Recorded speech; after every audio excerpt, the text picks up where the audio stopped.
find the forest nearest you, go to discovertheforest.org. Brought to you by the U.S. Forest Service and the Ad Council. When I have an asthma attack, I feel scared. It's kind of like an elephant is on my chest. I feel like I'm choking. Sometimes my parents have to take me to the hospital. You know how to react to their asthma attacks. Here's how to prevent them. Call 1-866-NO-ATTACKS. Visit www.noattacks.org or call your doctor, because even one attack is one too many. I feel like a fish with no water. Brought to you by the EPA and the Ad Council. This is a test to find out if you know it all when it comes to children. Name one of the leading killers of U.S. children age 1 to 13. What's the best way to protect children in a car crash? At what age and size should a child start using a booster seat? Don't assume you know it all when it comes to car seats for your child. Go to safercar.gov/the-right-seat and know for sure. Brought to you by the National Highway Traffic Safety Administration and the Ad Council. It may be hard to believe, but people just like you are already saving money. FeedThePig.org makes it easy. Their simple savings plan teaches you how to start saving without going overboard. So you don't need to start foraging wild berries. I was skeptical, but these are actually pretty good. You don't need to sell your soul to the devil. $15 is the best I can do. You just need FeedThePig.org. Don't get left behind. Get tips and tools at FeedThePig.org. Brought to you by the American Institute of CPAs and the Ad Council. I'm little teapot, short and stout. Here is my handle and here is my spout. No, Dad, like this. When I get all steamed up, then I shout, tip me over and pour me out. This is WWE superstar Roman Reigns. The smallest moments can have the biggest impact on a child's life. Take time to be a dad today. Visit fatherhood.gov. Brought to you by the U.S. Department of Health and Human Services and the Ad Council. If you're a single man under the age of 35, you'd probably like to know what the ladies are looking for on an online dating site. A guy who had a few drinks and later got pulled over for buzzed driving. See, that could cost you around $10,000 in fines, legal fees, and increased insurance rates. And doesn't a guy who's back living with his parents but calls them my roommates just scream Mr. Right? Buzzed, busted, and broke. Because buzz driving is drunk driving. A message from the National Highway Traffic Safety Administration and the Ad Council. Welcome back to The Dog Show. Up next, we have Satchmo. Satchmo is a member of the Shelter Pet Group. That's right, a group known especially for their couch-snuggling, ball-chasing, face-licking, and, of course, companionship. Now, let's see him in action. Look how he makes eye contact with his person. That's actually known as the treat stare. How intuitive, and now he appears to be excitedly turning in circles. Ah, the happy dance so common with this group. But really, the best way to know an amazing shelter pet like Satchmo is to meet one. Visit theshelterpetproject.org today. Adopt. Brought to you by Maddie's Fund, the Humane Society of the United States, and the Ad Council.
Psychic Radio, Earth's #1 psychic radio network, and watching Moonstruck TV, enlightening television.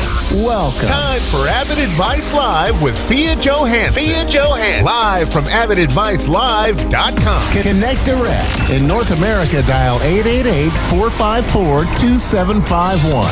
In London, 20-3519-2158. In Sydney, dial 02-8488-3147. Or online, contact us through our Facebook page, facebook.com/Psychic Radio. Or one of our websites, AskOneRadio.com or Moonstruck.tv. This is Avid Advice Live on A1R, the Ask One Radio Network.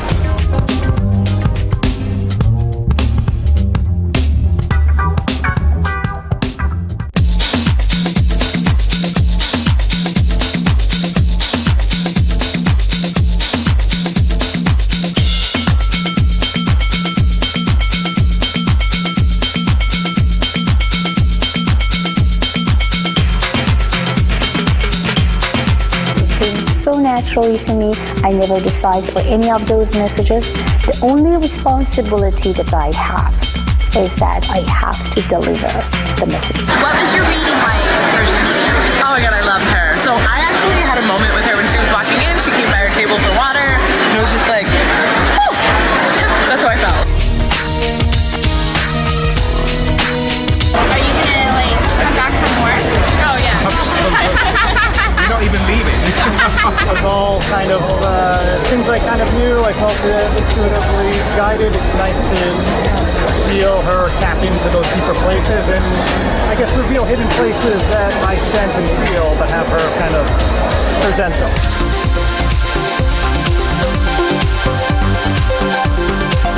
She said, I'm going to meet a man who's going to come right to me.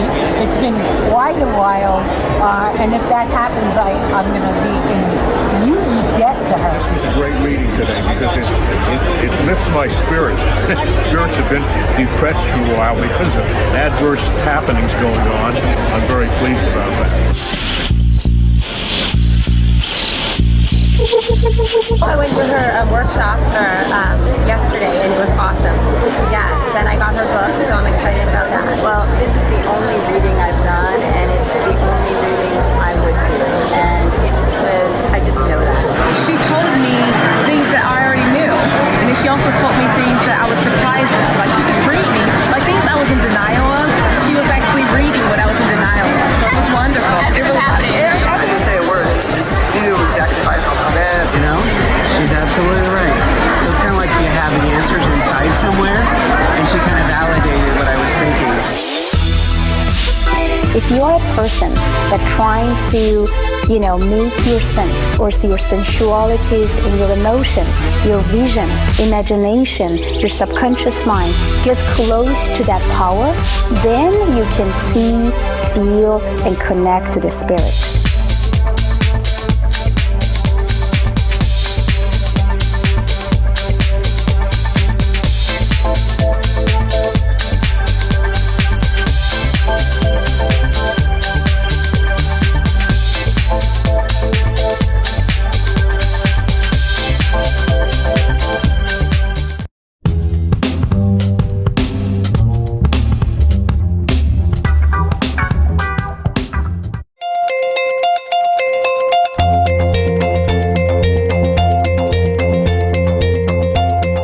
Welcome back to the Global Entrepreneurship Initiative. I'm excited to introduce our next speaker, Ms. Fia Johansson, who's better known as the Persian medium and subconscious mind surgeon.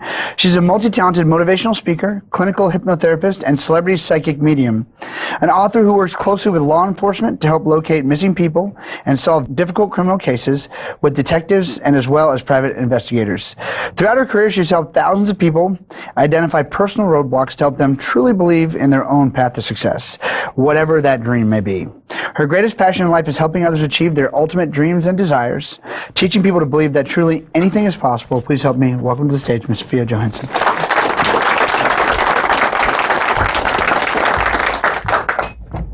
Well, hello everyone. I love this spirit in this room. Really, I do. You guys having amazing spirits, which actually helping millions of people so far. As Nick said, my name is Fia Johansson. I'm a medium and subconscious mind surgeon. I will share a couple of my stories of my life, which both kind of funny, at the same time a little bit hurtful, but good to know about how the medium could feel sense as a person. I was at the age of 7.5 when I found that I have some sort of power.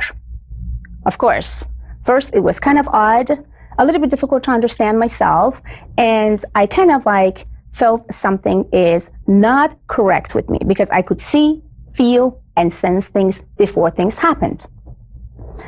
I went to my mom and asked, "What's wrong with me?" "Nothing, you're good." "Should I take you to the doctor?"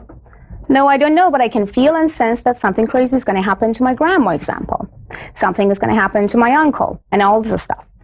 However, they're trying to tell me to don't say anybody when you feel and sense something bad is going to happen to them, because I don't wanted them to be scared and see that we should not be even near them. I says, okay, at the age of 7.5, I should just like not saying anything and just relax. At the age of 11, I found one of the most hurtful untruths about my life, which was completely true. I found out that my grandma, who actually I knew and I felt as a mom, is just my grandma and not my mom. My grandpa was my grandpa and not my father. My uncles, they never been my brothers and they've been just my uncles. And my mom, not ever been my sister, and she always been my mother. But this truth been always held and hidden by my family until my grandma passed away. Before that, I had a life as a princess, spoiled completely, and they would definitely give me anything and everything what I want. After she passed, I figured I don't have anyone anymore. My mom is too young. I don't have no feelings as a daughter and mother connections. I feel completely lost, and I found myself, what should I do now? I do have some gift that could help me so far, but should I just like push myself down and see that, oh, this is a trauma, I have to just like be depressed, now I lost this and that, and I found the truth about my life? And I found about my father. Who is my father? Somebody. Where is he? Another country. Okay. I tell myself, get up, stop it right now. It doesn't matter which family you had. It doesn't matter what they told you. It doesn't matter what happened. What it matters right now is to open the new chapter in your life. And I will completely left alone by myself without anybody to taking care of myself. At the age of 14, I asked my uncle, who left Iran to Stockholm, Sweden, if there is possibility to take me there. He said, maybe or maybe not, but I will do my best. 3 months later, I felt and I sensed I will be there. I'm not belonging in this country anymore, and I don't want to. I went to Sweden, Stockholm, and waited that my uncle is going to come and pick me up. Nobody showed up. Gosh, again, I'm here. My uncle is not here, and I don't even know that language. I couldn't speak English. Nothing. Okay. Then, Miss Fia, you are here with nobody again. So what happened? I tell myself, you are deaf and you are blind. Deaf and blind. What a deaf and blind person can do? I can't talk to anybody, I can't see anything, but I have to activate some other power inside of my body again at the age of 14. So I tried to communicate with people, tried to talk or communicate with some officers there and ask about, like, where am I? I know that I'm in Stockholm, but I don't even know where to go. So basically, I found some hotel and stay there and just like think about like what happened with my uncle. So I found out that he had a car crash almost a couple hours before that he went to come and pick me up. So they take 1 month for me and for him to recover, to come out after coma and come and find me. So in 1 month, I was left over in a country with the minus 30 degrees. I mean it, minus 30 degrees, and I'm not joking.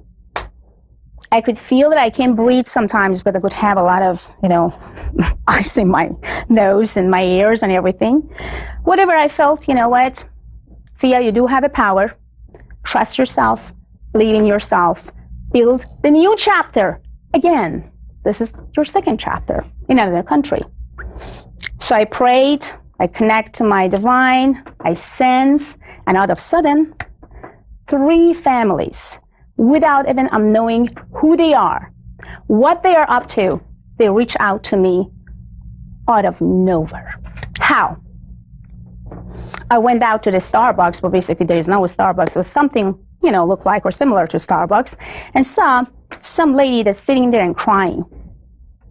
I went and said, well, I can't speak. What should I say? Okay, the only things that I can do is a love language. Maybe I should hug her. Maybe I should just say, I'm here. And it was a Swedish girl, of course, blondie, and I'm kind of like a black hair. Well, that maybe she's going to get scared a little bit. But I says, don't worry about it. Just go and get it done. So I did that. And she hugged me so hard. Was like, what's going on? What's happened to you? She's starting to talk. I couldn't understand. Barely nothing. Swedish language? Come on, guys. You guys don't want to even learn. It's very difficult and very hard. I said, okay, it's just continue and continue. I felt and see that she lost the baby, or actually the baby was missed in the past of almost 4 years. And she basically went to the family and asked questions about where can I go? How can I find? Because it was in another state, and they come back to the Stockholm, and then she all of a sudden just break down. I said, I can help you. I feel where the baby is, or somehow I can see the baby. They didn't understand what I'm saying. I was like, oh my gosh, what should I say? It's like translating. I do remember that day. So basically after almost 2 hours, some Persian family, who they could actually speak my language, finally Persian, so they could understand exactly what I'm talking, because they've been closest friend to that Swedish family. My career started at the age of 14 in Stockholm. Just 2 months after, I landed in this minus 30 degrees of country. So my point is, whatever I had in my life, I always been thankful and grateful. I never said why I don't. I never said why me. I never said how. I always say, come on, get up, find a way, go. That's it. So never give up. And I always learn myself, don't be logic, be biologic. Because that's the only way you can feel and sense yourself and others. Always send love and receive love. Never give up about your goals. And of course, the first month, because I did not have enough money, I left with almost 120 crackers and waters. And it's possible. As a human, we can live with 120 crackers and water every day, which I did because I did not have money, no place to go, countries with no language. Then after that, I feel like I have to build my company. I built my company almost 3 years later. It was about $4.5 million company with almost 55 Swedish employees. And what I did that, not just helping police officers and private investigators and all this stuff. I did this because I felt that Swedish people rejected me one after each other. Why? Because I'm come from another country. I said, you know what? I make a decision now. I am going to build my own company, and you are going to pick me to hire you. This is me now, Fia Johansson. So now I'm not going to be a blondie lady, but I'm going to be the black hair lady with a lot of power of will. So my will power make my company became super successful back in Stockholm. Almost 8 years ago, I felt that I have to move to America. I find my love of my life. And when I come here, I felt, okay, you left your country, the way that you love, basically after so many years, and now you want to just start from scratch. So I knew about 5 languages already, but my English was not good at all. So I couldn't barely speak English. I was like, okay, start it again, Miss Fia. Now this time, maybe English is much easier than and faster than Swedish. So that was all I had. And now I have over $5.5 million, almost $6 million company, and actually have over 250 employees worldwide that are working for me in America.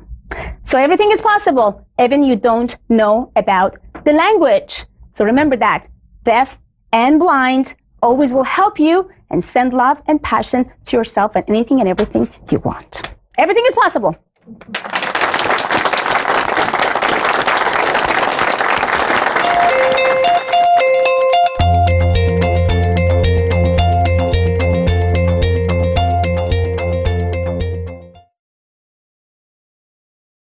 You're watching Focus on South Florida. Welcome back. Did you know that police departments across the country and even the CIA sometimes turn to psychics to help them solve cases? Victims' families looking for answers also turn to mediums for closure. Fiona Johansson is an author as well as a licensed psychologist and hypnotist. She's also claims to have psychic abilities that have saved lives, and she's perhaps best known for working with people to help find missing people when more conventional means come up short. I recently sat down with her to talk about how this all began and the advice she has for all of us. Okay, so what exactly do you do when you work with law enforcement and you work with the families of missing victims or unsolved crimes? What kind of work do you do with them? Helping them to find some relief, some closure for family members, and also law enforcement to put all the puzzles together to find the real answer for the families. How did this all come about? I mean, how did you discover this was actually something you were going to pursue, or that you had some sort of intuition to help people with this kind of work? I was 7.5 when I found about my abilities. Then I started kind of like to feel something is not correct with me or right with me, because I can feel, sense, and connect with people before even I meet them, before even being in the place that they are, and I can even predict things 2 weeks before things happened. So basically, to me as a child was not really the cool experience, but then after that, after the age of 17, 18, and 19, I thought that's a fantastic things, because now I can feel and sense anything and everything in my way and my family's way to help. I moved from my country to Stockholm, Sweden when I was a teenager, when I was around the age of 16. So basically it was hard. It was not really easy for me, but what I learned, I do have ability. I am here for some very important purpose. I have to help others. So, how did this connection with law enforcement first happen? And aren't law enforcement officers initially skeptical about what kind of science is this? How are we going to solve a crime using Actually, someone? they don't. No? CIA use psychics. FBI use psychics. They do not really. That's what they think they are. But you have to be real. You have to have some abilities, and you have to feel and sense and locate people, and actually do have some paranormal to trying to help them to locate people. So basically, when I started, I was at the age of 17. I was back in Stockholm. It was actually a very hot summer, and all of a sudden, I felt that I have some very hot vision in my face. It sounds like someone trying to be killed, or someone already been killed, and it was already recent. I could feel, I could sense the blood and everything. Then I went to the store, and all of a sudden I see that, yes, that was actually some sort of, homicide and other stuff all over the place. And I kind of remember that I tried to stop the officer and said, "Stop, don't go there." At that time, I couldn't speak English, I couldn't speak Swedish, and I don't even know how I could explain myself to that officer and hold him. He tried to push me. He says, "No, I have to just get out, or get me, or just please let me." But I do remember, I hold him and says, "If you go behind this wall, you will have a shot in your head and die right away." And almost 60 seconds after, they found the guy with the gun behind the wall. And if I did not stop the officer, he would be dead in a second. So that was the moment that my career started for law enforcement in Stockholm. Tell me about this book you're writing with Jack Canfield. We all know him for Chicken Soup for the Soul, and you're working on a project together. Yes. Tell me about that. Yes, the name of the book is Success Strategy. So it's all about success, how to hijack your subconscious mind, how to succeed, and what you can do to achieve better. So basically, when Jack chose me, I was shocked. I was like, wow, it's so fantastic, and I would love to be part of it. I already have a book. I already wrote a book before Jack asked me. It was back 2016, and the name was Recoding Your Brain for the Better Life. You're also a hypnotist, and Yes. you have degrees in psychology. I want to point that out, too. Yes, thank you so much. Yes. But what was a very strong, powerful vision, it come to me at that moment when Jack asked me about it. I feel like I knew it, that I will do something with Jack. And I could see 2 months before that I'm sitting in the same room that the last time me and Jack had a conversation with, and he asked, I would love to co-authoring together with you. I can't forget about that moment. I do remember I had tears in my eyes. I was like, absolutely, I will do my best. So we have to wrap up quickly, but what are a few tips that anyone can take with them in terms of keeping that negativity that might be around them outside of their Believe in yourself. Be positive. Never live in your past. Past is past. Never live in the future, because future is future. Be in a moment. By being in the moment, you're always happy and connected to yourself. Negative thoughts, negative energies is all it are taught. The way that we are thinking, feeling, and connecting. You can easily remove and reduce them by just change your thought. You can easily hijack your subconscious. Be yourself, hijack your subconscious, be in a moment, let go of your past, and forget about the future. Okay, thank you so much for joining us. You're very welcome. Johansson, who also goes by the Persian Medium, also works on books, as you heard, guided meditations, and art.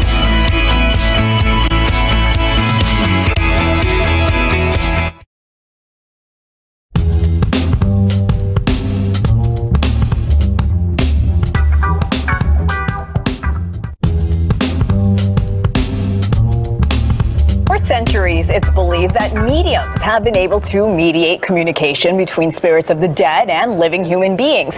People usually recruit mediums to help them get in contact with family members or friends who have passed on. But celebrity psychic Fiona Johansson is also using her abilities to help law enforcement solve cold cases and help exonerate and free innocent inmates. And Fiona is joining us now. Fiona, welcome to the show. Thank you for having me. How are you doing today? We're so excited to have you. So tell me, Fiona, when did you realize you had this gift?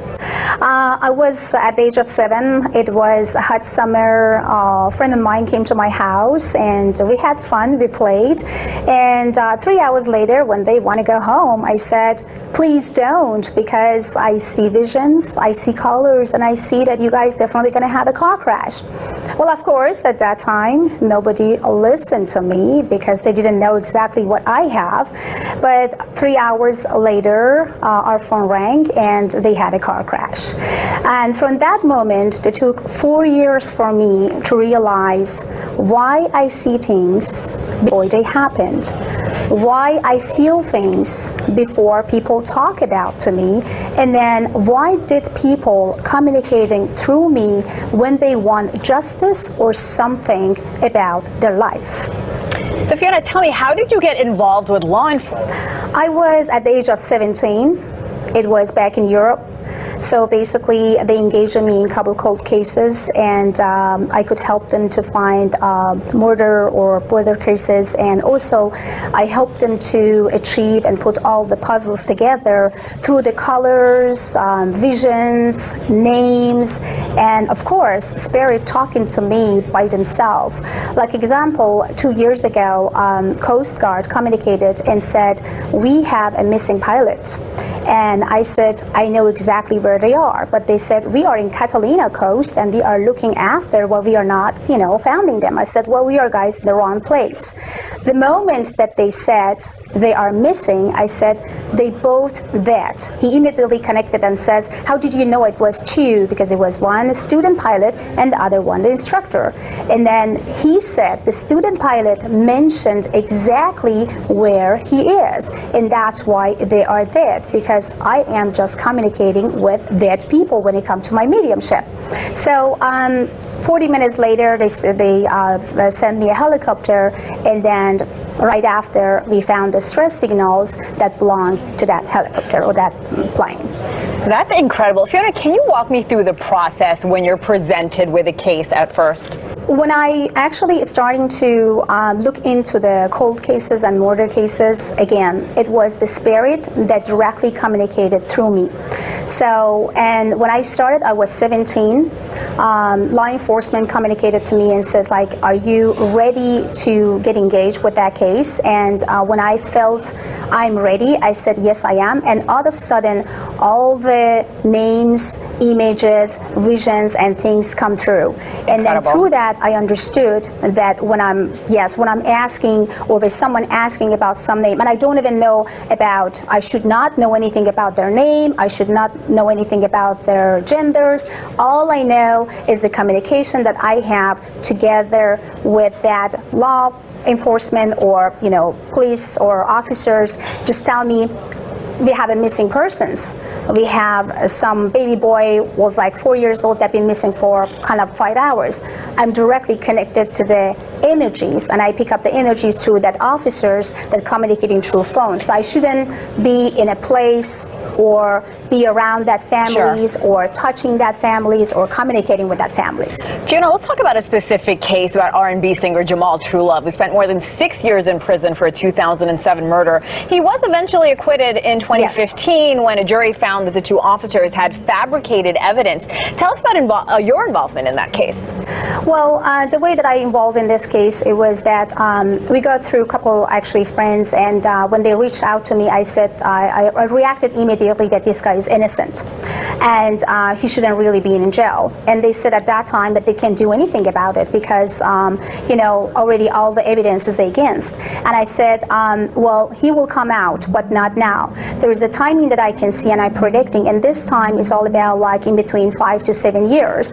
And they couldn't really believe at that moment because they felt, oh my God, it's kind of very, saddest because we should really get him out. And if you said that it's going to be 5 to 7 years, that actually really make us to feel very uncomfortable and disappointed. And I said, it's the time. And through that time, I communicated with Jamal in jail and trying to let him to understand about his own value and he's not innocent, which he knew already. And I said, manifest, and try to manifestation, get yourself out from the jail and make impossible be impossible and show it to everybody. And that's exactly what he did.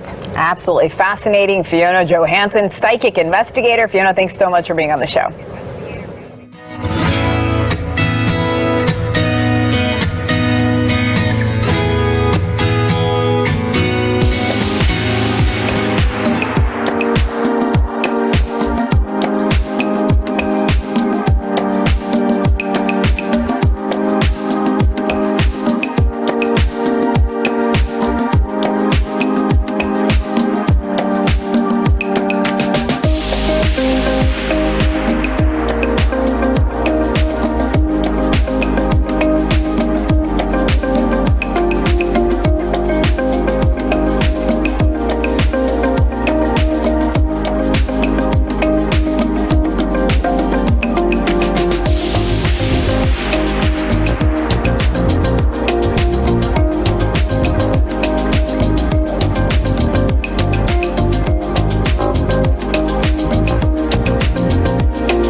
to A1R Psychic Radio, Earth's #1 psychic radio network, and watching Moonstruck TV, enlightening television.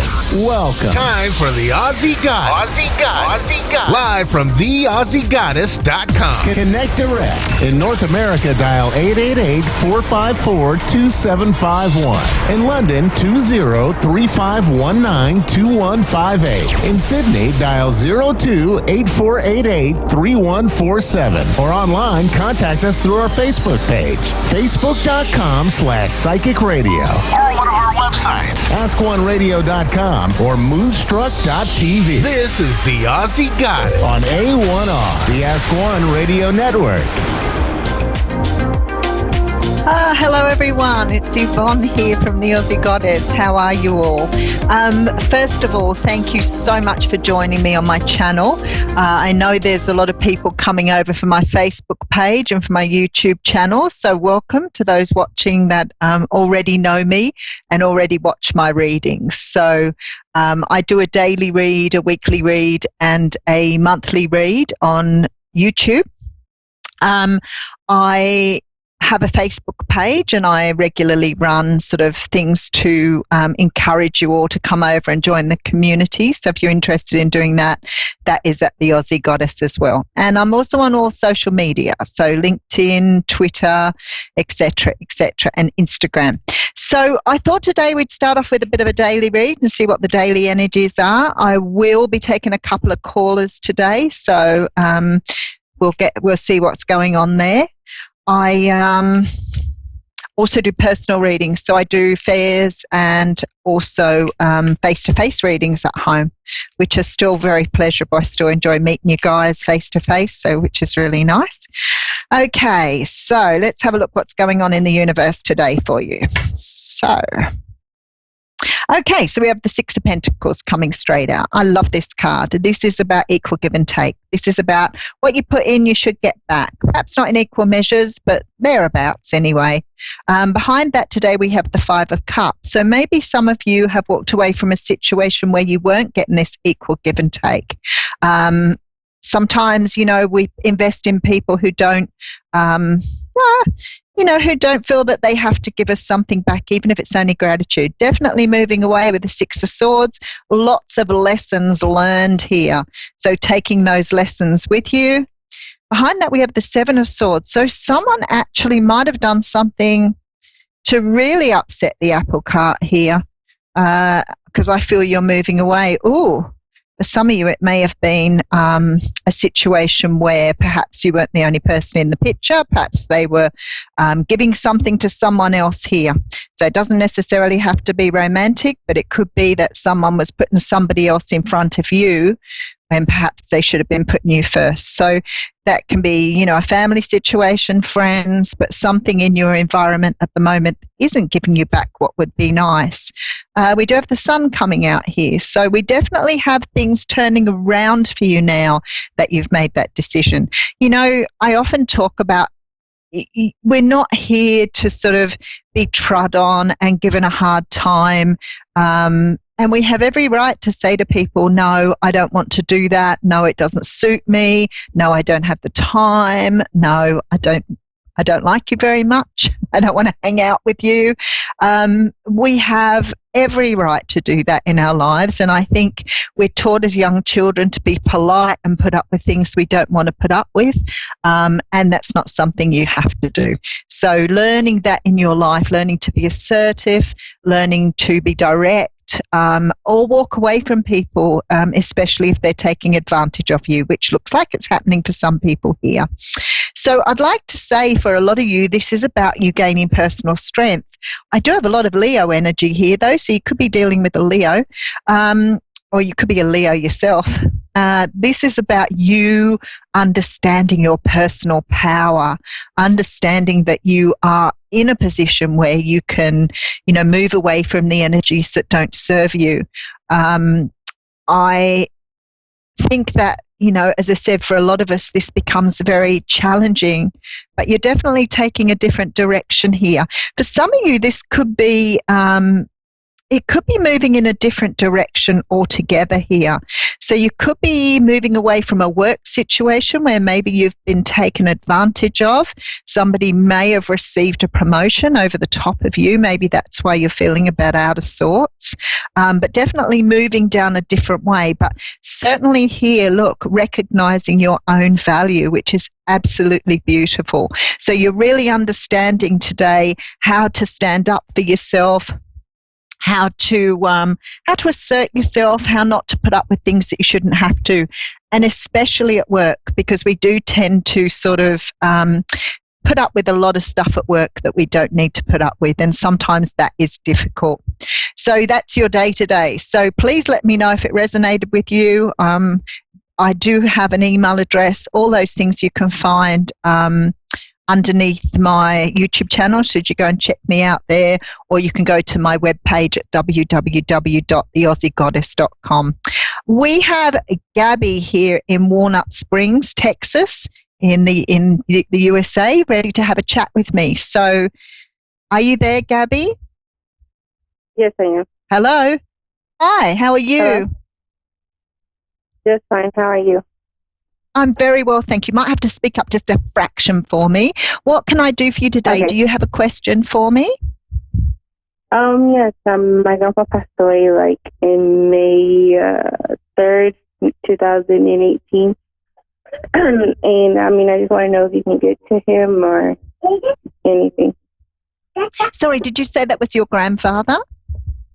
Yes. Your grandfather. You had a very close relationship with him from a very early age, didn't you? Yes, since I was little, really little. Yeah. Yeah, he had a real soft spot for you. I can feel that here. He wasn't very well towards the end.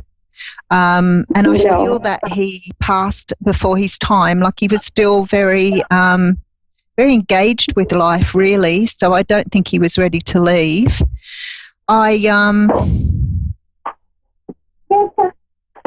Okay, so you spend a lot of time together. Did you actually live with them, or did you live close to them? Because it feels like there was a lot of time spent together.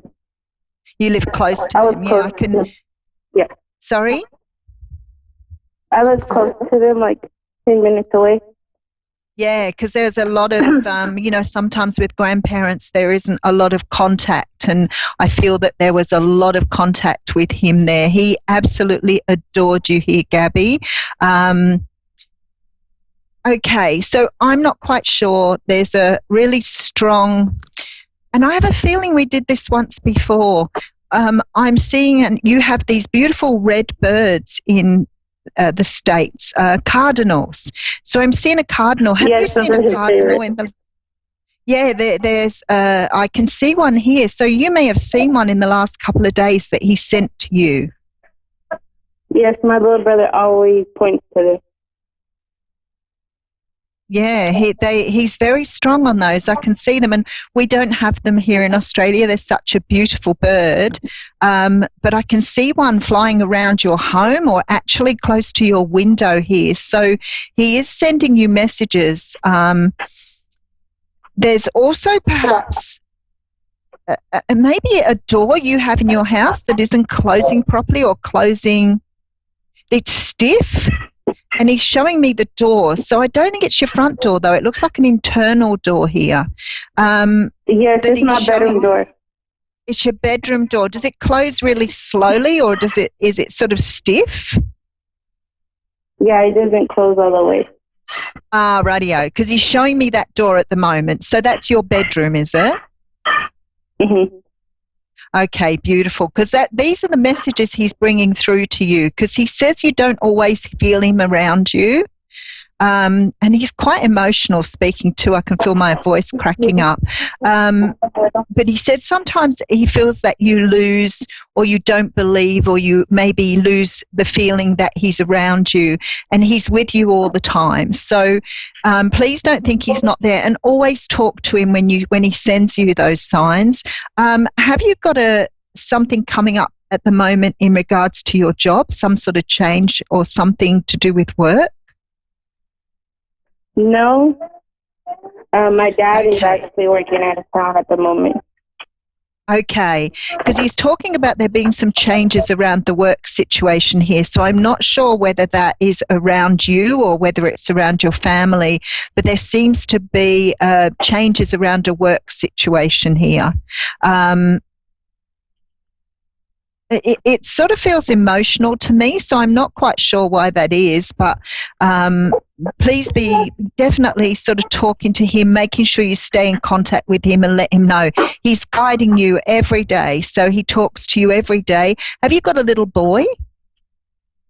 I have a nephew that was just born, but me and him are really, really close. I'm actually raising him. I thought he was your baby. Okay, so he's just talking about that little boy. Okay,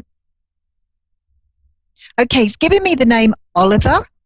Does that mean something to you, or am I pronouncing it correctly?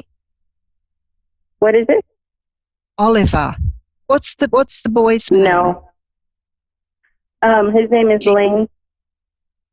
No, it's not him then. Okay, so he's talking about a little boy that's close to you here. So this is your nephew, is it? Yes. Okay, beautiful. And how old is he? Is he only just been born? He's actually 4. My grandpa actually got to meet him.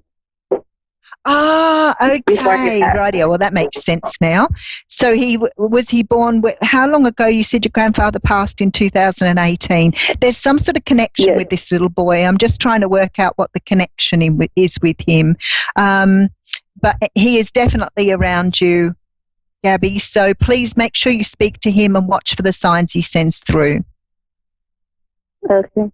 Does he say like if he misses us or anything? Like my little brother cries for him daily. Oh no, he's really emotional when he's speaking. Like his voice is very crackly. So I think he feels like he left the family way too soon, and he loves you. That's why he spends all his time around you. Okay, yeah, because my little brother, he's 7, and he loves my grandpa. Like that was his best friend, and it's like been so hard for him. Yeah. Does he look at photos? Because I see him looking at photos here, so there's some connection with photos. Yes, he looks at my grandpa's pictures all the time. Yeah. So you just have to do the same with him. Make sure he knows that he can speak to him, and he will speak back, but he just has to sort of keep very quiet to listen to his voice, but it will be there. Oh, who's that? That's my Gabby. All right, Gabby. Thank you so much for calling through. Thank you. Like I really appreciate it. You're very Thank you welcome. so much. No worries. Much love. Thank you. Okay. You're welcome. Thank you. Have a great day. All righty. So we have Nellie in Orlando, Florida next. Oh, beautiful stuff. So, Nellie? Yes, hi. Hi, how are you, Nellie? Oh, you're lovely and clear. That's really good. How are you? Yes. Okay, I'm just grieving. I had a lot on my plate. My significant other passed away 2 months ago after reuniting after 30 years of friendship. And he was like a best friend of me, and we fell in love, and we never thought we were going to become an item. And basically, yeah. And unfortunately, he passed away 2 months ago. What happened was that, one moment, okay? Okay.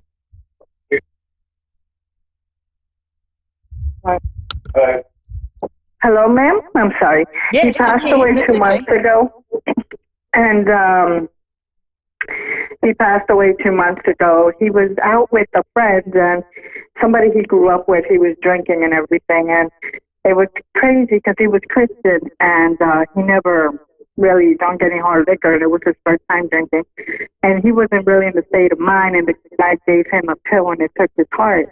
And they did an investigation and everything, but they still didn't look at it like the other guy, his friend, tried to kill him. It was more like, voluntarily that he took the pill, and it was very sad because we were very in love, and he was good to me. And my son's father, he's currently, homeless, and he's, we were in a relationship for 7 years, but he put me through the gutter, and back, and now he's trying to fix things, and I'm not trying to fix anything with him. And it's crazy because what I find really weird now is one of my old friends from back in high school that I haven't seen over 20 years. And he likes me, and it's kind of weird. It's like deja vu. So I don't know if there's something going to go on between me and him because I've known him. I think I've known him for a long time. He sent someone in for you. That's okay. He knows that you're finding it difficult, so he sent someone in to give you a bit of a distraction. Oh wow! This is a hard time for you because I feel that you've got a lot going on in your life at the moment anyway, so the grief has been like additional to that. So I feel like you're going through a very hard time at the moment. He's talking about very much. Being kind to yourself. You tend to keep yourself very busy when you're upset rather than, taking time out for you. So you throw yourself into other things here.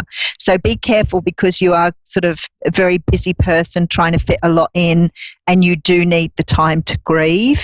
It's still very fresh for you. I can feel that because I feel your tears and I feel the nights are really hard for you. I think it feels to you like you've gone, this is your second time of heartbreak, like you went through this the first time and you've had to go through it all again. So it's been my mother passed away a year and a half ago, so I have a lot on my plate, and I'm a single parent, and I'm very I feel sad. I don't know if I should give this guy a chance because the guy been single for 4 years. He is very picky, but I don't know if he's going to really like me for me. I mean, we've seen each other, yes, we have talked, but we haven't seen each other for many years, and he's a very sweetheart. And I'm kind of scared, I don't want to get a heartbreak from him, because he hasn't been in a relationship for 4 years. He hasn't found the right person yet, so. Yeah, and this girls. Is what you're being asked. I've got your family here with me, and they're saying to you, don't rush anything. Take your time. Be gentle with yourself. You don't have to go fast at this. Make sure that you're taking the time out to do the grieving. Don't jump into something new before you're ready, because they know they can feel that you're lonely and they can feel that you're still doing the grieving. So just take it slowly. Move slowly. I do think this person's been brought to you to keep you distracted, but it also means you don't have to rush. You need to do the healing you need to do. Okay. And do you think this person is going to love me for me, or do you think we're just going to end up just staying friends? I definitely think there's a chance of having a long-term relationship with this person, but I think that at the moment, because you're so raw, just going slowly at it is best for you. Don't rush it, and don't rush him either, because it takes a little time when you've got lost someone to get to a point where you're ready for another relationship. So if you want something long-lasting and you do want to be with this person, go slow. Take your time, enjoy life. Don't feel like it's rushing past you and that you have to sort of make everything happen in a hurry. So just pace yourself, okay, Nellie, and don't overburden yourself so much. I feel like you've got the weight of the world on your shoulders at the moment. Oh yeah, like right now I don't even know if I'm going to lose my job because I was supposed to go to work today and I didn't have the full money for the daycare, and I was told that I'm only late on the late fee. They didn't want to work with me, and then my boss says, well, you got to get here by tomorrow because if not, you're going to lose your job. So I don't know if you see I'm losing. My dad is a military vet. He's not going to stay with my son because he's, old and grumpy, and he's already raised us all. So I really don't have anybody to trust or to take care of my son. So I don't know if I'm going to lose my job within 24 hours. I don't know if I should start looking for a new job or what do you see? Because my job has been very, they have not been workable with me because my son has medical conditions. I had a lot of medical doctors to go to, but I'm always giving my 100%. You are way overloaded, here. So just look, I think the best thing you can do with your work situation is be open with the communication. But the main thing is you need to take the time out at the moment. Don't rush at anything and don't feel that pressure to get things done. Take time out, do some meditation, have some nice hot baths.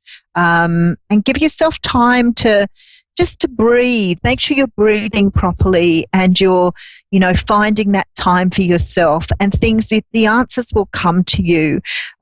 You have got a lot of family support. People who've passed over, you've got a lot of energy around them with you at the moment. So you're not doing this alone. They're helping you to go through things, but make sure that you are always very open with your communication, that you make sure you tell the people at work what's happening, and, and if you've got the time to take off work, then take it off at the moment while you really need it. Otherwise, you're going to burn yourself out, honey. Yeah. Yeah, definitely. All right. Yeah. And I just wanted to ask one more question. Sure. I feel that my significant other crossed over. I had a visitation dream about 2 months ago. Like I sit over at his house with his mom, and I slept in his room, and the dream was so vivid. And he's like, "Oh, I'm not gone." He was upset, and I have his ashes here at home, but I feel like he crossed over because I don't get any dreams anymore. I don't know if you see him, that he's with me. I don't feel him anymore. He's still around you. He's still around you. He hasn't gone anywhere. He's still very much around you. I can see him stroking your hair as you're talking, so I don't know if he liked to do that when he was here, but I can see him sort of rubbing your head and being very, very gentle with you, but I think he's worried about you too. But no, he's still around you. Sometimes when your mind is busy and you've got so much on your plate, it's very difficult to tune in and make sure that you're still getting the messages through. So, sometimes when you're sitting quietly in the evening, take some nice deep breaths, because you'll feel him stroking your hair. Oh, wow. I never... And that's amazing how you say that, because he used to rub my hair when we used to just have our pet talk in the evening. I can see him doing that too. So in the evenings when it's quiet, just take those few minutes, a few deep breaths, and just sit back and feel him, because his energy is really, really strong. You still have a very strong connection with him. He's not going anywhere at the moment. He wouldn't leave you while you need his energy around you. Yeah, because I always told him that I loved him, but he never told me he loved me. He was like, "Oh, I know you do, baby," but his actions, he was always there for me, and I wanted to marry him, but he never actually told me, he wanted to live with me and be half friends. Yeah. And he was an actor, like that 5 Languages of Love. If you look up that, he was a person that actually showed you rather than telling you. So I see him doing like lots of things for you to let you know that he loved you. He just wasn't very good with his words. Yes, that's true. He was an Aries. And it's just amazing because right before he died, we had plans to get an apartment, but it never happened. And I just don't understand, why the Lord brought somebody to my life, and then he was a good man. Just all of a sudden, it happened so sudden. And I love that he was very, he either used his hands a lot, or he was very explicit when he was talking, like very animated. So he's being very animated here as well. But he is with you, Nellie. Please make sure. Yeah, very much hands-on.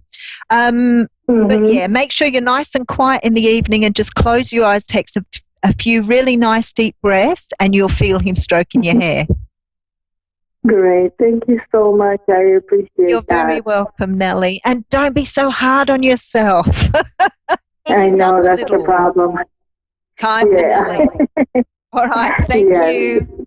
Thank you, honey. God bless. Thank you. And Bye-bye. You too. Bye-bye. Well, that was a beautiful reading. I got all warm and fuzzy from that reading, which was really nice.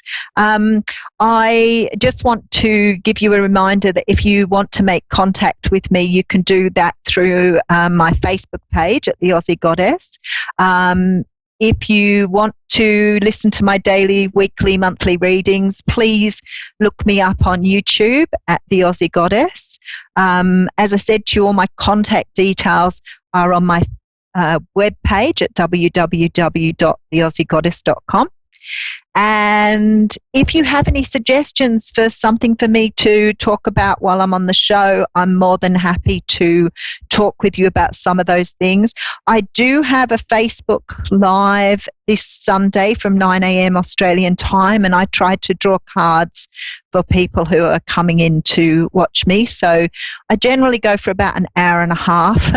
I'd go longer. By that time, it's a lot. So, but you can join me up on the Aussie Goddess on Facebook. And as I said, if you're interested in the readings, I do readings for the star signs weekly and monthly, and I do a daily read, a What's Cracking read every day, and a bit of a bonus read, because sometimes I do the daily read and it doesn't always resonate with people. So I started doing a second reading to see if I could catch the people that weren't tuning into the first reading.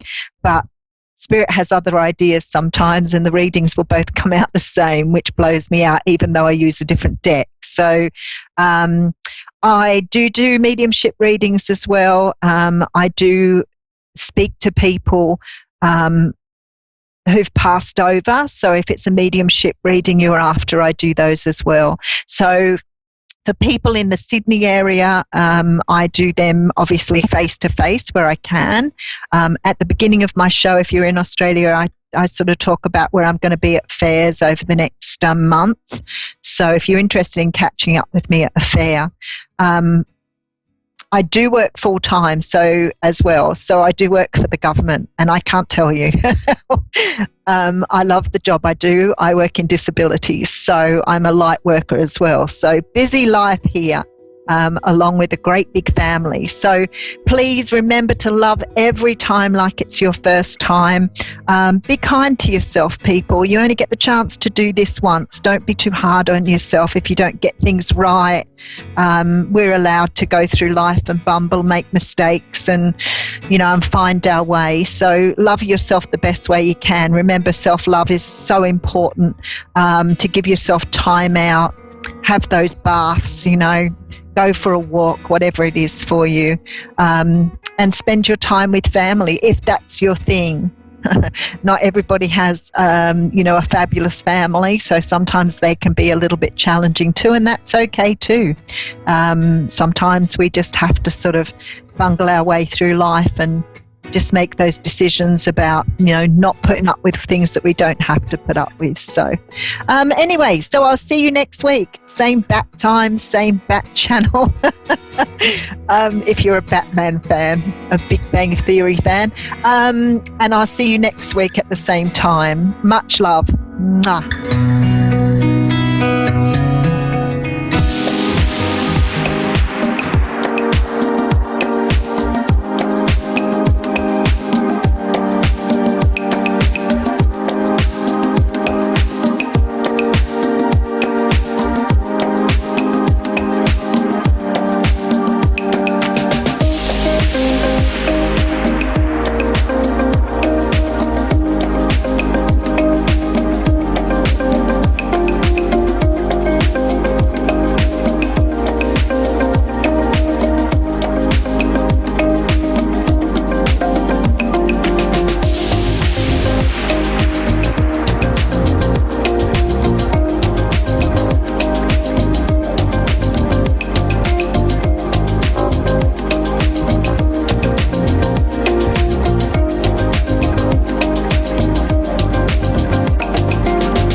To A1R Psychic Radio, Earth Earth's #1 psychic radio network, and watching Moonstruck TV, enlightening television. Welcome. Time for a gateway to the spirit world with Gail Moffat. Live from GailMoffat.com. Connect direct. In North America, dial 888-454-2751. In London, 20-3519-2158. In Sydney, dial 02-8488-3147. Or online, contact us through our Facebook page, facebook.com/psychic radio. Or one of our websites, askoneradio.com or moonstruck.tv. This is a gateway to the spirit world on A1R, the Ask One Radio Network.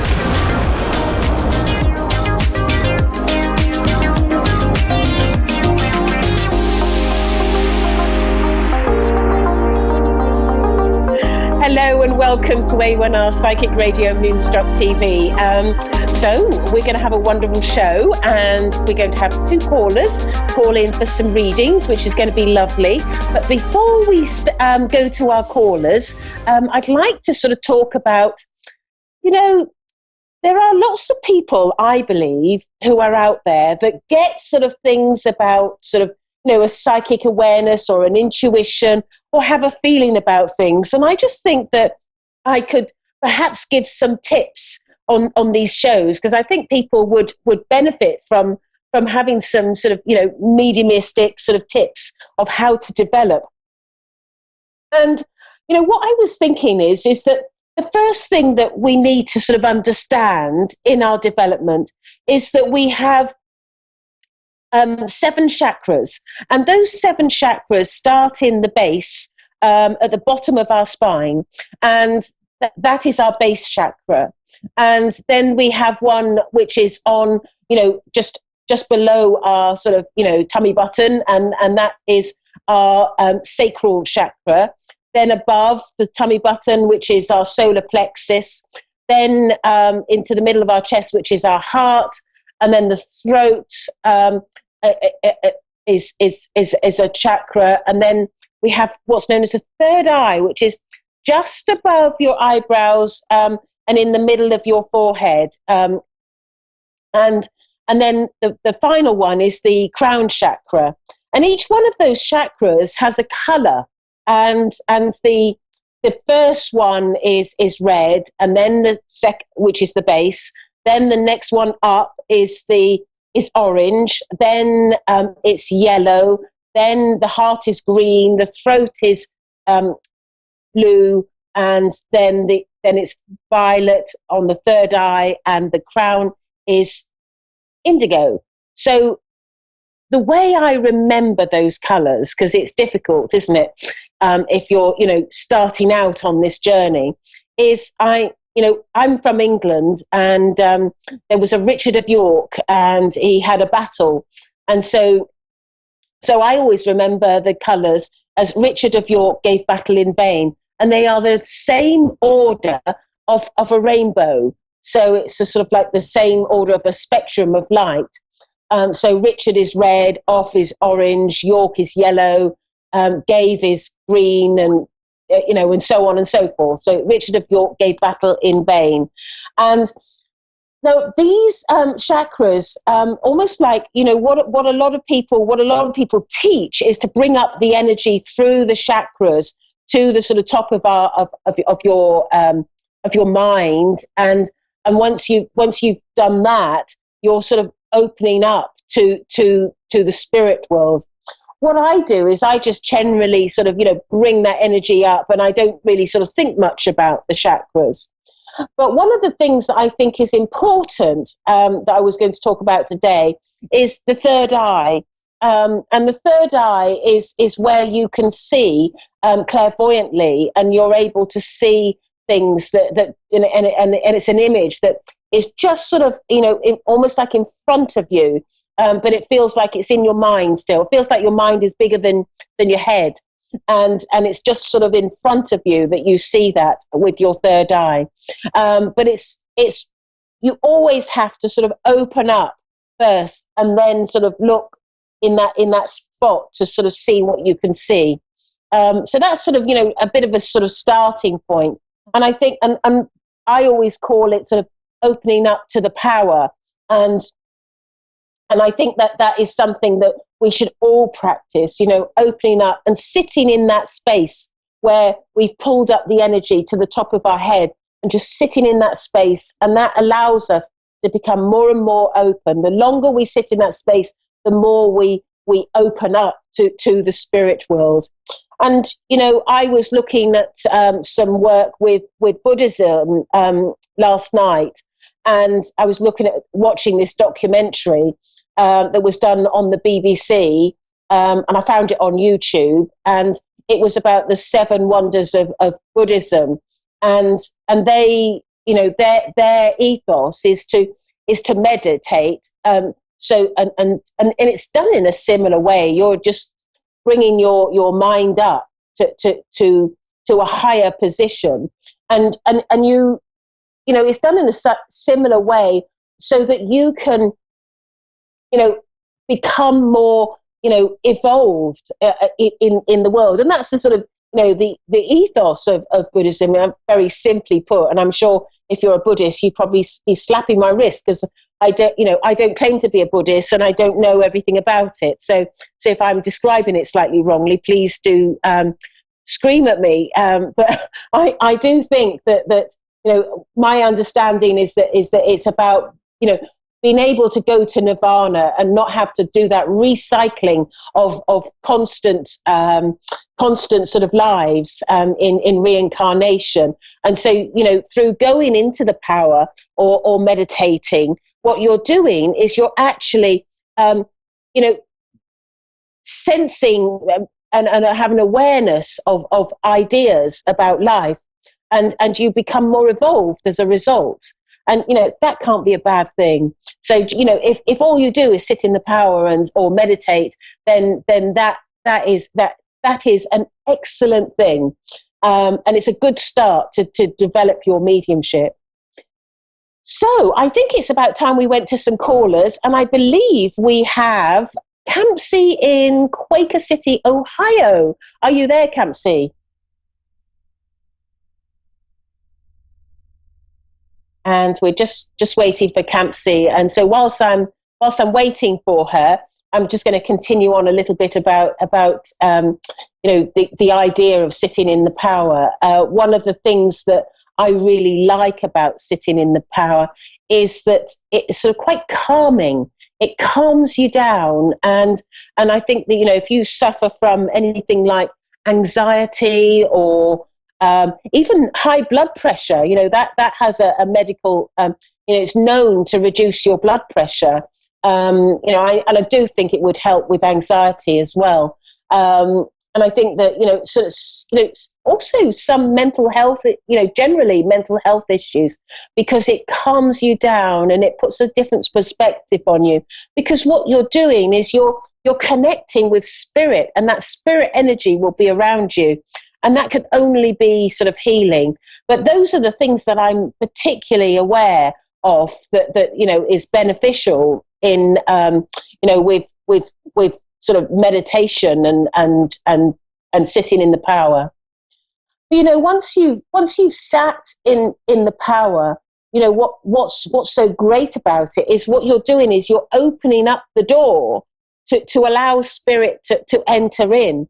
And that's when you can access your third eye, so you're looking to see.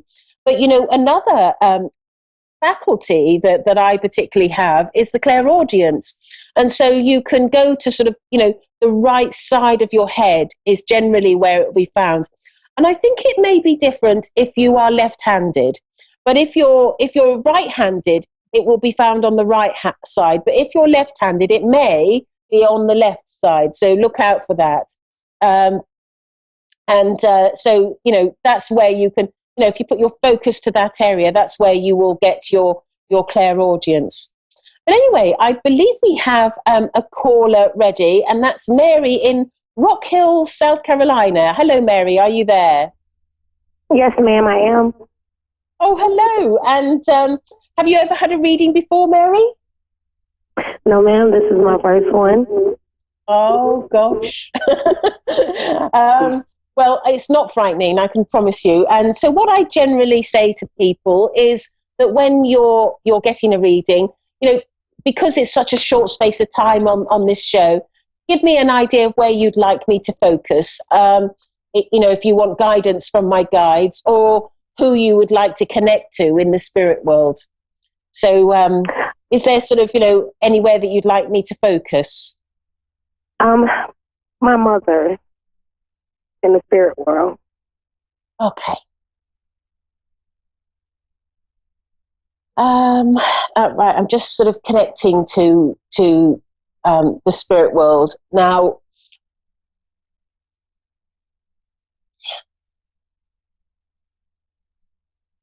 Did your mother like singing? Yes, she did. Because she's singing, and she's showing me singing, and I feel like she had quite a good voice as well.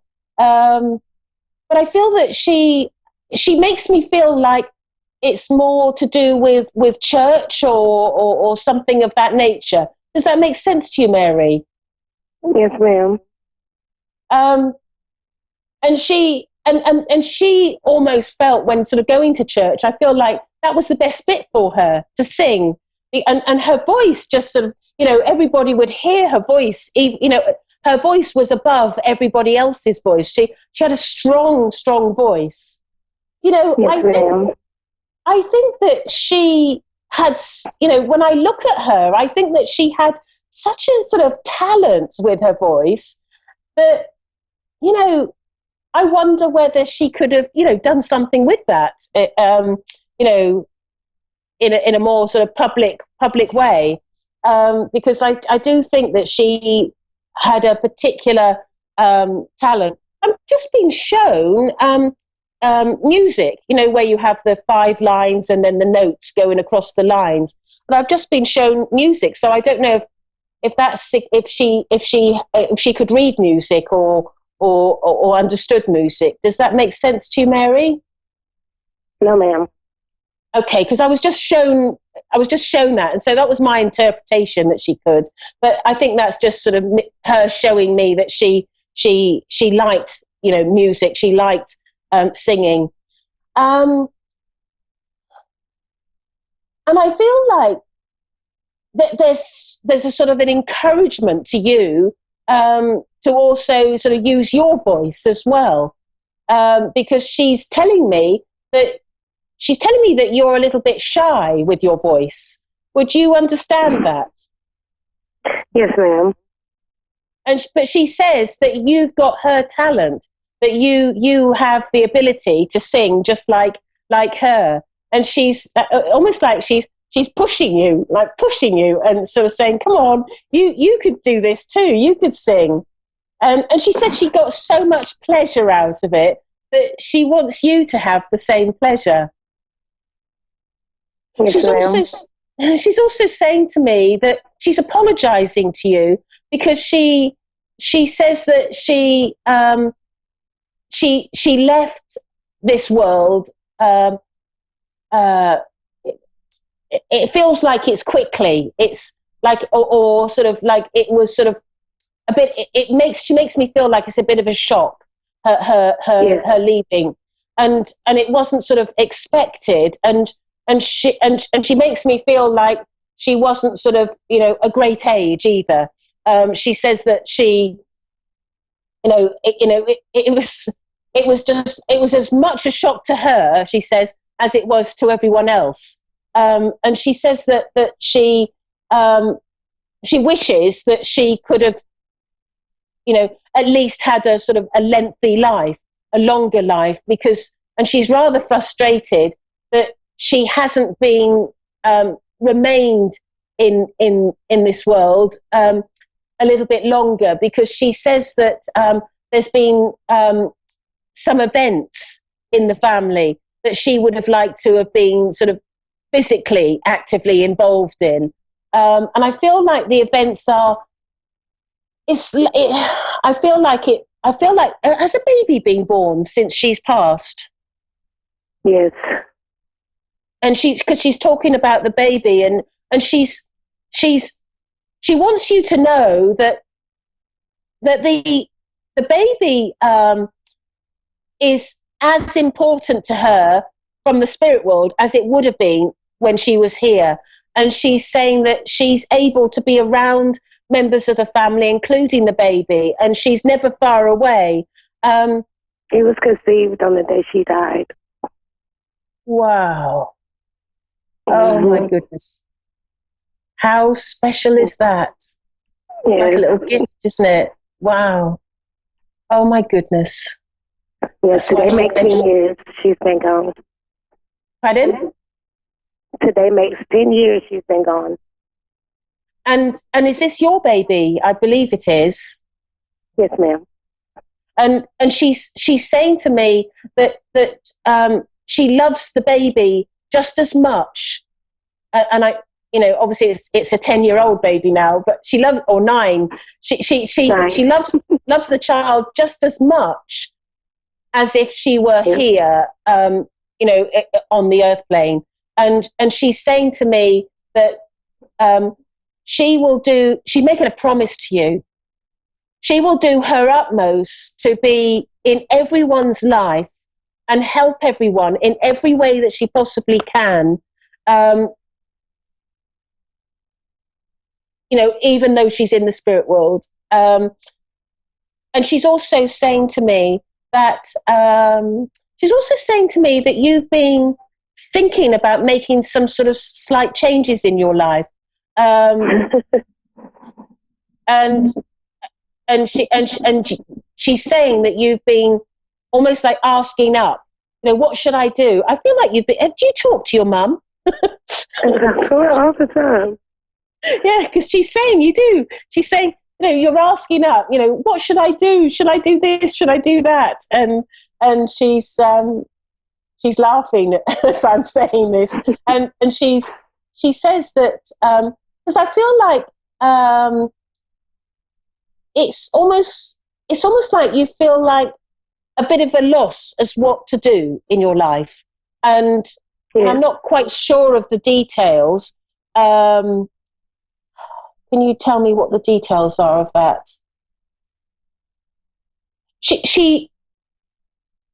I feel like it's a number of things, like where to live, where to work, where to be, and just sort of where to go. Does that make sense to you? Because she's saying that you're not happy in your current environment. You're not happy. I'm not. Oh, I'm sorry, Mary. And she's saying to me that she's going to guide you into the right direction. She wants to make sure that you're happy, and she's going to guide you. I've got another caller waiting, but just know that she's going to guide you. And also, she's saying before she leaves, she's just waving, and she's saying to me, please tell my daughter that I love her, and I never stop loving her. I really do love her. So just know that she's going to be guiding you, and she's with you on this journey. Thank you. Thank you, Mary, for calling in, and I hope it all goes well for you. All right. Thank you. Right, so we have Christy in Brookings, South Dakota. Are you there, Christy? I am.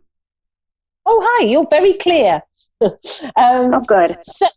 So I'm a medium, and I can connect to loved ones in the spirit world, or I can focus on something particular in your life and get guidance from my guides.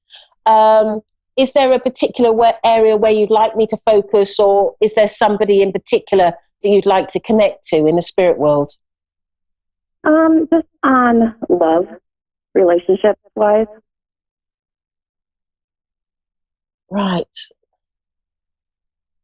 Are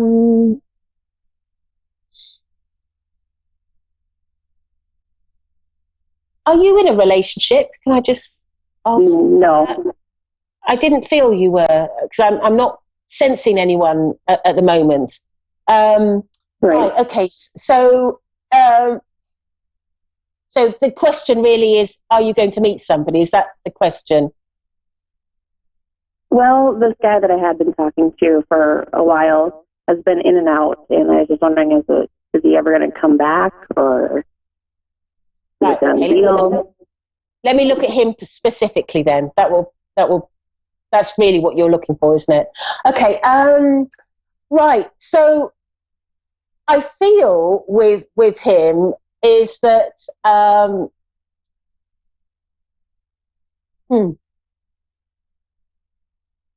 he almost feels as though there is there's a sense of commitment issues with him, and I get the feeling with him that there's a little bit of is it immaturity? Is that too strong a word for him? I don't know. No. You go along with that, would you? I just get the feeling that he perhaps almost isn't ready for the grown-up world, you know, and I just feel that he will be almost like he likes his freedom and likes his sort of, you know, life, and then he likes the comfort of a relationship, and then he, you know, I feel like he's almost like he's confused in his mind as to what he actually wants, and I feel that he is almost like he's sort of, and I also feel with him that with him he's more about sort of having fun in the world and going out and having fun, and I feel that sort of element with him. But I just get the feeling, I'm just asking if this is the person for you or whether there's somebody else. So I'm just asking that to my guides, because I think that's more of a pertinent question here.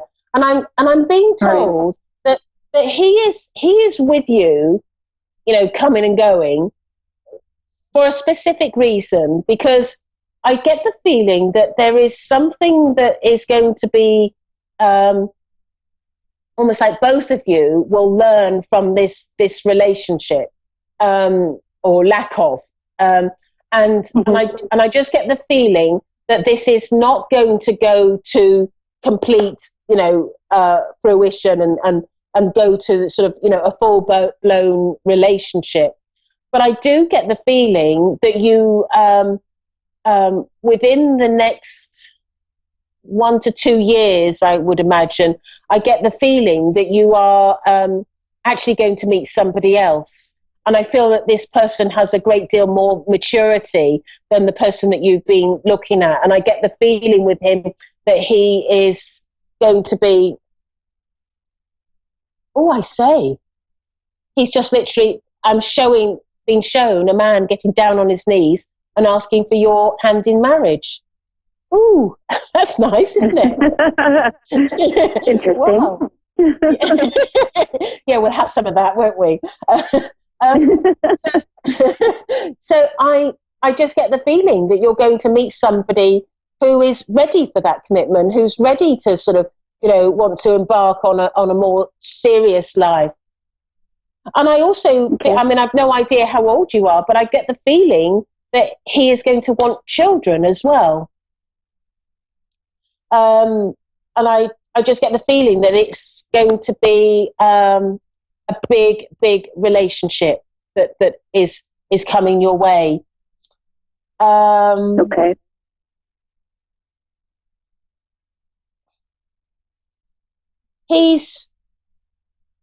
I also am being told that he's also quite established, you know, established financially, and, you know, in a work, and I feel like he's involved in business, you know, because I'm being shown somebody wearing a suit, rather than that's the guy that I've been wanting to get back together with. Oh, is it? Right. Yeah, he's very well to do and everything, and got a good job and everything. Right. I came from a really bad marriage, And when we bring up stuff, like with my kids and stuff, with my ex, he kind of turns me off. He ghosts on me. Right. Yeah. So I can see the immaturity there. Yeah. I mean, it may be that I'm seeing this, it's this guy that's going to come forward in 1 to 2 years more seriously. But let me see if I can describe him a bit more and see if it matches even more. Sure. I get the feeling that he is, work is everything to him. You know, I feel like he's very dedicated to work, and I feel like he can sometimes work long hours. He can be a little bit of a workaholic, and I feel that, and I feel also that there is. I feel like I've got links. I feel, I don't know whether this links to New York in my work. Does that make sense to you? It must be something to do with, because I'm being drawn to sort of places like Wall Street and things like that. So okay. I don't know if his business is involved in that, but I also get, I can see this glass building as well, and you know where offices are. Okay. Does that make sense to him? He works from home. He works but he works for a huge company out of Minneapolis. Right. And has the company got links in New York? Yes. Right. Okay. So yeah, and I, because I feel like there is links to New York and links to, you know, I feel like the business is almost like when you look at sort of a lot of business is centered around New York. I just get that feeling of it's like the central, or maybe a head office, or it needs to be, you know, New York is what sort of gears it, is what I'm feeling. And I just get the feeling that also I get the feeling that you may be, that there may be a move as well with this relationship that you're going to be going into. Okay. I'm not convinced. It may be this person, but I'm not convinced of it. I wouldn't be at all surprised if it's someone different. I'm not convinced. And I just get this feeling that you're going to need to move to be closer to this person. And I feel like this is something that's going to be, I don't know whether it's move in the local area or move further. I don't know, but I'm just getting that sense of moving. And I'm also feeling that your New York is very, very significant with this man that you're going to meet.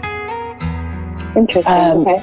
I'm just getting New York over and over again, and I feel, and I'm just also like Wall Street and sort of, you know, that sort of, you know, ethos of banking.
listening to A1R Psychic Radio, Earth's #1 psychic radio network, and watching Moonstruck TV, enlightening television.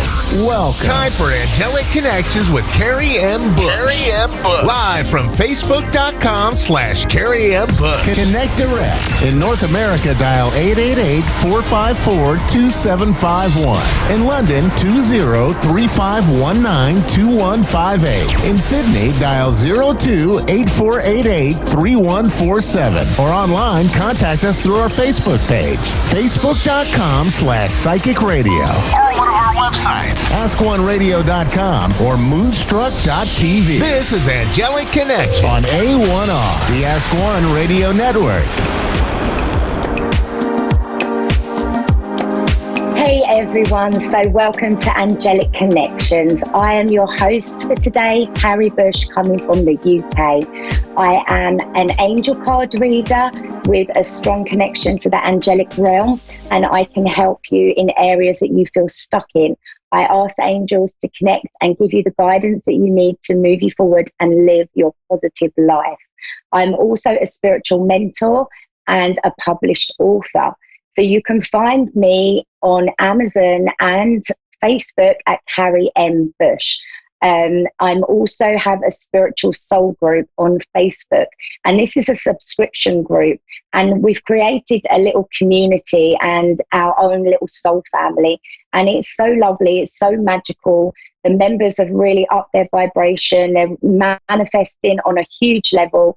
Dreams are really coming true for them. So if you want to check us out at Spiritual Soul Group on Facebook, we would love you to become part of our soul family, especially for December. You know, we're in the magical month where dreams are coming true. So find us on Facebook there. I'm also on Instagram and Twitter. So you can look for me there at Carrie M. Bush.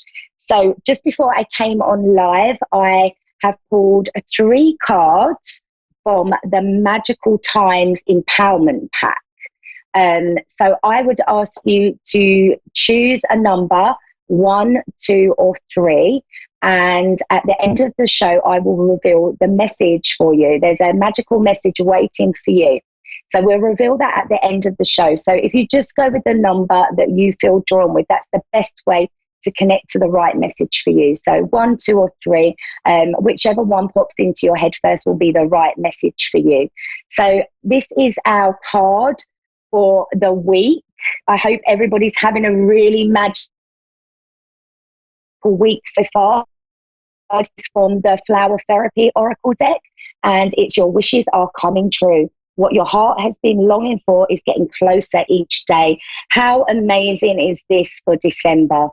December is a real transformation month. Miracles and magic is in the air. It's the month where anything is possible. So I love this card so much. It's so exciting. Your heart has been longing for is closer every single day. Keep wishing, keep believing, keep the faith as much as possible right now. Like I say, this is the month of transformation.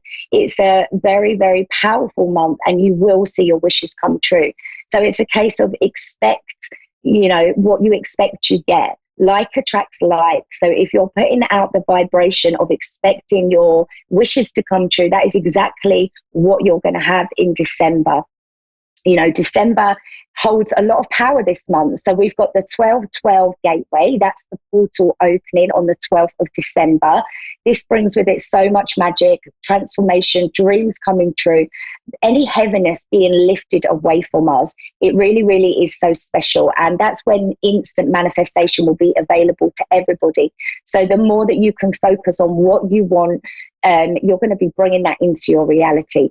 Try and make sure this month that you are not focusing on your fears and the worries and things that you don't want, because when manifesting is, you know, super high, you can just as easy bring that into your reality, things that we don't want. So just remember that it's a very powerful manifesting month. You are the creator of your dreams this month. You know, December gives you that power. It's leading us to 2020, which really, you know, is the year of service. This is when all light workers step up. So we have huge ascension waves coming in throughout the whole of December. And that really is getting us aligned. That is, showing up if there's any patterns that aren't serving us so that we can deal with them and move away from them so that we can step into our magic and step into our magical life on a big level. So going forward, connect to this magic. Remember, you are the creator of your reality. You are in charge of your life. If you expect the blessings to come your way and you put the guided action and, you keep as positive as possible, you are going to see the big changes. You are going to see the transformation coming your way in December. We also have the eclipse new moon, and this falls on the 25th and the 26th of December. Which, how special is that? That's Christmas Day, Boxing Day. We couldn't ask for a more magical month. So they bring, again, a lot of transformation. So this month is transformation. That is what it's solely about. It's connecting us to the magic, connecting us to the miracles so that we can move forward in a big way, really, really owning this power, ready for 2020, aligned, excited, receiving, living our best life. That's what it's all about now. That's why our manifestations are going to come. So if you can get yourself aligned, going with that flow, that is really important for manifesting, going with that flow, allowing the energy just to take you where you need to be, not holding on too tightly to your dreams, putting them out there to the angels and the universe and then letting them go. Just getting excited. If you can connect to that energy for December, you're going to see some beautiful, beautiful changes. You really, really are. It's really, really powerful for this month to, set the tone already. Say how it's going to be. This is what I expect to get this month, and this is what is coming my way. And I'm so, so grateful. That's a really powerful thing to do. You can say it out loud to the angels, or you can write it down. Writing things down is, a power in itself. So get clear with the universe. Tell them exactly what you want to happen this month, the changes you want to see, any help that you need in any areas, go for it. Ask the angels, and you are going to see that beautiful, beautiful change. So I'm excited, and I hope you're all excited, and I hope that you're feeling the magic in the air, because it really, really is in the air. So we're going to go to a caller now. So we've got Jessica on the line, I think. So let's see if Jessica's there. Oh, hang on. We're just going to see if we can connect to Jessica. I'm not sure if she's still on the line or not. I'm just going to have a drink of water. I'm still getting over this cold. So I'm sorry if I'm a little bit croaky, but I had a terrible cold and I'm so much better now. I'm feeling great, but you know what it's like after a cold. You have to deal with all the coughing and the croaky voice. So I'm sorry if I sound a bit croaky tonight. So is Jessica on the line?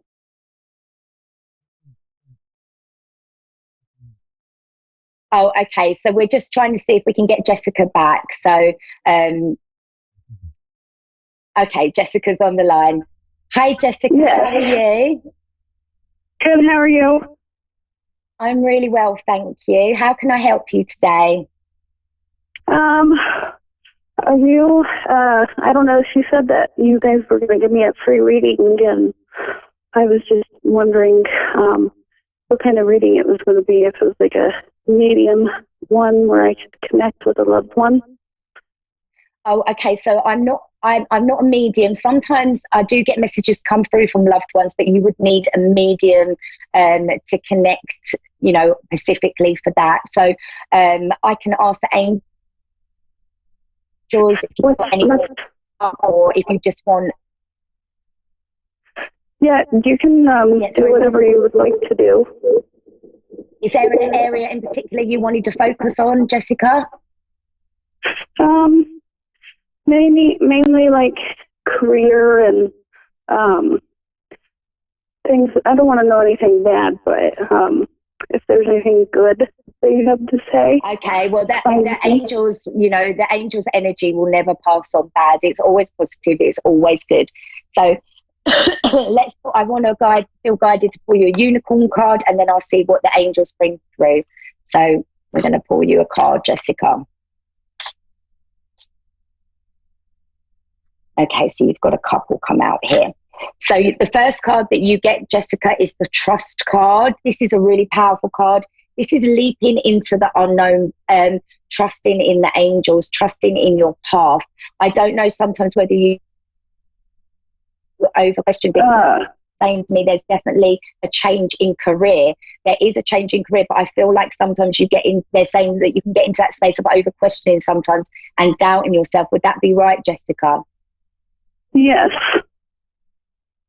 Okay, so this is about trusting, taking the leap. Is there a change that you want to make? Is it linked to changing a career, getting a new job?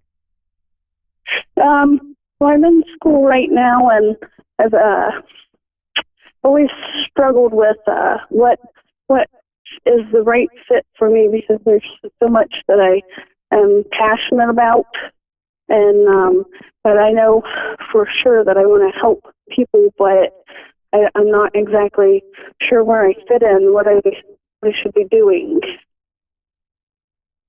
Okay, Jessica. So they're saying the leap is involved with learning something new. So I don't know if there's like a course that you could take to complement what you're doing right now. You're definitely right. You're here to help people. That's part of your life purpose. You have such a strong connection with people. People really come to you for advice. They really warm to your personality. They confide in you. You're definitely on the right path with your schoolwork. But it's about finding that niche for you now. And they're saying that there is something, you're going to be given an opportunity to learn something new, to maybe take a course. I don't know if that's come up just yet, but if it hasn't, that's coming up on your path, Jessica. Okay, awesome. So you've got changes around there. It's all positive. It's leading you on to a lot of success. I feel like a bit of a mentor. I feel like, have you ever felt about going into counselling or something like that? Because that's their kind of energy I'm being given, like one-to-one mentor. Did you say counselling? Yeah. Have you ever thought about going into counselling? Yeah, that's, I was battling between, that's what I got into school for, was drug abuse counseling, but I'm going to school for teaching, but I don't just want to leave it at teaching. I want to work with kids. Don't want to work with adults. I want to work with kids. Yeah, and do you know what? This feels beautiful for you, Jessica. When the angels and spirit come in, it makes me really itchy on my nose. So this is your path. It's definitely working with children and young people. I see you doing a counselling course, Jessica, expanding on your gifts. You've got these gifts already. It's part of your life purpose. So it's not going to be a struggle. Everything's going to open up really, really easily for you because it's what you should be doing. I feel like you're going to be so, so good at this. The children are going to connect you on a very deep level, and definitely counselling is coming up so strongly. It is part of your life purpose. You've got the good connection, you're a good listener, but also your advice is so beautiful, and children really connect to you. You've got a great energy. So if you can look into any courses that would be around for you to do a course to become a counsellor to help children, and I think it's so needed, and it is part of your life purpose. So definitely look into that, Jessica. That will be so, so good for you. Oh, that's amazing. That's what I've always felt like I was drawn to. Yeah, definitely. And when you've always felt that you're drawn to an area, that is because it is in your soul. That is your life purpose. So the trust card is about taking that leap. It's about taking the leap of faith now, so doing those action steps. Going, having a look, are there some courses that you can do? Can you sign yourself up to those courses? I just feel like the angels are saying to you, it's all going to be so easy. It's all going to kind of fall in your lap. You're just going to have to look for something, and it's all just going to be there because it's waiting for you. It's definitely part of your life purpose, Jessica. So go for that. It's going to be so successful. And you know what? You're going to help so many children. You really, really are. And you've got so much passion behind this, and it's definitely your path. And I think this is why you maybe have been over questioning things in the past, because you felt like you're not on your soul path. if that makes sense. Yes, for sure. Because you're not on that soul path. It's made you feel unsettled. It's made you question things, and it's made you kind of not be able to trust fully where you're going, what direction you're going in. And the angels are saying, this is what you needed to hear. You needed to hear the direction, and because it links into what you were feeling, then you know that's confirmation of that path ahead. No doubt. So, you know, I'm excited for you. Yeah, it makes me feel good because I've always struggled with ADHD all my life, and I feel like I'm a failure. So I don't take my medications, and I'm not a failure. You're absolutely not a failure. And let me explain to you now what the angels are giving me straight away. You've gone through what you've gone through, Jessica, because you have the empathy and the experience leading you to your soul path to help other children. So I feel like this may be a special area that you'll go into, children with ADHD. So you are not a failure at all. In fact, this is, you know, part of your life purpose. So what you've experienced is leading you to where you need to be, Jessica. Oh, that's wonderful. Like in that area, and my goodness, you are going to be able to give so much to those children. So never, ever, ever feel that you're a failure. It's part of your life purpose. You were meant to experience what you have personally because you're going to be able to help so many. You know, it's like that thing when we've experienced something ourselves, it gives us that extra qualifications just emotionally to be on the right level with people going through a similar experience. So never see yourself as a failure. The angels are saying it's all as it should be, and you're going to really specialize with children with ADHD, and you are going to be amazing, and you're going to change their lives. Where you may have felt a failure and you may have felt things were really difficult on your path, Jessica, you're going to show the children that it doesn't need to be that way because of your experience. I'm covered in goosebumps. I really am. It's going to be so special. It really is. So go for it. Take the leap. It's making me feel all emotional because you're going to help so many children where you may have felt like unworthy in the past, Jessica. You're going to help another child not to feel that way. Oh, how special is that? That is right on. Beautiful. And then I was wondering, there's so many changes that are happening right now with my husband and his career and our life and everything. Is everything going to be all right for us and like financially and everything going to start to take off? Yeah. The angels are saying, the angels are giving me the message straight away, everything's going to be fine. Again, it's about the trusting, the having faith. We need to realize that sometimes when everything has a good shake-up, it's because beautiful changes come in. Sometimes when we feel uncomfortable and vulnerable and everything seems to be turning on its head, is actually when everything is turning right. So it needs to happen sometimes for new beginnings. So your husband's got lots of lovely change coming. You've got more money coming your way. You're going to be in a much more stable place. So instead of seeing it from a fear space, see it as actually sometimes when everything turns upside down, it's because it's all coming together. So you've got nothing to worry about, nothing at all. Okay. And then one other thing is my kids. Can you tell me anything about my children? Okay, when I link into your children, I just feel like there's is a little bit unsettled, and I just feel like if you can talk to them more about the angels and the spiritual path, they're a very spiritual child. I feel there's some issues around them emotionally, if that makes sense. Okay, so one of them's a spiritual child. Well, you're all your children. How many children have you got? Is it 2? I have 3. You've got 3.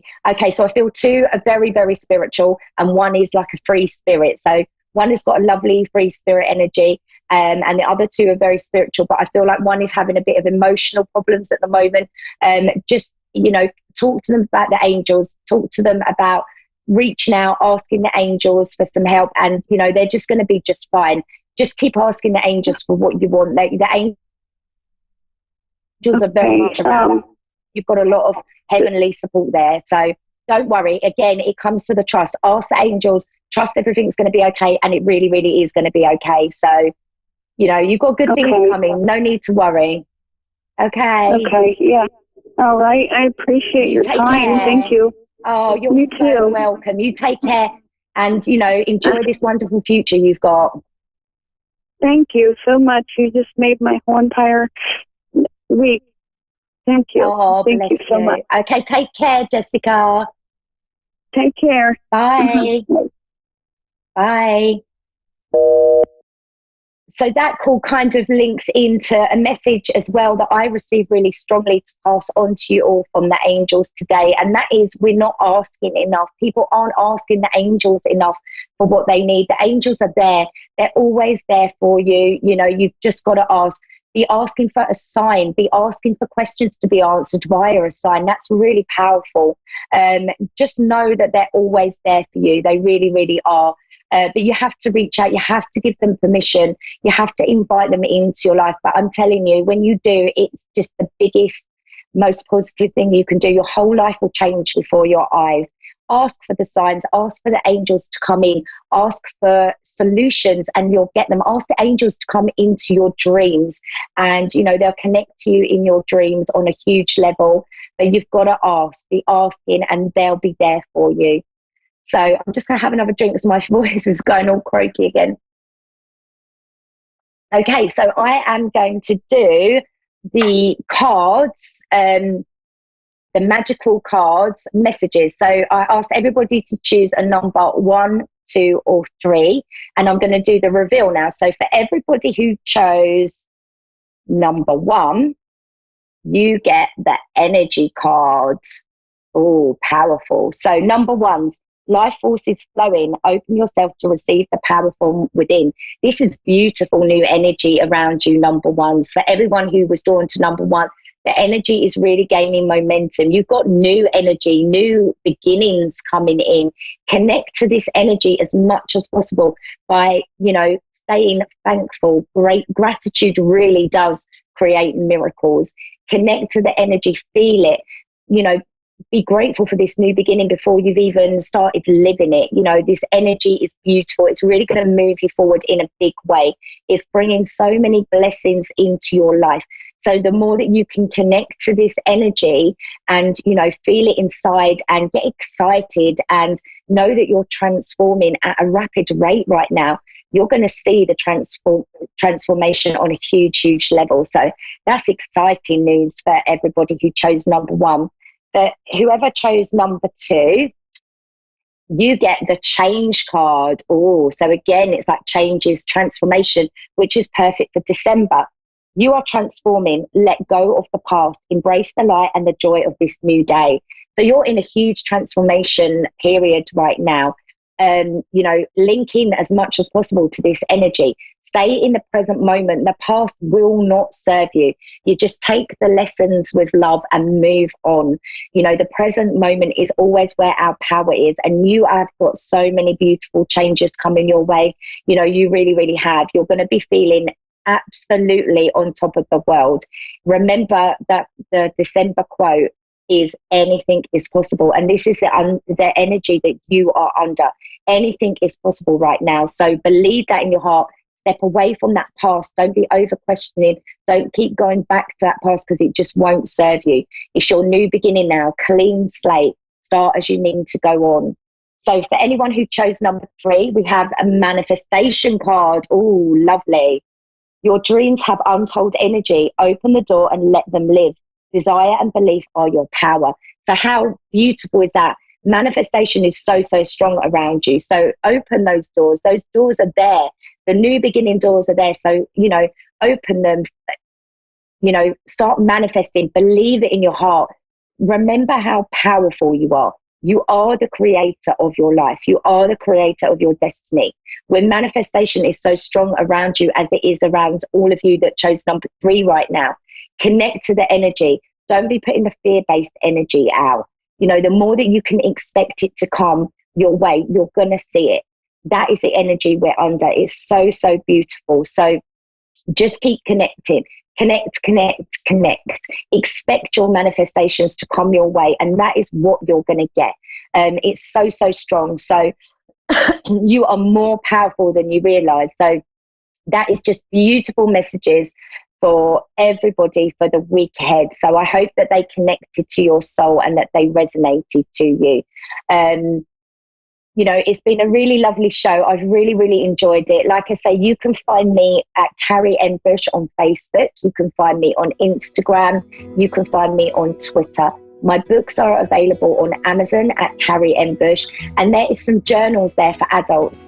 They'll be great for starting off the 2020 with a bang. You know, there's manifesting journal, there's dream journals to connect to your dreams, there's gratitude journals, and they have been channeled via the angels to help you connect on a deeper level. So they're available on Amazon, as well as my children's books. I've got a unicorn series and an archangel series, you know, to help children to connect to their magic, to the angels, to the unicorn realm.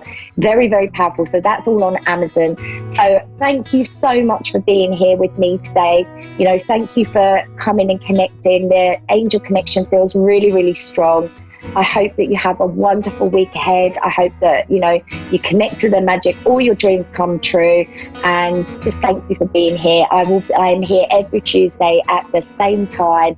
And I hope you can join me next week for some more angelic connections. Have a great day or evening wherever you are in the world. Lots of love.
To A1R Psychic Radio, Earth's #1 psychic radio network, and watching Moonstruck TV, enlightening television.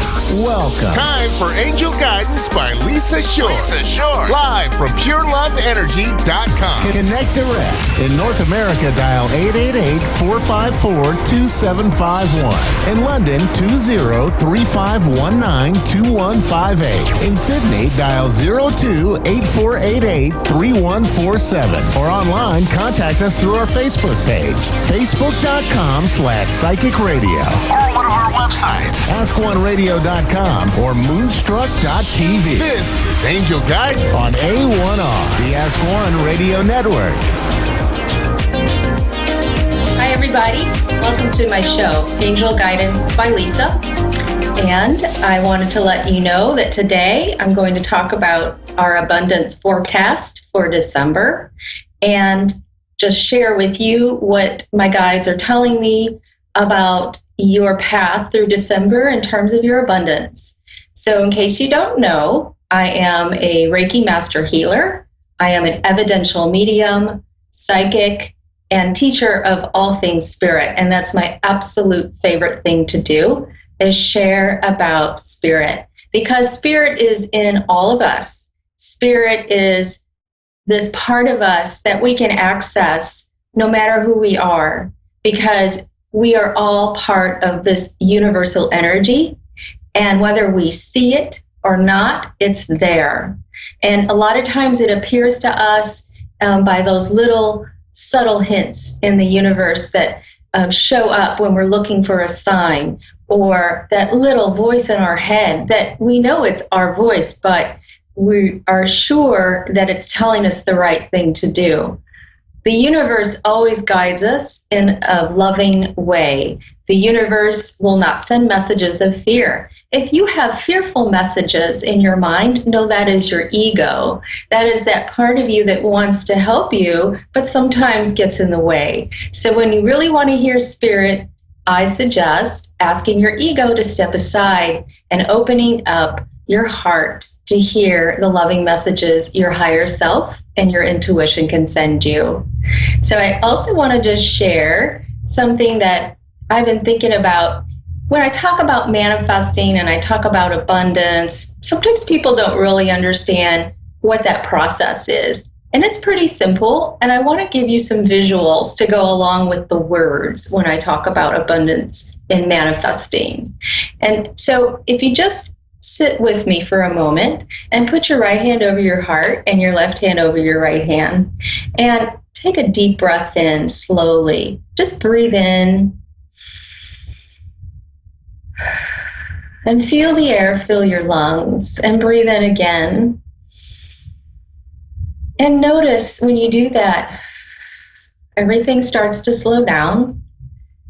And as you breathe, you feel a presence. And you feel this presence of your soul, of your energy, of your spirit. And that presence is how we get into the state of being, of in the now. And to get in that state is important when it comes to abundance and manifesting, because we need to sit with ourselves and know that we are truly sovereign beings and we have control over what we want to manifest in our lives. So this is a visual. This is for B. B. Breathe in and relax and feel the spirit presence in your body. Now, you want to receive. So how do you show receiving in the visual world? Well, a lot of times when we receive something, we hold out our hand to be given something. Now, notice my hand is open. If it were shut like this, it would be not able to receive what you want. And so what you want to do is when you receive, visualize an open hand. Yes, I receive. Whatever your intentions are, you want to open your hand, and you can imagine that, or you can do it. Now, the other thing you do to help with manifesting is to be grateful.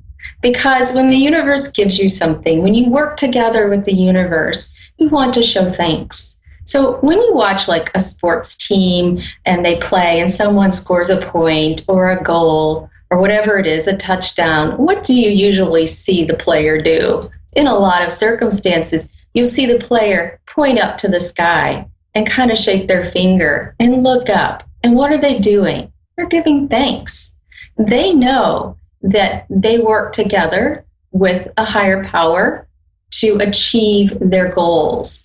And so when you give thanks, you can either point up to the sky, or you can actually just fold your hands in prayer position and say thank you.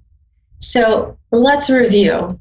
The visuals for manifesting your abundance are to be, breathe in and relax. To receive, hold your hands out and receive all the good. and give thanks. Put your hands in prayer position or point up.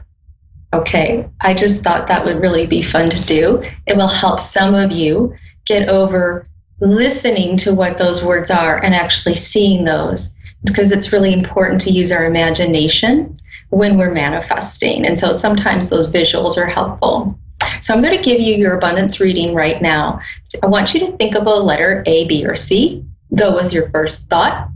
And I'm going to give you a reading if you're letter A, and then letter B, and then letter C. And this is for the month of December. This is your abundance reading. Okay, and I'm just going to draw a few cards, and I want you to think about how this can apply to you. You might want to take a couple notes, and we'll see what comes up in the cards. Okay, first card. If you're letter A, okay, this is surrendering to low self-esteem. All right, you want to surrender this. If you are walking around not feeling really great about yourself, it's going to be more challenging to manifest. So you want to intend that you want to release low self-esteem, feelings of not being valued. You are valued. You're part of the universe. We are all one. There is no one lower or higher than each individual one of us. So understand your value comes from within. Start taking time to honor yourself. Okay, next card. This one is for letter A, words of abundance. So you want to speak words of abundance. You don't want to complain. When you complain, you're bringing down your vibration. And so you choose positive words, because words have vibration too. When we speak, the sound of our voice gives us vibration, gives us a frequency that the universe responds to. And so you want to describe anything you're going through in a positive way. Deny the senses. In other words, don't look at what's going wrong. Start pulling out what's right and talk about it in a positive way, and you'll manifest more. Okay, let's go on to letter B. Letter B, this is for you for the month of December. All right. If you chose letter B, this is something to work on. Okay, this card is surrender to joy. If we're walking around and we don't feel very joyful, and we feel like life is a chore and a burden, we're going to attract more of those types of experiences. When we look at life as an opportunity to be joyful, we will attract more reasons to be happy. And so the key to positive change is to be joyful. Start celebrating small victories. Not everything has to be a lottery winner type mentality. You don't have to always get the biggest and best thing all the time. Some small victories can be as simple as getting a really nice pat on the back from someone you love. Celebrate that. Honor that. So during both hard and easy times, celebrate what's going right. Okay, and the next card for letter B. Let's go here. Okay, release jealousy.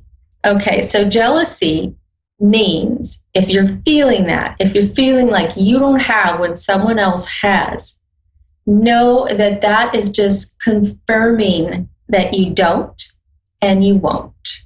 Okay? So when you don't have what someone else has, does it mean that you should have it? No, it doesn't mean that at all. What it does mean is celebrate what someone else has so that you are able to feel good about that victory for them. So let their success inspire you.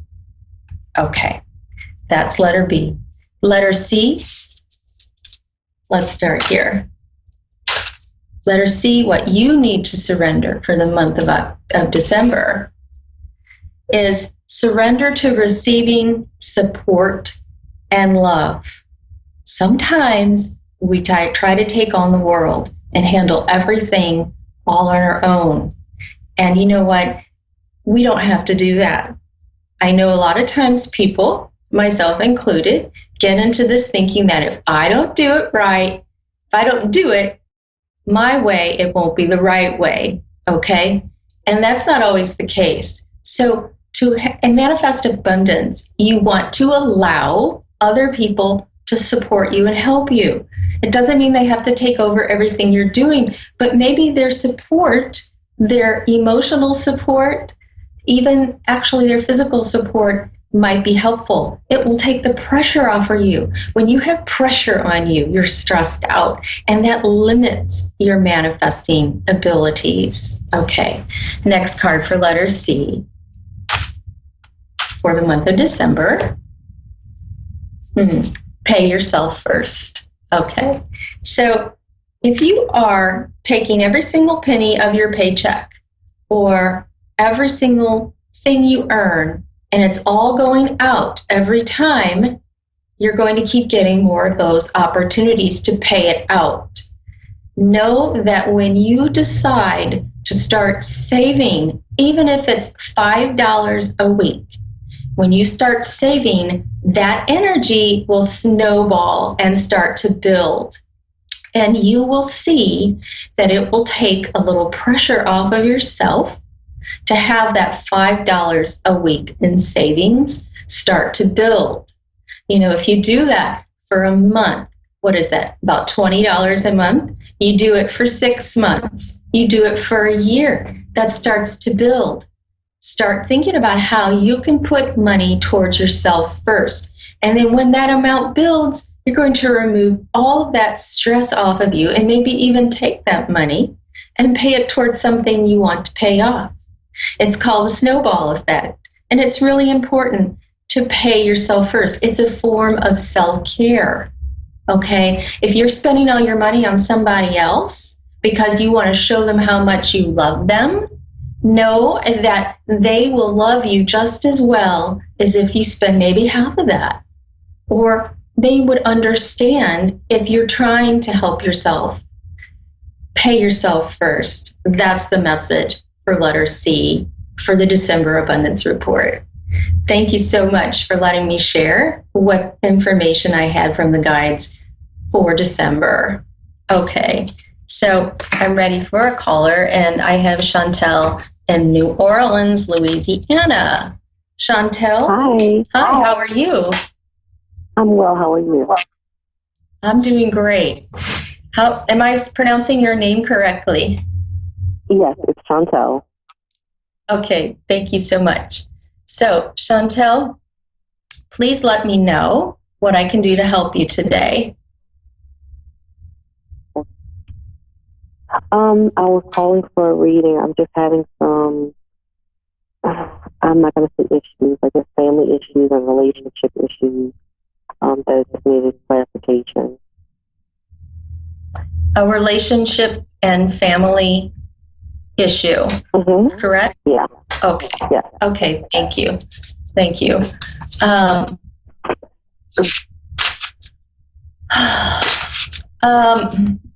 I feel like there's been a division in your family. It really feels like there's two sides who could not come together with an agreement for moving forward. And it's like a stubbornness almost on each side. Does that make sense to you? Yes, it does. Okay, thank you. I feel like there's a really dominant energy here in a person, a dominant person who is really refusing to see it any other way. I see like a wall even put up between you and this other person. I do feel like at some point there will be a resolution. It looks like there's going to be a softening with this person, but it's going to take some time. It's not going to happen overnight because I feel like this person feels so firm in what they believe that and it's almost like a little bit of anger as well. Like they just feel very resentful even a little bit. Does that sound right to you? Yeah.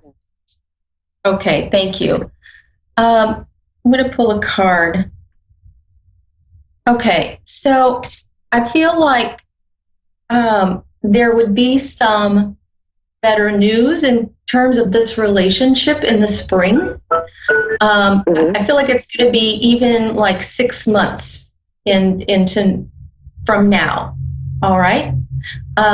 You're going to need to give it over to God. I mean, I hear like you have to completely surrender this situation, this circumstance, because I feel like you have no idea what to do about this now. And it's almost like you were blindsided in a way, like you didn't expect it to go this far. Does that make sense to you? Okay, thank you. I also feel like there's something around money as well, and that may be connected with this. I feel like that's part of the family dynamic too. There is a money issue here. Let me see. I just drew a card. Okay, so it feels like there is something where you're trying to please, and instead of you actually deciding what you want and how to move forward, you are trapped in this indecision, this energy of not being able to move forward, and really it's keeping you there, it's keeping you stuck, and it's keeping the whole dynamic of this relationship with this person in this holding pattern as well. Tell me, can you tell me something? Do you have a question about where this is headed or what's going to happen? Can you tell me something about what your hopes are for this, for resolution? As far as the relationship is concerned, just clarity as to, where is it going, or if this just is for a season, or if this is something that's supposed to be long term. In reference to family, my mother is ill, so that's the stress and the turmoil that I am feeling, that I'm experiencing right now. I see. So, is there a financial? Oh, go ahead. I'm sorry. Oh no, go ahead. You're fine. It feels like is there financial stress around that, around your mother and her health? And okay, because that's what I'm feeling with the family, and and that's something that you carry. Okay, so you carry that. I feel like you're caring for her, because I feel like there's this part of this whole dynamic of carrying her burden for her is weighing you down in such a way that it's pulling you from this relationship. Like I feel like you're stretched in all directions right now. And I am. It's just overwhelming. And so I think I mentioned before, giving it over to God. I don't know if I said God, but giving it over, and the control issue here is I feel like there's other family that needs to be involved in this as well, with your mother's care. And I don't know if there's some resentment with them not helping or something going on, but there needs to be someone who steps in to give you some relief. I feel like it's a sibling or someone who is related in a closer way to your mother. Is there someone you can reach out to that's in your immediate family to help with this burden? It's funny you should mention that. I carry the burden as far as my mother's care, and my father and my sister are kind of not as intertwined as I am. Because you're taking it all on, and you're not it feels like you haven't given them enough space to do this. I know that you feel very connected to your mother. I feel like there's this closeness between you two where you feel like you are the responsible child here. And there needs to be a loosening of that energy, of that connection, so they can step in and assist you. Because it's not, it's not completely up to you. And I feel like you've taken that on as your responsibility 100%. And it's not that, I think you would allow help, but you need to allow this. So I feel like you're very much a perfectionist, all right? And I feel like you are very connected with how you want to know that things are done the right way regarding your mother, and that some other people could not do it in the same way. And I feel like she does require a lot of assistance. I feel like there's even some, can you understand some emotional / mental concerns with her where she's sort of not able to completely understand what's going on all the time? Do you understand that? Yes. Okay. Yeah. Thank you. And she has Alzheimer's. Okay. All right. Thank you. That's really challenging because I have cared for someone with Alzheimer's, and so I do understand the all-consuming part of that. But know this, that other people in your family, your sister, your father, is it your father or her husband? Your father? Her husband. It's the same thing. My father, her husband. Mm-hmm. Okay. Okay. They have a role in this as well. And I feel like there needs to be a meeting, like literally a meeting where you just don't let it slide anymore, because it's just like you just kind of let it slide, like you're just going to do it. And what's going to happen for you, Chantel, is that you're going to get sick. All right. And what I mean by that is, I don't know what form that would take, but something's going to happen when you don't release that control around the situation or the circumstance, that you're going to eventually lose your vitality, your energy, your ability to move forward. And then who's going to take care of you, right? You have to let some of this burden go. And it's not going to harm your mother to do that. It's going to allow the other people who she was, their connections with her, it's going to allow them to step up and give them an opportunity to see what it's like for you. They don't get it. I feel like they're just really sort of clueless about this. Do you understand that? Mm-hmm. Definitely. Yeah. Yeah.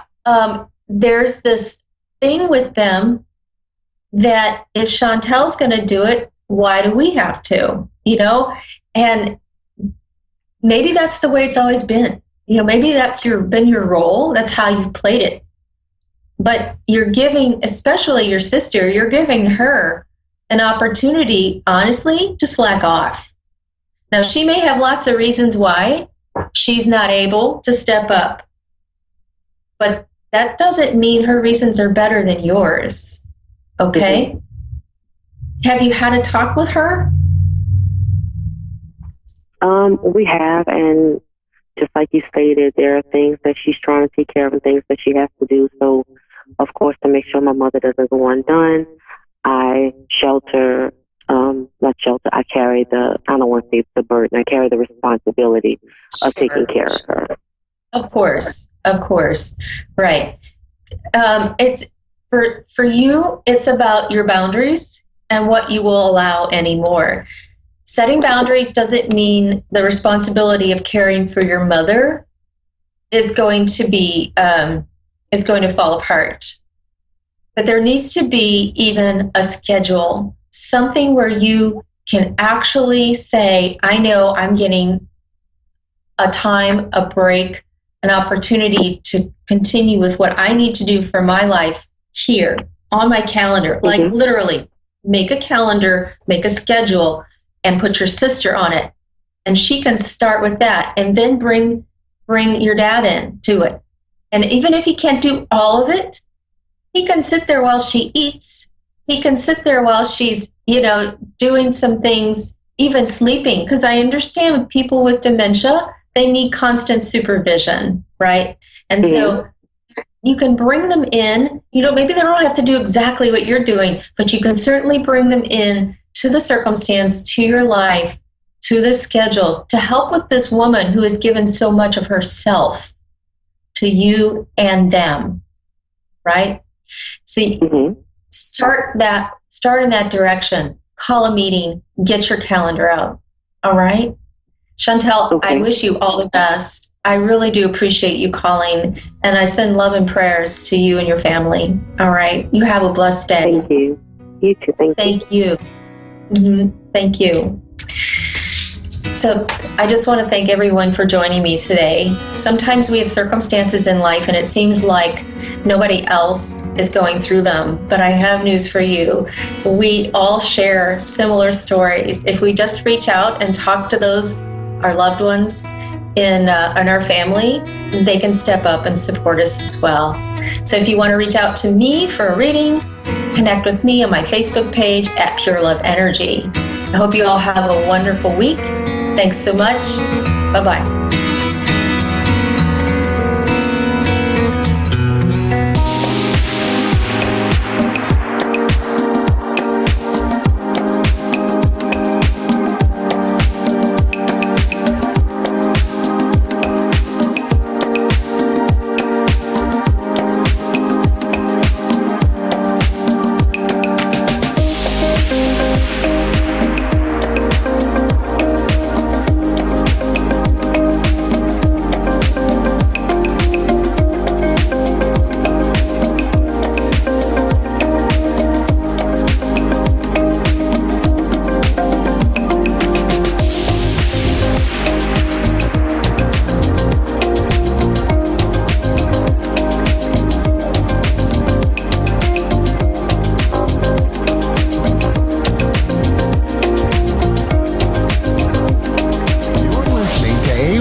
Psychic Radio, Earth's #1 psychic radio network, and watching Moonstruck TV, enlightening television.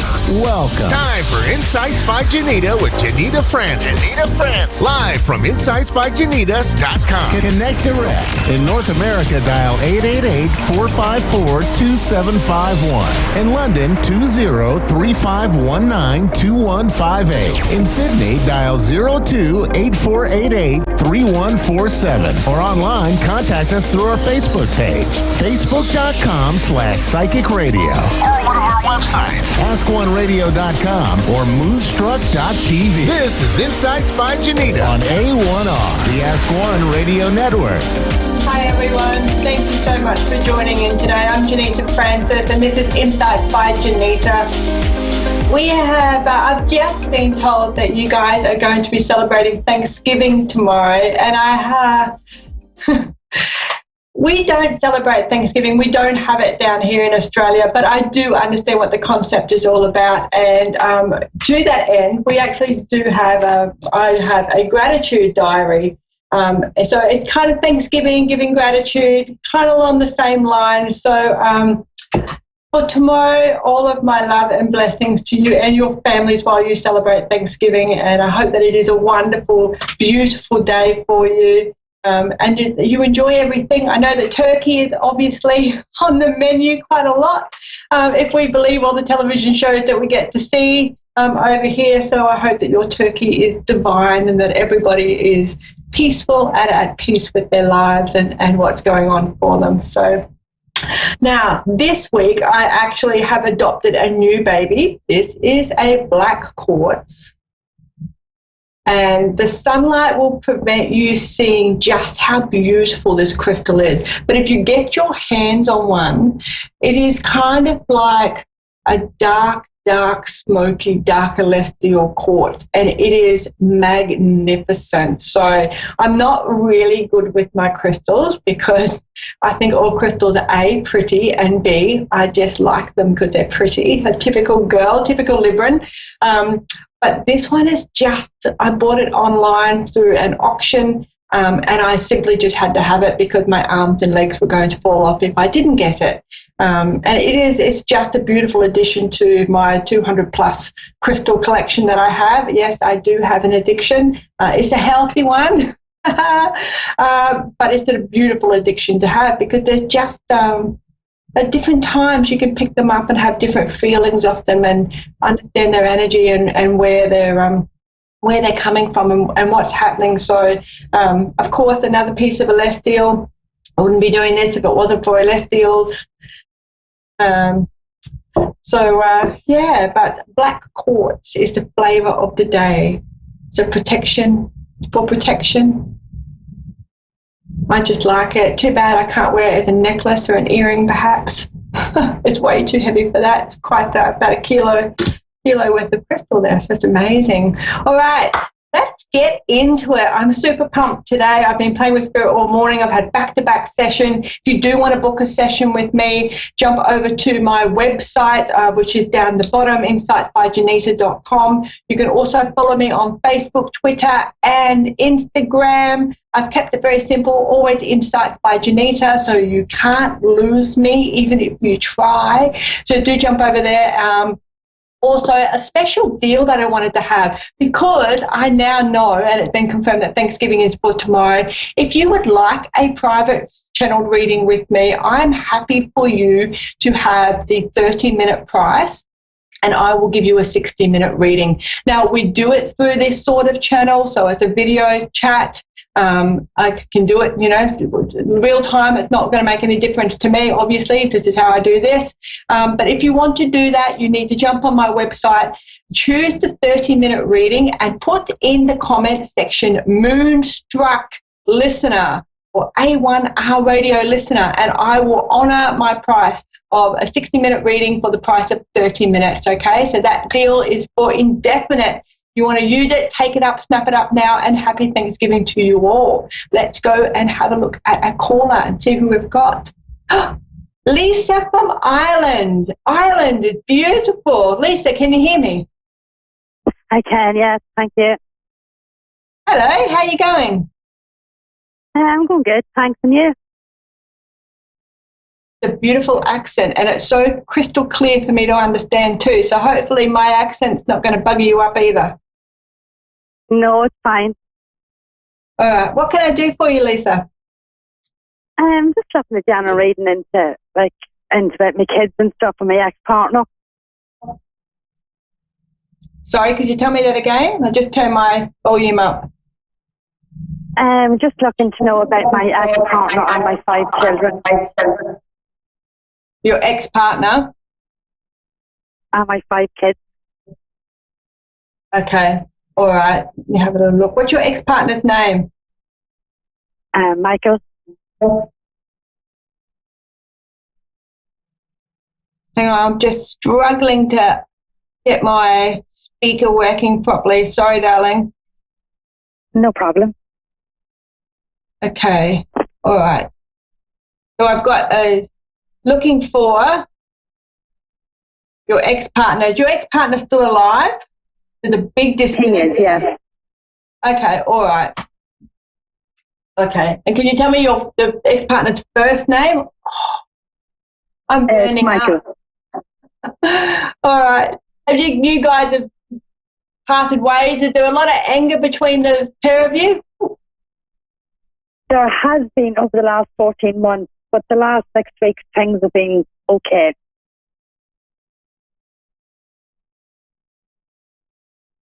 I'm sorry, you're going to have to tell me that again. It's just not, it's quite garbled at my end. I'm not really sure what's happening today. No bother. No, there was an awful lot of trouble and anger over the last 14 months. But the last 6 weeks have been sort of okay. Okay. I tell you that what's going on for me is my whole entire, from my chest up to my head, sounds on. It just feels on fire to me. It's hot. There's a lot of restrictions in my throat, hence I just had to have a drink of my tea. There's stuff not being said. There's heart being hurt. There's heart being protected. There's a lot of emotion involved in all of this. When did you split? We split up last October, and he took the children with him. Right. Oh, it's just, my palms are sweaty. Every part of my body is reacting to you two and your separation. It's just, it's such an emotional, and I know that breakups are emotional anyway, but this is whole other level stuff, okay? It just doesn't. Okay. Yeah, and when I'm sweaty, like I can feel me getting really sweaty with this. So there's a lot of healing going on. There's a lot of things that need to be said. There's some stuff that hasn't been said yet. Are you on talking terms? Yes, we are now. But it's just when he left last year, he took my children with him. Right. So, like, I haven't seen my kids in, I'd say it must be about 9 months now I haven't seen my children. Okay. All right. Are you looking to get back with him? Is that? Yeah. Yeah. Okay. All right. Let me have a little look at that. Yeah. Look, I think if you guys as a couple are able to work through, it's the fact that my chest is on fire said that I don't think that everyone's being open and clear and honest about how they're communicating, and I don't think it's because it's vindictive. I think it's because it's just too raw. I don't think either of you feels comfortable or feels more strong in the fact that you're separated. Does that make sense? It just feels like it feels wrong that you guys are not together. I can't quite put my finger on why it's happening this way. Counselling, if you and your partner will go to counselling to sort of try to work out ways to cope and find new mechanisms to be able to communicate effectively, that would be perfect. I just got one of my guides shaking his head, so I don't think that your partner will feel comfortable. One of you is not comfortable talking to strangers about your innermost feelings. So that that might not necessarily work for you. The thing is, though, it's the only way forward is to try to find a different way, because what has led you to this breakdown is the fact that it's not, the things that there are things that are just not working anymore. So you need to find new ways of doing things. Okay, he's there's a kind of a little bit of a reluctance or a little bit of depression, a reluctance to talk. I'm actually even struggling to find my words. Every time I tune into your partner, I can't get my words out. So it's kind of like he's got two modes: shut down and silent, or be heard, perhaps. Yeah, exactly. Yeah. Look, I like his energy. I think that you using your gut and your intuition is a smart way of going about it, and I know that that's what you're doing now. You're kind of feeling you're allowing your divine feminine to guide you a little bit through this minefield at the moment.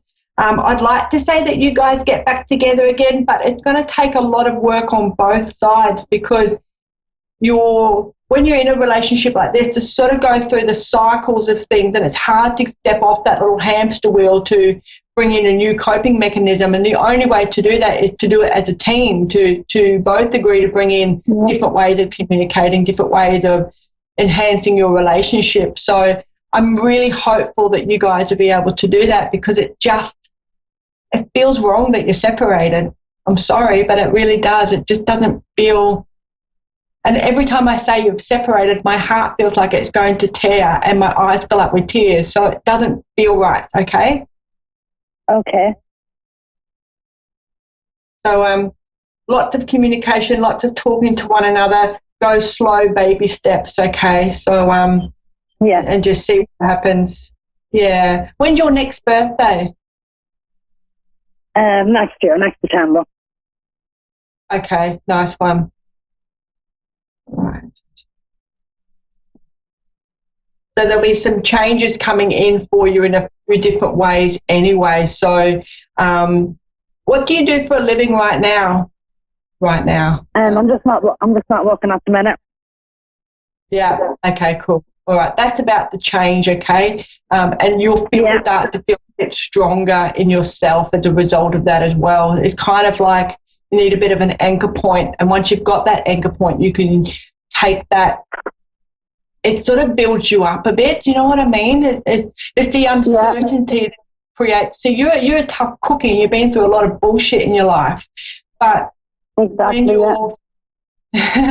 you're feeling unstable in every area, it's really hard for you to find your footing. It's kind of like you're on a jetty waiting for the tide to swell, okay? So if you just get that one little anchor point that you're strong and stable with, then everything else will fall into place. So lots of changes coming in for you in 2020 in a big way, and it will see you releasing a lot of the past that no longer serves you as well, because you kind of hang on to that a bit. But that's how you learn, by going through stuff, and you experience it, and then you bring that information back up when you need to process a similar scenario, okay? So we will do that. I think it's a pretty clever way of doing things. Now, what sort of healing work are you doing? You working purely spiritual stuff on yourself? No. Okay. Can I recommend that you maybe try a few different things out and see how you go? Yeah. Yeah. Purely because I think, I'll just find my cold chart. Purely because I think that from an intuitive point of view, you're quite clever. I just touched my back of my head. So you're thinking about things. You're a bit of a deep thinker. You process things differently. Yeah. I think if you started to do a little bit of spiritual work around, in particular, crystals, because I keep looking at mine and I keep hearing crystal. So I'm kind of thinking they want me to talk about crystals, and get some of those grounding crystals. Tiger's eye just popped straight into my head as well. So you might need to grab some of that for yourself, and some local stuff as well, to like local crystals that just in the island, Scotland, that sort of area, Wales, those sorts of things, because that'll have the different frequency, the northern hemisphere frequency that you'll need to be able to ground yourself in a different way. And I think that they'll suit you quite well moving forward. But yeah, you've got a real knack for natural things, okay, natural gemstones. Oh, okay. Cool. Thank you very much for your time. That was very good. Thank you. All right, my darling, you take care of yourself. Thank you very, very much. You're welcome. Bye. Bye. Thank you. Bye. Thank you. Okay. What a lovely lady. It's difficult when you feel torn because it doesn't feel right that people have separated. It just doesn't feel right, and you want to keep them together. But sometimes, it takes two to tango, most definitely. So hopefully they can work it out, and I wish them both the very best that life has to offer. Okay, let's run over to Alberta in Canada, where we have Cheryl. Hello, Cheryl. Hi. Hello, how you going? How are you? Pardon me? Very good, very good. What can I do for you? I'm just looking for something general. I just finished having surgery, and of course, then you always worry about finances and stuff like that. Okay. All right. I've got a smile on my face because when you said finances, you're worrying about finances. The finances have always been a little bit of a worry for you anyway. But you're quite savvy with money. You just worry about having enough. And it's not that it's not a greed thing for you. It's not. It's just about you being comfortable in the fact that you've got that, a little bit of personal power, a little bit of that buffer. So we call it in Australia money for the rainy day. So and we live in a desert, which is quite ironic, but we kind of saved this little bit of money, and it's a buffer zone. It creates stability and safety for us. So if something does go wrong, we know we've got this money for a rainy day. In your case, you've got a few little different worries that contribute to the finances. So I think that there's some other layers of worry and the finances sort of like the top layer, the most difficult way. So it said that hard work is leading to success. So the hard work that you've been doing, so you've been doing quite a lot though. Okay, they show me in when they need me to understand what we're talking about from a spirit point of view, they'll give me little weird pictures because they like to stir me up.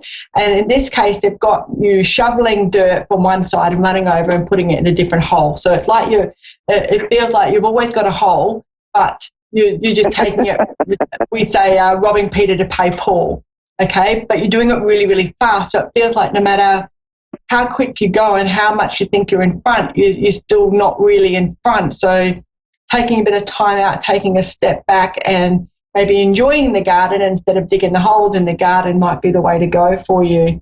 You've got a lot on your plate too. You're a bit of a worrier. You're a bit of a worrier in general terms. How's your sleeping going with that going on? Is your sleeping? I've just got a massive headache, so so you struggle. You process things and process them to the point that you run out of variables because you're so good at processing stuff. Sometimes, yes. Yeah, it's like the hamster wheel. And are you choosing more logical decisions over your emotional decisions these days? So you're able to operate from your head more than your heart? I believe so. Yeah. I believe so, yes. Yeah, and I think you've had to do that. I still listen to my heart. Yeah, because you've got a really you've got this energy. You know when sometimes you see people and you just want to hug them? You've got that sort of energy where there's just a nice, safe energy. It's a nice comfort feeling around you. And you get that by being emotional and by being gentle and soft. But there's some things in your life that you've had to kind of guard yourself a little bit more about. And that's when you started to learn to make head decisions and to listen to your head a little bit more than your heart. And it's a conditioning that you've had to go through because you were getting hurt. You know, it's a self-preservation trick that you taught yourself. And I can completely understand that because I have the same self-preservation check and that mechanism to make sure I don't get hurt. You've got a couple of really lovely things coming up for you in the next 3 to 6 months, which is very, very nice. So whatever you've been working on, whether that's trying to settle down a few chaos moments or some crisis in your life or just things feeling like they haven't been going quite the direction that you want them to go in, they're going to start relaxing a little bit, which will give you a bit more of a relaxed frequency and a relaxed feeling within yourself. And when that happens, that's when you're actually able to just chill a little bit, not have all those extra pressures on you that you have had, especially in the last 2 to 3 years by the sounds of things. Have you got a holiday booked, Cheryl? Do I have what? Vacation, yes. I haven't taken a vacation for years. Okay, yeah. So it's been a long time? Long time. Yeah. Is there a reason for that? Do you feel a bit stuck or it feels like a change of scenery, a change of view, change of outlook would really do you quite well. I can hear I Want to Break Free, Freddie Mercury's Queen song, I Want to Break Free in my head. So I think that, something a little bit different for you will just some different experiences is really what's up your alley. in Canada, you've got, what have you got in Canada? You've got Whistler, haven't you? Is that very far from you? I think it's about, I don't know, probably about 18 hours. Quite a ways. Okay. Quite a ways. I'm wondering if you, because I don't know a lot about Canada, I'm not even going to try to pretend, but I think a change of scenery within your own country is very much on the cards for you. Kind of feel like you need to sit by a lake somewhere and just dangle your feet and just catch your breath. I keep getting back to that. It won't be this time of year. Oh, is it cold? Oh, yeah. We're getting there. Oh, okay, maybe not when it's freezing. Oh, well, melting down here. Sorry about that. I'll meet you halfway with the weather situation. I'll send you a little bit of warmth. You can send me a little bit of cool. Okay. Just not a problem. Thank you. I kind of feel like you just need to catch your breath. They've taken me back. They've taken me back to that shovel, like just going for it and doing a lot of work and going really fast and not really giving yourself a breather. And when you said it's been a long time since you've been on a vacation, I'm like, okay, that makes perfect sense. It's kind of need to you need to call a time out and just get away from everything. Get away from everything. Have you got a dog? Or do you have a dog? Yep. Yeah, okay. So that dog is an amazing little critter. Well, not really little, is he? Yeah. But it's he's a healer. It's a total healing capacity there. Very, very much got the right idea on life. Just chill out. Sniff it, have a pee, have a poop, walk away, go and do something else. So I kind of like. Do you spend a lot of time with your dog? Yes. Yeah. Yeah. Is there a way that you can take your dog away with you on holidays? Oh, probably. Yeah. Yeah. Yeah. Because I kind of feel that you two have got a really close bond, because when I tune into you and not everything else that's going on around you, I just tune into you. Your puppy, I call all dogs puppy, your puppy is right there with you. So like laying at your feet, that kind of thing. So Pup wants me to let you know that he's with you, that nothing's changed, okay, that he's staying there. Very front of mind. Very aware dog, which is beautiful. Very nice. All right. Did you have any other questions for me? No. Do you see some type of a financial blessing coming my way? What was coming your way? Do you see a financial blessing coming my way? Financial blessing. Okay, let's have a little look. So that's a windfall, isn't it? That is a windfall. Okay. What I do to get the information coming through is I try to put you in that scenario where there's money sticking to you, or you're putting your hand out and seeing if there's money coming in. It's not a handout situation, but money is coming to you, but it's trickling in at a steady rate.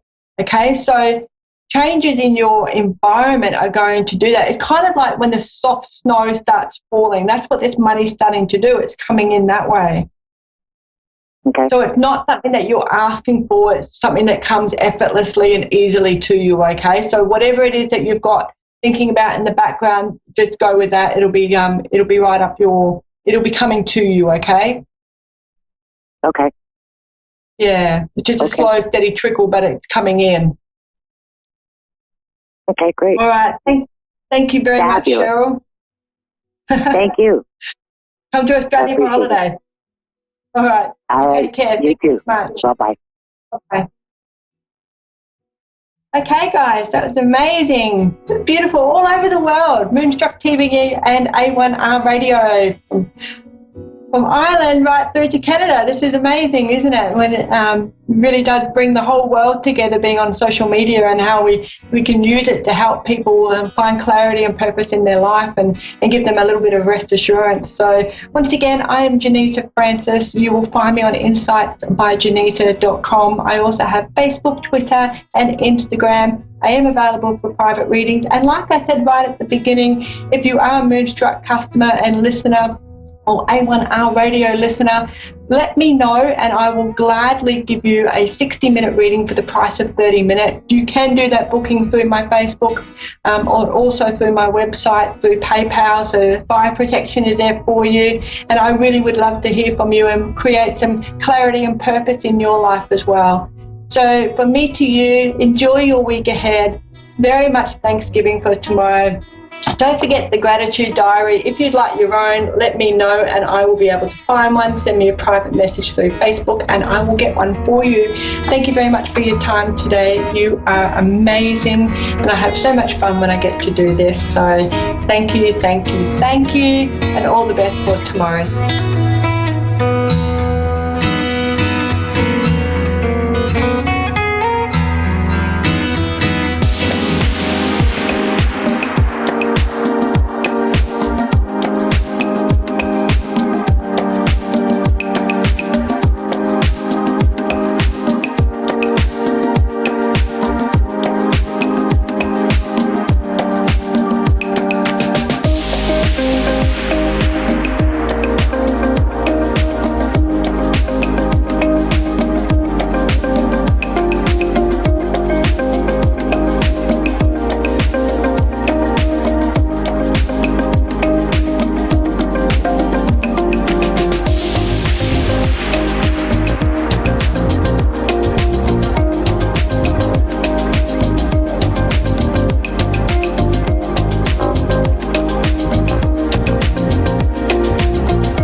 A1R Psychic Radio, Earth's #1 psychic radio network, and watching Moonstruck TV and Lightning Television. Welcome. Time for Amanda Hall Psychic with Amanda Hall.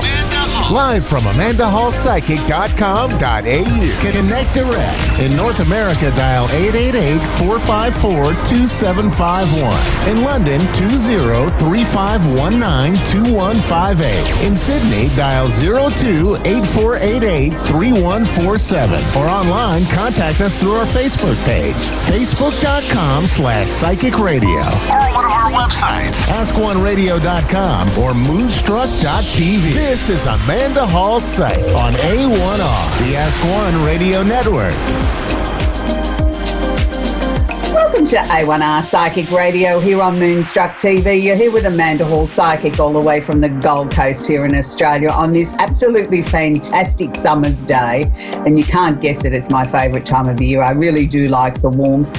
And also I like it because it's the Sagittarian time of the year. It always makes me feel uplifted and positive as we head towards the festive season. And look, I know many of you say, oh, look, not Christmas again, but I absolutely adore Christmas. I love all the Christmas carols and all the positivity, and I feel that it sort of puts people in a good humour. You know, for those of you that have had a tough year, you sort of think, well, thank goodness this year's almost over, and for those of you that have had a fantastic year, you're reflecting back and saying, wow, what an amazing year.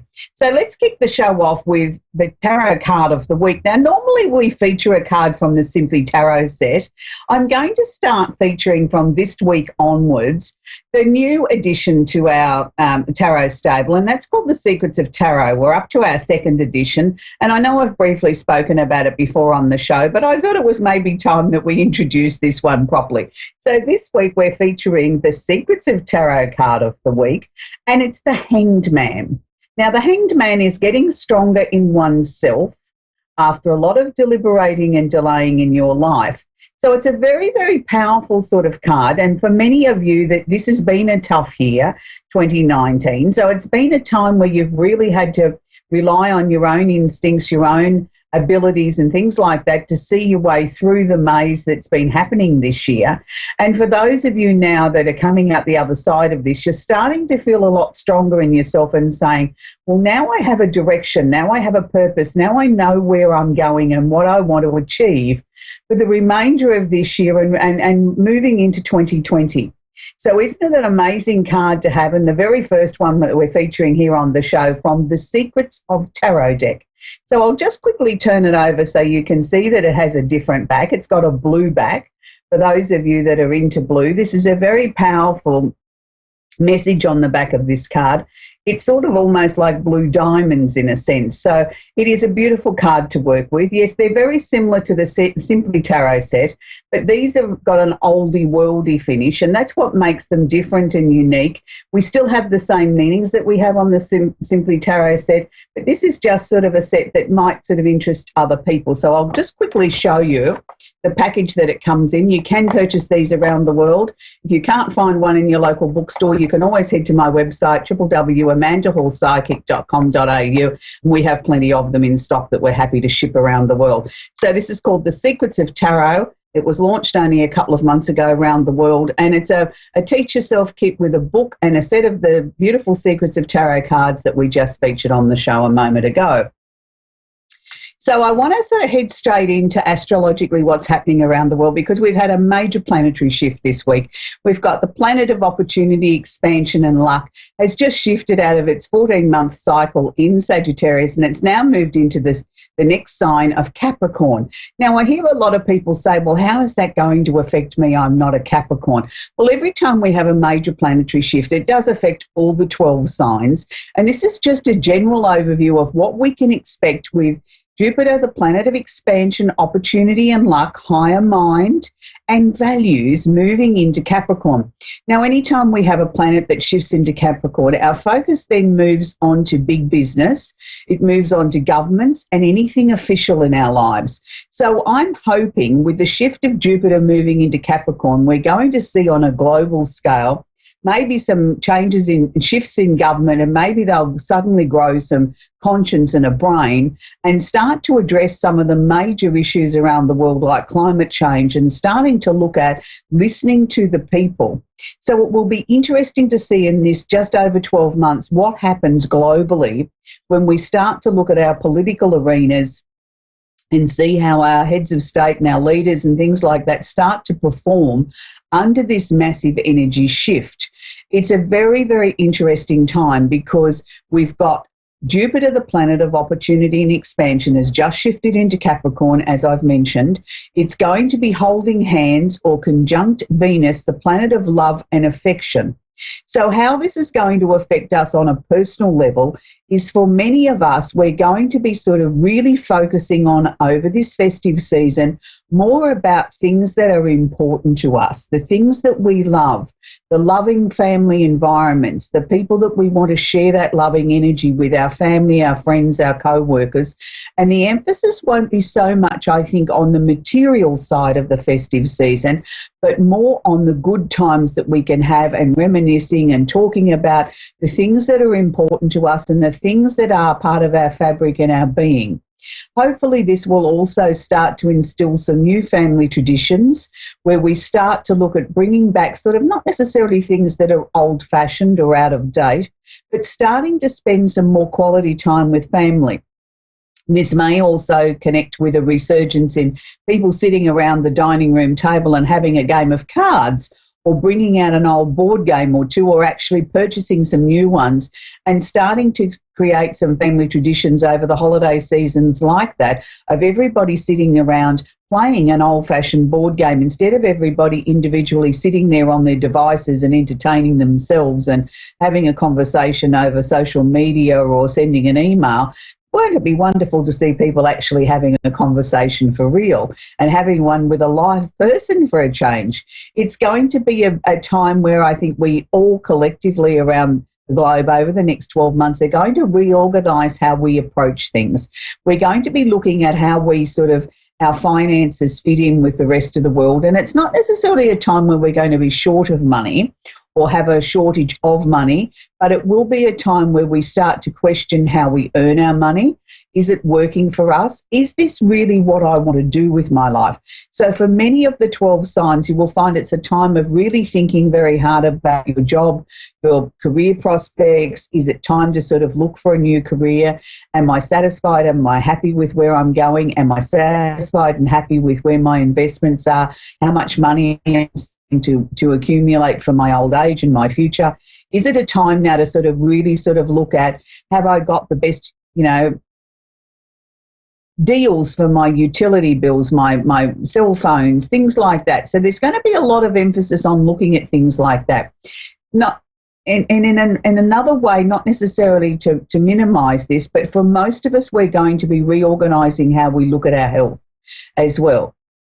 For many people, that will be simplifying their lives and going back to a simpler form of eating and food production, of looking at what you're actually putting into your bodies and sort of being aware that we are what we eat. And if we want to feel more energised and feel more well generally, we need to be aware of the food that we're putting into our bodies. So this could see an upsurgence in the way that we the consumers, demand that we want our food production to be. We might be looking for more organic or more natural type of foods, less chemicals, less pesticides, and it's going to be a very interesting shift. So I wish you very well over the next 12 months with the Jupiter transit in Capricorn. And don't forget, we've also still got Saturn and Pluto that are still doing their transit in Capricorn too. So there's going to be a lot of emphasis on the Capricorn energy for the next 12 months. So for those of you that are a fellow Sagittarian, happy birthday. It's our month. It's our time to shine. So I'm going to sort of quickly feature our candle of the week. And this week I've chosen My Angel in the Sky. Now, for those of you that regularly watch the show, you'll know this is a candle that I brought out in our range, fairly early in our range, to have a candle that we can use to celebrate and remember those that are no longer with us. And it's a special time of the year when we come to the holiday season where many of us want to have a candle burning to remember those that won't be sitting at the Christmas table with us this year, those of you that have lost loved ones in the past. And it's always nice to have a special, subtle candle burning in the background, that you can have something that doesn't sort of overpower the festivities, but also puts a really nice, calming sort of energy throughout the house. Now, this is my candle called My Angel in the Sky. It's something that I burn regularly for the month of December, because I have lost loved ones throughout my life like other people have. I don't think any of us are immune to that. And it's one of my favourite candles to burn for that reason, because I feel that if we can hold them dear in our hearts, and people have said to me over the years, you must be mad, Amanda. I've always, since my husband died many years ago, always have a spare seat at the dinner table on Christmas Day for my late husband and any other relative that might want to pop in and join us. And my children used to think it was funny when they were little that, we'd set a place at the table for Daddy and put a party hat out and a Christmas cracker. But I wanted to set those traditions that just because he was gone, he wasn't forgotten, that it was something that they could sort of focus on and still bring happiness into their day, being little people and, the excitement of Santa coming and what the holidays bring. So it was a family tradition for us to do that. And my children have now grown and left home and do come home for the holiday season, but we still keep that tradition alive. And I always have a couple of these candles burning. So you'll find these in our store as well.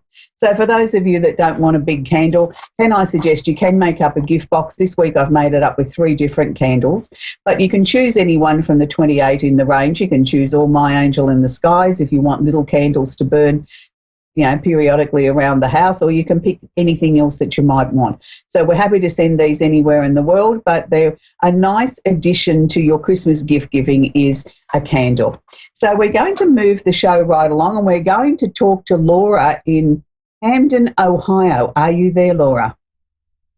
I'm hanging in there. Nice to speak with you. Lovely to speak with you too, Laura. Do you have a question I can work with, sweetie? Yes. I've been struggling here lately with some health issues, and I was kind of wondering if you've seen anything in the near future for me. Okay, Laura. First thing I must share with you, Laura, is by law we're not allowed to talk about health issues in a definite sort of sense because I'm not a medical practitioner. But what I can do is I can look at the situation for you on an energetic level and share with you what I'm picking up in that way. So if that's fine with you, that's how we'll proceed. Okay, first thing that they're showing me was that there was an awful lot of emotional stuff, Laura, that you had to process and let go of. And it's not just, I'm not just talking about this year. I'm talking about this has been building up, I think, fairly consistently over the last 3 years. But it's like it all came to a point this year where we had to sort of release it on a physical.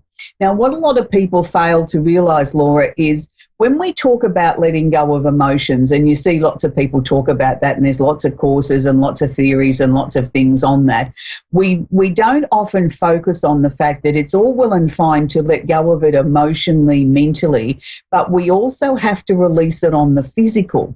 And people don't quite understand that. And that's quite often why we manifest illness or disease in the body, because it's our body's way of releasing or letting go of that emotion that we had locked in our physical bodies for some reason, or, things that we've just gathered over a lifetime. So that's part of what's been happening. Also, I'm going to say to you, I think that you are such a high energy person that you never really honour your body and standing still or sitting still for a while unless you're sick. It's like you keep going until you drop. So your body was sort of trying to share with you, it's okay, Laura, you can sit down, you are allowed to have a rest, and you don't have to have an excuse or a reason to have a rest other than you just want to. So I think by learning to listen to your body, which it's forced you to do in this last 12 months particularly, you're starting to bring everything back into a balance. Now, it's not just your health, it's other areas of your life as well. I also sort of feel what you've learnt in this last 12 months was you don't have to be everything to everyone, do you? That you can turn around and say no without a reason, without giving them an excuse or I can't do this because of that. The answer is just no. And that's taken you a long time because you're such a giving person and a person that doesn't like to disappoint anybody that you gave so much of you that there was nothing left for Laura. And this is why this had to manifest in this way. They're not showing me anything here that I feel would be, when I say a serious thing, it's certainly what you've experienced health-wise is serious in its own right, but it wasn't life-threatening. So it's sort of like it just seemed to be one thing after another, but none of them collectively were life-threatening, even though they were annoying and you didn't like it and you don't like being sick. It certainly wasn't, well, I've only got 6 months to live or anything like that. So we have to put that in context of what it's actually meaning. Also, too, did you sort of notice in the time that you've had these changes going on how different people reacted to you because you weren't there, you weren't picking up the pieces for them? No, not really. It's just come over, a period of time. And as you'd said, it's like the past 3 years. I lost my mom. It'll be 3 years this February. Mm-hmm. And I think as just gradually time going on, as you said, I'm a very giving person. And I don't like to disappoint. And I'm kind of like the mother hen of all. I take care of everybody. And I think, I really become to notice that whenever I just was just so emotionally and mentally drained. Well, that's understandable, Laura. I mean, we all grieve in a very different way. And if there's one thing I've learnt in all the years I've been in this sort of work, there is no bus timetable for grief. People used to say to me, once you get through the first 12 months, that's the hardest. Well, I disagree with that. I think the first 12 months, in a sense, yes, it's difficult and it's such a shock. And yes, we've got to learn to work with that. But at the same time, it's in a sense comforting because we can refer back to this last holiday season or this last Easter or mum's last birthday or the last time we went on a picnic. And once you get over that first 12-month anniversary of everything, it's much harder, I think, in that second and third year because all of a sudden we don't think back to 2 Christmases ago with mum. It's sort of like, oh, my goodness, mum's never going to be here again to share this. And it's like the realisation hits you. And it hits you in such a way that you sort of think, gee, I think I've been run over by a steamroller. And by then, everybody else around you is expecting you to be better. And they're sort of busy getting on with their lives, which they should. But that's the time when I think you need people the most. And it's sort of like there's really literally no one there, other than people that might be close and have the same loss as you do. Right. I'm not associated with anybody or close to anybody at all. No, but even if you were, they're busy trying to keep their head above water. Do you know what I mean? Like they're not going to reach out and say, gee, I'm struggling, because they don't want to be seen as, being silly or why aren't they coping when everybody else seems to be coping. So grief is a very personal thing. And I was only talking to somebody last week about this, that they were saying it had been 30-odd years since they'd lost somebody very significant in their life. And I said, well, are you struggling again? And they said, yes. Why is that so? And I tried to explain to them again the same thing. There is no bus timetable. And some years it will be harder than others. And it's not necessarily, can you say it's the 30th year or the 24th year or the 3rd year that it gets the hardest. It's a personal thing for everyone. But I feel your mum is certainly very strongly around you. And she's sharing with me that there's a lot of endings and a lot of change and a lot of positive things to come in this next 12 months. She keeps showing me a pink flower, but I wouldn't say it's a rose. I would say an unusual sort of flower. Was there something that was particularly she liked that wasn't a common flower? A carnation. Right. Okay. That's not common by today's flowers. It's one of my favourites, actually, and I very rarely ever see them here in Australia now. But, yes, that would fit what I'm seeing because it was a small pink flower. Well, she was handing me a single pink flower to give to you. So I'm taking from that, that's her way of telling you that everything's going to be okay and enjoy the holiday season. And she wants no more tears if possible. She wants to see some joy in those eyes again, Laura. Mm-hmm. Okay. Okay, sweetie.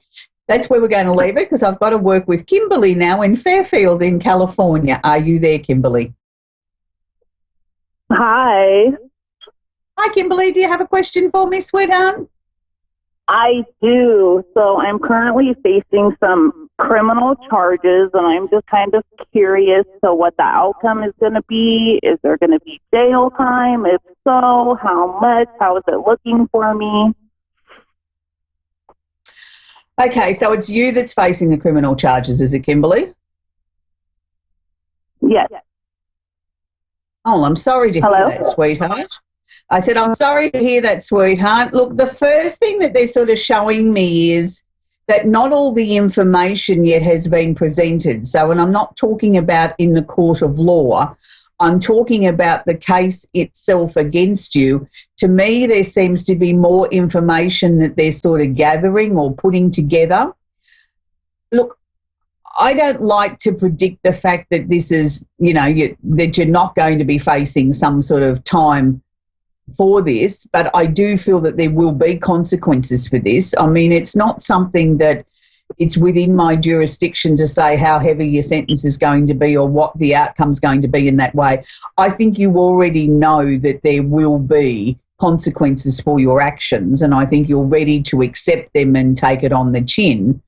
The thing is, I feel now that you're starting to realise that maybe you could have made some better choices, and you're starting to learn from your own actions, and that's a good thing. It's not that I think that you were easily led, Kimberly, but I think part of what happened here, you were just in the zone, and it's like you didn't really apply common sense to some of the things that you did. And I think that's got you into a little bit more hot water than maybe you were aware of what could happen. So, look, I know that there's consequences for your actions. They don't show me what they actually are, but I do think that they're going to be a little bit less than what has been predicted. I'll put it that way. Okay. Well, that's good news. Yeah, I mean, by how much I don't know. They were just showing me it's a little bit less than what, you've been told could very well be.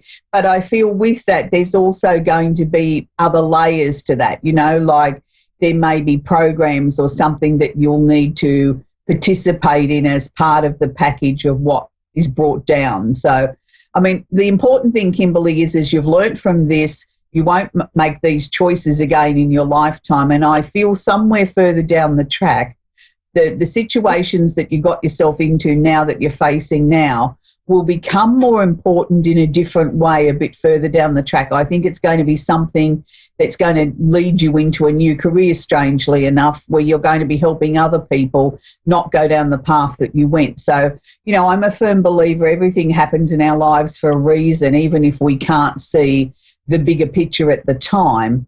There is always a reason why these things happen. And for you, I think this is going to be life-changing, and not in quite the way that you first anticipate. This is going to lead on to other choices, other decisions and other steps in your life that are going to be much more fulfilling than certainly that this was. And it's a good thing. There's going to be good that's going to come out of this negative situation, shall I put it that way, Kimberly? So I wish you well. I know that you're facing this head on, and that's the only way you can. And you're not sort of turning around blaming anyone else. You're saying, I'm fully responsible for this, and I'm happy to, well, not necessarily happy, but I'm ready to take whatever is dished out to me over this for my choices, and you will do it and do it well, and then you'll be ready to move on. So we wish Kimberly well with her future ahead. So it's a very interesting time of the year, as we've spoken about, with the holiday season. It's always a very difficult time because we all remember those that won't be joining us this festive season. And for those of you that it's new to having that spare space at the table that was filled last year, I know it's going to be incredibly difficult, but make sure that you still honour their wishes and their memory and the things that they like to do. And sometimes it's nice when we've lost somebody to sort of bring back a tradition that maybe they were fond of. If they loved, hiding all the Christmas crackers from the children, then maybe use that tradition that they had in their memory. There's always ways that we can honour the people that are no longer with us and keep their memory alive. And it's interesting how the smaller members of the family, the children and the grandchildren, love to hear stories about people that aren't at the Christmas table, because to them it's part of them learning and growing from their family experience and understanding maybe something that why they find that really amusing or it feels comfortable to them. So it can be quite comforting to know that even little people sort of do take on family traditions and traits without even being aware of it or being taught. So remember those sort of traditions as we head towards Christmas. And as I said, it's my favourite time of the year. And whether you have a fresh tree or whether you have an artificial tree, I mean, that's a personal choice. But make sure that you decorate it and you embrace it and you enjoy it, because it's supposed to be about looking at the tree and sort of, spending a little bit of time wondering and meditating or just daydreaming about what your life could be and what positive things we've got in our lives and things that we've got to look forward to and the things that we've got to be thankful for. And I think that's what the magic of Christmas is about, is to be able to be positive and have fun and, don't eat too many things that you shouldn't eat, but, that's part of the joy of it too, is having treats that we normally don't have during the year. For me, it's going to be certainly my favourite thing is fresh mangoes and seafood, so that'll be my treat for the year. That's my favourite things to eat. But for many of you, you have lots of holiday traditions, and I think it's the year to sort of really bring some of those old family traditions back out into the light and sort of embrace them and enjoy them and call it grandma's pie or whatever the case may be. And as I said, we have many traditions in our household, and one of them is that our Christmas tree must always touch the roof. No matter how small it is, you can put it up on boxes on top of a cupboard, but it must always touch the roof. And I'm a fresh tree person, so for those of you, if you want to share with me what your family traditions are and your Christmas treats are, I'd love to hear from you. So until next week, enjoy the festive season and get ready for Christmas. Bye for now.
to A1R Psychic Radio, Earth's #1 psychic radio network, and watching Moonstruck TV, enlightening television. Welcome. Time for the Modern Day Medium with the Modern Day Medium. Modern Day Medium. Live from the moderndayMedium.com. Connect direct. In North America, dial 888-454-2751. In London, 20-3519-2158. In Sydney, dial 02-8488-3147. Or online online, contact us through our Facebook page, facebook.com/Psychic Radio. Or one of our websites, askoneradio.com or moonstruck.tv. This is the Modern Day Media on A1R, the Ask One Radio Network.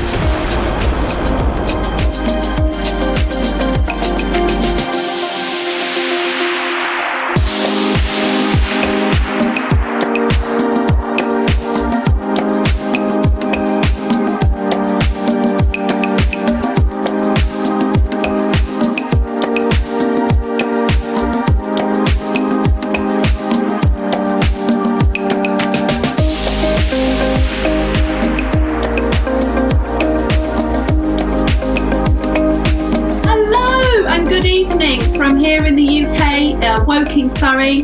This is the Modern Day Medium, and I'm really excited to be here this evening. This is my first broadcast working with Moonstruck TV and Air Radio. I have done a lot of Facebook Lives, so thoroughly enjoyed it. So I thought, seeing as though this is my first time, I'd introduce myself to you and let you know a little bit about me, my background, what I do, and how I spend my days. So as you can see here, I am in my treatment room, my healing room. This is where I see my clients, where I do my psychic mediumship readings and all of my healing as well. It's absolutely got a lovely, beautiful, calming energy in here. My guides are always in here with me, always ready and eager to work. So I absolutely love it in here. And it really is my own little healing sanctuary, which so many of my clients, the minute they come in here, they just say, oh my goodness, Michelle, this is so cozy, it's so comfy, and just emotions start coming out. And then I know that we're ready to work and start doing some healing. So I'm the Modern Day Medium, and I'm just going to chat a little bit about me. When I was 12 years old, I first saw spirit standing in the corner of my room. I was lying in bed, couldn't get to sleep. And there was what looked to me like a 6 or 7 foot figure wearing a black cape stood in the corner of my bedroom. Well, you can imagine, I was absolutely petrified. I didn't know what to do, where to look. Immediately ran to mum and dad after I could move. I felt absolutely frozen. It was just absolutely crazy. Went into mum and dad, told them what happened. Obviously thought I was barking mad. And then so that was the beginning for me. And then many years later, I lived in Asia, in Malaysia. And that's where I first started my true healing and spiritual journey as an adult, where I started with Reiki, the beautiful energy of Reiki, that beautiful earthbound energy. And I took my first Reiki there in Asia, which I just absolutely loved. And that was the beginning for me in 2005. Then I went on to continue with the rest of my Reiki.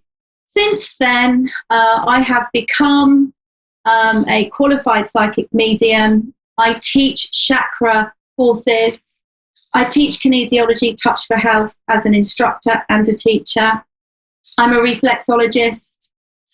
Goodness me, shamanic practices. What else do I do? Rohani teacher. I do a lot, and I just absolutely love it and love the changes that healing can bring in for us all. And indeed, the healing that we can do for ourselves as well. Let's not forget, we all have that capability within us. So let's not forget that. Let's not forget we are all energy. That's really and truly what we are. Energy. It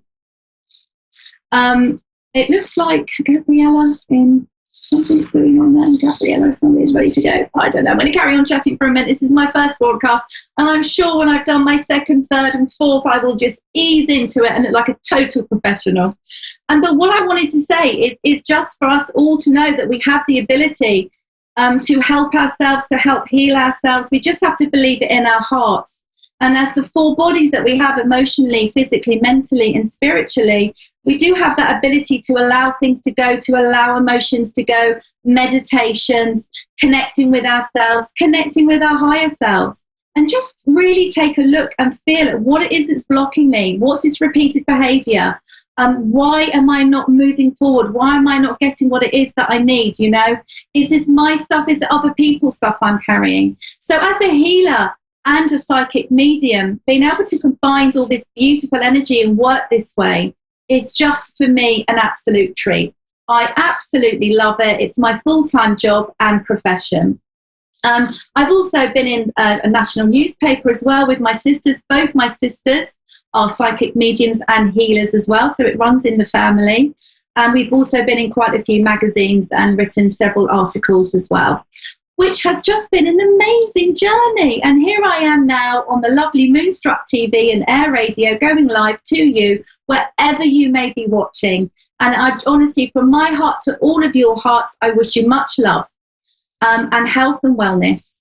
And as we now come into the festive season, the wonderful season of sharing love and being charitable for as many people as we possibly can be, I would just say, just not to forget, please, that the people that are less fortunate, the people that don't have what we have, family, and just loved ones around us, so just to spare a thought for those as well. Now, I believe I've got a caller coming through for me. Gabriella, is it from Tennessee? Yes, ma'am. Hi, honey. How are you, my darling? How lovely. Good. How are you? I'm good, my darling. I'm good. It's late evening here, and it must be daytime over there for you, my lovely. Yeah, it's getting dark. Yeah, but it's still daytime. So how can I help you? If you can just speak up a little bit, my sweetheart, just a tiny bit, and then I can hear you a little bit better. I was just wanting to get a reading over me losing my boyfriend. Okay. So you want me to do a reading for you and your other half, my lovely? Yes. Okay, that's fine. Right, now, as immediately as I first come into you, the first feeling I would get is a little bit like you've been out of sync with each other. You're not quite in rhythm. You've lost that boom and that little bit of spark at the moment, if you can understand that, my love. I need to say to you that it feels there's a lot of stress and a lot of pressure around the both of you at the moment. Can you understand that, my love? Yes. Perfect. Now, I feel with you, you're so sensitive, and you come from such a good place. You've got a really lovely heart, a very, very caring heart. I also feel with you that you are very spiritual yourself. I know you're on here, but I feel you have a very strong spiritual following and belief as well, please, my darling. And that sometimes I feel that with you, the world can be just a little bit confusing, a little bit hard, and a little bit too much pressure on you. And I feel with you, you're going through times of change at the moment, please, and you're going through onto bigger and better things for yourself, or who you are and how you feel around yourself, please, my darling. I feel a little bit like your partner, please, my love, is a little bit in the doldrums at the moment. I feel he's a little bit lost, not quite sure what direction he's taken, and I'm feeling a little bit of impatience between you and him, please. Like I almost like I want to give him a little bit of a gentle push and say, come on, let's get going, because I feel that you are becoming impatient. Does that make sense to you, my darling? Yes, ma'am. Okay, that's good, sweetheart. Now, I just want to say to you, I also feel with your partner some emotional issues, sweetheart, some emotional loss. Some in his head, he's very, very dizzy. I'm feeling he's a little bit low and a little bit down as well, my darling. And it just makes me feel he just also needs, despite he needs that gentle push, he also needs some nurturing, some understanding, and some love as well at the moment, please, my love. Now, I've got somebody that's wanting to connect with me from the spirit world, please, my darling. Can I ask, is your mum in the world of spirit, please, sweetheart? I'm sorry, what did you say? Is your mum, I've got a mother-like figure connecting with me here for you, please, my darling. No, I don't know. Okay, can we go with grandmother, please, darling? Can you get what? With grandmother, your grandmother, darling. Yes. Okay, that's fine. Now, this lady comes in and connects with you. This is on mum's side, please, sweetheart, if you can understand. Now, she is a very she feels like a biggish lady, a big personality, and she wants you to know that she's very much around you at the moment and supporting you. And the reason that she's coming forward is for you to draw on her strength and her support, please. I feel things between you and your partner are going to improve. There's going to be that reconnection, and things are going to get a lot better for both of you. There needs to be some communication between you two. I feel that the communication has gone off and died a little bit as well, and you just need to almost bring this back, bring this love back, bring this communication and sense of fun and laughter back as well, all right? Now, I have to say that I feel coming into Christmas and after Christmas, things will be feeling better for you, and you'll be feeling more stable and secure within yourself and your relationship as well. Are you still there, darling? Yes, ma'am. Okay, and is there anything else you want to ask me, my lovely? No, just, is there anything, any more connections you're getting? Well, also, can I ask, who has the lower back problems, please, my love? Lower back, coming into lower back, is a bit achy, it's a bit sore. Is this with you, my darling? I'm sorry, what'd you say? Do you have lower back issues, sweetheart? Yes, ma'am. Yeah, I'm just being aware that you need to get this looked at and just have some attention paid to this, please. All right, so don't neglect yourself, darling, because I know you've got such a sweet, kind heart. You worry about everyone else around you. But please, darling, can you make sure you get this looked at and take care of yourself? I've got a gentleman coming in here from the world of spirit, please, darling. It feels very much like a fatherly figure. Can you understand that, darling? My uncle, yeah. It's a gentleman that would have gone with issues with the heart. I feel that salt was a problem for him. This gentleman would have had a high blood pressure, please, darling. He makes me feel before he went back to the world of spirit, he was incredibly thirsty, almost a bit like how diabetes or diabetics are. He's very big energy. He's got a wonderful personality, very, very funny. He stands, despite the fact I'm sat down, my sweetheart, he stands quite above me. He feels quite tall and quite a powerhouse. But this gentleman connects with you and your partner, for both of you, please, okay? He's bringing in lots of love around you and for you both. And again, he's reassuring me that, hey, girl, you know, it's like there's the ups and downs and the bumps in life, and this is just where you are at the moment. You're just in a bump, and then there's going to be some nice, smooth road for you as well, please, my darling. This gentleman enjoyed his food a lot. He really, really did.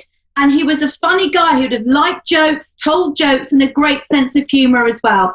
He's telling me before, in his later years, he got a little bit grumpy, a little bit moody, and a little bit short. That's because he really wasn't feeling great. And he wishes to apologise for that as well, and apologise to you and the family. He sends a huge amount of love to all of you. And I also want to say that he makes me feel he was a great organiser as well, this gentleman. And I feel that that flows through within you as well, my love. All right?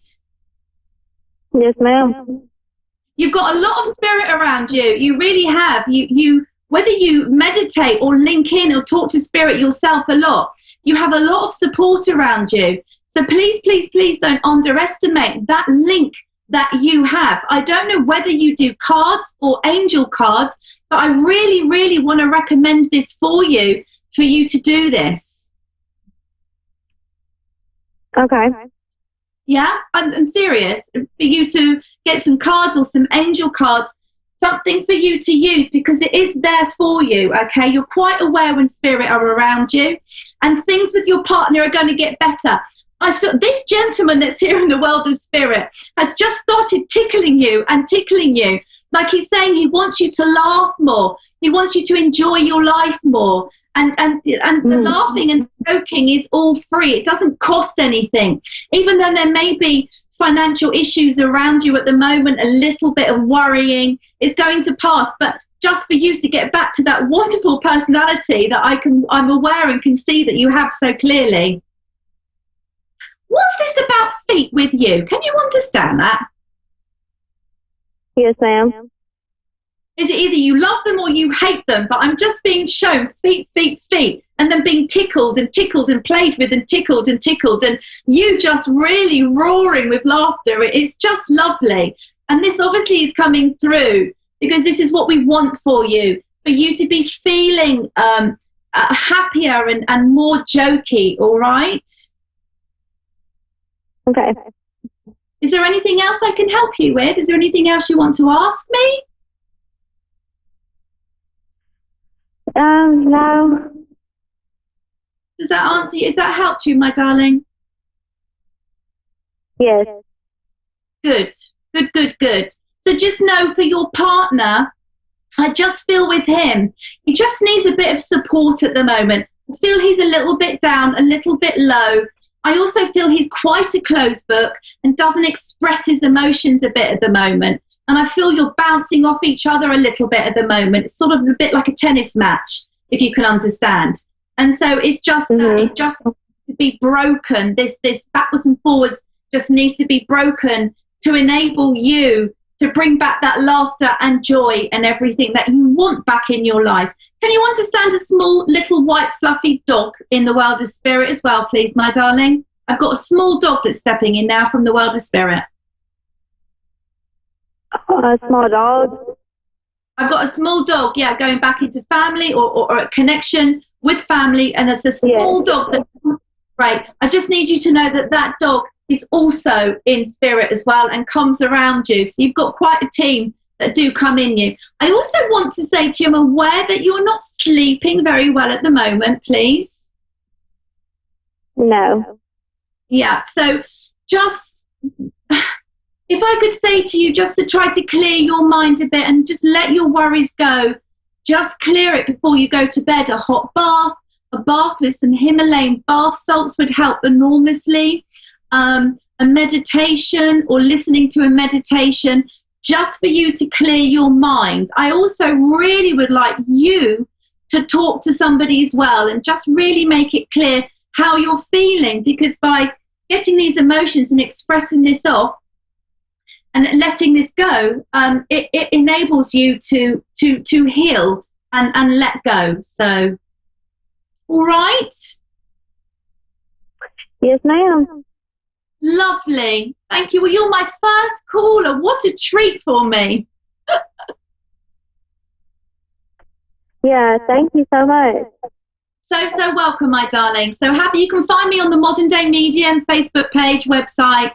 I do quite a lot of stuff for free and things like that, recipes, etc., etc. So hopefully I'll see you there. Take care, darling. Enjoy the rest of your evening, sweetheart. Thank you so much, too.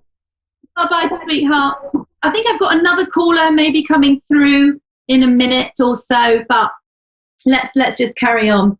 What a lovely lady. Lovely, lovely, lovely. So I was just talking about how we can help to heal ourselves and help to let go of emotions, and that really is just so incredibly true.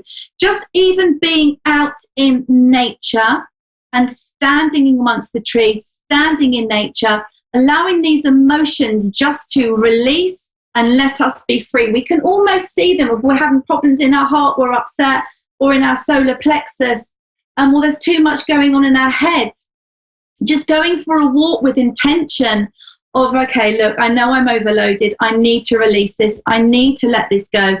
I need to get a breath of fresh air, and I need just to relax, just connect with myself and listen to what my higher self is saying. A meditative walk can be incredibly healing. And again, it doesn't cost anything, just going out. If you can, even you go to some woods, if there's woods near you anywhere, a park, or even if you can't get out, if you're not feeling well, just to imagine or see yourself in that environment is incredibly, incredibly healthy and just so good for us, so good for our mental health and our mindfulness as well. So that's a really, really good thing to do. So well, here I am, the modern day medium. You can find me on my Facebook page. Also, I'm on Instagram, I'm on Twitter, and I have a beautiful website, the Modern Day Medium. I've been doing so much the last couple of weeks. It's been crazy. I run a couple of circles where I'm teaching psychic mediums. One is here at home. One is at a lovely yurt that I go to. It's just absolutely beautiful. And I've been writing some lovely courses as well for next year, which have written by my own fair hand from all my years of experience and training. I've combined it all together for a true spiritual intervention. It's a 6-week course, which is just lovely, just to help so many people, whether you be practitioners or not, or just really looking forward to stepping into and going into a spiritual journey or finding out more about your energy. It could just be you want to know about your auras, your chakras, your meridians, and how does that all work? How can you help clear that? Or how do you clear energy in your home? I mean, let's face it, we all sit in our homes. We all have down days. We all have arguments. We all have children that might drive us a bit mad, or don't have children, might have pets that drive us mad, or feel angry, or feel tearful. And all of these energies literally do stay in our home. They do, because we're all vibration, right? So as we're giving out these vibrations, it's just staying in our home. So there's food for thought there, isn't it? I think I've got somebody coming through now. Laurie, I think it is. Hello. Hello, honey. How are you? How are you? How lovely. Could be better, could be worse. Can you hear me okay? Yes, can you hear me all right? I can hear you just beautifully, thank you. Good evening from England. Whereabouts are you in America? I'm Gerardville, Pennsylvania. Oh, wow, amazing. Lovely, lovely. How can I help you this evening, my darling? I'd like some advice about how to make sure I end up doing the right things to make sure my future goes right. To make sure your future goes right? Yes. Fine. All right, my darling. So this is independent future for you, just you on your own, standing in your own strength and in your own power, correct? Yeah, or if there's anybody in my, pictured in my future with me, that'd be fine too. Okay. I can't hear you that well. You're kind of coming in and out. The work as I work. Okay. The spirit will give you what I'm being given. Hold on, let me see if I can find a better spot in the house to sit. Can you hear me better now? I can hear you better now. That's lovely. Thank you, darling. So Okay. As I come in immediately, I'm aware of lots of broken past, broken promises. I feel a lot of heartache with you and quite a lot of loss, if you can understand, please, my darling. I'm feeling with you at the moment. You've grabbed your life. And you're going, right, this is not going to happen to me again. I am not doing all of this again. Does that make sense to you, please? Yes. Great. I absolutely see you moving forward in your own life with you independently. I want to say to you that I need you to either do some meditations, but definitely for you to let go of repeated thought patterns, okay? I do need to say to you, I don't know whether you know anybody where you can get a little bit of healing just for you to lift some stuff that I feel very strongly in your solar plexus and in your heart chakra, where we just need to let go of past hurt and pain so it's not repeat. Does that make sense to you, please? Like, I want to give you a spring clean. Yeah? Okay. Now, you are an intelligent woman. You're a force to be reckoned with. And I also know you're a really good laugh as well, and an absolute scream, okay? But I feel with you that there's been a little bit lost, a little bit not too sure where you're going. And I have to say, I'm being told a little bit of insecurity and a little bit kind of looking at the biological clock. Does that make sense to you, sweetheart? I didn't hear the last 3 words. And a little bit like you're looking at your biological clock. You're kind of thinking, right, I'm going to grab life now before. Yeah, okay, fine. Now, I feel that you've been isolating yourself a little bit. You haven't been going out and socializing quite as much as you used to. You just haven't quite been feeling it, not quite been up to it. But that is absolutely what I need you to start doing. Going out, enjoying yourself, having wonderful time, okay? Making yourself known, making yourself lifting your vibration up, making you feel happier and happier and happier. I have to say that I'm aware of a move coming in for you as well, please, my darling. I'm just being told that there's going to be a move for you as well, whether that's just come, but I am being told an upheaval within the home for the better, for the better. Oh my God. What? You're so on. Oh, thank you. But not only that, sweetheart, I have to say that there is a gentleman that is going to be coming into you. Now, he's going to be quite a bit shyer than you and quite nervous about coming up and talking to you because you're such a powerhouse. And I feel that your energy is so strong and your vibration is so strong that this gentleman, can you understand the name Dennis, please, my love? Can I what? Dennis. Do you know a Dennis? I'm being shouted, Dennis, Dennis, Dennis at me. Yeah, I know Dennis, but he's my landlord and he's no good. Okay, fine. That's fine. That's why we're moving. That's fine then. That makes total sense. That's why we're moving and why we're off. So I just need to say to you, my lovely, lovely lady, that there is somebody who's going to be coming into your life. He's going to be quite shy, but he's going to be brave enough to come and chat to you, and you're going to have to take the bull by the horns. But he is going to be very attracted to you. He's quite an organised gentleman. He's a together gentleman, and he's not going to need anything from you. I feel he doesn't live very far away from you at the moment, okay? And I also feel that this gentleman would like playing cards. He has a reliable job. He's in his latter years, please, if you can understand that. But he's a single gentleman and he's available. I feel that it's going to be like a collision and the two of you are just going to meet and you will be okay, all right? You will be okay. And definitely a move coming in for you. I don't know why when I'm in your apartment, my darling, or your home, I feel a little bit cold and a little bit chilly. I have the door open.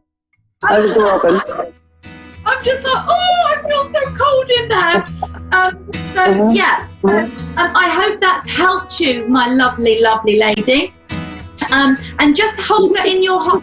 Have faith that you are held and that your parents are around you and that there's a lot of love around you and that you will be fine. Just have faith and be buoyant and wonderful, all right? Okay, thank you so much. Welcome. God bless you. Thank you too. So this has been a wonderful, what can I say, here on Moonstruck TV. I will be looking forward to my next live show where I will find many, many, many things to talk about next time. So you can find me, The Modern Day Medium, like I said, on my website, themoderndayMedium.com, Facebook, Instagram and Twitter. I hope you're all keeping warm, obviously depending on where you are in the world, but it's certainly getting very chilly here in England, that's for sure.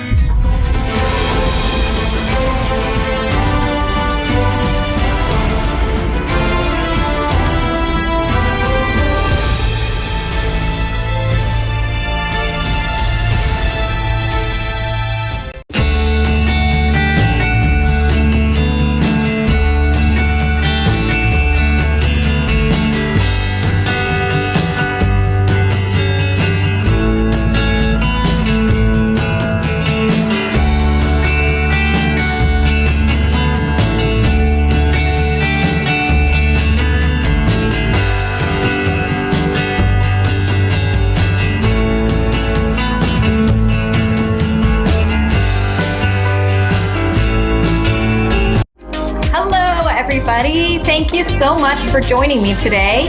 I am so excited to be joining you today with Sapphire Souls. I'm Amber Price. Thank you so much for joining me in this welcoming community. I am so happy to bring you some messages today.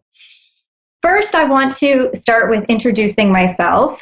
I'm living in Niagara Falls, Ontario, Canada, and I have 5 children, and I'm living here with my husband.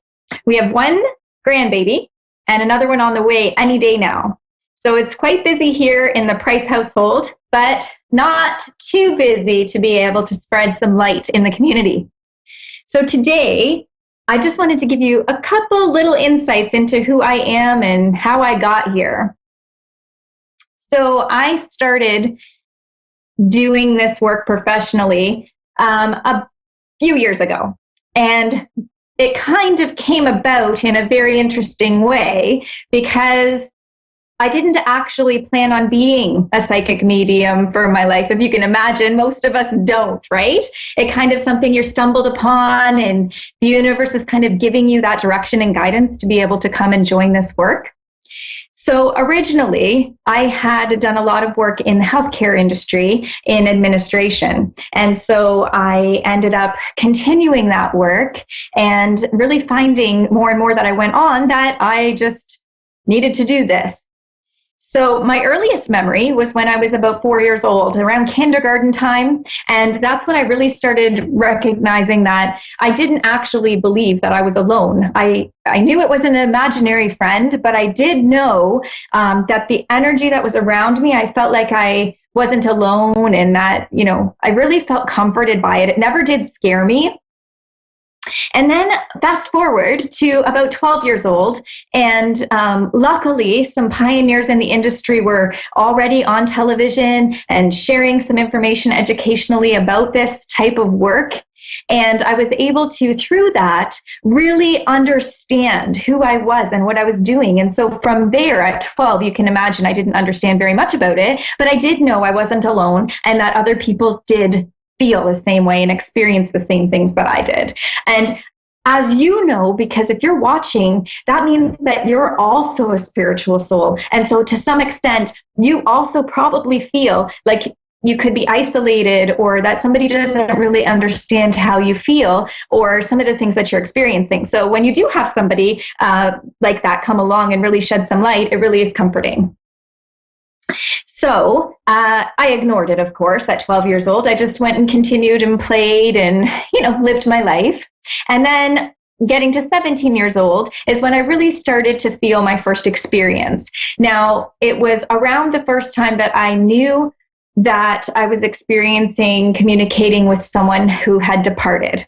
And so that's when I really started to harness in and listen to that energy. But of course, at 17, this isn't something that I thought I would be doing for the rest of my life. It was something that I just thought I was.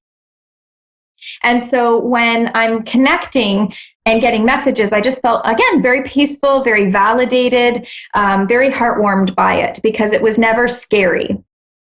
And so then about 26 years old, I was pregnant with my fourth child.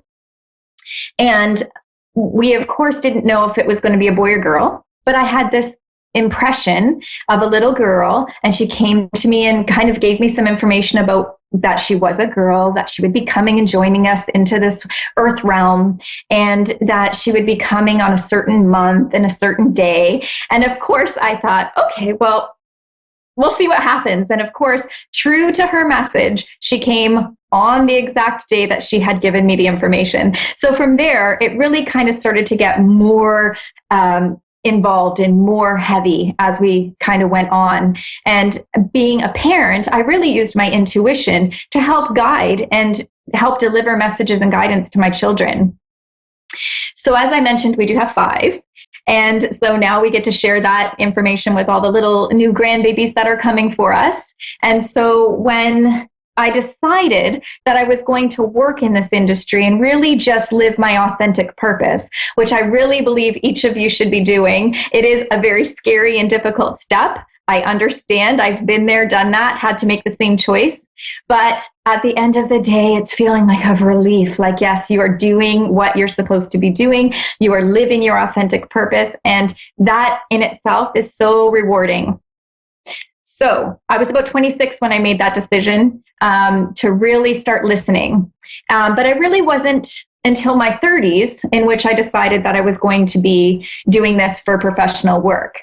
And I'm a claircognizant, so I get a lot of information that just kind of comes into my head, like my own thoughts and my own memories of things. And so, of course, that is the most challenging, is that your own thought? Did I know that before and now I'm just remembering it now? And so really the thoughts that come in and the messages that are interpreted and received are really quick, fast, and furious. And so it's a lot to absorb when you're first learning. And as an empath, which is my second strongest quality, you feel the way that other people feel. And so this was my biggest struggle. So any of you out there that have been looking to understand themselves more, or maybe struggling with feelings of anxiety or chronic illnesses or autoimmune disorders, those are things that I struggled with myself. And I'm very, very willing to share those personal stories because I feel like it's so helpful to understand. I feel a lot of spiritual people feel these types of ailments a lot because they're not really understanding that they're receiving energy and receiving information through that way. And so knowing that now makes you a lot more healthy. You take a lot of more accountability to these things. So really some personal growth in that area. And of course, once you start acknowledging that they're coming through and that you are getting messages, you start to feel healthier because you're in a lot more control over what information you're receiving and how you're interpreting it, if you choose to share it or if you keep it private. All of those things come with learning really who you are and what your purpose is. The main thing that I really kind of focused on was more information. So, okay, now I know that I'm experiencing these things. So where can I get information? Where can I understand? And I didn't know really anybody else who was doing it professionally. I believe I come from a long line of family members on both my father and my mother's side that are very sensitive to energy, whether they're empaths or whether they're actually receiving clairvoyant messages or claircognizant messages. And so it was never a thing to be ashamed of in my family. Like I was very, very lucky that I had so much support with friends and family. But not everybody does. And you know, you have to find that support from somewhere. So really just kind of delving into books. I had read so many books. My husband got me one that I really want to give a shout out to, Sherry Dillard. It was You Are a Medium. This book was amazing. It really captured the essence of what I was experiencing and shedding light onto it. And so I just started reading more books and more books and more books and researching, the internet and really understanding what kind of information I am getting and how to work with it. And so I guess I could say I'm a natural born medium in the sense that I just never really had to develop it from scratch. If I go back into time, I know that at 4 years old, I was experiencing that. And of course, it wasn't something that I asked for at that age or even asked for in later years. But of course, this is my life's purpose. I understand that now. And I just absolutely love that there are forums like A1R Radio and Moonstruck TV and all these different people that come out and share their wisdom each day and each week and each moment. And so I'm just very, very pleased to be part of this community. So that's enough about me. I just love sharing some things just so that people who also are experiencing, their own enlightenment and their own spiritual ascension really do understand that it's not easy for us as sensitive people. We don't just wake up and we're doing this, without any problem. It is something that we all work on and that we all struggle with to a sense of how do I turn it off? Like I get asked that all the time.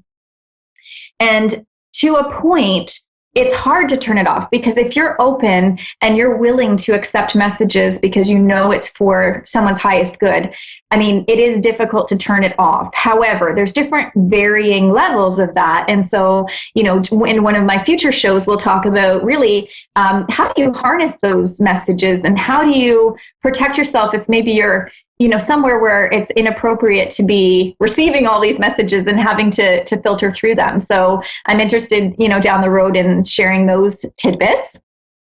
And So really, when we're looking at energy and how you're getting it, it could come anywhere. It could come at a restaurant while you're trying to eat, at the grocery store. It could come when you're visiting a friend that every other day for the last 15 years you've not had a message come through, but this particular day you do. So really filtering those things and kind of working through them. And of course, nobody wants somebody to be giving them messages all the time. So when we're talking about friends and family members, I mean, there's a certain level of boundary that I put up for those people. I don't tap into their energy. I've done a lot of making sure that there's a good, let's say, spiritual wall or protection around them, because I really do want to enjoy them and respect them as family and friends. And so unless somebody asks, they're not getting any information. And that's just the moral standard I set for myself. And of course, everybody's different. So when we're talking about energy, this is actually an amazing time of the year, because you've got, we're entering fall. And with fall comes all the energy of all the change. And so from an energetic universal energy, you've got the change. So, just as the leaves have fallen from the trees, you've got the energy that is asking us to let things fall away from our energy and our soul that we no longer need.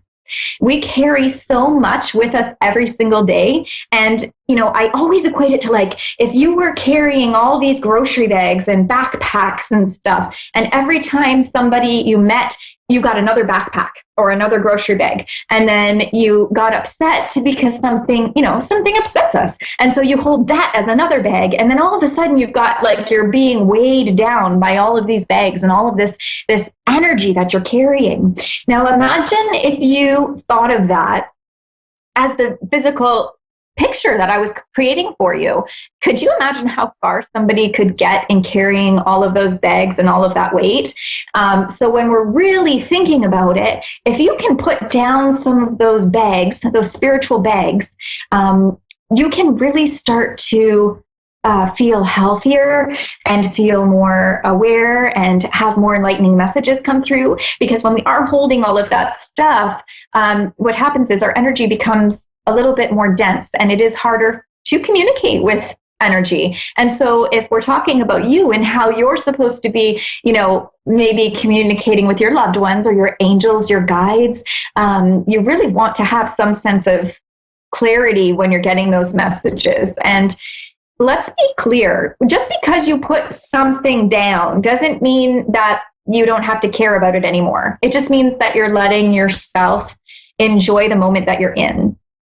And so when you're continuing to release or hold all of those things, you definitely should be thinking about, what is this doing for me? Because really, fall reminds us, put things down, let things go. And so it's kind of an awkward time for some of us. I don't know if you listeners have thought of this or have noticed in the last few weeks, some of the energy is absolutely chaotic. And so if you're in the midst of a crossroad in your life, you're absolutely probably feeling uncomfortable. Everything probably seems like it's juggling up in the air and you don't know which way to go. That's okay. Don't worry. We're all there. I've been there too. And so all this has to do is remind us that something has to change. Because if we didn't feel uncomfortable and we didn't have the chaos that's surrounding us, we wouldn't be pushed to do something different, right? So with fall comes all of the energy about holidays. And I'm talking about Remembrance Day is just around the corner. And so when we have those energies that are coming through and really just remembering and honoring the fallen, that brings a whole bunch of energy to light as well, especially in very historical places, because you've got a lot of energy from the actual events that have occurred. Here in Canada, we just had Thanksgiving, and so the energy with that and what it stands for and represents. And so, of course, upcoming all of these different holidays for every nationality, and that brings energy. Now, we're talking about the energy that's created by us humans, which is the excitement and the joy of getting together with friends and family, or complete opposite. Maybe it's stress and worry and concern about having to come together with people. And either is absolutely normal as long as you know and accept that it is what it is. And so when you're connecting, that creates an energy in itself. So I equate that to if you've ever been to a surprise party and you're waiting to surprise this person, and then you're getting all these butterflies in your stomach and you're maybe feeling anxious and nervous. That's feeling energy of people. That's feeling the energy of an environment. And so when you have that, you really want to understand that it's not like an anxiety, like that you're experiencing anxiety. It's that you have to just be mindful that you're in an environment with lots of people and lots of energy. But on the other side, which is so fascinating, we have the energy that brings all of our loved ones. So now you've got energy that's coming through for all of the loved ones that want to attend and to be there to witness this exciting event. And the same is true for events that are more challenging for us, such as, funerals or somebody being ill and things like that, because we've all experienced that, unfortunately, with our families and loved ones. And so the energy, too, will enhance around those times. And so you've got your emotion, you've got the environment, and then you have the energy of the spiritual realm, which is your loved ones and angels and guides. So can you imagine how much is going on at that time of year? And you're expecting to be, even keel and everything is going great and everything goes perfect without a hitch. So I guess I challenge you this holiday season to really kind of separate what it is that you are feeling. Are you feeling on the energy of the people? Are you feeling on the energy of the environment or the event? Or are you thinking that you're feeling the energy of your loved ones that are in spirit? And so really start to identify what it is that you're picking up, because I guarantee you're going to be able to hone in on your own skills and really, really start to pick up more messages. As well, it takes some of that energy that drains us. Some people really, really thrive in the environment with lots of people and lots of love and lots of connection. And then empaths tend to retreat. So as much as they want to look and be, really excited to be around people, it's actually so physically demanding that they become very drained. And so, they may not be able to stick around for long, and that's okay. And so here are some of the things that we can do. So when we're talking about preparing for energy and how we can kind of, embrace the next several weeks, what we want to do is we want to set boundaries. Number one, it is okay to not attend every holiday party and every, dinner out. You don't have to attend something. Empaths tend to feel like they have to please other people or else they're letting them down. And to an extent, I think as long as you just explain that you're not coming, but thank you for the invite, that there are ways around it without causing an awkward moment, because empaths don't like awkward moments and they don't want to hurt anybody's feelings. So setting boundaries, and boundaries are amazing for anybody. It doesn't matter if you're an empath or not. Really setting boundaries is something that will help you feel like you're really living up to the expectations that you set for yourself. And when we live up to an expectation that we've set for ourselves, we don't feel disappointed or stressed or lacking. We actually feel validated and we feel like we've accomplished something. So got your boundaries set. So now what? Now you're going to look at how you protect your energy. So you're going to really kind of meditate. You're going to balance out. Maybe you want to ground. Grounding is funny. I'm actually sitting on the floor right now in my living room, and this is making me feel grounded. I feel nice and comfy and cozy. Because actually here in Niagara Falls, Canada, it's snowing right now. So I wasn't about to go outside and stand in the grass. Although, I also found the snow is very calming for me as well. Now, so anything that you do that makes you feel comfortable, maybe it's going for a drive, listening to music, having a bath, all of those things are very clearing and grounding of your energy. And if you're balanced and grounded, you can handle a lot more. And you can probably attest to that. If you've already got, everything snowballing and all of these crazy things going on in your day, it doesn't take much to send you over the edge and cause frustration or stress or, disappointment in your day when you've already got so many things in a momentum. And so if you can balance and clear that out, you can handle a lot more. So when you've got the opportunity, you're going to come home from a large group event, or maybe it's work, or maybe it's visiting one person. It doesn't matter. Whatever your energy has been expended on, you'd like to follow it up with some clearing. So I like to wash my hands with cool water after every connection that I make. It doesn't matter if I'm outside talking to a neighbor, or if I'm at, my local department store, or if I've just finished a reading. I like to wash my hands in between each reading as well. It really clears the energy. And it's a really great fix in a time when you can't actually go for a long bath or a long shower. And so any of those things are really valuable, especially in the holiday season, to kind of reboot your energy. And I think that it's so important that you just say no, just say no, set your boundaries, and then also set time frames for how long that you want to attend a certain thing, or how long that you're going to be able to engage in that energy. If you know that you can only do 3 hours, then when 3 hours comes, even if you're feeling high off the energy from the time, knowing that when you get home, you're going to kind of come down off of that and feel like an energetic hangover, so to speak. Basically, that's you pushing your limits. So kind of stick with it and make sure. Now, you also want to dissolve any cords to any energy that you have connected to. And I'm going to talk about that in later shows, and how we can do more of a clearing and a cutting or dissolving of cords very gently.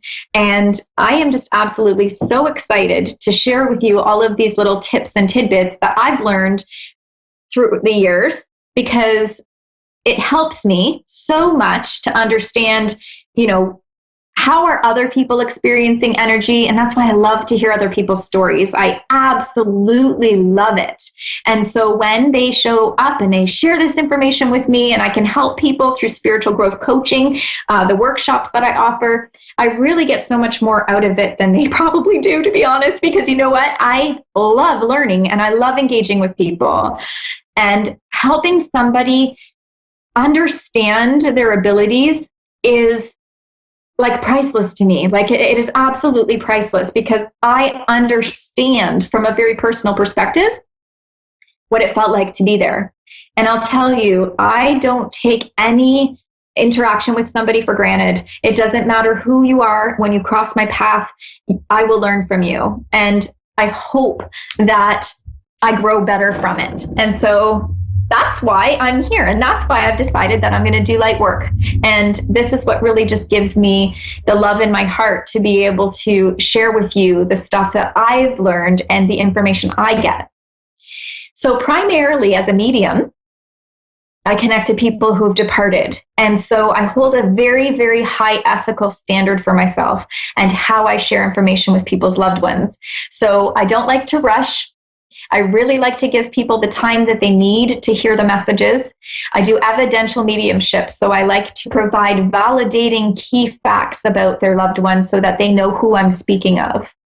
So because of this, this does take a lot of energy out of me, of course, and anybody out there who also does medium type readings. But what I am able to really kind of gain out of it is that I'm giving. So it doesn't matter how much energy it takes and how long the session goes. I really just need to make sure that that message is delivered. And so I really absolutely feel like if you want more information about that and how I connect, then please visit my website at amber-price.com for more information. And I'm going to be talking in the coming weeks about protection of energy, how energy and emotion might be different because I hear the words, I have anxiety and I feel anxious, or I'm picking up energy. So I really want to separate what those things are. And this is something that I feel like is something that the people in my workshop really, really love. And this is helping them to become more grounded.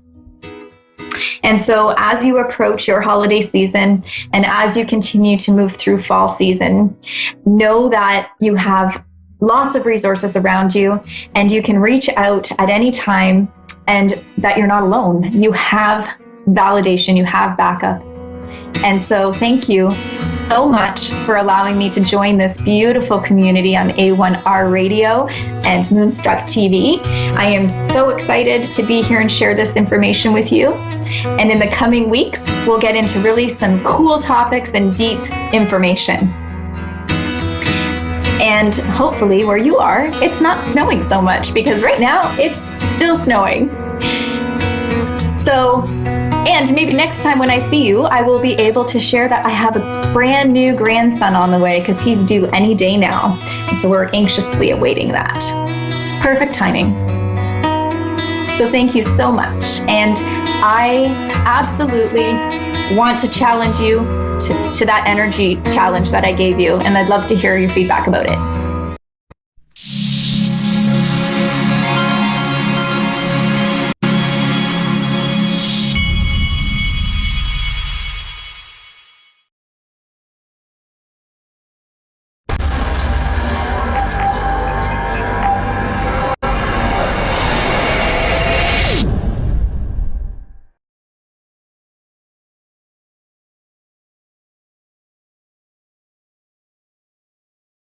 Hi, I'm Dean, and thanks for watching Moonstruck. And now back to A1R on the air. Psychic Talk Radio, now on Moonstruck TV, enlightening television. Hello everyone, this is Fiona, Virgin Medium I Am Power, and of course you are guys listening to A1R, and tonight is Abby's show with Psychic Bella Love. Hello Bella, how are you doing? Hi, I'm good, how are you?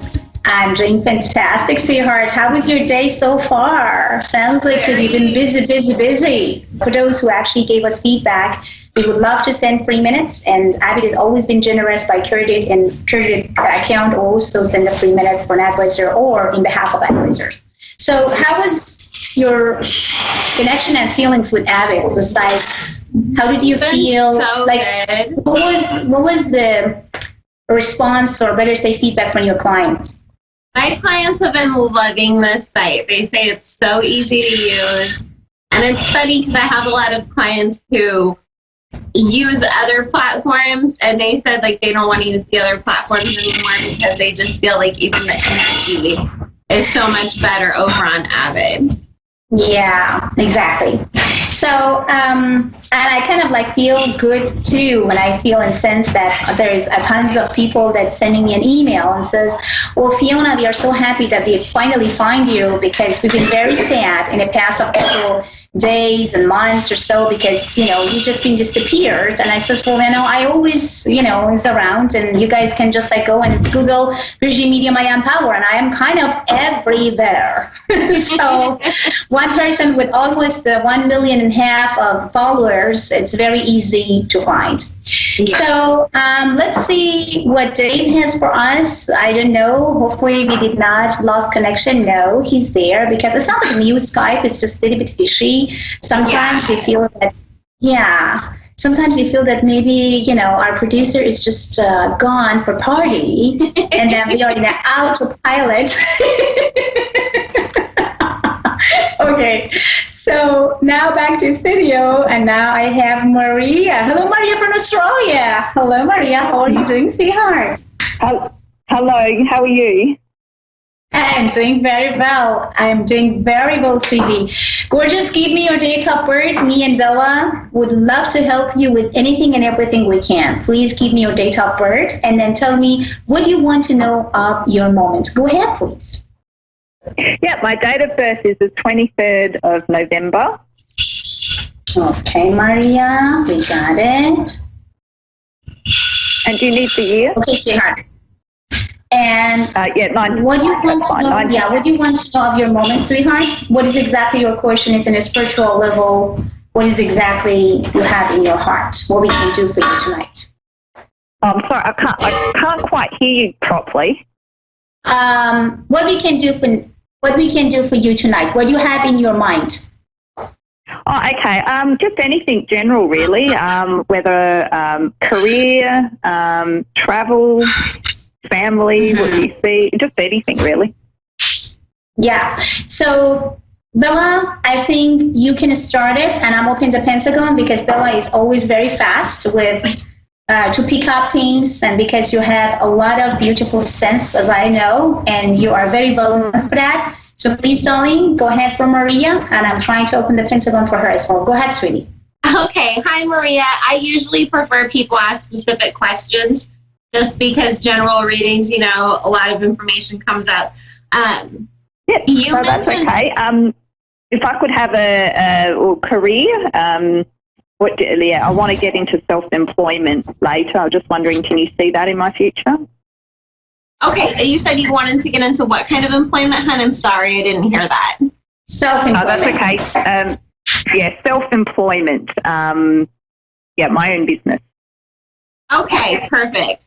I actually do feel that coming through for you. I feel like as we get towards the end of the year, you're going to take bigger steps that are going to take you towards that. It is something that happens for you next year. I'm feeling like around, I want to say June. Fiona might get a different number. She's better at timing than I am usually. But I do feel like as we get towards the end of this year, you are going to make some contacts with people who are going to be able to help you on that path so that you can focus mainly on just working for yourself. Mm-hmm. Awesome. So, Maria, I see two things for you. The first one is about that try to focus and have your only focus about that everything is going to be all right. I feel that you have so much fears around because I see in the Pentagon, show me the number 22 and number 1111, which shows about that you are all over the place right now. You are concerned and worried. You really can't focus on whatever you are thinking to do because the fears of losing, the fears of not having the money back, the fears that maybe the result is not going to be the same way or whatever you win. It's just going to make you to feel extremely uncomfortable and sad and disappointed. So all I wanted you to do to shut down the part of your brain that's telling you that maybe it's not going to happen.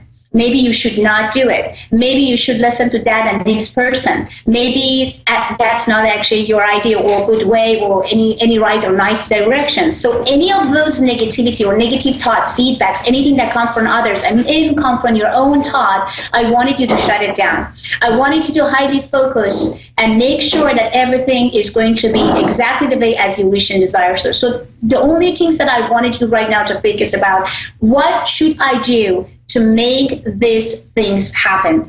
I wanted you absolutely to go for it. I don't want you to think in any other things. Just go for it. And then make sure you are not listening to people who told you, oh, I did that too, but I did not succeed. Oh, you know what? I don't think so. That is going to be you or anything like that. Just stay away from negativity, negative people, and anyone and everyone that says you can't. So basically, focus, go, and don't worry about money, finance, or is everything going to be all right?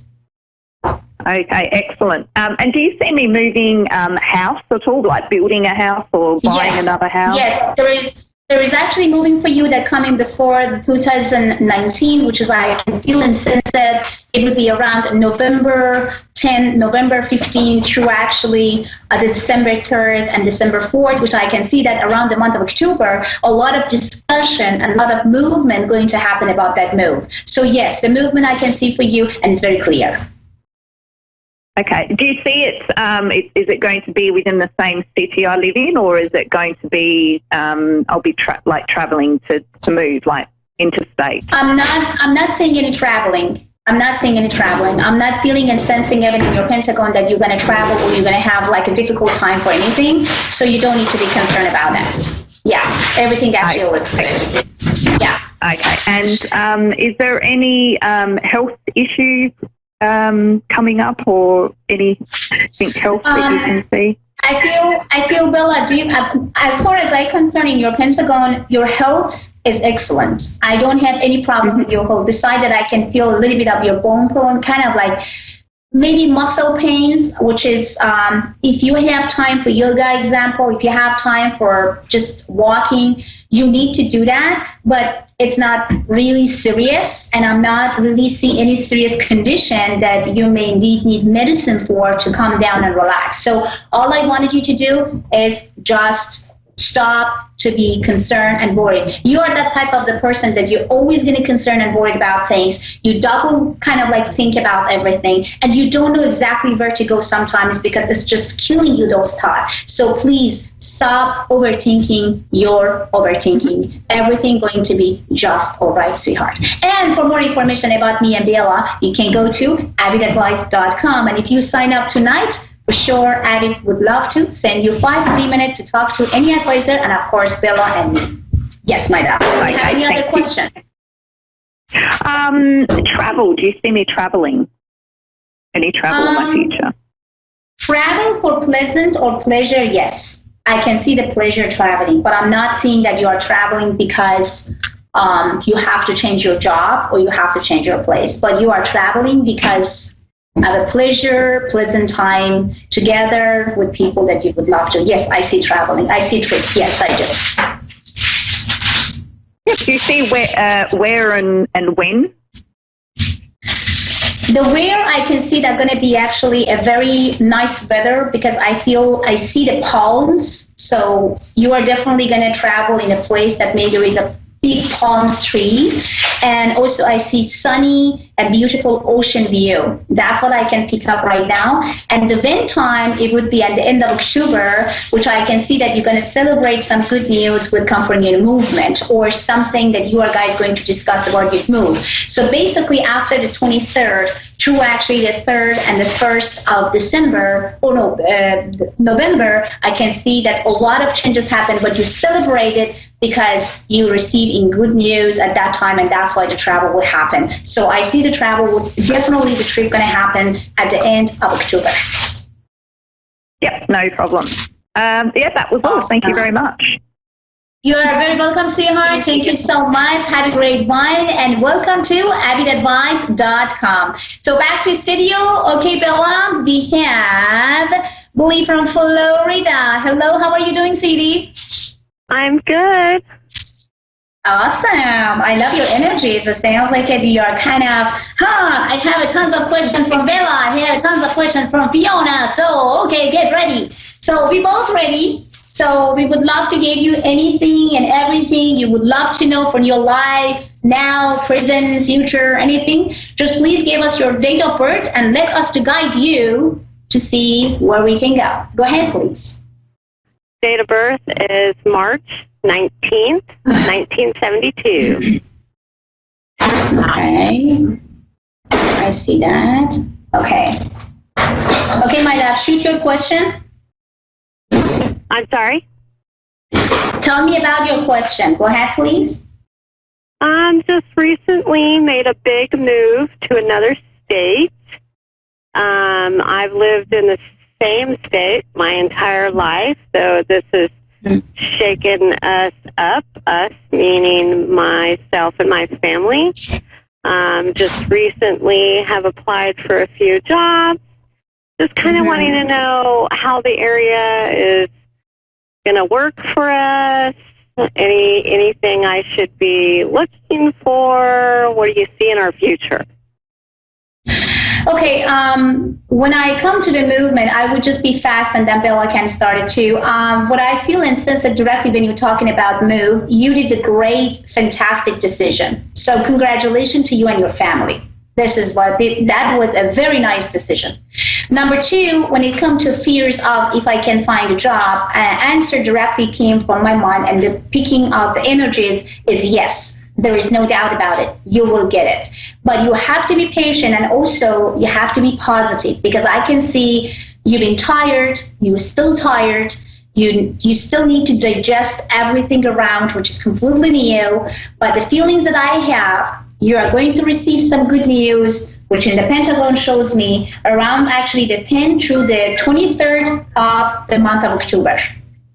So that's why I feel that it come through some company or some place that you may applied already, or someone going to introduce you to that place, which is definitely going to get you in as easy as possible, as you're going to get shocked. So no worries and no craziness about if I'm going to find a job, because the month of October, and I see that you are writing the contract with the new place. Go ahead, Willa, how you feel? I agree. I was getting October as getting a new job for you as well. I feel like you are in the perfect place for you. I actually see you making new friends too. And do you have children? Yes, I have a daughter and a grandson. Okay, because I felt you making friends connected to them, if that makes sense. Like, they go do something and you go with them and you make friends with people there, and it's connected to some sort of like schooling or program, like after school program, something for the kids to do. So I keep getting you actually meeting some people that you really are going to connect with and make really good friends with there. Because you're where you're supposed to be, things are going to line up for you exactly how they're supposed to. You know, you're going to get a job that you really like. You're going to make really good friends. You're going to really enjoy it, because this is where your spirit calls you to be at this point in time. Yes, exactly. Exactly. And you know what the funny news is for you is, like, when I always tell to all my students, fans, and followers to stop overthinking your overthinking. Then why you are too worried? I understand moving to the new place, new state is a very big decision. A lot of things to digest, a lot of things to think and feel about it. But you know, the one thing that you should know, if you just calm down and relax and feel that I'm thankful and grateful that I'm still alive. I'm thankful and grateful that my children and my grandchildren is still around me. I'm thankful and grateful for everything that God gave it to me right now at the moment, and sending thank you to every single blessing that you have, which is I always tell to my fans and followers, please write it down for things that you are so thankful and grateful for right now at the moment, right at the moment. So anything that comes to you, to your mind about thankfulness and gratefulness, just focus on them and don't allow any negativity or come, because we are human beings. It's very easy for us to be all over the place, to thinking all over the place. So what we have to do, we need to change our thought and telling to or train our subconscious mind that always thinking positive. That means you are fake it until you make it. So you always have to train your brain to feel that it is always, there is no emergency time. Everything is under control, and you are so thankful and grateful, and no one and nobody can hurt you, your family, or anything. And a new place is going to bring you new happiness, prosperity, abundance, love, new circumstance of people, and everything. May I ask you that why you guys kind of making decision to move from that or from this state to another state, if I may ask? It has always been my dream to live near the beach. And my husband just doesn't want to be in the cold anymore. So that is why we made the decision to move, and it's been 4 years in the process. So each year, during those 4 years, we kind of put it off, but this time we did it. We put the action out there, he applied for a job, and next thing we know, we're here. So. That is fantastic. That is really fantastic. You see, you're a dreamer, and I love people like you. When you have or you had some dream in the past of 4 years, you just think and thought about it, you talk to your husband, but you know what? You're strong. You have a beautiful, strong personality. Your spirituality also, it makes me to feel so good. Isn't it, Bella? Do you feel the same? Definitely. You really have the power to manifest things, too.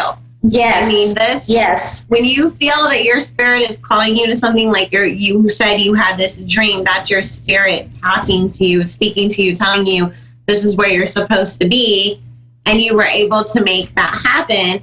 So use and harness that power to work for you. Yes. And then what the funny part, or good news, but I say it's funny because I can feel and sense you before you call us, you've been kind of a little bit concerned that, oh my God, what type of news should I actually, receive?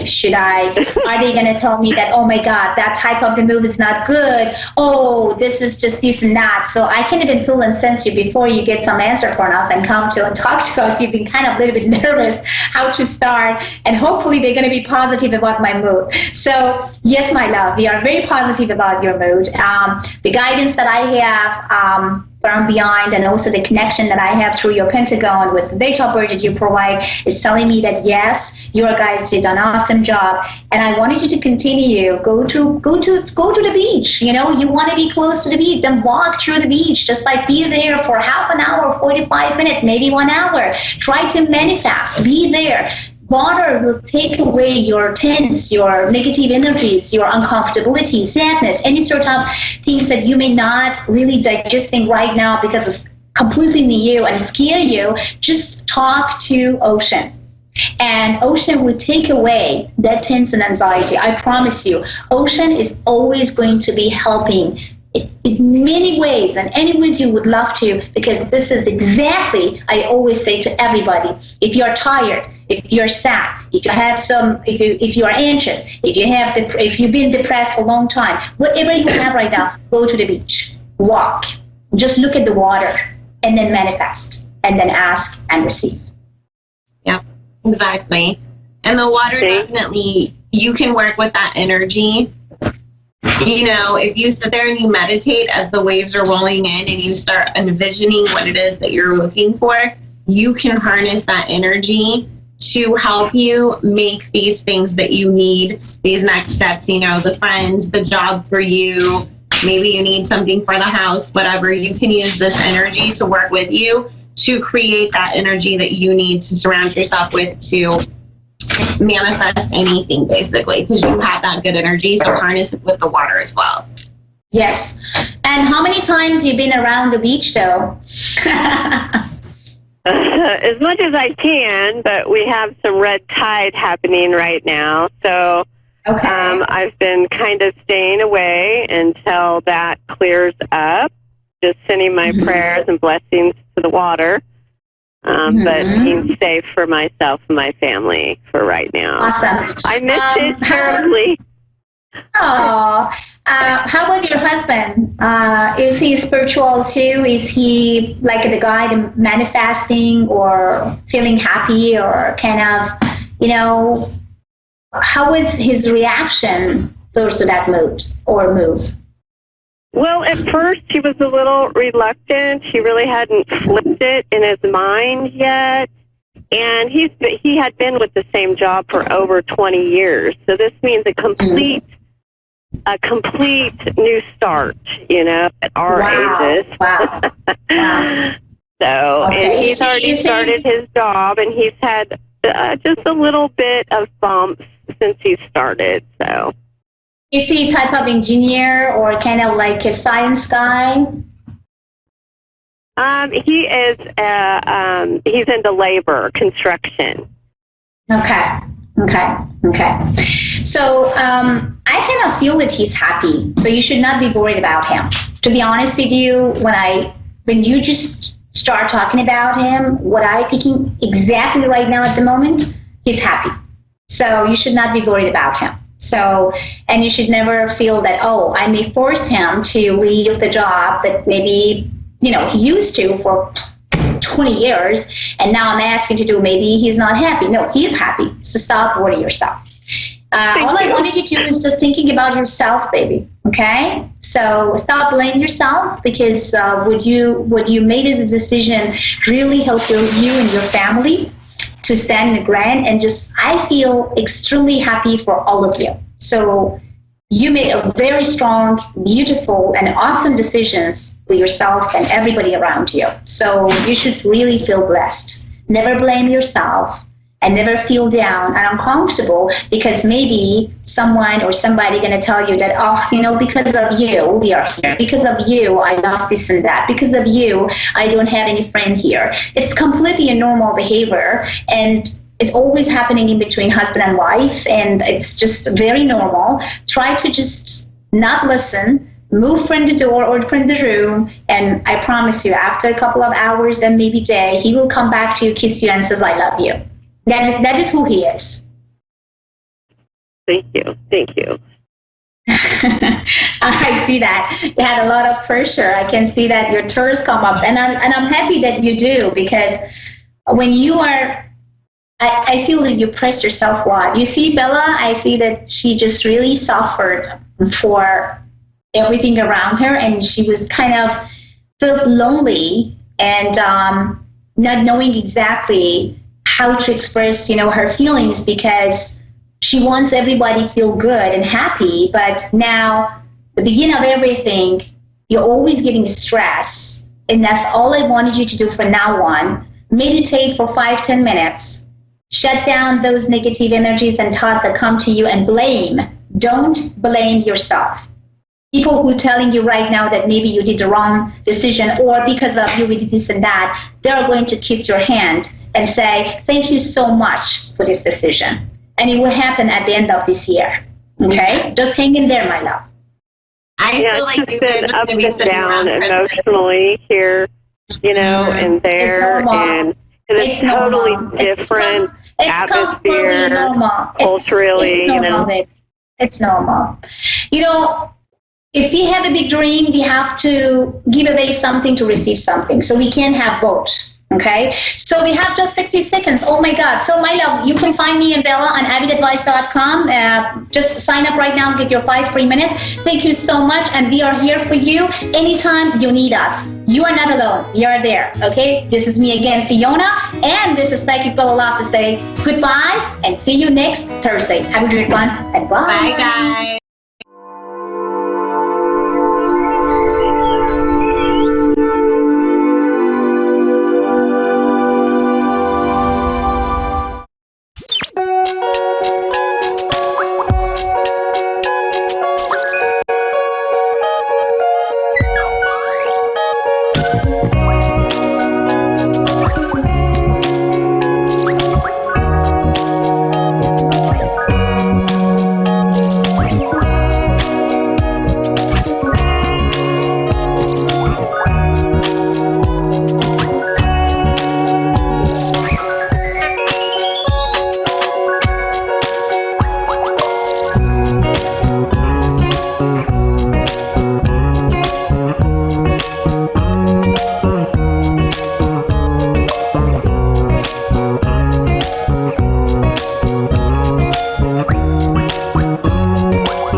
Hello followers and hello students. This is Fiona, Persian medium. I am power. Another night, another amazing time, and of course, A1R Radio Network. So before I take any callers, would love to share a couple of my experience when it comes to I don't know if I can. I don't think so you can. I wouldn't suggest you to go for that. Oh, my experience is about that when I tried, really, I couldn't succeed, so maybe you shouldn't. So there's tons of insecurities, limitations, and also a little bit of I don't know what to do, and can you please help me where I am and what kind of career I should change or found or whatever. So I want to tell you one thing. This is actually my own experience. I wanted you to not listening to anyone. Of course, you should listen to people with experiences and telling you exactly what to do or not to do when it comes to risk and investment and other stuff. But when it comes to you want to change and challenge yourself, and because your neighbor, because your parents, because your sister, because your brother, because your coworker, because your competitions couldn't make it, then maybe I can't do it either. So try to remove that type of feelings and philosophy that because others couldn't, that maybe I can't either. All I wanted you to do is like try it, believe it. And it also depends on how much you want that things will be the way as you want and the way as you wish. If you wish big, if you actually offer yourself a best ever timing of life to make yourself the happiest and the greatest and the wealthiest and the healthiest, then you are going to invest on your will. The willpower, the energy that you are going to spend, the feeling that how far you can go is all up to you. No one can tell you what to do or not to do. The only person can approve and tell you if you are going to and you can is you. I wanted you to believe in yourself. I wanted you to trust yourself. I wanted you to be brave and take opportunities, even when you feel or felt that others told it's not going to happen. So, the most amazing time in my life was when people told me I can't, and I proved that I can. So I know you're going to enjoy that timing as well. When people telling you, you can't, don't even go there, and then you show that you can. And you can, of course, go there and be the one that you want. So there is also another thing that I would love to exchange with you guys is about the matter of timing. So sometimes we just like not in the right time. Kind of like if I taught like 2 years ago, maybe I couldn't even actually go there or try that type of things. Now I'm more mature. I know exactly what I want. I know my willpower. I know what kind of circumstances, opportunities, and other things I have. So it depends on what you want and how you want and how badly you want, and also timing. You can get what you want. So as I always say to my students and also to my clients, there is no impossibility. There is no impossible. Everything is possible. So we do not have any village of impossibility. We have a village of possibilities. So everything is possible. Just try it at least one time, and don't listen to those people who send negative energies and knows already that they would never ever try it because they are lazy, because they are not brave enough, because they do not invest in their life. So back to studio, and now I have Sarah. Hello, Sarah. How are you doing? From California. Hi, Sarah. Hi. Good. Sweetheart, welcome to A1R and welcome to Fiona's show. So it was so pleasure to talk to you, Sarah. Before I start my show and my reading for you, gorgeous, I need to know about your date of birth, and also I need to know what you have in your beautiful mind and what I can do for you tonight. Go ahead, sweetheart. My birthday is September 29th, 1980. Okay. And in my mind is a lot of confusion. Okay. On I see that. Where my journey in life is supposed to be.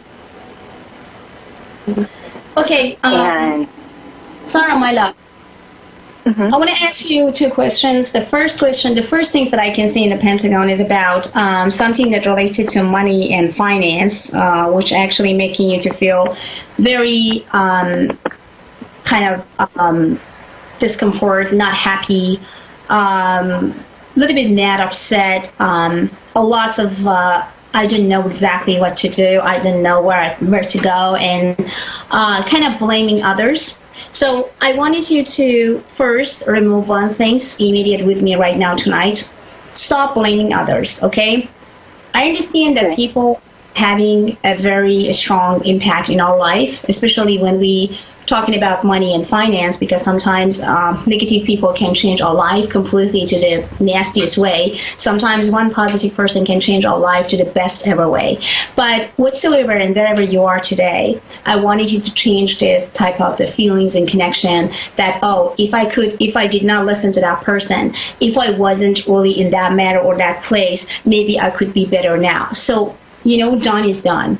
Life, it's moving forward. Every day is a new day. Every minute of our life is a new minute and every second actually of our life. Every single actually second that we're just breathing is absolutely a new and fresh life. All I wanted you to do when it comes to blame, stop blaming others, because when you blame others, or especially blame yourself, because if you just could make that decision at that time, if you could just say yes to that or no to that, so maybe you just could be better right now or just like being in a better place. So all I wanted you to just drop the anxieties of, drop the stress and drop the craziness of if and maybe and if or maybe or should. Just let it go of all those words, okay? All I wanted you to do to connect yourself with money, and also, as you know, that money is energies. Energies is everywhere. It's just going back and forth. It's just starting somewhere. So that's what I wanted you to completely feel and sense and connect to that energies right now.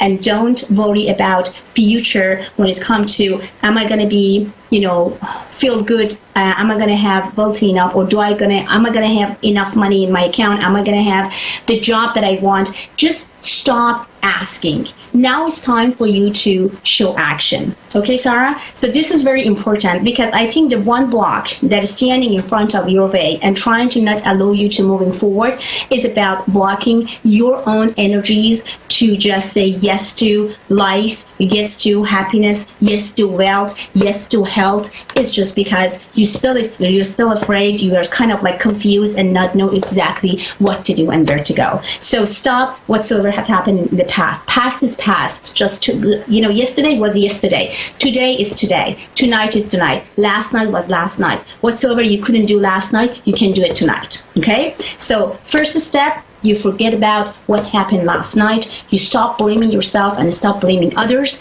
And what you need to do right now is just stand up and just tell to yourself that exactly what you want to be, where you want to go, and exactly what is your goals and desires is. That is exactly what I wanted you to write it down somewhere, to make yourself to understand exactly what you want of your life. Okay? That's the one thing. Okay. Then, Sarah, come another things about, I see that you are confused about kind of moving. I see the moving. I don't know if it's the moving place to place or is it the moving to some other state. It's something that you want to change completely just because you want to refresh yourself doing something. Well, if you have anything that will changing your life from A to Z, like tomorrow, if you really feel that if you are changing that place, changing that house, changing that department, changing that anything that has to do with change and challenge, I wanted you to do it tomorrow, or at least thinking about it, because this is what I can see. It will open all doors to your happiness. Now, Sarah, there is two things that actually come to the right side of your pentagon. It's telling me about emotion and also feeling very down, depressed, and not happy. No desire of continuing, no desire to feel good. Now, Sarah, tell me what makes you to go there, what makes you to feel this way, and why you are so confused about your emotional feelings. I've been going through, I've been divorced now for 3 years, and the confusion of am I where I'm at, where am I at where I'm supposed to be in life? And I actually am putting my house on the market tomorrow because I struggle with the emotional attachment that the energy the house brings. from my marriage, and this is where I started my marriage. We raised our kids, but then it's also the place where my marriage ended as well. And so I've had a lot of confusion with that part of making choices, and then as well as not being able to let go of the emotions of bitterness and I don't want to use hate, but the dissatisfaction from the place of where my marriage ended, and that I can't move forward from that. I'm still in a negative, I have a lot of negative energy towards him, and it affects our day-to-day lives, and we have children involved. So I understand. That makes it really hard. Sarah, I understand that. I understand you completely, baby, and I understand that it's not something, I mean, when people says, oh my God, don't worry about that, everything is going to be all right, hon. And, you should not be worried about it. You're going to forget about it. So it's just not going to happen for one night. And I have to tell you, whatsoever had happened in between you both and what he did to you that making you to feel that hateful and, down in every areas of your life right now, maybe is not really forgivable, but at the same time, what you need to do, maybe it's kind of not time for you to forgive him right now, especially even your guys have children, it doesn't matter, but you have to get over it. And sometimes we get over things with time. We can't get over just like that. We can't just, especially when you are too emotional, when you actually give away 100% of your life and your heart, when you try to do everything that goes from your power to make this man be the happiest and the healthiest and the wealthiest and the whatsoever in the earth, and instead that you get something back, you just like gain some nasty feelings and kind of like destroy your even own insecurities, or better say confidence and everything. I understand you completely, Sarah. That's why my recommendation to you is stop even thinking about that. I have to forgive him. I have to move on. I have to let it go, because you can't forgive someone that you hate so much. You need time. Time will make you to feel that you can moving forward. Maybe sometimes you need about 6 months or 1 year. Maybe you need another 3 years. Maybe you need the 4 years. The only things that you should not forget is about that you are the mom, and you have to be a mom. Your role as a mom will never change, okay? Your name is mom. So as a mom, you would do everything what goes from your power to benefit your children, okay? No matter what. But you still can hate the man that you've been together. You still can hate the man that you have children with. That's perfectly fine. But when it comes to children, you have to always see what's going to be the best for them. If I'm going to cooperate with him now for just like 4 minutes of text messages, or maybe just hearing just the voice, just like exactly what he gonna says about our son or about our daughter or whatever it is, it's okay. I can do it just for my kids. So try to stay away from him, because I can see that you are guys having so much energy involved. I can see that there is so much memories involved. For you, it's not easy to say goodbye and say let it go. It's very hard. I understand you have good memories, you have bad memories, you have also memories that you don't even want to remember anymore.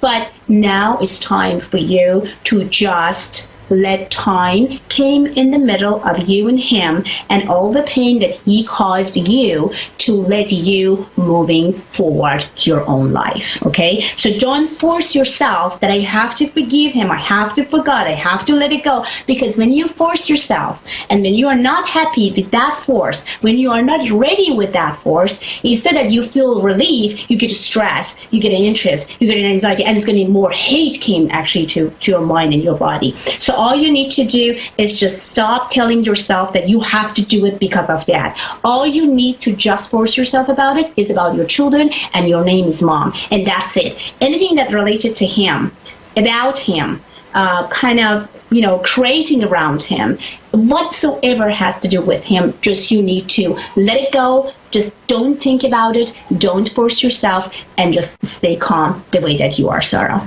And I wanted you to sell this house. Remember when I told you, any change and challenge that I see and I feel for you, moving forward, moving from the place to other places, it's good for you, okay? Even you feel that you have a lots of, emotional attachment, but let go of those emotional attachment, because the one thing that you remember, tomorrow is a new day.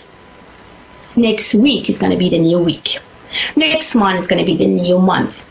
And next year is going to be the new year. And how do you know that you're not going to be in the place that somehow you just say, thank God that you gave me these opportunities to let go of this man of my life, because now I found the real one. Now I'm the happiest mom and happiest woman in the earth, because now I know exactly who I am with today and what I can do for my life. I know that right now it's kind of impossible for you to just like even think about it, that am I going to be happy again? Am I going to trust any man again? Am I going to be, the woman that I want? Yes, my answer to you, both emotionally, psychically, and whatsoever we can name on, Sarah, is about yes, you can. Yes, you are going to see the man that you want to be with. Yes, you are going to be proud about your actually whatsoever you are choosing between. So that's why I'm telling you. All I wanted you to do, Sarah, first, don't force yourself to forgive him and move on. Just let it go. When we're talking about him and whatsoever you are guys having in between you and him, just try to feel that he never exists and he died for you and is gone, okay? The only person that you are thinking is your children, or persons is your children, and you are the mom, and that's it. You need to get rid of every single memories that you have together with your children and others. That's all I wanted you to do. Let go of your past. Let go of your feelings. Let go of things that making you to feel miserable. Not about him, about you. I'm talking about you. I'm not talking about him. Now, and every single minute that you are thinking about what he did to you, just distract yourself. If you're just listening to your heart again and feel about like, oh my God, my heart bleeding when I just feel and sense exactly what he said to me, what he did to me, what I did, you can change anything. You can go back. That's why you need to moving forward just for yourself, not for him. And you do need to forgive him right now, but with time, you are going to heal and forgive. That's why my recommendation to you is you are focusing on yourself first. You are thinking about yourself first. Your well-being, Sarah. You need to change and challenge yourself to the new position of life. You are going to jump from the old circle to the new circle. Then close your eyes, jump, and says, now I am jumping because I want to have a better life. I want to feel healthier. I want to actually receive respect. I don't want to be just a giver because I'm getting tired to be just a giver. I need to do everything what goes from my power to tell everybody I am worth it enough to be a woman in somebody's life that could just tell me every single morning and say I love you for who you are and I respect you for who you are, not someone that trying to, with the narcissistic and crazy personality, make me to feel down. So indeed, I wanted you to do it from tonight, and I wanted you to stay away from all the confusion that you have tonight. My advice is get rid of all your past, everything and anything. It will, like one spoon that you just remind yourself about him. Anything that reminds you about him, I wanted you to get rid of it. Okay? So don't be attached by the house. Don't feel that you have to stay. Just let it go. It's time for you to heal. And you are not going to heal if you still stay with those memories. The beauty of memories of things is about your children. That they burn there, they just like grow there and all this stuff. Other than that, I wanted you to not remind yourself about anything. That's all I wanted you to do, Sarah. Do you think that you are able to do? Yes, it took me 3 years, but I finally made the choice to have the agent come tomorrow to list the house for sale. Awesome. I promise you, Sarah, when you selling the house, kind of like you just signing and just say goodbye to that, I promise you, the day that you are signing, the day that you are just taking all your stuff out, you are going to feel so much relief that you can't even imagine. That's why. Don't let any type of attachment, emotional attachment, stop you to succeed. Stop you to be the one that you always wanted to be. Don't let those attachments making us or making you to feel down and worried about future. Because your future is shining together with your kids. Without him, not with him. You should be happy that you really get rid of this man from your life. I don't know how you could deal with the narcissist man. I don't even understand how you could even deal with it. But I have to say congratulations, because you did great. But it's time for you to move on, because your body and your brain needs rest, and find a better way to communicate with yourself and the world. And you know you have a purpose that you came to this life. That's why choose that purpose, and stop bugging yourself. Stop having crazy attachment to something that is not really worth it anymore. Life is changing every day, every single minute and moment. You need to follow. Other than that, life will follow you. And that may not going to make you to feel good. You need to follow life, because when you follow life, you change your destiny by your own decision. But when you letting life follow you, the life will give you the most painful experience that you ever thought and imagined for. So follow life, that you at least have a choice to choose in between. You got it, baby? Yep. I'm proud of you because you stand for your children. I'm proud of you because even when you was depressed, you could do everything that goes from your power to bring happiness and love to your family. Even you felt that there is no way that you could even do it, but I'm very proud of you. You make it. You did that. Be proud of yourself, and congratulations. Oh, thank you. And that one is you. You and your children. Sarah as a woman, and Sarah as a mom. And Sarah as somebody that's going to be in some other person's life that indeed needs Sarah and understands Sarah the way that she wants, and value Sarah's energies, beauty, and smart, and everything and anything that belongs to Sarah. Not the one that not knowing exactly who you are. The man that you've been with, he doesn't know you at all. And I think God helped you to open your eyes and change him immediate, or better say, God or universe wanted you to just jump from the old circle to the new circle to be happiest. That's what I wanted you, Sarah, to continue your goal and your path without him, but together with your kids, and enjoy your life every single second and moment. Try to take your day, try to take your time day by day. Take yourself day by day. Don't think about what's going to happen to me and my children in about 10 years. What's going to happen to us about 5 years. Day by day. Day by day. That's all. So now I have 90 seconds, my love. So for private information, you guys can go to PersianMedium.com, A1R Network, and also AvidAdvice.com. Wish you guys the best. And remember, tomorrow is a new day. And every day, we became as a new person. You can do it. And I know Sarah can as well. Have a great one, and bye.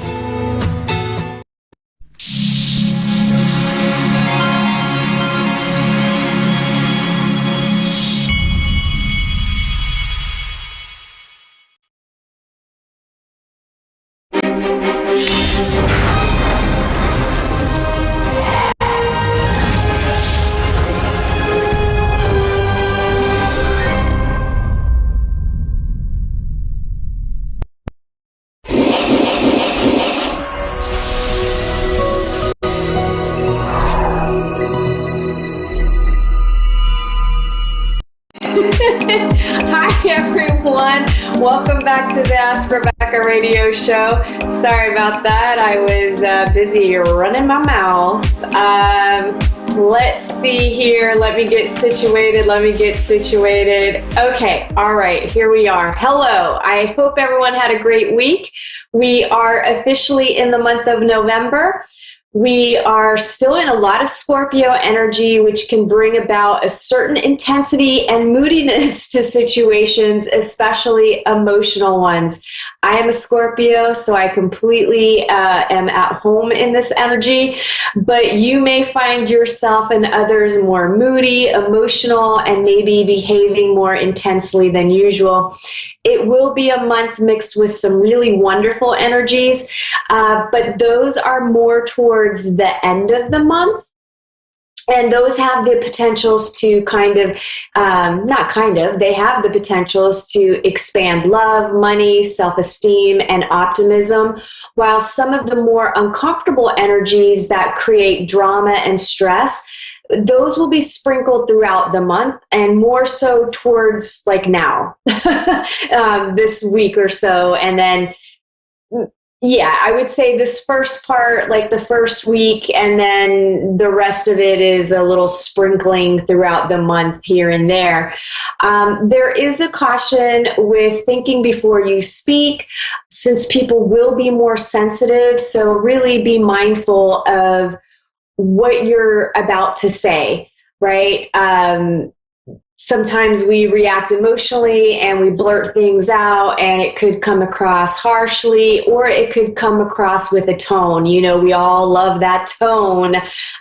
So really be mindful of that. And you could be overcoming some emotional hurts. There could be clashes with ideas, ideals, or arguments happening over different beliefs.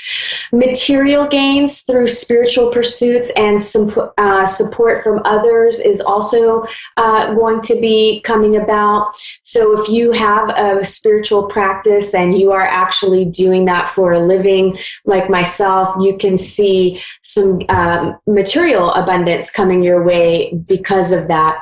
And since we are still in Mercury retrograde, which is also in Scorpio, yay, you could experience or see issues with your cell phones, computers, the internet, transportation, and maybe some accidents. So really pay attention to what you're doing. Be mindful. Try to be present in the moment. We will also begin to feel the eclipse energy that's happening on December 26th. So you could start to see a cycle of completion with things that began in 2018 happening between now and the middle of 2020. So again, it's stuff that you might have, seeds that you might have planted in 2018. Maybe you start seeing those come to fruition, or they have basically run their course, so they're ending. Same thing with any kind of dramas or challenges that you've been in since 2018. You'll start to feel that energy lift and it coming to a close. And it's, like I said, it could last until the middle of 2020. Lots of intense energies. Surf those waves the best that you can. My advice is go with the flow, stay present in the moment, and tackle issues as they arise, right? There's no point in worrying about things before they happen. Let's get into what you can expect from tonight, November 7th through to November 14th as an overall theme, and then areas of love, work, finances, health, and spirituality. General themes for the week: love, the glue that holds everything together. It's the most powerful energy that exists, and it will be transforming you, your life, the people around you, and everything that it touches. The energy will be strong. Expect everything that isn't of the highest vibration of love to be purged from your soul, your life, your existence, right? It could be emotional purging. It could be jobs. It could be homes, relationships, everything and anything that is standing in your way to embody love and to be able to receive love. It could be intense for some, especially if you don't like change. If you have a difficult time with change, you probably will be feeling uncomfortable this week, and it could maybe lead into the week after, but I'm not 100% positive about that just yet. So look, this is happening so that you can receive love at this current frequency, right? The energies keep intensifying, and they're going to continue to be of higher vibrations. And that's when we go through like, you know, a layer of purging, then everything kind of settles down, you integrate it. And then right when you get comfortable again and everything seems to be working out, here comes another wave of energies that come in and kind of knock you off kilter a little bit. But the beautiful thing is you should start to see that as you're working through stuff, now you're not going through the purging process anymore. Now it's coming in a different way, right? The power of love will only intensify as it does. More and more love light is forcing the darkness out of the shadows to be healed and transformed. But as you're allowing that to happen, there's going to be less and less that needs to be healed and needs to be transformed. So then this energy is when you really start feeling blissed out and you're feeling content and you're feeling peaceful. So hang in there. We're kind of like an onion, you know, you go to the Outback Steakhouse and you get a bloomin' onion and it opens up like this in different layers. Well, that's what we're doing. We're working from the outside layers to the core. So it's a process, it's cyclical, it's spiral in nature. So you're going to have to come up against a couple of things here and there multiple times as you're working through of these things and letting them go. So allow yourself to be healed. Receive the love and stand strong. Don't let dramas in your life and the world impact your focus, your strength, and the truth of who you are and what you want to accomplish. And this will be a time to silently watch as new doorways begin to open while other ones close. And you'll know when to take action. For now, it's time to just kind of let go of things or transform them, right? Like if some things maybe don't need to be let go of, but they just need to be approached in a new way, or you need to look at it from a new perception with a new set of eyes. So work on that. Purge yourself the way you would clean out a closet or a cupboard full of old clothes that don't fit anymore and food that's expired. So look at your beliefs, look at your emotional reactions and triggers, look at who you surround yourself with. Look at what you attract into your life and start getting rid of the people, things, and situations that are holding you back and holding you down. And look at where you're holding yourself back and down because of self-limiting beliefs. A change is needed, and it's coming whether you want it or not. And this week is straight up about transformation and change. Destruction followed by renewal, and it comes from the energy of love that is cleansing all that is not helping you get closer to the truth of who you are. It's nothing to fear, and in fact, the more you embrace and receive this divine love, the sooner you'll be seeing those doorways open for you more frequently, and it just becomes easier. I know it sounds weird, and how is that possible? But it is. It really is. So don't look at those things, those challenges, and what feels like destruction happening as a negative. It really is a positive. Embrace it. It'll make it so much easier. Those of you who have been feeling stuck and like nothing is moving forward in your life, this energy is going to show you where you've not realized you've been keeping yourself stuck because you've been too afraid to just make a decision, any decision, to get you moving forward again, which would require you to make a decision and take some action steps so that those blocks can be released. You are the block. You are blocking yourself. You are holding yourself back. You are the block, right? So you hold the keys to your freedom, always have, and you always will. Lastly, control issues will also be coming up.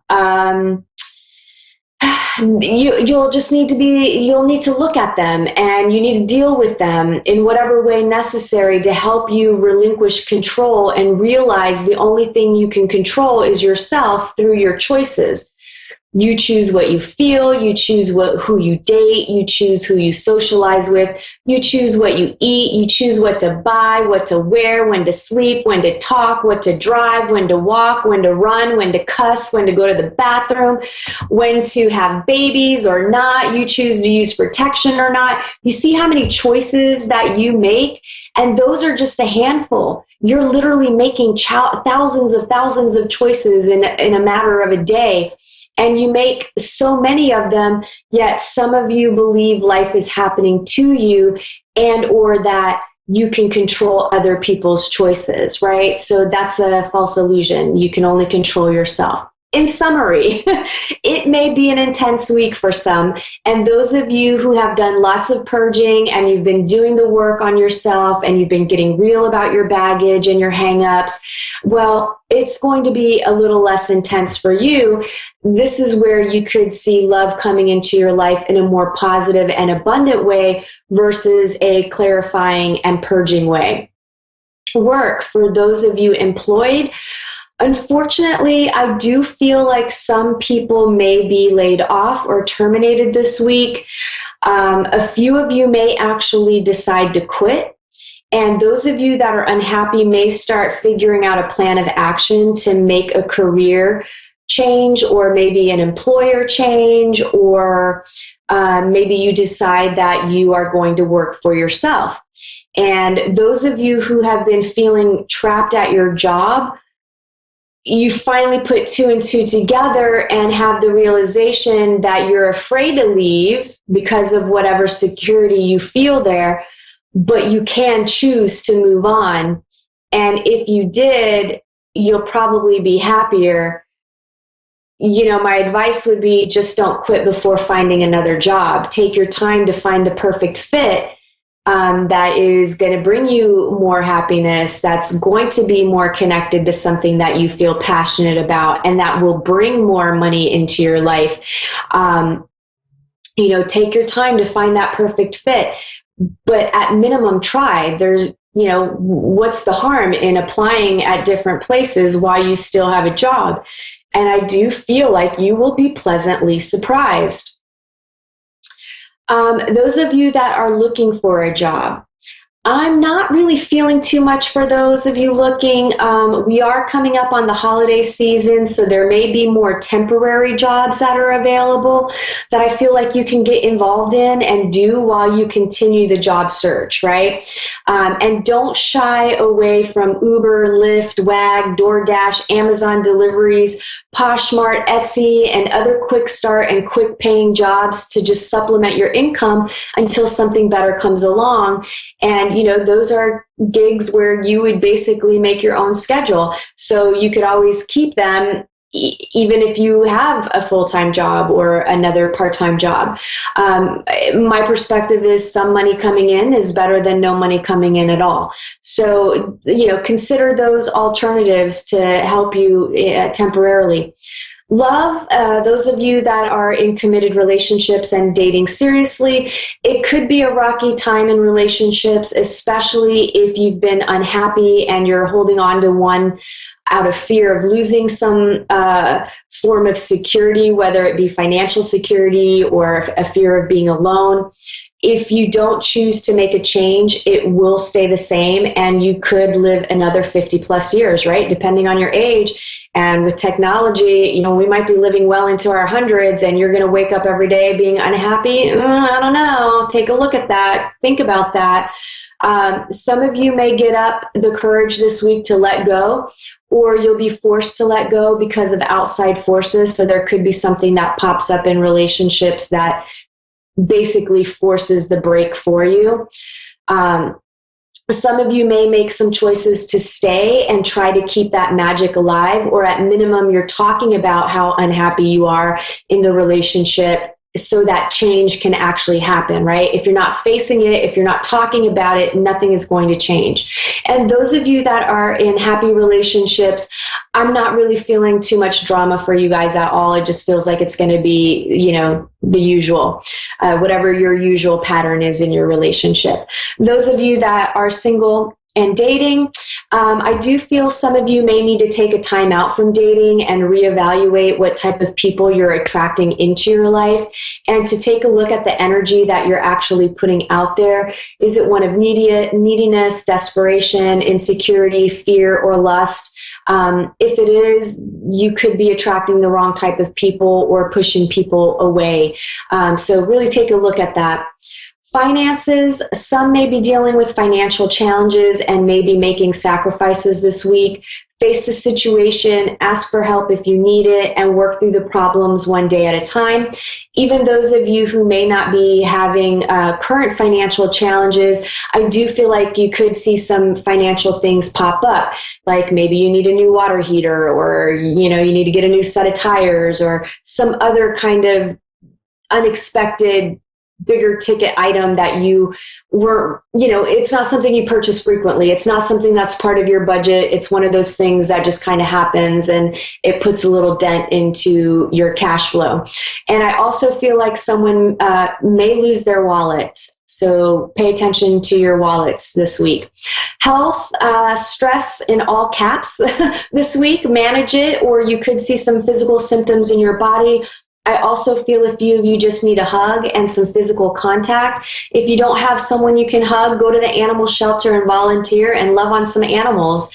And also, I'm getting for those of you who are dealing with a chronic health issue, don't let it define you. Stop reinforcing that you're sick, right? Stop saying, I'm sick, I've got this, I've got that, I've got this. You're just reinforcing that, and you can kind of feel better if you're not stuck in your head about it. And focusing your energy on healing. Spirituality, change and more change. And some could be dealing with really critical, nitpicky, fault-finding people. Set boundaries. And if it's you who is acting this way, get over yourself. It's not attractive. And last thing coming to mind here is if you don't like something, change it and cultivate a positive attitude as well. That wraps up this week's intuitive messages for everyone. Let me get to tonight's caller. I have Fiona in Kilmore, Victoria, Australia. Hi, how are you? Good, thanks, Rebecca. How are you? I'm doing all right. How can I help you tonight? Just anything, any messages you've got for me would be really appreciated. Okay, let's see.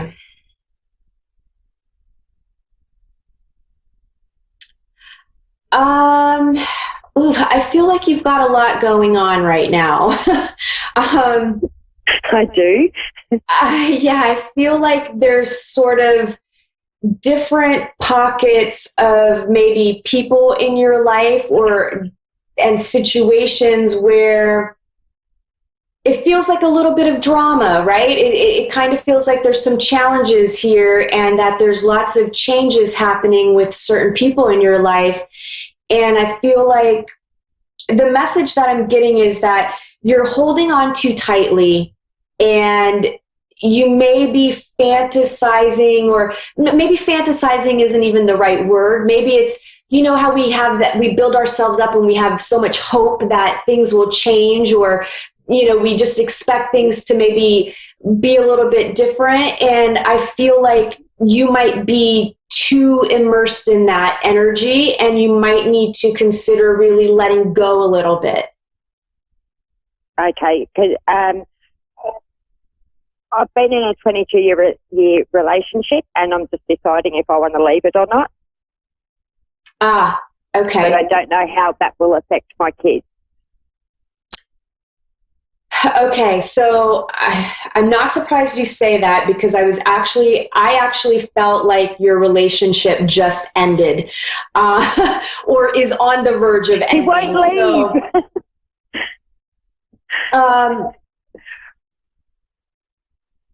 So look here. Okay, so it's two things that I'm feeling here. Yeah. I know that you have obviously a lot of history and a lot of love there, but I feel like in order to survive this relationship, there's a lot of damage control that needs to happen and a lot of communication. And there's a part of me that feels like you guys may be past that. It just almost feels like it might be a little bit too late, right? It's almost like you've already resolved everything within inside of yourself, and you're kind of just like, I don't really want to stay anymore. Like I'm done. But it's the fear. Yeah, that's how I feel, yes. Yeah. He doesn't want it to end, and he's doing everything he can to stay. Yeah. Oh my goodness. It's such a tough situation. Look, the children I feel are they're resilient, and I feel like they feel what is happening. Are they middle aged? They don't feel really, really young. They kind of feel like maybe somewhere between 10 and 15, somewhere like that. I have a 5-year-old, a 6-year-old, and a 22-year-old. Oh my Lord. Okay, so your 5 and 6-year-old feel pretty mature for their ages. Yeah, they are. They're really, really sharp. And they're really wise, actually, for how young they are. Like they've been here before. I'm sorry, what? It's like they've been here before. They know exactly what's going on. They actually feel so much more mature than your 22-year-olds. That's funny. They really are. I feel like they're great. I feel like all your kids are really great. And I do. Yeah, they are. I do. They're going to be fine. And I feel like all three of them see the problems, right? They see how disconnected you are in the relationship, and they feel it. And I feel like there's been a lot of arguing going on. I just feel like there's just feels like a lot of tension, and I feel like your nerves are frayed, like not so much arguing, but the tension. There's been a lot of tension. Yeah, well, because I think you've moved past, like, on some level, like, I think the arguing has already happened, and you're just at the point where it's like, don't even look at me, don't talk to me, let me just go over here and do the dishes. Like, you're just kind of, like, politely avoiding each other, but it's really uncomfortable. Yeah. That's exactly how it is. I feel like you have nothing to lose by walking away. I know maybe financially you're concerned about things. I do feel like you will be okay. And I do feel you can get to a point where you can co-parent. And I think both of you want to split up. Honestly, I feel like both of you do. Yeah, I do. He tells me he doesn't, and he won't move out. I'm actually not working at the moment. My youngest is starting school next year, and my the 6-year-old is in prep. So I'm not working. So that is one of my big concerns. How do I financially do it? Right. So you definitely, I feel, would need to get a job before you leave. So this is something, look, it's hard. I just feel like you're completely done with the relationship. And even though he said, like, I know, like, there's a part of him that doesn't want to split up, but I feel like the other part of him, he's just tired of the uncomfortable awkwardness and not, you're just not, you're roommates. But you've even gotten to the point we where don't even share a room.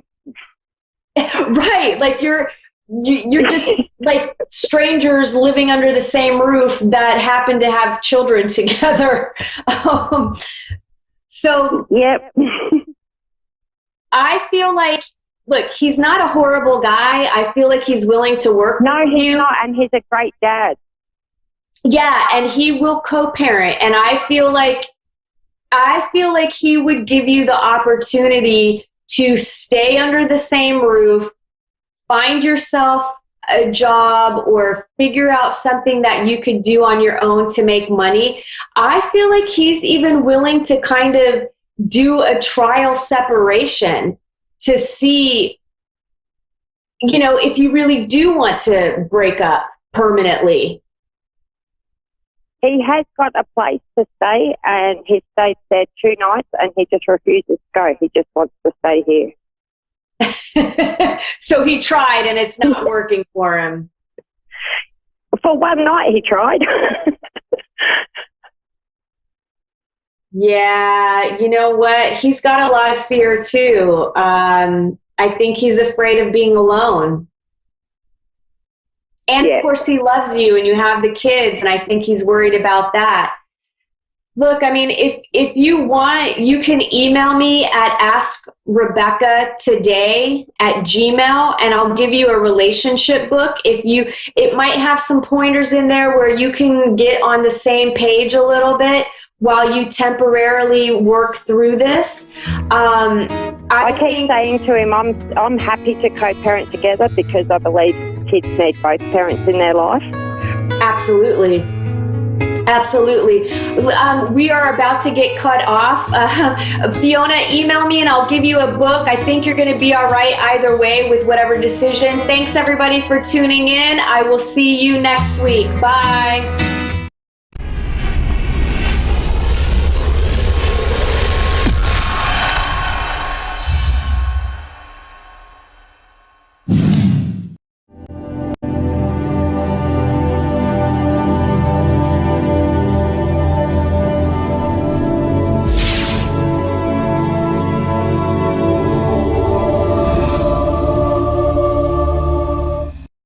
Hi, I'm Tracy, and thanks for watching Moonstruck. And now, back to A1R on the air. Psychic Talk Radio now on Moonstruck TV, enlightening television. Hi, good evening. I'm Anna Olson here on Insights into Consciousness. I'm your host tonight here on A1R Radio.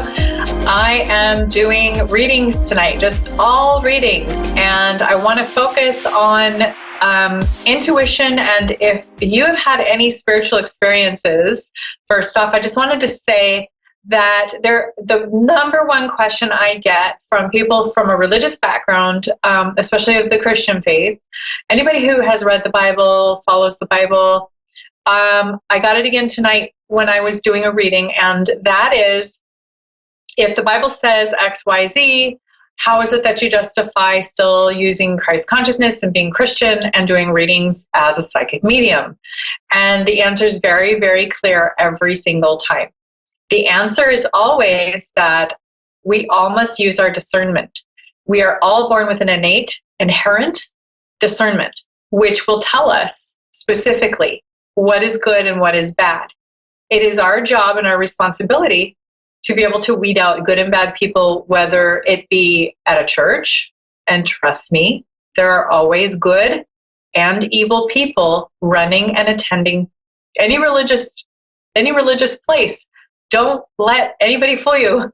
The most, how can I say this? The people who harm the most and the people who do the most damage are the ones that are usually the most manipulative, and they take advantage of people. They appear nice. They're not your ugly pirate in the corner, okay? They are outwardly usually very manipulative, very graceful, charming. They look clean. They look amazing. They usually are very attractive.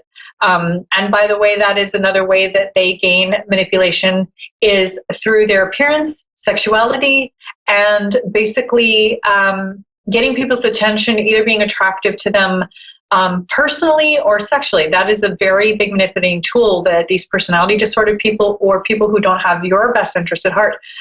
So again, I go over it and I just go over it and go over it, that it's important to learn how to use our own innate, inherent, built-in compass. And that is building our own spirituality, and that is our responsibility. We can't leave it up to, like, let's say a pastor of your church every time you have communication with someone. If you go on the train, or you're out on the street, or you're at work, or you meet somebody new at a party or someone's house, Can you call up your pastor throughout your life every single time you meet somebody and say, listen, I really need you to tell me if this person's okay or not? No, we don't do that. That's not realistic. So what we do is we use our own compass. We have to practice it. We have to all keep fine-tuning our compass. So I'm going to take a call now. Bridget in Tulsa, Oklahoma. She would like a reading tonight, so I'm going to do that now. Hi, Bridget. How are you tonight? Hi, I'm wonderful. I got through. I've been trying for a while. Thank you so much. Oh, yay, you got through. I'm happy to talk to you tonight. So what would you like to focus on? I'd like a medium reading if you can. Do you do those? Yeah, I do. I can see what I get. Okay. That and maybe guidance or guidance. Okay. Now, first of all, I'm getting a female. I'm kind of getting mom or grandma. First off, and I'm not sure if that is. I think she seems more like a grandma presence, and she's really sweet. She's got glasses on. I mean, most of them do, but she is. If she feels to me more like a. I would say, first of all, let me get your feedback. Is this ringing a bell? Yeah, I have a couple of grandmas. I was pretty young when they passed. Okay, and so my mom's still living, so it's got to be my grandma. It has to be your grandma. So sometimes when we go in for a medium reading, the person who you were hoping to hear from doesn't always come through. If you would like me to focus on a specific person, you can, but the people who have the strongest presence and usually the strongest spiritual strength will kind of pop in real quick because they like to make contact. So I'm getting grandma, and she's just basically, the reason why they do that is because they want you to know they're still with you, that they do watch you, that they do have concerns for you, that they are there to guide you. And it's good for us to know that. We forget about them. We go through our lives and we just don't think about them. So if you would like for me to focus on somebody specific, I can do that. I'm guessing that this was somebody who passed. Can you? Do you need the name or? If I don't do as well with names for some reason, that's never been my strong point. But I basically will tell you who, and I mean, I'm also getting a male presence, and it would be a younger son or brother. I mean, like younger than grandma. My husband passed. That's who I'm trying to reach. Oh, so you're trying to get to your husband. Was this pretty recently? Yeah. Okay. Well, it's in the last 5 years. So, husband didn't come through very, very strongly. I'm getting more of like, okay, so was his mother passed? His mother? No. Your husband's mother? She's still with us? She's still here, yeah. Because I'm getting that the grandmother may have been his grandma, and that he's with her. So sometimes these things come in and they don't make perfect sense at first, and then as we go through, he does have his grandma that he was really close with her. She's passed. Mm-hmm. So that makes more sense now. Now I got son or brother. I think it's because he is her son. Does that make sense? Yeah. So I'm feeling the son relationship with his mother, and I'm feeling that they're together and they're very close. So did you know his grandmother? I did not know. Okay. Because it's basically a feeling of my grandma has me now. She's, we're together, and she's also watching over you. It's like it's almost like she's mom to him. And maybe that's why I was getting mother too with his grandma, is just if she feels very, very mothering, very I think they had a relationship like that she was more of another figure to them. Okay.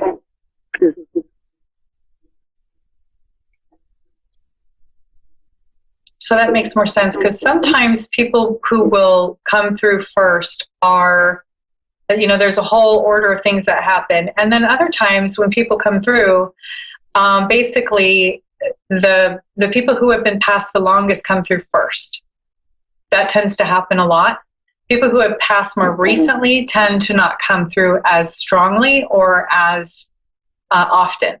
So sometimes the other family member that has passed prior to the person that you're trying to reach, they will help that person come through and relay some messages.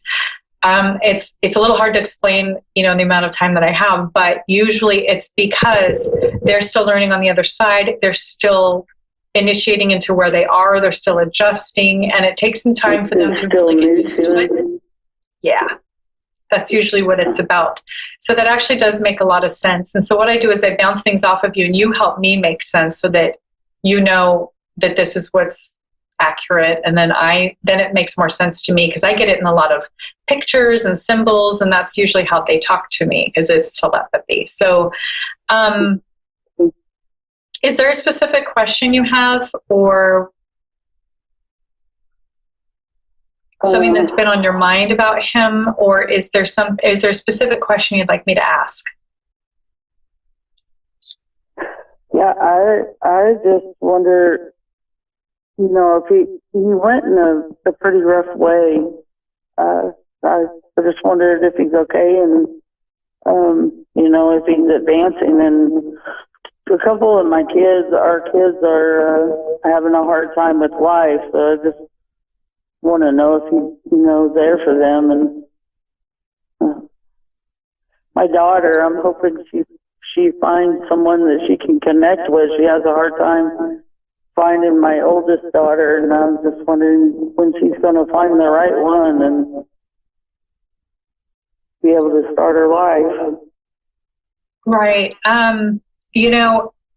I really do feel that he has a strong presence. He is definitely doing his work. It's going to be about another 5 years around that before he can really start doing more of the work where he's connecting with your kids more and with you. Sometimes it just takes them different amounts of time here on the earth. It's very different there. The time frame is very different there compared to here. So I guess I didn't realize how long it takes. Yeah. And in the meantime, the way that they talk to us is through symbols.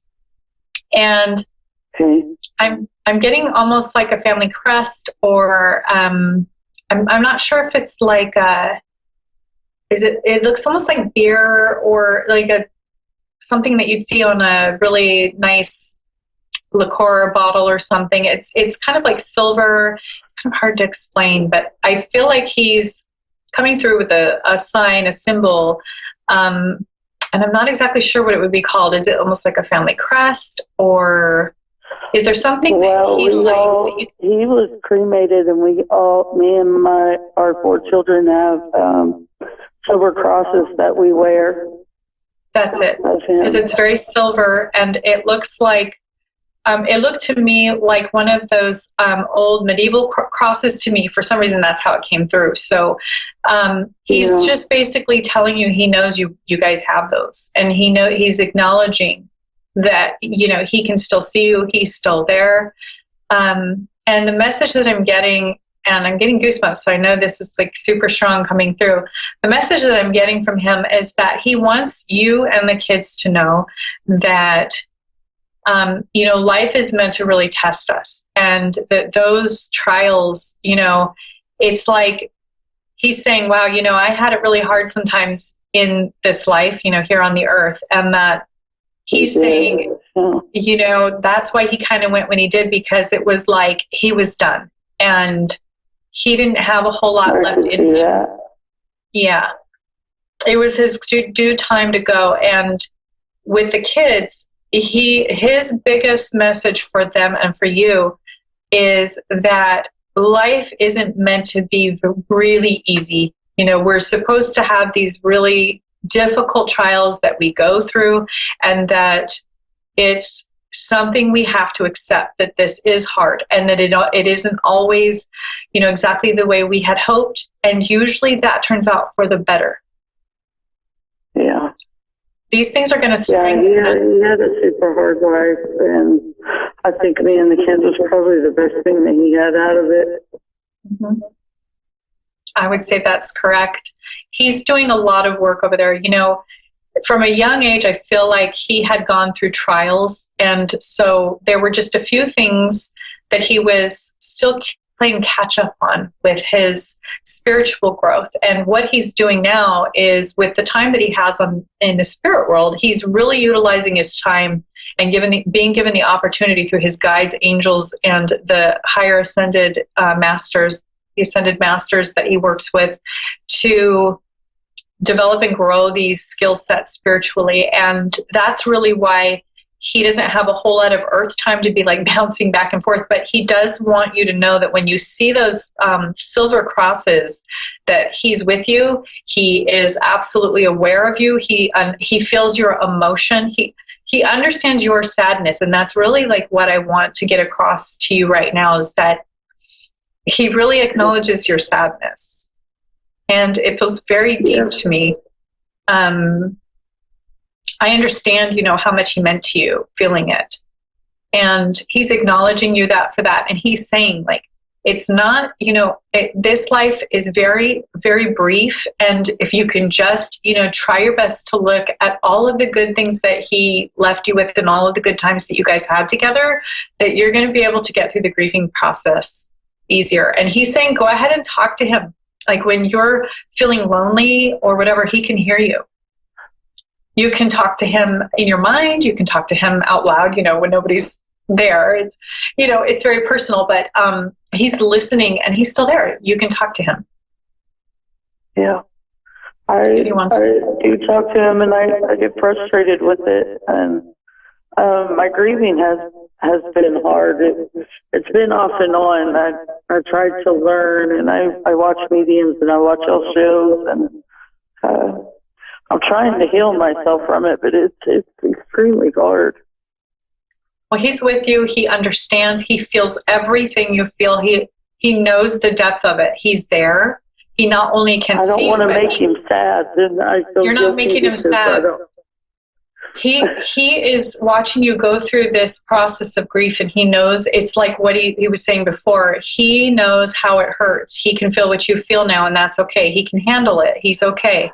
But he wants you to try to start remembering all the good things about him, because nobody wants to leave this earth with you feeling sad every time you think of them. They want you to feel happy every time you think of them. They want you to remember all the great things, all the good moments, and to remember those things. And go ahead and let that grief play through. That's important work to do, and that will strengthen you spiritually, and it will strengthen you in being able to build empathy and grow your empathy and earn it, and just really be able to help others who are maybe in the same situation.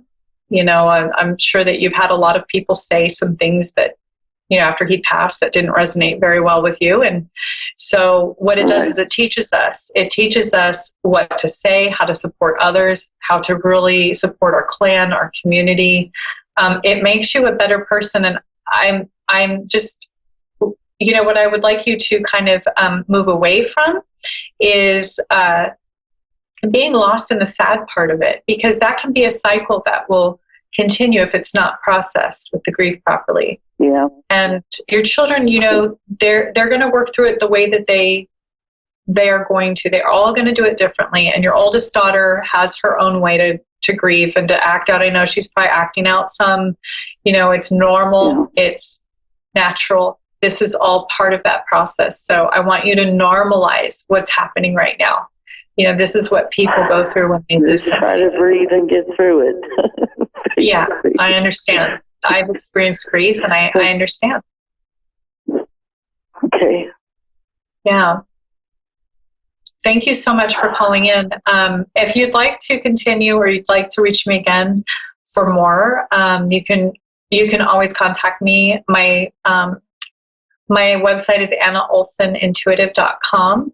And I'm on Facebook at Anna Olson Intuitive. And you can always reach out to me again. I'd love to do another reading for you or for one of your kids. I'm always here to help. Sure.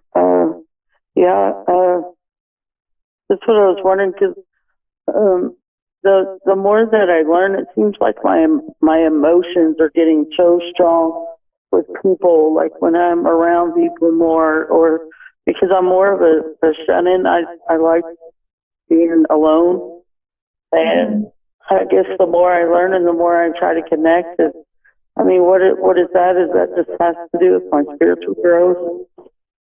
Yeah, that's normal. I mean, it's just as we age, when you reach certain ages in your chronological age, you are more ready for new spiritual growth and transition. So that is extremely normal. You're doing, great work, actually. I think it's really about getting in all of your resources that you resonate with. If that's church, you resonate with that, great. If it's, mediums, you resonate with that, perfect. It's whatever you resonate the most with. Okay. And absolutely reach out to me if you need me again. I'm happy to help. I'm happy to connect with you again. Okay, thank you so much. Thank you. Have a wonderful night. I'm so glad you got through. Yeah, me too. Have a good night. So next we have Melissa. And Melissa is going to get a free reading tonight with me. Melissa, are you there? Hello. Hi. Hi, Anna. How are you? I'm doing great. How are you? Yeah, I'm good, thanks. Where are you from? I'm from Bunbury in Western Australia. Oh, wonderful. An Australian. Oh, fun. What can I focus on tonight for you? What can I do for your reading tonight? Just a general reading would be great. Just what life's got to throw at me would be good to hear. Wonderful. Do you like tarot cards? Pardon me? Do you like, would you like me to use some tarot cards? Would you like just a general reading with mediumship? How would you like to do the reading tonight? I have no idea. Mediumship would be good. Yeah, just whatever comes to you. Okay, so that's what we'll do. So do you have any specific topic you'd like me to focus on, or just tell you what comes through? Just whatever comes through. All right. First of all, I'm getting, do you live near a river, or do you like the water? I'm just basically seeing a river and there's like brush around it, like bushes, and I don't know if it's camping or something happened in a river. Or body of water. Does it ring a bell? I live near the beach. I live near the beach. You live near the beach. Yeah, I was kind of seeing those kind of plants around a body of water and like the dirt. I couldn't tell if it was sand or what, but I'm getting that there's a body of water. And then do you resonate very closely with the water? Do you need to be around the water or the beach? Yeah, I love the beach. Okay. Because I feel like that's your therapy. And I also am getting that part of that is that there's the elements that help you kind of detox. So your body detoxes in that element energetically. Yeah. And takes away the stress. Yes. And I also feel like it's a toxicity that it pulls out, and maybe it's the salt, maybe it's the air, and it's just all the elements together.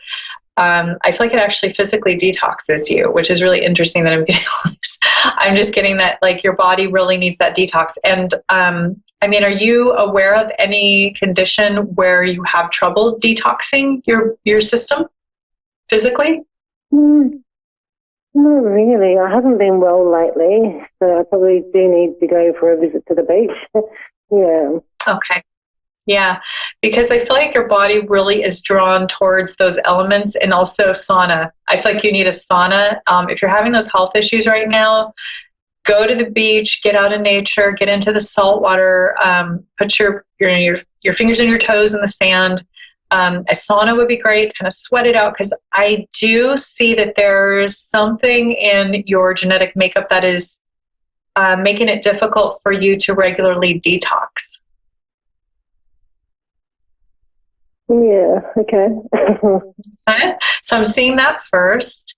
And then I'm seeing red hair, and it's kind of done up real pretty, like kind of high and hairsprayed. I'm not sure if that rings a bell for you, but that's what I'm getting.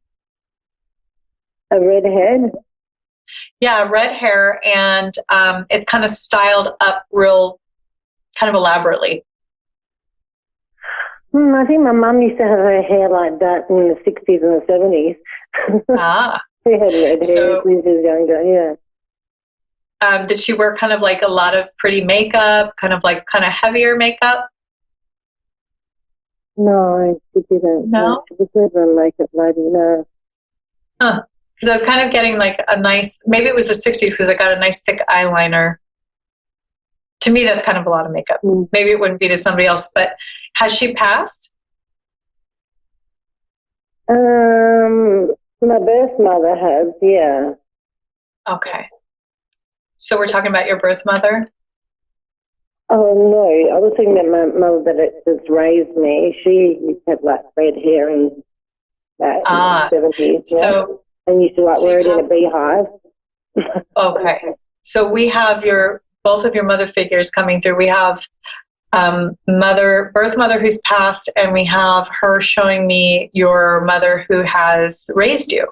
And I'm getting a lot of love coming through from your birth mother. Like I'm just feeling like there is a ton of love coming through. I only have 90 seconds left, but I want to just give you the message first that there's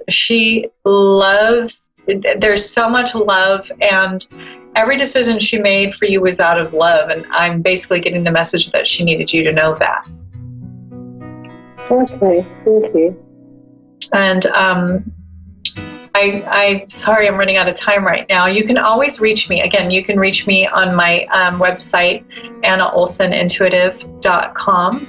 And I am also on Facebook, Anna Olson Intuitive. And if you want to continue the reading later, or if you want any other services from me, absolutely give me a call or let me know. You can message me, email me, whatever you need to do.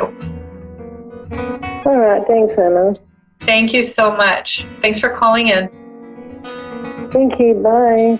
Bye-bye.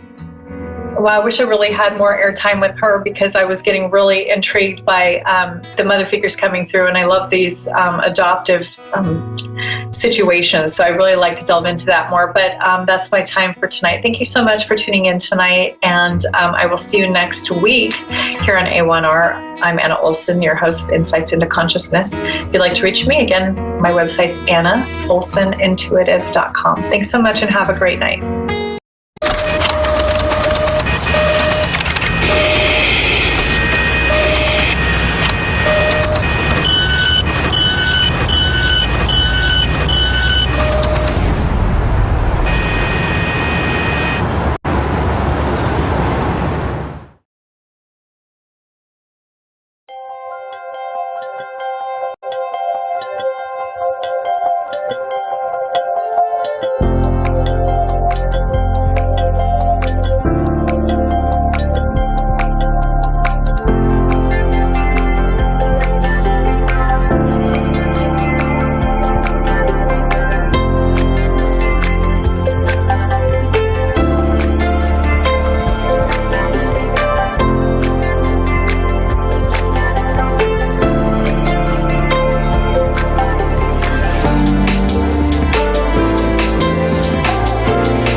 Welcome to A1R Psychic Radio here on Moonstruck TV with Amanda Hall Psychic all the way from the Gold Coast.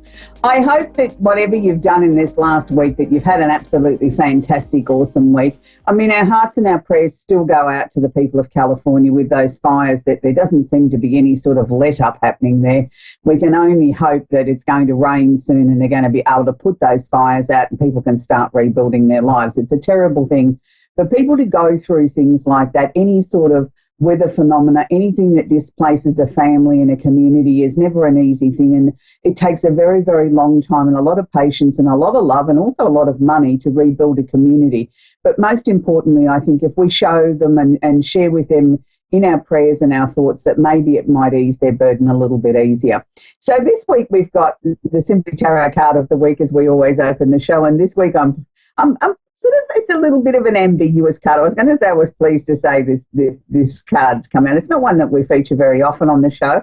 For those of you that are new to the show, about half an hour before the show, I actually just sort of shuffle the cards and focus on the card or the energy that's going to be with us all for the next 7 days. So it's not something that I say, oh, gee, we haven't featured this one for a while. It's random. It's done only half an hour before the show. So this week it's the Two of Pentacles. So it's the card of money confusion, juggling two situations or ideas around. Now, quite often at this time of the year, I find as we get past what here in Australia, we've just had our big horse race for the year called the Melbourne Cup. And it's usually just after the Melbourne Cup that everybody's mind turns to, oh dear, the holiday season's just around the corner. I've got so much shopping and cooking and cleaning to do that I better get activated after we get over our hangover. So it's interesting that this card has come out past yesterday, which was Melbourne Cup here in Australia, the Two of Pentacles, where we've got money confusion. So it's about sort of juggling or balancing your budget, sort of looking at what you can take from here to there and maybe make your money stretch a little bit further than what you hoped. But it can also be about two situations in your life where you maybe need to give it a little bit more thought and work out what's so important to you at this point. And sometimes it can seem a little bit like a juggling act at which way do I go? How do I sort out what it is that I'm looking to change or bring about in my life, or what I just have to deal with? So sometimes we can feel a little bit like a juggler and we're throwing all our balls in the air and hoping we're going to catch them and not drop them. So I hope if you're feeling this way that you'll find some sort of peace out of it, because we still have the planet of Mercury still going retrograde or backwards until approximately the 24th of this month.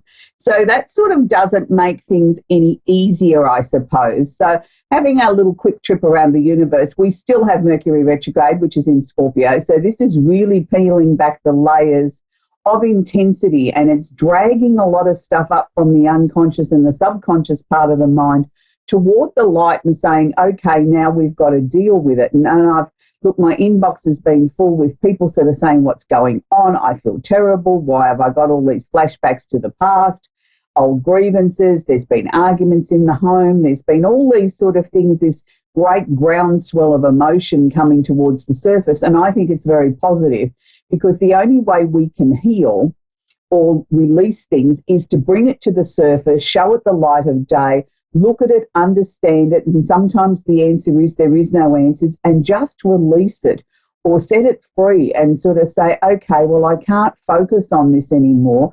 I've given this issue or this situation or this person enough airtime. I've now got to just sort of release it and send it out to the universe and let the universe deal with it. And I don't want that to be a cop-out as sort of like I'm too lazy to do the work on the issue. That's never the answer. It's when we've exhausted every possible conceivable angle that we can take the situation or the matter or the person, that then and only then do we hand it over to the universe and say, well, I can't do any more.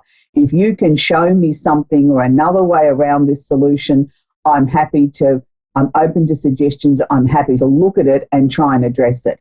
So it's a very, very interesting concept. So, there was a lot of frayed tempers in the last 7 days. So hopefully this week, as we move sort of a little bit more into calmer waters, where Venus was sitting in Scorpio last week, the planet of love and affection, Venus has now started her transit into Sagittarius. So it's sort of easing off the pressure of the pressure cooker a little bit when it comes to matters of the heart and things that we might need to communicate or talk about with loved ones or family members or people that are close to us. So it's sort of a little bit easier time this week to have that deep and meaningful conversation, or, you know, maybe things not be quite as intense as what they were. But please be aware we still have some very major planetary configurations going on. We've spoken about many times on the show about Saturn holding hands or conjunct Pluto in Capricorn. That's still the case. We still have a lot of official areas or areas of great importance in our life that do need our attention. And I know it seems like it's been a hard going year this year, but it's also been a year of many gains. Because for those of you that have put the hard work in, that have really really focused on their lives and particularly finances and where you want things to go and the things that are important to you, the rewards are slowly starting to pay off. I mean, you wouldn't necessarily have a great amount of confidence when you look around the world politically on the world stages with all the turmoil that seems to be in every corner of the globe in that way. But we as individual people, I think, are starting to take responsibility for our own lives, what we're responsible for. And in time, I think we'll then start to look to our politicians and our leaders and say, well, hang on a minute, you guys better wake up to yourselves, because your values, what you're doing isn't in line with what we think as the people. So we could be in for some very interesting times ahead in the next 12 months, 2 years on the political and world stages, as energies and people and situations and decisions and directions will all start to sort of align together. And this is partly the things that we're starting to see now, where we're seeing people protesting in the street about climate change and things that don't suit them. And you go to the UK and they're still arguing over Brexit, whether it's right, wrong or indifferent. They're still in turmoil over that. And I think probably the world seems a little bit smaller now with the advent of social media and all those sort of things. And we've got this instant news cycle 24/7. And I suppose in some ways it sort of feels a little bit like overload, that we sort of just want to switch it off and say, let me just focus on my life and what's going on in my life and what I can control. And maybe that's the best thing that we should be looking at, is sort of peeling back the layers to our own life, looking at what we can take on board, what we can be responsible for, and focus on that. So it's really, really interesting. This week I've chosen the patience candle, and the reasons why I've chosen the patience candle is that I feel we could all do with a little bit more patience. I think there's many times in our lives where we're just so impatient, we want everything to happen yesterday. Well, this is a candle I don't burn that often, but when I do bring it out, it's usually at a time like what we're in at the moment, where there's just so much going on astrologically.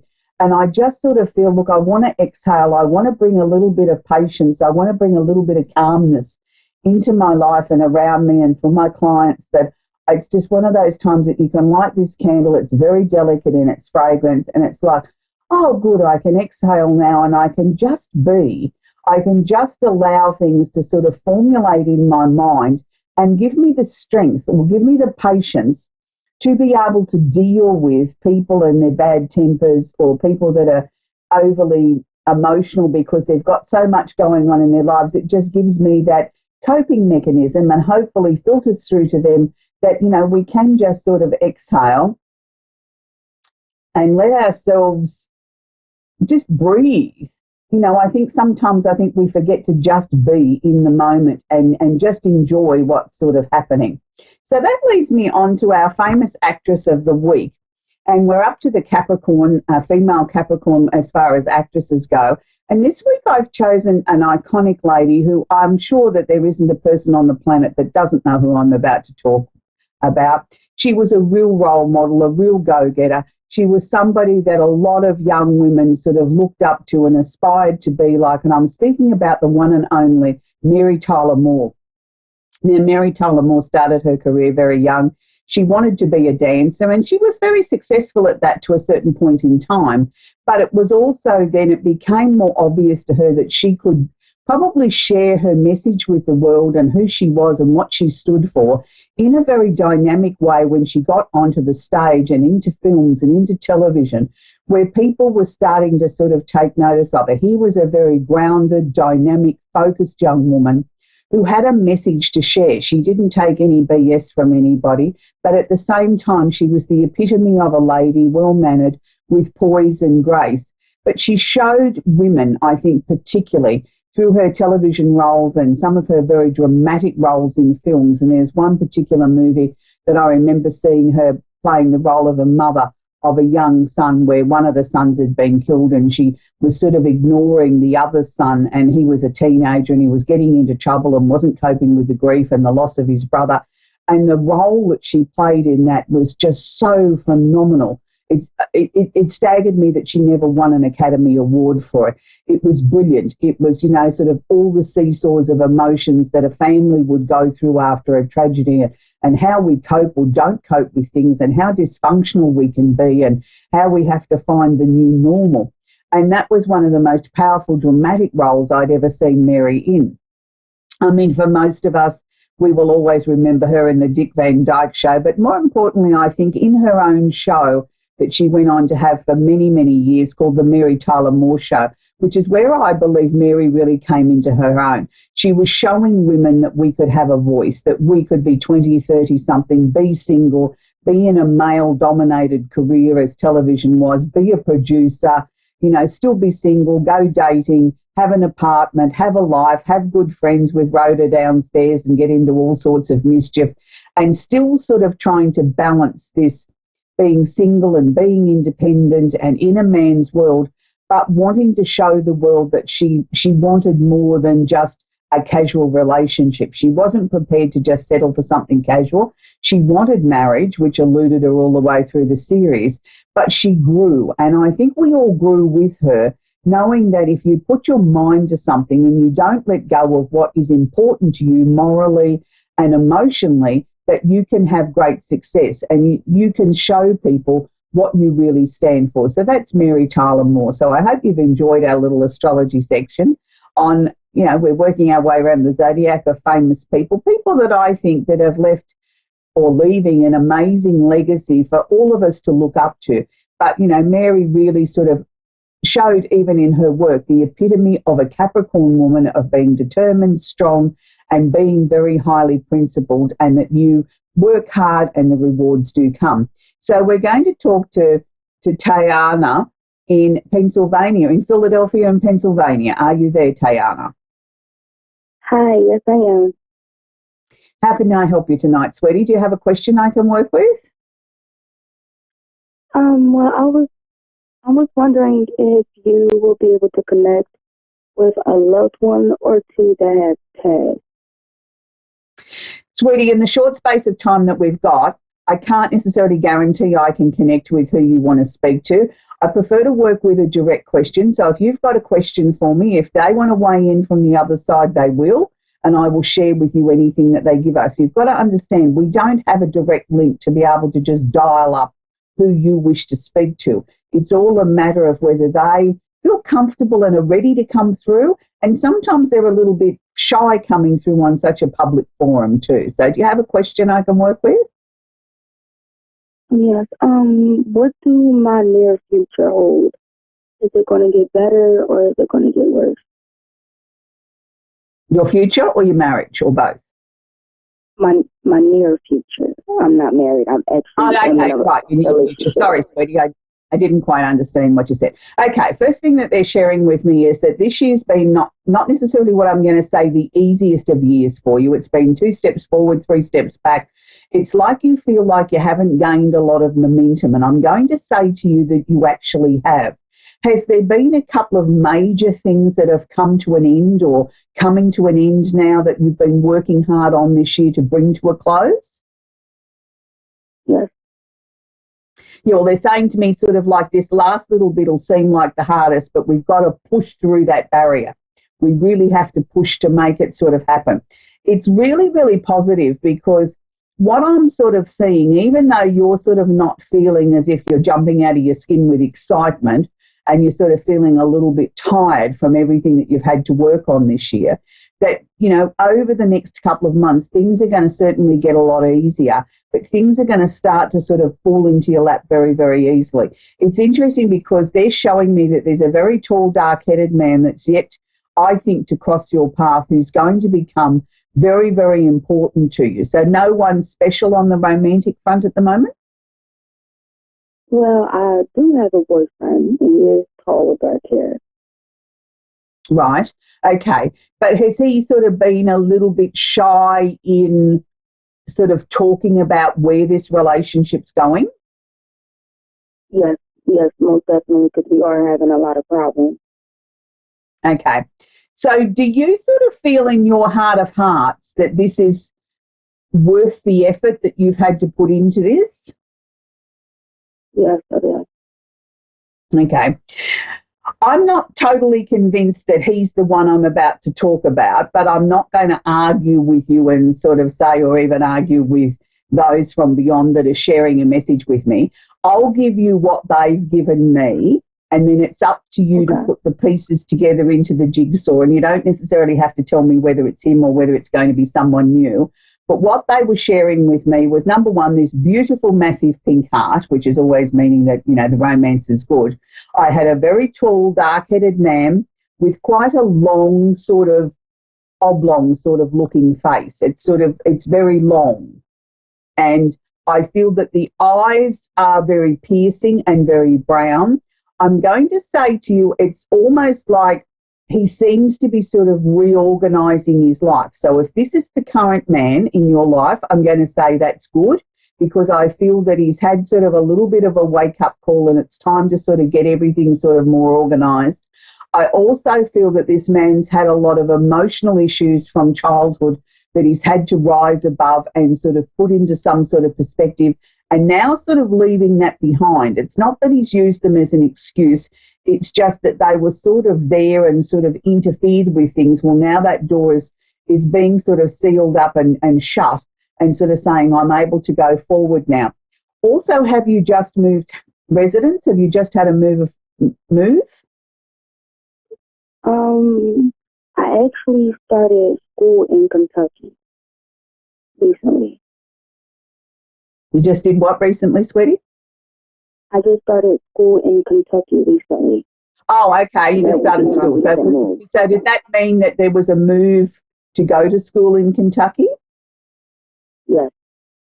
Okay, right, fine. Because they were showing me a move, and they were sort of showing me that you still had sort of question marks around it at whether or not this was the right thing to do. And they were saying to me, yes, it is. It's just sort of like, we've just got to let everything sort of settle.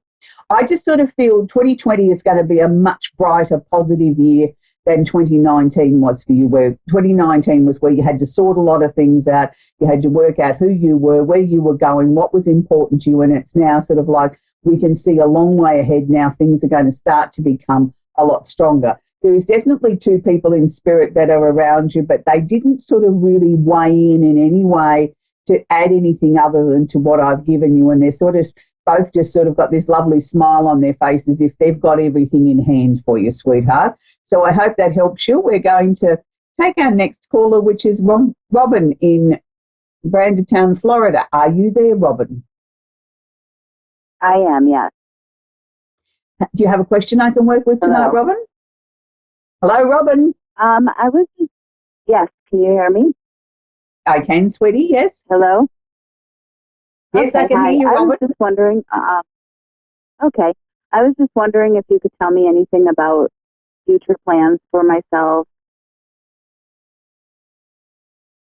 Okay, so when you say future plans, is there any particular area that you want me to zone in on? Because future plans is a very wide sort of cross-section of your life. Yes. Like financial, career. Okay, all right, we can look at that.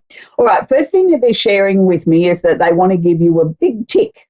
So whatever you've been working on or however you've been sorting things out recently, I'm going to say to you, stay on that path. It's like you're on the road to success. I want to see you continue with that. Have you been sort of contemplating whether or not it's time to change your job? Because I'm seeing question marks around the employment, and I'm seeing to me that it's not settled, like the jury's out on that. I haven't made a final decision yet. Yes, kind of. In a way, I've been out of work for a little bit. Oh, okay. All right. Well, then we don't want to keep you out of work. So there will be a sort of, okay. the question mark around that is then probably, are you looking to go back into the same type of employment that you were previously in, or have you been questioning whether or not it's time to branch out into something slightly different? Whether it's time to branch out into something different. Yeah. Well, that's where I think it's the most strongest. I'd like to see you sort of, you know, like if you've always been a nurse, it's no point in saying, well, I'm going to go off and work in a retail store, but it could be a different branch of nursing. I'm just using that as an example. So I think it's time to look at your core skill set and then look at what we can add to that or how we can manifest that in a slightly different way to give you something that's a little bit more exciting and interesting as far as the job. I'm seeing a job fairly quickly, sweetie, within the next couple of weeks, but I'm going to say to you it's only going to start out as a temporary or a casual position. I don't want you to turn it down on the strength of that and think, oh, well, it's only 2 weeks' work. That's not much help to me. I really need a proper job, because I feel it's going to lead into an offer of something very permanent. So I want you to sort of take it if it feels right. I do think it's something that you had applied for a job with this company recently and never heard anything, and sort of crossed that off the list, that they didn't even have the manners to say that your application wasn't successful. I know that they should have done that, but I feel that the actual original position that you applied for didn't end up being filled anyway. It was sort of like they changed their mind in the end and reorganised or rejigged the position to be sort of something different. And I think then they tried to sort of maybe sort of disperse it between a number of other people that worked there to sort of, you know, even remove the position altogether. Well, now they've come back to the conclusion that they do need somebody there, but they're sort of looking at whether or not they only need them, you know, for a couple of weeks to sort of sort this out, or whether it's going to lead into a full-time position. So I actually feel that you'll be the first person on their list that they'll phone and offer you a couple of weeks' work if you're interested. And provided it feels right to you, I think take it with and grab it with both hands and go for it, because I feel it will lead into a proper permanent role for you. And, you know, it's sort of like you've got 2 weeks' work and then they offer you another 2 weeks' work, and it goes on like that for a little while until we get into the new year. And then sort of, I think, between the last 2 or 3 weeks of January, first week of February, I think then that's when they're going to offer you a more permanent role, which is good. So has there also been some changes to where you're living too, Robin? Have you been sort of clearing out the closets or something in your time off, getting yourself organised? I have been. Yes, I have been. I've been. Yeah, but that's I've been good, doing though. a lot of. Yes, go ahead. Been doing a lot of clearing. Yeah, I was just going to say, you've been doing a lot of clearing and sort of thinking and letting things come in and out of your mind, and sort of what you don't need you've tossed, and what you've needed to look at you've looked at. That's good, because this is all part of the changes that are going on around you, Robin, that you've been given this time to be able to sort of sort everything out in your life, not just clearing the closets out, but sort of looking at a lot of old emotional stuff as well. And that's sort of all sort of disappearing. From about March next year, I think there's going to be sort of almost like a completely brand new direction, a new path that you'll be treading on. Like you'll already have the new job. You've done all your clearing. I don't see any reason to move, but it's like a real shift in who you are and what you want out of your life. And it's like all of a sudden, it's like you know exactly where you're going, what you want, who you want to take with you and who you don't want to take with you. So don't be surprised if over the next few months, some of your friendships, you'll sort of think, gee, I don't know that I have anything in common with that person anymore. I don't know that I'll necessarily pursue that or encourage that friendship. Do you know what I mean? I won't be rude to them, but if they don't ring me, I won't ring them, sort of thing. And it's sort of like getting you ready for this whole new phase in your life, which I think is going to be very exciting, Robin, where you're moving into a much stronger direction. It's like you're listening to your intuition, but your intuition's just become automatic. It's like I don't have to stop and think about how I feel or how I want something to be. I just know, and that's a good thing. It took you a long time to get there. And I think it also took you a long time to say no too, Robin, that you don't have to be everything to everybody. Correct, yeah. And that's good. That's really good. Yeah. Yes. Do you see anything health-wise? Health's one of those tricky areas, Robin, by, country laws and things like that. We're not really able to discuss it. But what I can tell you is, energetic-wise, I think your energy is starting to become a lot stronger, a lot clearer. You're really listening to your body. You've gone away from sort of trying to follow the sheep and do what everybody else is doing to just listening to what Robin needs. Like if you're tired, you sit down. If you feel like you want to go for a walk, you go for a walk. You're sort of not so obsessed with what's trendy you need to put in your body. It's what you know that your body needs. You're listening to yourself. And I think that's a good thing, because I sort of see your health just getting better and better and better, and you feeling so much more energized, which is wonderful. So that's where we've got to leave it, Robin. We're coming to the end of the show. So I hope everybody has an absolutely fantastic week, and please don't forget to keep California and Los Angeles in our prayers with those fires, and let's pray for rain, that it rains and they can sort of start the big process of cleaning up. And next week, of course, we'll have our Simply Tarot card of the week, the candle of the week, and we'll have our little glimpse and trip around the universe. So until next week, be kind to each other. Make sure that you have your listening ears on during this Mercury retrograde. 24th of the month is when Mercury goes direct again. But so until then, bye for now.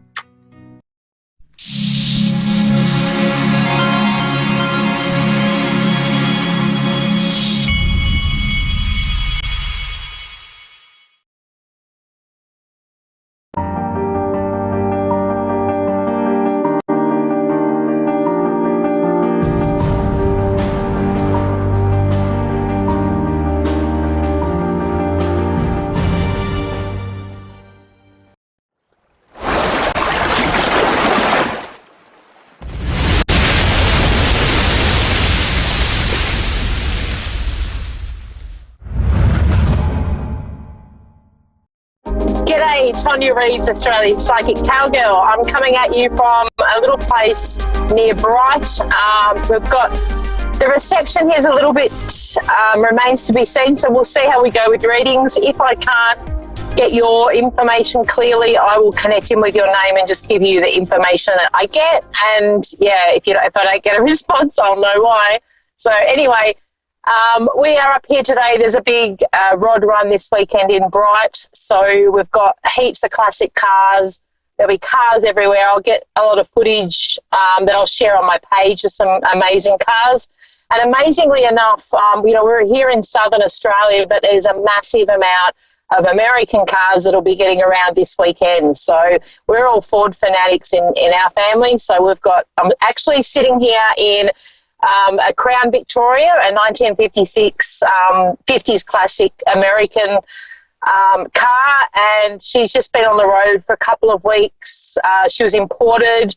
I'm pretty sure it's a Californian car, but I might be wrong there. But yeah, I think I'm pretty sure it was California. So yeah, we're pretty rapt to be able to have these amazing cars over here. And as Aussies, we love the American classic cars, and yeah, we don't have any problems driving on with the steering wheel on the other side of the fence. For us, it's quite interesting. It's a little bit different to what we used to, but yeah, it's a bit of fun. And I often sit there, and I'm sitting like I am now on the passenger side, and sometimes I'll go to put my foot down, if my partner's driving, and I'm like, oh, I'm going to brake, because you're just mentally in that side of the car that you're so used to driving with. So yeah, it's a bit of fun. So we're going to have a really great weekend, always a good weekend up here in Bright. It's one of my most favourite places, and it's just been great having that, being able to look forward to a weekend away and also incorporating a bit of fun and connecting with you guys on the radio. So hopefully I can come through loud and clear and you can understand me and I'm not too fuzzy. That remains to be seen. So anyway, it's really miserable weather here. We've actually had a real turn of cold weather, but we have had rain, so we need the rain, so we're not complaining. We're just going, you know what, let's put the jackets on and get on with it. So, yeah, so hopefully in some of the really, really dry parts of Australia where the farmers are, they can get some rain as well. That would be so nice to see and, give them a bit of a boost as well. So this week, oh my God, is everyone still reeling from snapping it into November? Because I sure am. It was interesting. I kept getting shown unicorns for some reason. They're so left of field for me. Or, yeah, they're around and I'm aware of them, but not something that's really common for me to connect in with. And then it was funny, I was chatting to a fellow medium, Jacinta, who her and I run some workshops, and I was saying to her, I keep getting unicorns, and we're like laughing and going, oh, that's fun. And then, then she shared something from a lovely lady called Diana, I can't think of her surname, and she does all the angel work. Oh, I've just had a mental blank on her surname. She's well known anyway, but yeah, she was actually had a whole write-up Jacinta shared with me about unicorns and what they represent. And, she also had on her blog information about November being a time to clear out what's no longer serving us, a time to let go of stuff we don't need anymore, and also time to get the manifesting happening. So it's a big month for let go of what you don't want to make room for what you do want, and be really clear about what it is you want, because there's going to be, it feels energetically like we can really bring things to us quite quickly.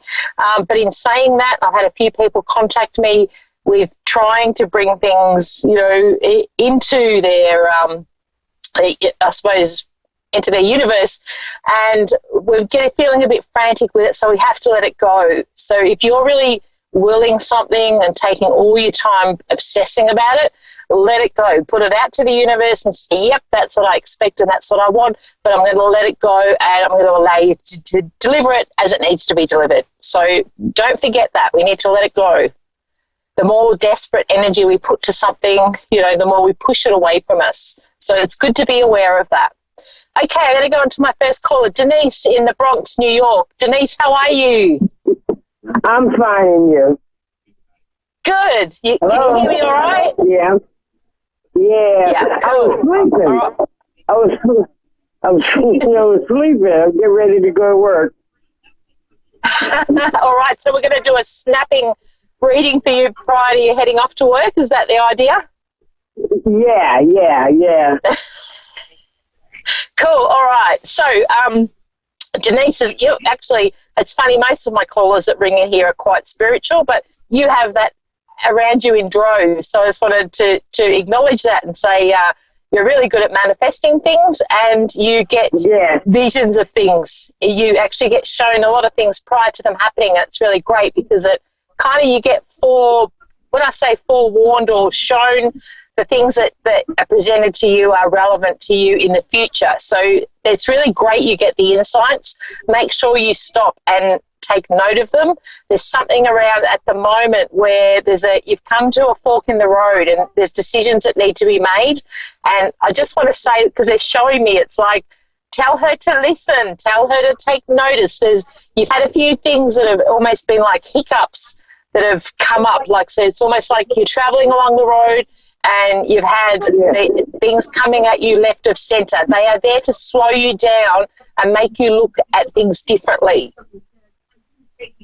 Okay. All right. Because there's something about you have to slow down to speed up. And it's like, as frustrating as that is, because I feel like I want to say Denise is not patient like the rest of us. We want it yesterday. Right. Yeah, you're right. We don't want to wait, but what they're showing me is that we just need to take a deep breath and almost like consolidate, because what you're feeling is coming to you, but it's going to be in a different way. So it's almost like you might be thinking, I need to do this, that, and something else, and it's going to happen, but it's like they're showing me just take a deep breath and trust, because you're going to be shown and it will be presented to you slightly different to what you're thinking. So that's why you're being held up. Okay. All right. Yeah. That's good. Okay. And there's also an offer around work for you. So there's something around an offer for work. So be open to that. And I want you to say yes to that. Yes. Yep. Okay? Yeah. So don't be scared. Don't be scared. And there's also, quickly, I know you've got to go, so I won't keep you, but there's also a baby or a child coming around. So I don't know whether you already know about this, but I feel like we're having there's a little girl around somewhere. that fits for you. Okay. A little girl. Yeah. Okay. All right. So, yeah, just look out. Let me know. I love to hear, all right? So take care. All right, thank you. Have a great day at work, and I will talk to you later. Thank you. Okay, thank you. Bye-bye. Bye. All right, I'm going on to my second caller, Gidget in Washington, Michigan. Gidget, how are you? Good, how are you? Really good, thanks. Oh, you've got a really sweet voice. Okay, connecting with you straight up, Gidget, there's been some kind of, I feel like we've been through this year for you, there was something that's happened that's pulled things apart. So it's like you were travelling along quite well, and then there's been a bit of a shake-up with your situation. I feel like I'm going to home life. What's the big change? My brother passed away. Okay, yeah, and it was a bit of a shock, yeah? Yeah, well, he was sick, but yeah. Yeah, so, and of course, being a family member, it's really hard when you know, they've been around and then suddenly aren't. You and him had a really close connection too, I feel like, and I want to say there's a cheekiness around him where he is letting you know that he's still around. So it's like, I want to say he's showing you the signs. I'm not sure what they could be, though. That I'm struggling. Yeah, okay. Can I ask, because I feel like I want to say he's got a bit of a cheeky grin. So did he, like there's something around a sense of humour in amongst him? I'm sorry, what was that? There's something around a sense of humour. Did he have a bit of I want to say like a wicked sense of humour? Does that fit for him? Yeah, he cut some jokes. Yeah. So it's like that's how he's coming into you, because he doesn't want to see you sad. And I feel like that was him in life, is he was always the one to say, come on, you've got this. He was like your cheerleader, I want to say. And it's like he's showing me that is the case also in spirit. There's something around, have you planted something for him, or where does because I feel like I'm digging in the garden. There's some reference that he's showing me to that. There's no garden yet, but my parents planted, or we received a gifted bench in his honor that we're going to be planting a garden around. Yeah, cool, because it's like he's just acknowledging, and often when they do that, he's just letting you know, I'm aware of that, I can see that that's happening, and, you know, that's his, I suppose, part of his evidence to say he's around and he's all-seeing with what's happening. He's also referencing, do you have a son, or where does the boy fit in? He has a grandson. Okay, there's a boy that is really struggling since he's passed, and he's just like he wants to he wants to give him a hug, and it's like I feel like he connects with him as much as the child might not fully get that. It's like he's acknowledging, he's putting his arm around him, and he's aware of his struggle, but it's like he's there stepping in for him, and he wants you to know that.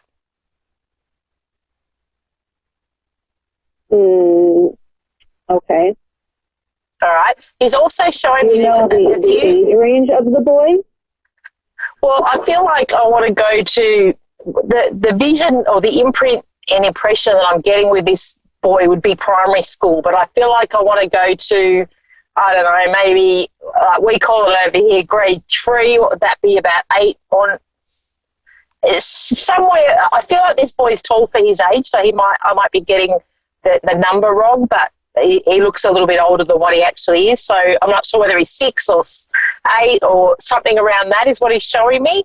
And it's like he's putting his arm around his shoulder. So there's a reference to whether he used to do that, they'd walk along together. He's got his arm around his shoulder and kind of holding him up. And it's like he's showing me that as a memory and a connection still to him. So this might even be what he's showing me. Sometimes they can show me the child younger. Like he might be a bit older now than what he's showing me, but this is his memory. He could be showing a memory? Yes, yep, definitely. Okay. All right. That could be his son then. Yeah, because it's like it's important. I feel like there's, of course, with him passing, there's always a struggle, but he wanted me to reference this boy that he had a close connection with that is really struggling, but he wants to get that message through that I'm around, and he's letting him know. And there's some reference to a car. I feel like I'm in a car that's connected to your brother, that is connected to the sun as well, because I'm getting shown like my car here. So there's something around cars. He had a truck that he really loved. Yep. And has his son got that now? No, his daughter does. Okay. All right. Well, there's some reference to that. So it's almost like if they're feeling like that they can't connect to him, go and sit in the car. So go and sit in the truck. It's like, it's that, that feeling of him still being around. And sometimes when we go back to that the essence of who he was and bringing through back, the impressions of him, I should say. He also wants to say to you, it's time for you to step up. So he's showing me, unfortunately, he can't be here in the physical world to see this happen, but there's something for you where you're going to step into your personal power, and he's making me aware that he will be part of this. Okay.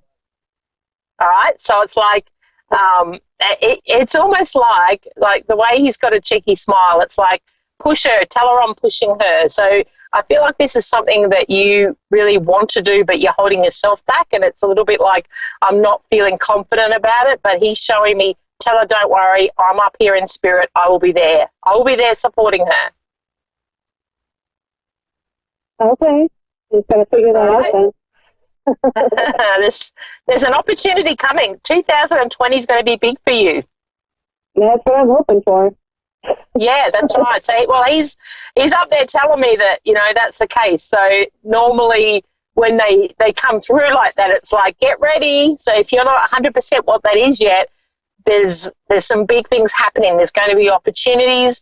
And, I feel like for you, I'm changing direction, and I'm going to be doing what I've always wanted to do. So this is about your passion. This is about something that maybe you've weighed up and gone, I don't think I can do that because of X, Y, or Z. But it's like he's showing me that you will be successful at it, and he's up there to make things happen. Thank you. Okay, because you've got this. And I really feel like in what he's showing me is the only thing holding you back is your lack of belief in yourself. But he's showing me all that you have. You're quite talented. You just don't realise it. I'll agree with that. I just don't know what I'm talented about. Yeah. Well, for you, you've got a few things up your sleeve. So I do have to say, what he's showing me is you've done a few different things, and it's you will be taking bits and pieces from what you've done and bringing it, into your next role. Now, there's something about being creative with this, because I feel like this, what he's showing me, I'm getting creative, and I'm creating things. So I feel like that's the direction that you're going to be going into. Okay. Interesting. What is around moving too? Is there something around location or because I feel like he's showing me somebody's moving. Is that you moving? I am not moving. His daughter's moving into their house with his widow. Yeah. Okay. So you're definitely not moving that, because I feel like I want to go to you. Where am I moving? Yeah, I think that something's going to come up and you're going to make a decision to move. You said someone. This is like, you're going to be changing things up. This is part of with you stepping into your personal power. So are you single at the moment, can I ask? I am, yes. Okay, all right, yeah. So, and where does the connection, there's something around, he's showing me, so you're in a long-term relationship and that like recently separated or over the last 12 months is something around the two of you not really, it's like he's showing me you didn't quite fit. It's been 3 years since I've been with someone. Okay, so it's been a while, so it's longer than that. Well, it's like there's somebody else that's going to step up for you that's going to be quite different to your ex or when you're in your last long-term relationship, and it's almost like this opportunity. Yeah, you've learnt your lesson there, because that's gone. but it's like this part of you stepping into doing what you want to do will also bring that to you. So it's like, I've got new opportunities. I do see you moving next year. I feel like you're going to make a decision and go, you know what, I'm going to move and change things up, and it's going to be for the good. And you know, it's quite surprising. It's like an opportunity is going to come around, and you will be like, yeah, I'm doing this for me. So it's like, it's time for you, and because it is about that for you next year. It's time for you to step up into what you need to be doing, and I'm not going to be influenced by everyone else, you know, which is a common thing that as humans we do that, but for you it's like, it's now or never. I'm a bit done with just existing, and I'm ready to take that. It's almost like for you, you're going to be taking the leap of faith. Okay. All right, so just start to get that in your mind and have that realization that there's going to be big changes, and I'm going to be comfortable with that. And I know that I'm well guided, because it's like you will be. It's quite an exciting time coming up, and you're meeting the man. This man stepping in is loyal. He's got all the qualities that you would require in somebody, and it's like you will look back and go, I don't know, I wasted my time with the others, but for whatever reason, the timing had to come with this one that will be stepping in. So it's like he's been through his stuff, you've been through yours, and then we come together, and it's a great union. And he is going to be like your best friend as well as your partner. It's great. Beautiful. Yeah. So, you know, sometimes we get a little bit disheartened, or we lack that belief in that happening. But I want to say to you, just connect with that feeling of, you know, and I'm not telling you something you don't know, because there's something around, you've had this feeling deep down is what Spirit is showing me, and it's just believing it and going, okay, I'm not sure how the universe is going to deliver it, but they are going to deliver, you know, exactly what it is you want. So for me, I would be writing down the traits you want in this new man, the qualities and things that you would look for, and specific. Yeah, exactly. And the same with this work.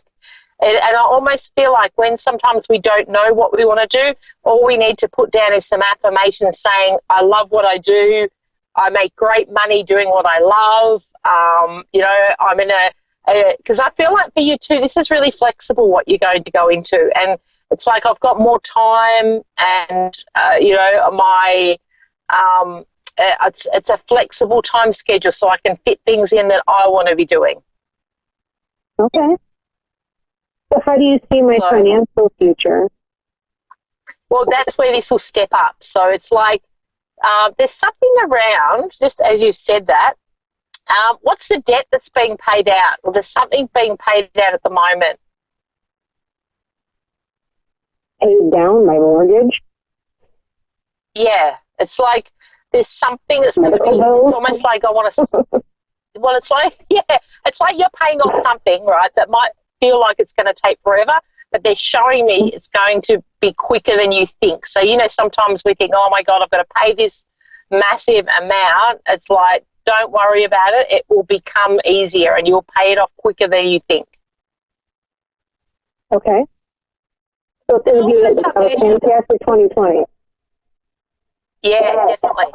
Big changes for you. And, you know, I feel like just the fact that your brother's there in spirit to help guide you, and he wants to bring you all that you deserve. And he had a lot of faith in you, and, you know, he still does. And that's why he stepped in for the reading today to go, right, let's you know, let's open up you to the realm of possibility of exactly what you can bring to the table here, because it's great. You know, you've got the potential there. You don't have to do anything. We just have to step into it.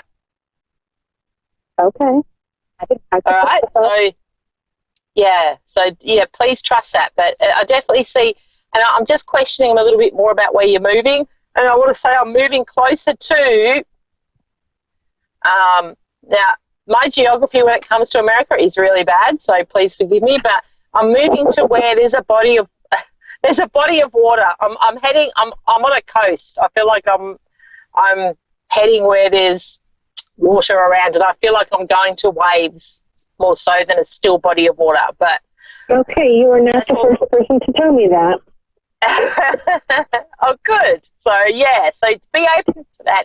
And again, sometimes just looking around at what's available in that area for work and all that kind of thing. And what that does, it just speaks to the universe and to say, I'm ready for a bit of a change here. And I feel like for you, the water component is where you connect. So you connect.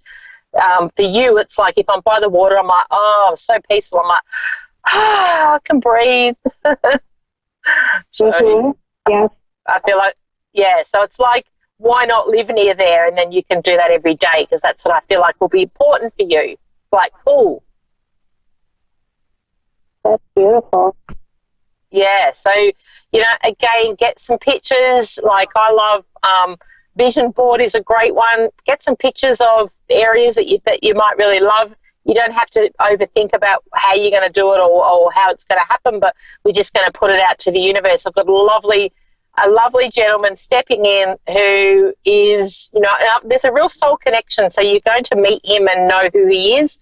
And I do feel like, again, it's 2020, so I feel like we need you to do the work over the next, like, November, December, start getting that manifesting gear, you know, let's rev up I'm going to manifest all this to come, ready to then take the leap next year. And it's like you'll get the signs leading up to Christmas, so you'll know that you're on the right track. Okay. All right. Your brother's very matter of fact, so he's not going to make it hard for you to pick up the signs at all. Okay, I just was hoping I would have one by now. Yeah, well, some sign from him that he's around.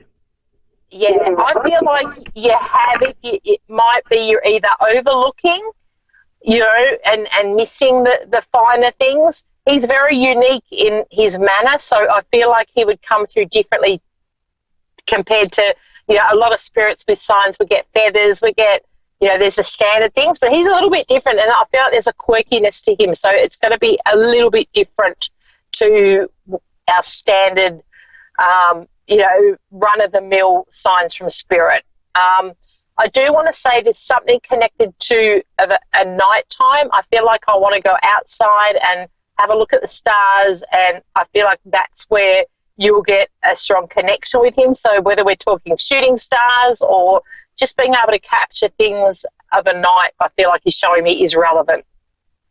He was an outdoorsman. He loved hunting and being outside. Yep. So that's what you're going to connect with him. And I feel like he's showing me that because he wants you to get outside more. So it's like that's relevant for you as well. Okay.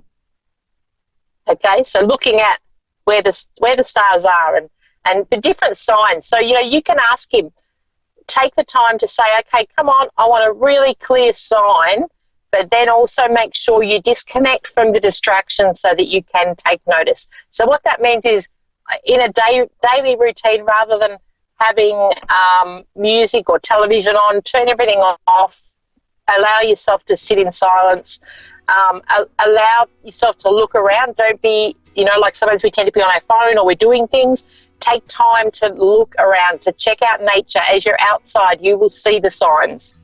I guarantee you that. All right, now I've got to wrap up, but please let me know. I'm on Facebook, Australia's Psychic Cowgirl. Let me know, because I guarantee you, like within the next week and a half, you'll have a sign. Okay. All right? I hope so. I'll put money on that. I'll put money on that. So, I am looking for you, Tanya. Please do that. I love to get feedback, and I think it's... Where am I looking for you? On Facebook, Australia's Psychic Cowgirl, or Instagram, either of those. When you look back on this, you'll see at the bottom my business name. So, yeah, you can look it up if you forget. So, yeah, keep me posted. I'd love to hear. All right, I'm going to wrap up here from Country Victoria in an American classic car. Thank you guys for listening, and I hope the sound's not been too bad. All right, thank you very much. See you same time, same place next week. Woohoo!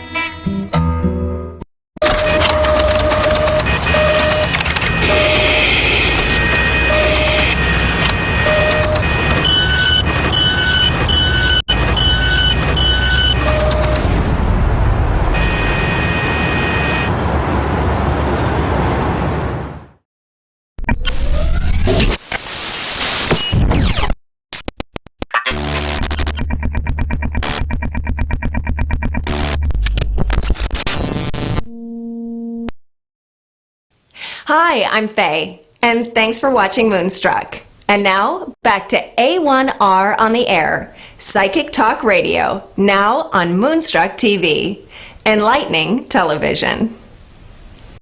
Hey, cats and kittens. This is Perry Lyons, PERRYLYONS, New York City celebrity psychic. I'm really glad to see you here. And before we do the fabulous tarot weather, I want to talk a little about something I've been seeing in my practice and then recently in my personal life, it's this thing about a narcissistic partner. And, I'm smart. I've done a lot of stuff, but some stuff I'm good about. And I thought I knew at this age all the signs and all the markers. And I've been talking to a lot of my friends, male and female, who've been going through something similar. Let me start from the top. Here's the thing. This culture right now promotes a huge amount of sort of narcissism. And narcissism is not what people think is like, oh, they really love themselves. No, it's the exact opposite. And the story of Narcissus, it's a Greek myth about a young man who is so beautiful, and but he'd never seen himself because they didn't have many mirrors in ancient Greece. So one day he was passing by a little still lake, and he looked into it, and he saw his own reflection. And it was so beautiful that he was transfixed, and he could never move from that spot, or didn't want to, because he just kept looking at the reflection and saying to the reflection, oh, you lovely creature, who are you? Who are you? And there's this nymph. There's always a nymph, right? There was this nymph who followed him because she was in love with him, and back then they didn't call it stalking. Nymphing, I don't know what they called it. Her name was Echo. And there was a spell put on them by a passing goddess, because passing goddesses do that sort of thing. So for the rest of time, Narcissus was gazing into this little mirror lake, right? And at his own reflection, couldn't look away. And all he could say is, who are you? And Echo would say, who are you? He'd say, you're so beautiful. And Echo would say, you're so beautiful. Imagine after the first 100 years or so, this got tedious, but Greek myths they're not big in sequels. So the tragedy of this, symbolism of this, is that Narcissus doesn't know who he is. So he keeps gazing at his own reflection, at what the world tells him, because he doesn't have a true sense of self. So narcissists need what's called narcissistic supply, which is not like Purina narcissism kibble. It's not like something you just go out and get them. It usually comes from, they need a partner. They don't like to be alone. And this is what they often do. They want what's called love bomb this partner. Being courted by a narcissist is so fabulous, although they usually don't pay. Narcissists will tell you that you understand them like nobody else has. They understand you. You have a special kind of beauty that he understands, which they tend to tell to women over 40, naming no names. And so that's a narcissist will love bomb, and you'll get a supply, and everything you do will be perfect, and you will walk on air. Here's the problem with walking on air. Watch an old cartoon with Wile E. Coyote on it, where he goes off the cliff, and he's walking on air for a while, and then suddenly he looks down. Boom! So there comes a moment, and hi, Amanda in Barriere. Be with me 5 minutes, okay? So there comes a moment. Sure, nice to see you. There comes a moment with narcissists where they get used to you being like that poor nymph Echo. where you're trying to always make them happy by complimenting them or by encouraging them, and then they get bored. And what happens is they've sort of squeezed up that supply. It's kind of, and the other thing is you usually have to walk in eggshells around them, because if you don't say how great they are, if you say, hey, you know what, you're not always listening to me, like, you don't ask me, they tend to get very angry. You're so insensitive. How could you do that? So then what happens over a month or 6 years, whatever, is the narcissist starts to devalue the partner. So the stuff that used to be really attractive and amusing, so the narcissist is suddenly totally criticizing you for. Your freedom. Yeah, that's not freedom. That's just irresponsibility. Or your grace or your height. I find petite women, they're more interesting and attractive.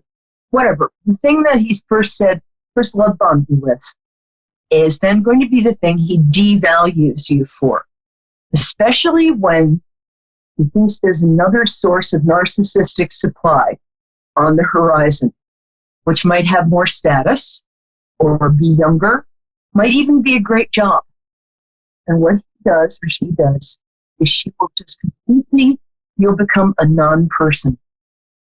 He or she will give you the silent treatment, like you're not even worth explaining things to. They'll also do something called gaslighting, which is where they just twist the truth and they tell you that something is true, and you're like, no, that's crazy. And sometimes you might even slap them because they're trying to provoke this response so they can say, look at you, I told you you're crazy and violent, I'm leaving.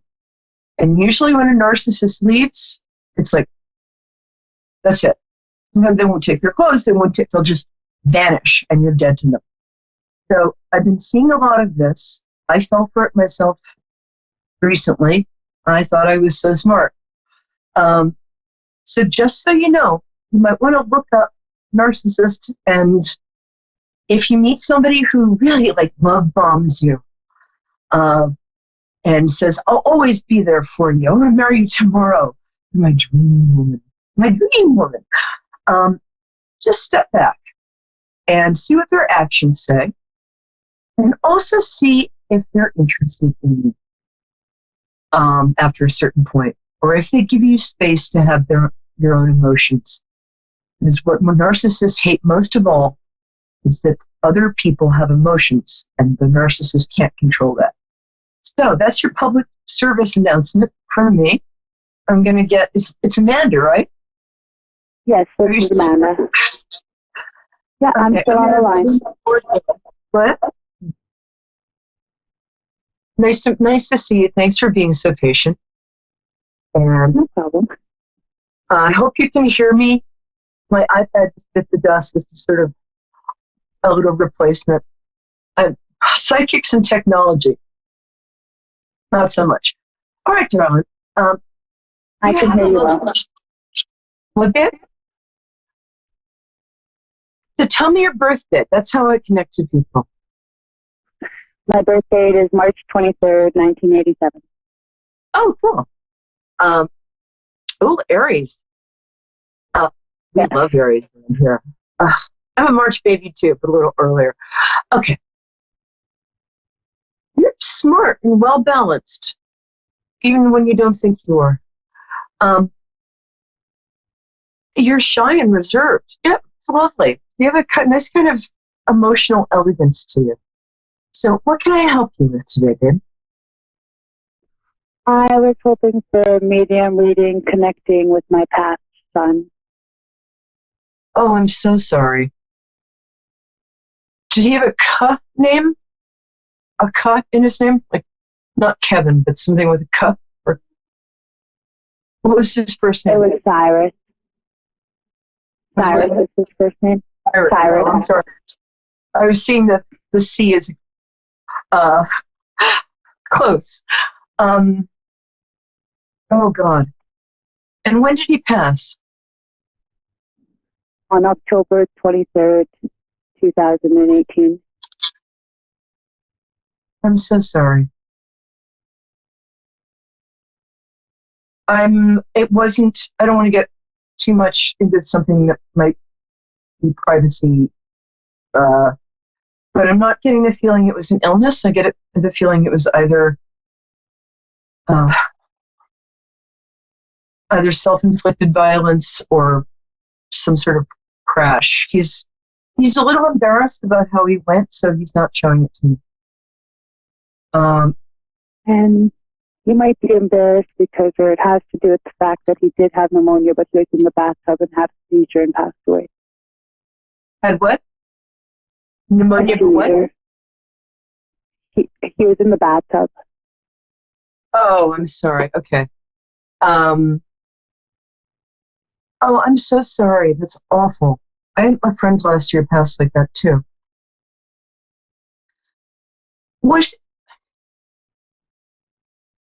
I really like him. He's okay. He's coming in. Give me a second. It's a funny thing to ask. Did he have dimples or a dimple or a slightly round face? He had a very round little face and a bright smile. The smile is what I was just going to say. And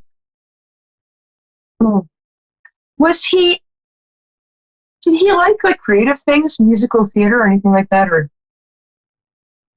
he loved to dance. He's what? He did love to dance. Yeah, I'm getting creativity. Do you mind if I ask, was he gay? Pardon me? I'm sorry, I'll speak up. Is it possible that he might have been gay?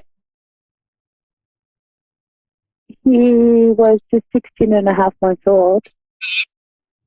I'm sorry, I can't hear the end of your sentences. Say that a little louder. Oh, sorry. He was 16 and a half months old when he passed. Oh, God, I'm so sorry, because he wasn't... I got 16 years for me. I can't... The kids dying is so tragic that that's hard for me to pick up. Forgive me. No problem. God, now I feel like such an idiot. I'm so sorry. I usually don't do medium work, but this felt important. Here's what I know about him then, because... Okay. People tend to present, no matter what age they passed, they tend to present at about 25 or 30, whether they were 90, whether they were 3 months old. So what I got was this shiny-faced, beautiful boy with these gorgeous eyes and a smile just to live for, who seemed to know that he didn't have much time here. He wasn't he was fussy at first when he had colic when he was little, but there was something about him that was a little kind of not of this world. And when you looked in his eyes, you didn't see a baby like Gaga. You saw a person looking back. Not that babies aren't people, but you know what I mean? It's like there was a whole... Yeah, like a real old soul. Is that true? Yeah, he was like an old soul. And he had very luring eyes. Luminous eyes. He often drew the attention of people to him. Yes. Yes. Yeah, that was a baby you couldn't walk down the street with, because people would just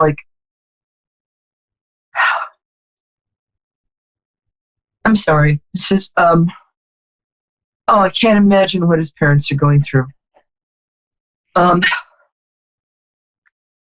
He was there as a blessing for them, which sounds crazy in light of what happened. Because of stuff I've experienced in the last 15 years, I can tell you that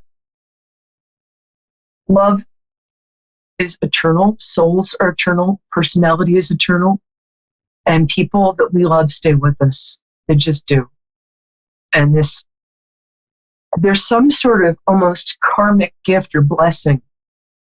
He came down, he touched the earth, and he healed something in both of his parents.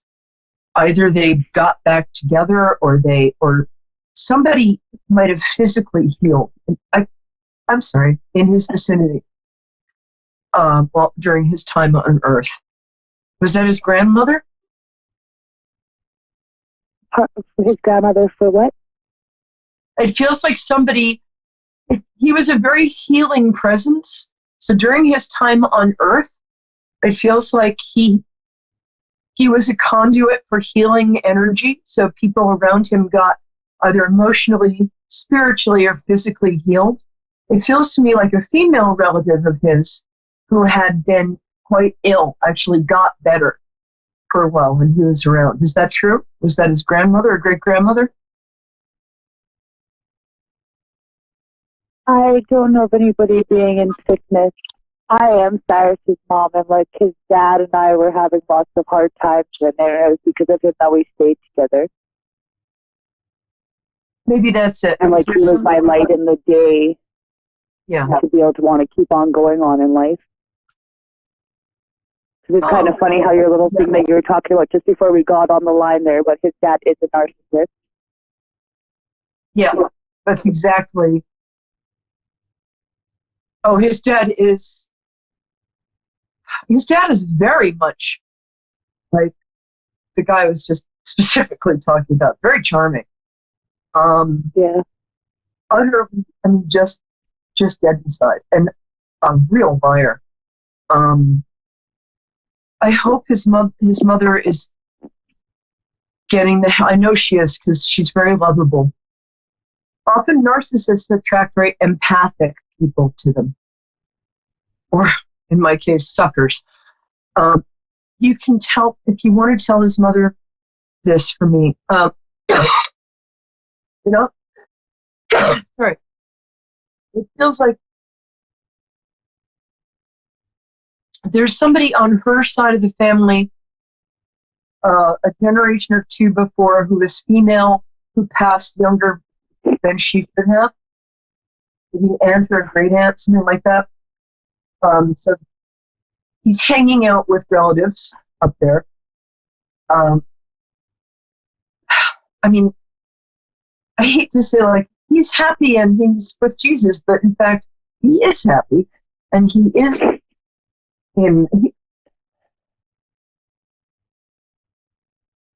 he is with an eternally loving, protective spirit that loves and knows him personally. He just is. And, oh boy, I'm terribly sorry for your loss.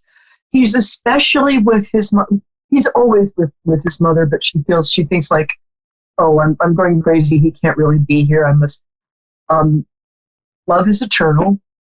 He's very protective of her. I mean, she loves him more than anything. And she will feel him around her left side and back of her neck. She will also see signs that he's around. I want to say birds or feathers, but anything with a star on it too, like a picture of a star. Yeah. And he will also move stuff mischievously. He had a stuffed toy, I think in the shape of a giraffe. If it's not a giraffe, it's a very weird looking dog that is going to move around a lot. It's going to sort of like, what's this doing here? That was just over there. He will do some small stuff, kind of mischievous little boy stuff, to show her that he's there. And anytime she answers, the other thing is, whenever his mom sang to him, or put on the, God, listen, radio, there were a couple of songs that he just totally dug. So, any time she sings, he will be, I don't think I can do this, I'm sorry. He will be singing with her, and she will feel that. And if she can, there's some things you just don't get over, but what you can do is recognize the truth and the love that's there and open yourself up to feel it without feeling like you're going crazy. The other thing is, he had a special, like, I don't know if there's an angel picture in his room, but there was an angel that he felt kind of attached to, or people associated with him. Probably an archangel, either Raphael, Michael, or, you know that picture of the guardian angel and the two little kids on, it's like the guardian angel picture. She's behind them, the two little kids in the dark road. To me, it always looks like angels that push them off. But anytime she sees that picture, something like that, it's a very specific picture. I'll send it to you after we're done. Or, oh, shoot, I'll post it in my Facebook thing. That's a sign. There are signs that she'll start to notice. I'm sorry to go on and on. It's just... I think that she does notice, and she has had a few different things that happen around the house that have made her feel connected to him. Like what? Like finding white feathers in unexpected places. There's some birds. Yeah. And like light bulbs that aren't actually burnt out, they're just being twisted out a little bit. Yeah. And I believe that because of him passing in the tub, like there's puddles of water that are in unexpected places. Yeah. So, angel pictures of stars. It's like a cartoony star. Pictures of that guardian angel painting. And does she want to have another child? I mean, I'm not saying, oh, she has another kid, it'd be all better. But does she want to have another child? Not to my understanding. Cyrus did have a little brother who is just 11 months younger than him. Yeah, wow.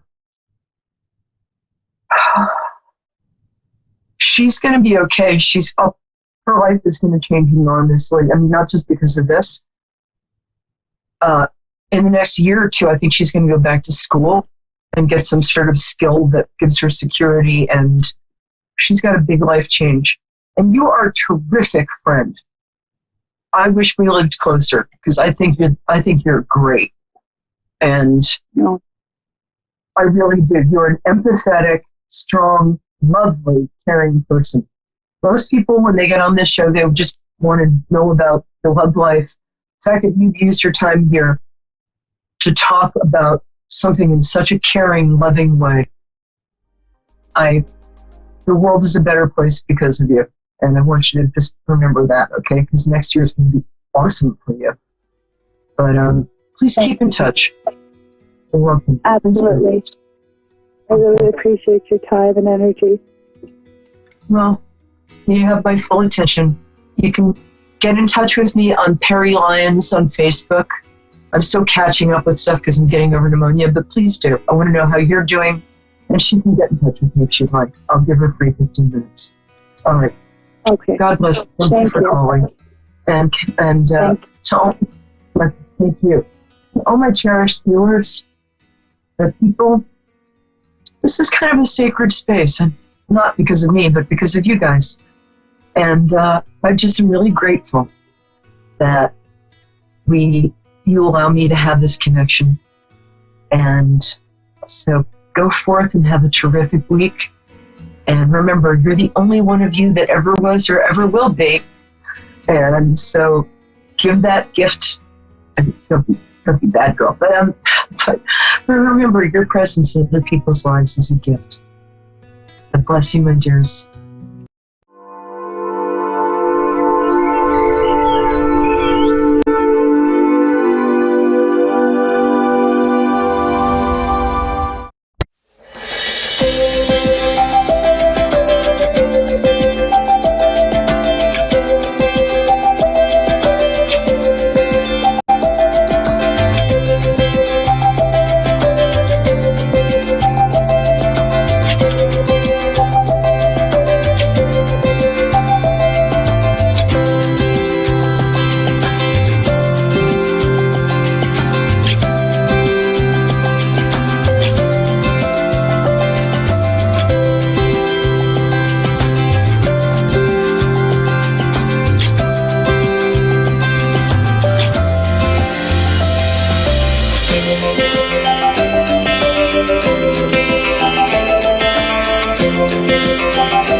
and welcome to A1R Psychic Radio and Moonstruck TV.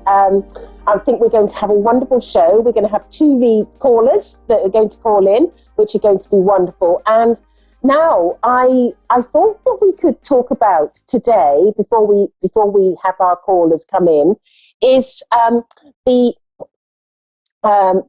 we could talk about today is actually how what the purpose is of our life, and what is the meaning of our life, and do we come to learn our lessons, or do we come to help people? And so this is something that I thought we could sort of cover, which is quite an interesting topic. So the big question is, if you're listening, is why are you here? What have you come to learn? Now, it's quite a complicated subject, and so I'm going to try and make it fairly simple. And it can be made simple. It can be simple and as complicated as you want. But so what I'm trying to say here is that, first of all, we come here because we have a reason. And so whatever that reason is, we will be looking to fulfill that reason. Now, it may be that in a lifetime that we've had, or perhaps the previous lifetime, or the one before that, who knows, but in a lifetime that you've had, you perhaps, let's hypothesize for a moment, and I'm not suggesting that any one of you have done this, but let's say you've done something that hasn't been so good. And it may be that you need to come back to this lifetime to perhaps learn the error of your ways, so that your soul understands and knows what you've done and how you can put things right. Let's say that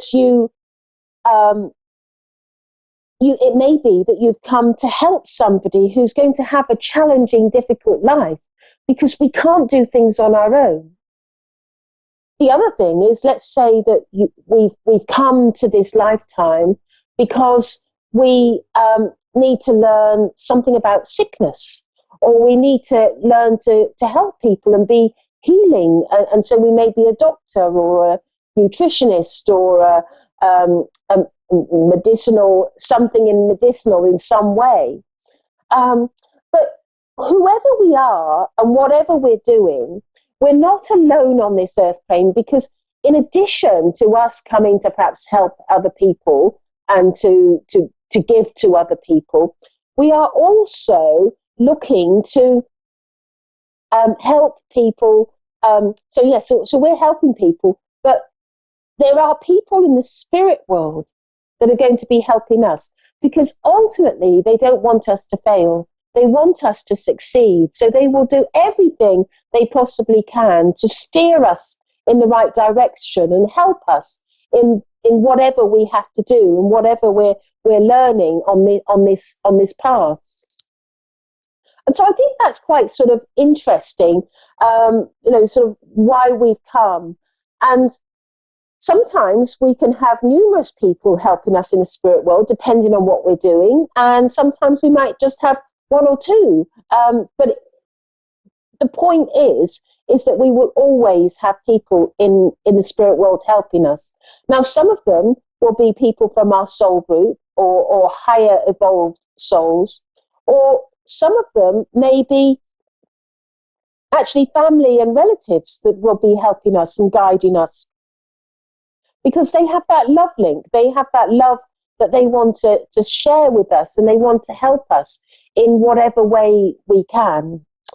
So that's sort of like a little interesting fact that I was thinking about, and I've been thinking about that for a couple of weeks actually.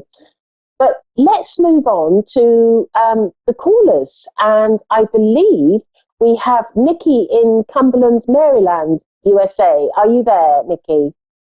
Yes, I am. Hello. Hello, Nikki. And how are you today? I'm doing good. How are you? Not bad, not bad. I'm here and it's fairly sunny, fairly.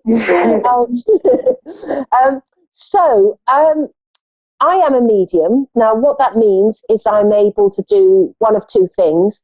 I can either connect to the spirit world and connect to a loved one that you've lost, or I'm able to give you guidance in some way with regards to your life. Is there a particular way that you'd like me to work? Well, I mean, I have been feeling like there's somebody that needs to contact me or somebody I need to speak to. And that's kind of why I reached out to you guys. I've been trying to meditate and whatnot, but I am having issues with figuring out what it is that I feel like is pulling me or drawing me to get answers. Okay, so what you're saying is that you are drawn to the idea that somebody wishes to talk to you, and from the spirit world. Is that what you're referring to? Yes. Oh, okay.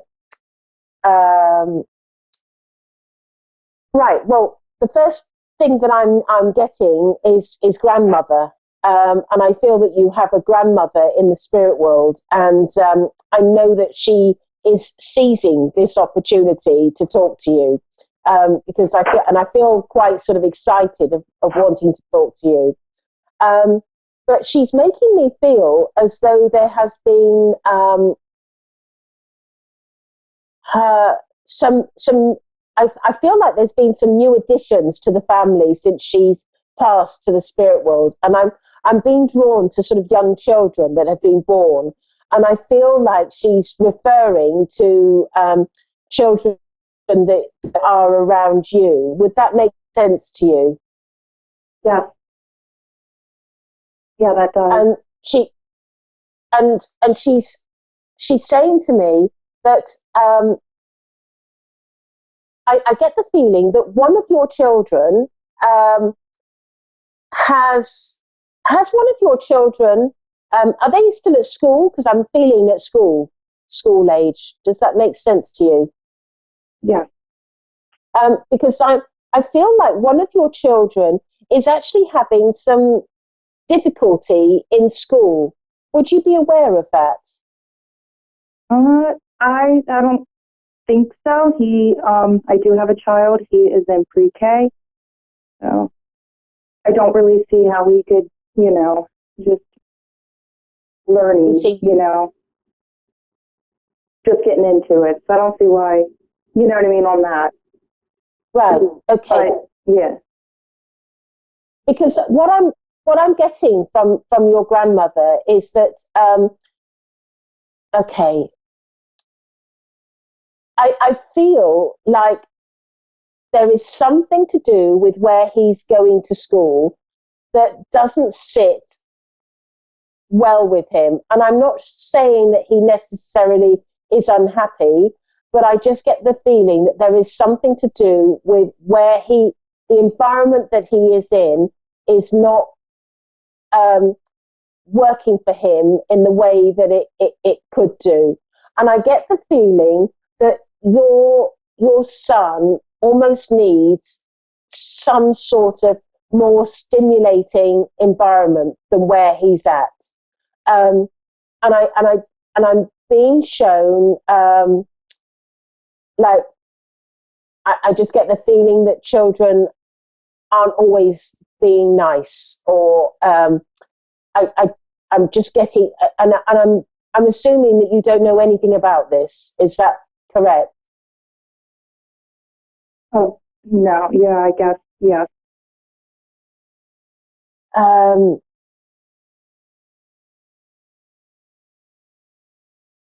Because I just get the feeling that it's going to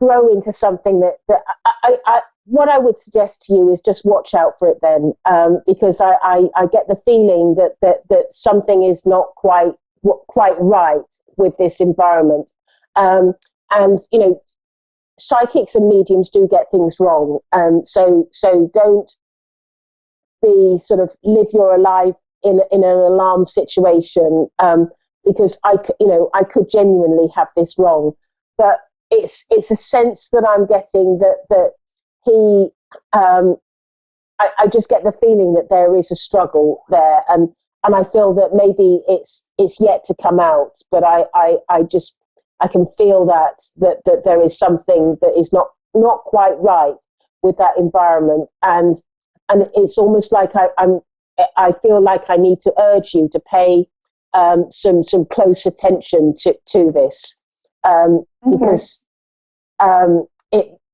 something may come up.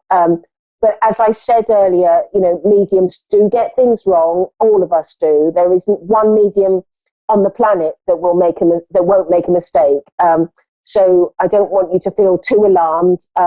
But just remember what I've said, and just keep an eye out for things, because I do feel that there is something there. I'm also being shown that you have a little bit of a sixth sense yourself. Would you understand that? Yes, I feel a lot of things.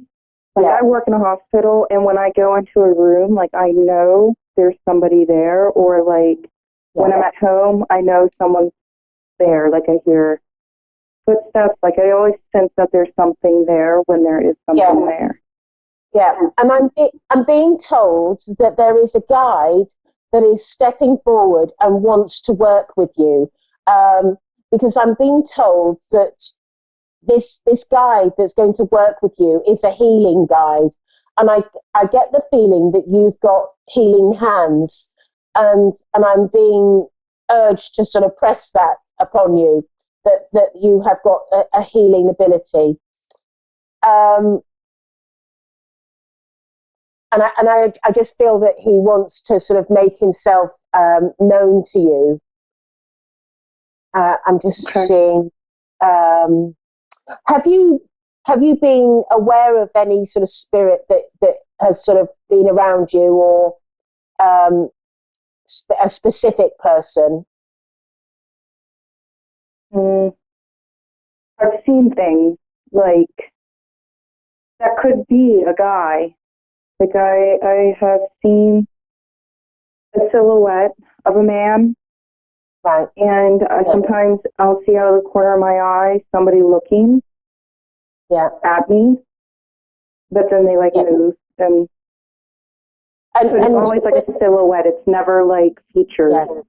Yeah. And the thing is with when you see, that's known as objective clairvoyance, and when you see them, you'll only ever see them in your corner of your eye. The moment you look at them directly, poof, they're gone. You can never see it. It's always going to be in the peripheral of your vision. Because I just get that strong feeling that there is a guide that is alerting themselves to you, and I feel that this is a healing guide. But I also feel that you could communicate as well with spirit. But I feel that the course that they want you to go on is more of a healing nature, with hands-on healing. And I keep on, and all the time that I've been seeing, and I keep on seeing a medicine man, so a North American indigenous person here, that I'm seeing, and he, because he keeps on showing me this wheel, like, and he's telling me it's a medicine wheel, and I'm not familiar with their culture too much, so I don't know what this wheel is, but he's showing me a wheel, and he's telling me it's a medicine wheel that they would have used, and I get the feeling that he is wanting to connect with you and work with you strongly. My advice would be to go to either a spiritualist church or once you go to a spiritualist church, you can sort of connect with people that may help you with training and developing and opening up. But there are big sort of places like Lilydale, Cassadaga, as well, that have always got things going on and courses. There's lots of English mediums that come over to the United States that teach as well. I don't know about the American people that teach sort of as well, but I have got a friend that teaches healing, and his name is Steve Herman. So he may be, a good person to consider. But I just get that feeling that that the reason why they're nudging you is twofold. One is your little boy, and two is that you're a healer. Okay. Okay. Well, Nikki, thank you very much for calling in, and I hope that's helped. Yes, and I do have. Okay, thank you very much. Thank you. Thank you. Okay, bye-bye. So we have another caller coming in, and that is Rochelle in Wigan, Lancashire. Hello, Rochelle. Are you there? Hiya. Oh, hi, Rochelle. So you're from England. That's nice to hear a British voice. So I am a medium, and I can connect to loved ones, or I can connect to give you guidance. Is there a particular way that you would like me to work? No, just whatever you've got would do. Whatever I've got. Yeah, guidance and maybe a loved one. Okay. Have you got nail varnish on your nails? No. Do you sometimes put nail varnish on your nails? I've not worn nail varnish for quite a while. Oh, okay. So I'm just seeing nail varnish on nails. So I'm just linking in with you.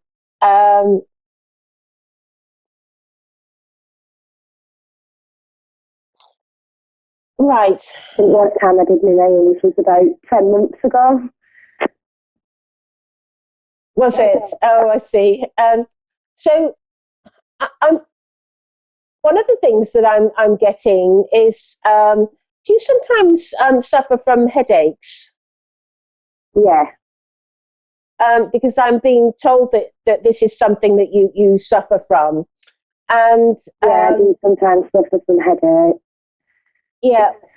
And I'm also being told that you are sometimes dehydrated, that you don't always drink enough fluids. Would that make sense to you? And here you are on air confessing. No, that wouldn't make sense to me because I have been making sure I'm a lot hydrated recently. Yeah, but up until recently, were you dehydrated? Do you think a little bit? Because about 11 months ago, maybe. Yeah, because I'm being told that you did go through a period of dehydration, and it sort of didn't help. But also, I'm being shown that you are slightly now. I'm going to stress this is for entertainment purposes, okay? Because what I'm about to tell you, I don't want, I need to be careful. So for entertainment purposes. But what I'm sensing with you is you are slightly deficient on essential fatty acids as well. So that's the on omega-3. So that's you get that from oily fish or from nuts and seeds. Right. So I don't know if you ever eat those sort of foods, but I'm just sensing that you are slightly deficient on that. I do try and get enough tuna and fish down me recently, yeah. And the other thing is that do you ever have any sort of white flecks in your nails as well? Sometimes, yeah. Because I'm being shown that there is a slight deficiency in zinc as well. That sort of the minerals and the omega-3s are slightly on the low level, and also I'm being told again that there it's almost like you need to be really strict with hydration, because whilst you've been drinking more, your hydration levels are still fairly on the could do with being more. Right. And I'm also being and I feel that and I keep on being shown your hair. Is your hair sort of slightly dry in places, or not the right condition that you'd like? No. Because I'm just getting that sense of the mineral balance and the is slightly on the low side. Right. But I'm also sensing with you that you've also been thinking about doing something different with your either moving or changing jobs or something like that. Would that make sense to you? I moved about 5 weeks ago. Right. And have you been thinking about changing a job as well? No, I haven't got a career at the moment.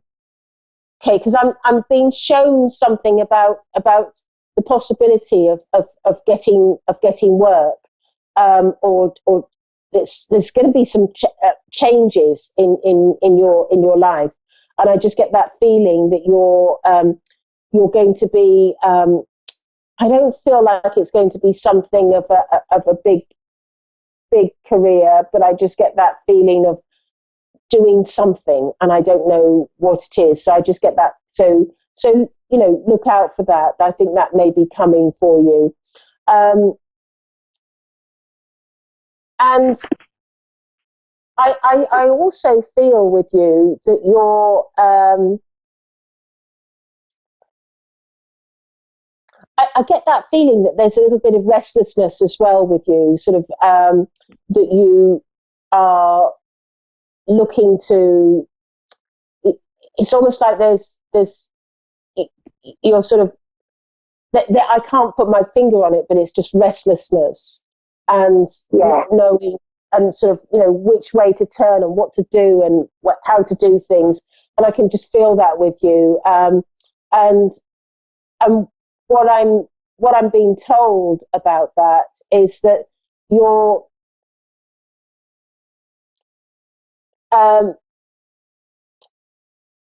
it's almost like it's going to be a driving force for you, because what I'm being told by the spirit world is that you will come to a point where you have this almost like an epiphany, a realization of what you want to do and how you want to do things and where you want to be and who you want to be with, and I feel that it's almost like everything is a little bit up in the air at the moment, but I do feel that all those things that are up in the air will be landing down on the ground and in a good way, and I feel that you will find your feet, because I feel like your feet, it's like that restless, uneasy, not knowing where you're going, what you're doing, and I just get that feeling that it's all going to settle in a good way for you.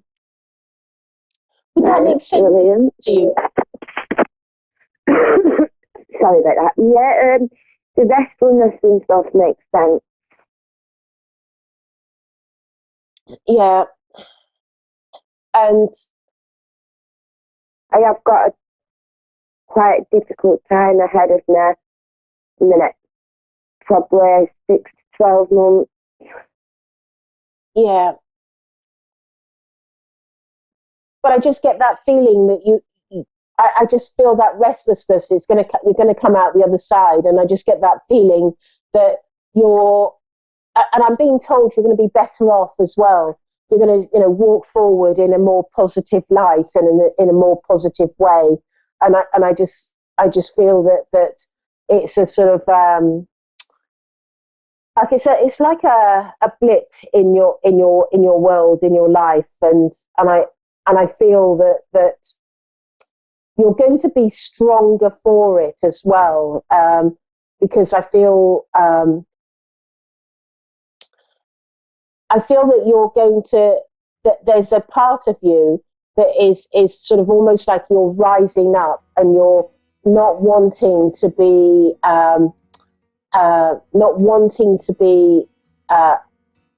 in a position, in a weak position. I feel like you're rising up, and that strength is rising up. But I hope that helps, Rochelle. And thank you for calling in. And I hope everything goes well. And with your headaches, I just feel that you need to be careful with omega-3 and the minerals and hydration. So anyway, but thank you for calling in, Rochelle. Thank you. It's okay, thank you. Do you know if there's anything from a Spirit Loved One? Who were you looking to connect with? Like a father figure to me till I was 7, and then he passed away. I've only got 50 seconds left of the show, so I can get something very short for you.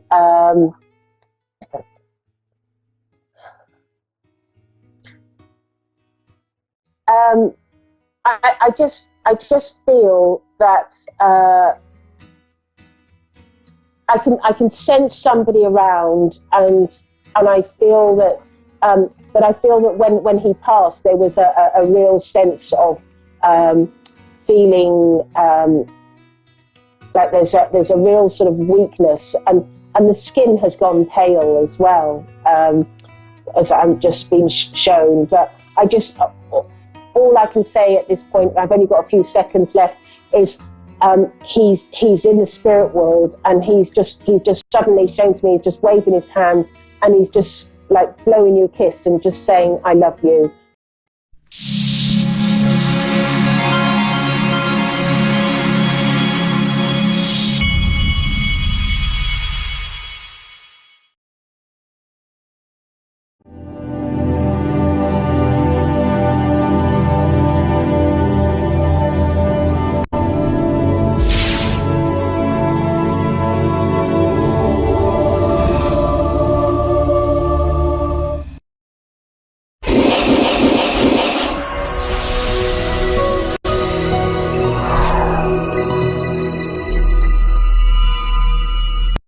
Hi, how's everybody doing today?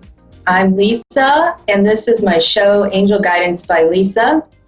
And I am an intuitive, a medium, a healer, and a teacher of all things spiritual. And I'm so happy you're here. And I just want to let you know that today's show, I'm going to talk a little bit about a live workshop I'm going to host on Saturday this week, and it's free. So I want you to certainly hang on and listen to some information about that. And then I'm going to take a couple callers as well. You can find me on Facebook at Pure Love Energy. And if you want to message me or reach out, that would be great. I'd love to hear from my people. And I always want to know what's going on in your life. If you have any questions about what I do, I'm happy to answer those as well. So as you may know, if you watched some of my shows in the past, I talk a lot about creating your best life, about clearing your energy, protecting and cleansing yourself, and also about manifesting. And the reason I talk about manifesting is because that is a key to getting what you want out of life. And everyone deserves to manifest what they want. And just because I talk about manifesting, it doesn't always mean it's about money. It can mean manifesting a relationship or a home or a job, or even some nice things for inside your home, or something worthy for a cause you want to support. So just know that you can use any of these tools and tips for manifesting anything in your life. Now, I give myself a reading every morning. It's an oracle reading. I use tarot cards, and I usually lay out a pretty big spread. Like, I may have 25 cards out there on my table. But what that does for me is it connects me with my higher guidance, and it helps me to see what's going on in my life for the day. Because usually I say to my guides when I sit down in the morning and have my cup of coffee, I say, guides, what's my message for today? What do I need to work on? Or what do you have to tell me and share with me? And you know what? Those messages are always accurate. And they're always meaningful, even if I don't know what they're going to mean right at the moment. Later on, I figure it out. I'm like, oh, okay, gotcha. Thank you, guides. So I just want to let you know that guidance is always available for you. So this morning, the first card I drew was a card that indicated peace of mind. And peace of mind is something that you can't buy.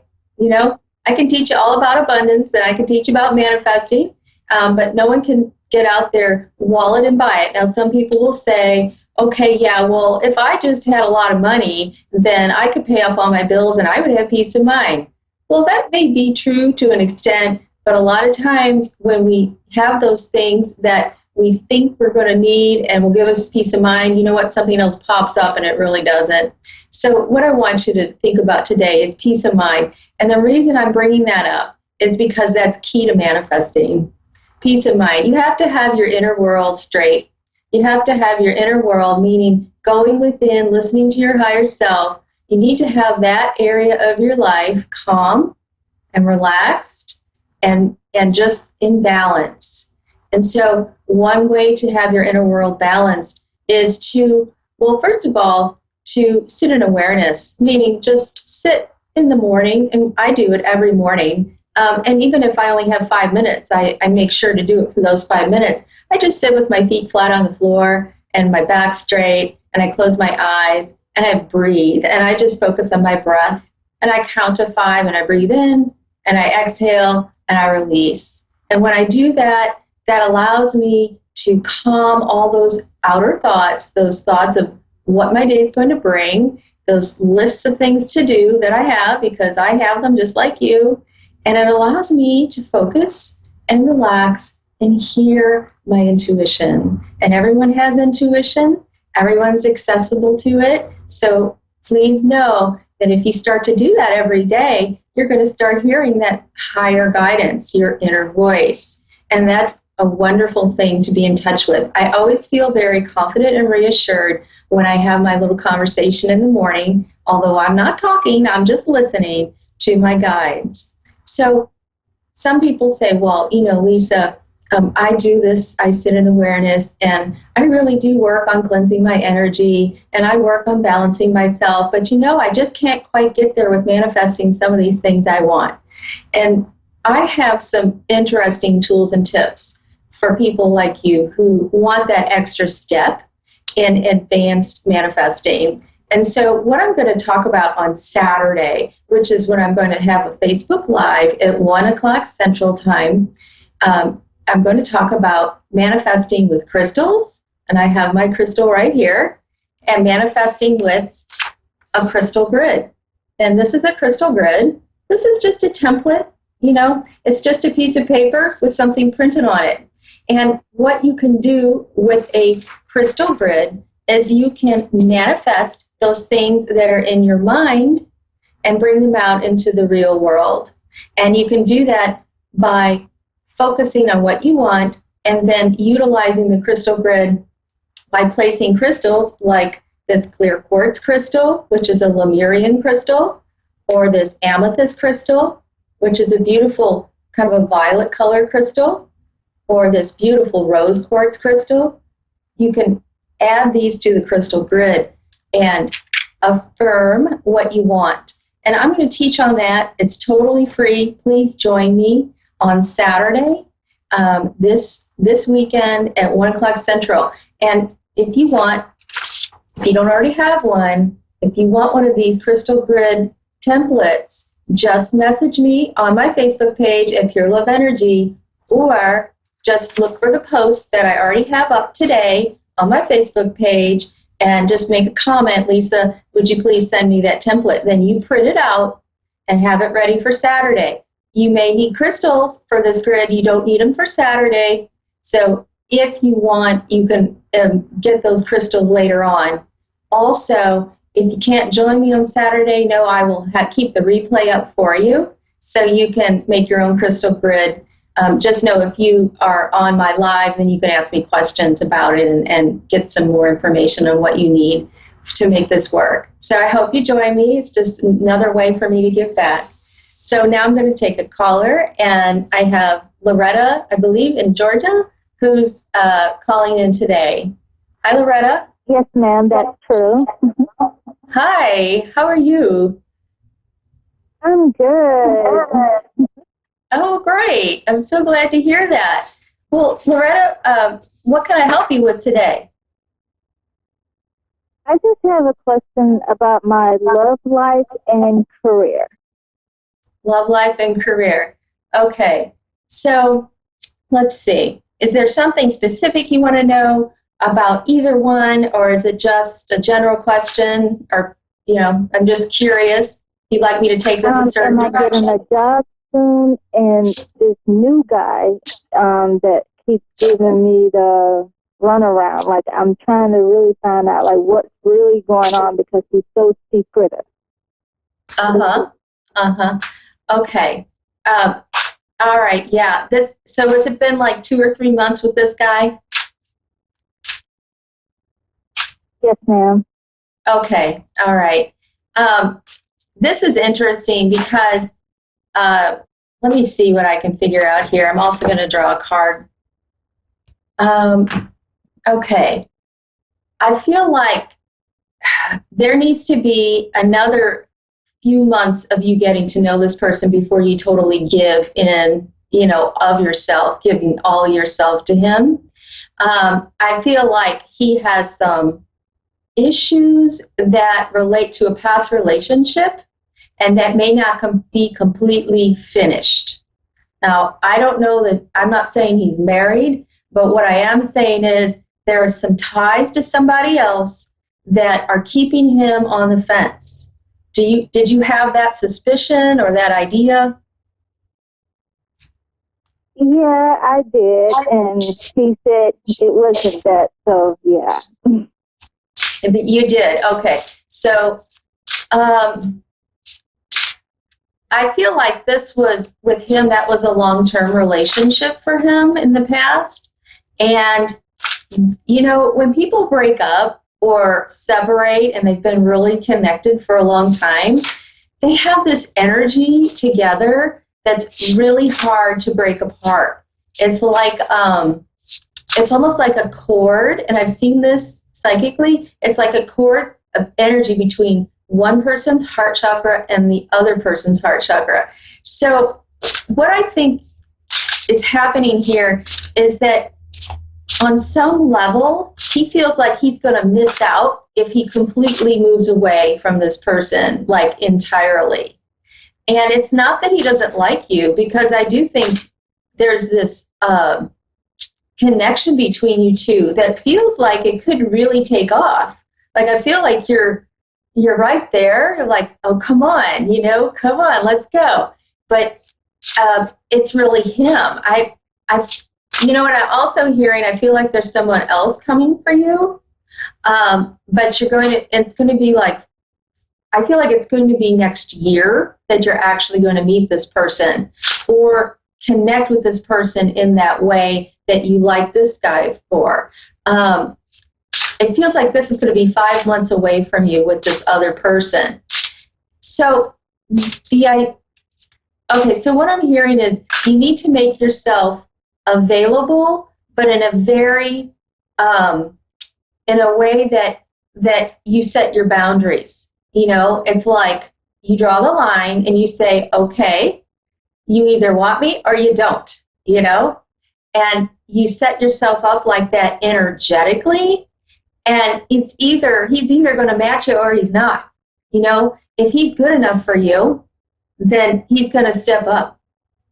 But you can't change a person. You can't make them turn around and do what you want, because that is only going to really end up hurting you. Can you understand that? I can. Yes. Okay. Okay.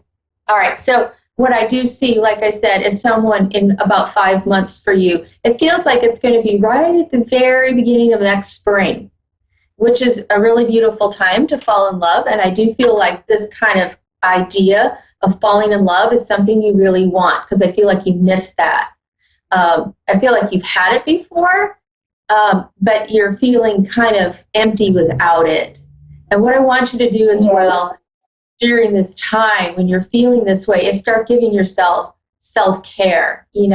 Stop, maybe instead of looking to him, this particular person now, start giving to yourself. Like, you know what I mean by self-care? Like it would be making yourself a beautiful bubble bath or something with salt in it, like a salt bath, or giving yourself a nice cup of tea and doing some pampering yourself. And the more you do that, the more you're going to get used to that feeling of being pampered. And that's really what you want, and that's what you need from a person, to be pampered. And I don't know that this guy's going to be able to give that to you. Okay? I'm sorry. I mean, I know you want it, but I think you already knew that this is perhaps not the way to go. Does that make sense? And yes, I definitely understand. Okay. Now, let me get to your other question, because I'm going to need to go on. But you said you had a question about finances, so as related to a job? That's correct. Okay, so you're looking for a job right now. Okay, so I just drew a card for you, and it says positive changes are on their way.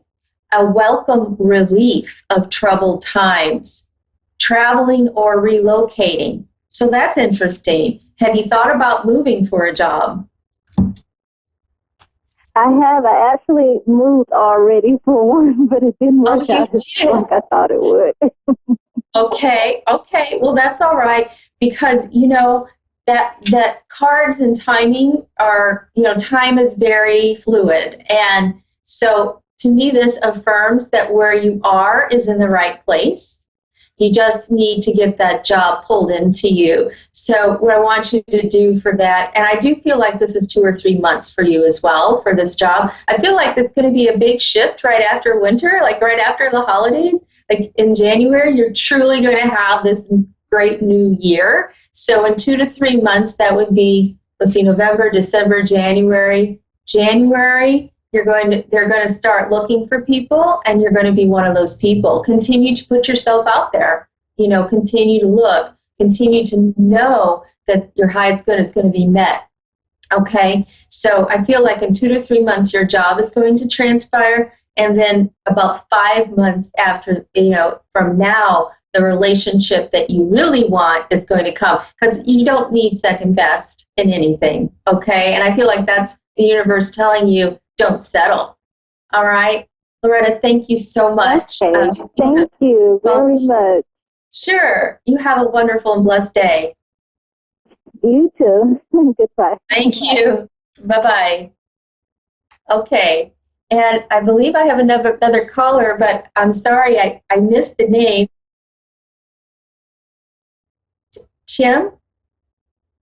Kim, I'm sorry. Kim, thank you. Kim, Virginia Beach, I'm sorry.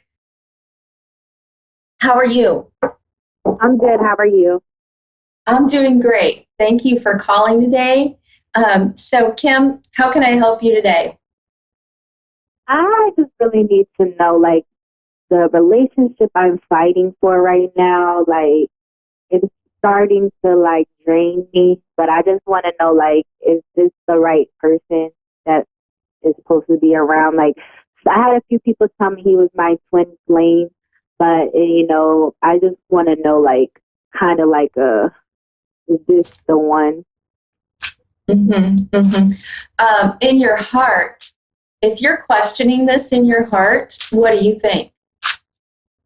I mean, I believe I want him to be the one, but I think because of me being like a Scorpio and how prideful I am, I don't allow to be soft sometimes. So I don't know, sometimes is it me, like, or like when things are good, they're so good, but then when they're bad, I feel like they're the worst. I see. Sense. Yeah. So what I'm feeling like is in some way you give away your power when you're with this person. Can you understand that? Yes. Mm-hmm. When you give away your power to somebody, that's a way of trying to control the situation. And that is never a good sign of someone who has your best interest at heart. If you're giving away your power, that is a leak. You mentioned you had a leak, like you felt it was draining you, right? You already know that this is not really 100% with your highest good. You said you want to be soft sometimes. Being soft doesn't mean being a doormat, okay? Yeah. And sometimes it feels like you question that part of your life. Like, am I really, you don't feel like you're being 100% yourself. And when you come from that energetic state, when you come from that state of feeling less than around a person, they aren't having your highest good in mind for you. And so it's up to you to decide what you are going to put up with. Everything happens with your consent, okay? So you're consenting to giving away your power to this person, all right? If you want it that way, that's your choice. You have free will. I'm not going to tell you to do otherwise. But what I am telling you is there is better out there for you, someone who will meet your power, respect your power as a woman, as someone who knows what she wants in life, as someone who will respect you for your opinions. I feel like sometimes also your opinions are not valued with this person. Is that true? It's so and so, I guess, because like it's like we're not together. We never put a title on being together, but we kind of more or less have like an understanding and a respect. But then when things get kind of hard, he runs. Versus, but then it's like he's ran so many times and it always came back. Yeah, that's interesting. So there's not been a formal commitment, which tells you a lot, right? On both of your parts. And it's almost like you both know you're not 100% ready to be together. Maybe there would be a time where you could be ready to be together. But I do want to tell you the card I just drew, and this is, you're going to laugh, or maybe not. This card says release, okay? What does that mean? It says let go of the past and ending that makes way for new opportunities. Time to move on. Do you think that's a message from the universe, Kim? Yeah. Like mentally, he's like a lot of people have said mentally he's going through a lot, and I sit here and try to keep fixing him or trying to be the one to help to fix him. And that I think that's more or less the draining part. But then he's also very like he's not very open. He's a myth. Like usually with anybody else I can figure them out like a book. But him it's like he's like a mystery, and I think that's like why I keep drawing you, because I have to figure out this person before I'm able to let go. I see. So you're having to work really hard at this. Does that feel like an easy relationship to be in, to have to work really hard at it? When it's good, I feel like it is. But then at the same time, I'm a difficult person also, like trust-wise and like pride-wise and opinion-wise. Like I can be very, I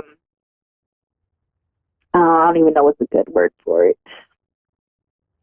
Just me, like I know sometimes like I'm a headache to myself. That makes sense. I would say that the guidance is to release him, now you say, you just want to get to a point where you understand the mystery of this person. And sometimes mysteries are very intriguing, right? We want to know. Yeah. We don't know why we don't know what's going on. And this is my suggestion to you, that you put a time frame on it, like an end date almost. And you don't have to tell him. It doesn't have to be that you tell him this, but you say, okay, I'm giving this 3 more months or 6 more months, whatever works for you. And then you stick to it, and you decide by that time which way you're going. Are you releasing the relationship, or are you moving on? Because I feel like if you continue to do what you're doing, you're never going to get the answer. Because you know what? We manifest relationships based on our opinion of ourselves and about that energy. And if we're unsure, we're going to get more of that back, of that uncertainty back mirrored to us. We go into relationships, Kim, so we learn about ourselves. And so relationships mirror what we're working on in our inner world, or, in our heart. So right now you're going through a lot of uncertainty with this person, and what are you getting back? More uncertainty, right? Yeah. So you could stay on that merry-go-round forever. And is that where you want to be in 2 years, 5 years? Do you want, like, really, seriously, think about it. Would you want to be that way in 2 years with this person? No. Not knowing, on this merry-go-round of indecision. Will I ever figure him out? Maybe he's not. Maybe you're not able to figure him out. I don't know. I'm not in your relationship, but it feels like there needs to be a decision made. And when you make a decision on like a time period, the universe is going to come with you, behind you, and support you in that decision and give you a crystal clear answer by that date. So it's important you stick to that date. Now, I just drew a card, another one, and let me see what this one says. Okay. Yeah. Okay. This says, listen to your heart. Intuitive insights you can trust. You've got to go within and listen to what your heart's telling you. And it says you are taking care of others perhaps too much. And so if you're trying to control, trying to give, trying to figure this out, it's you giving but not receiving, right? Are you getting back the support and love and really the satisfaction you want from a relationship? It sounds like sometimes you get it, but you're not getting it all the time. And you really owe that to yourself to decide what you're worth as a woman, as a partner in a romantic relationship. And, I do see also that this relationship, you will know by summer whether this is going to work or not. No, so next summer you'll know. And that's about let's see, summer's in May, that's about 5 or 6 months from now. You will know which way you're going to go with this. So if you want to set that deadline for summer where you're like, all right, I'm going to make up my mind, I will, and really follow through with it. You will have a clear signal as to what you need to do at that time. If it's still the same old way, it's still the same story of, I don't know, I'm confused, I'm not getting what I want. It's up to you whether you want to continue it. But I also believe that there's someone else who's coming in, and it feels like it's going to be, August of next year, who's going to come in. If you continue to hold on to this person, guess what's going to happen? You're going to not allow that new person to step in. Because you're a new person, or maybe one from my past. Well, a different person. So it would be a different person other than this one. That's what I mean by new. So a different person, this person. So take a look at it. Give yourself, beginning of summer, see what you're ready to do. When you allow for this energy to leave, this other person to leave, the new person, the other person steps in by August is what I see. Okay? Yeah. I wish you all the best. I really do. I know it's challenging, and I know heartache is hard. I get it. Oh my gosh. Much love to you, Kim, all right? Thank you. You too. All right. Thanks so much. Well, I just want to thank my callers today for tuning in and asking me for some intuitive guidance. And if you have any questions, if you would like some intuitive guidance, please give me a call. Well, a shout out to my Facebook page at Pure Love Energy. Message me. I'm happy to speak with you about it. Also, join me on Saturday for my Facebook Live, and we can work on manifesting with crystals on the crystal grid. I hope you all have a great week. Look forward to seeing you all on Saturday at 1 Central. Thanks so much. Bye-bye.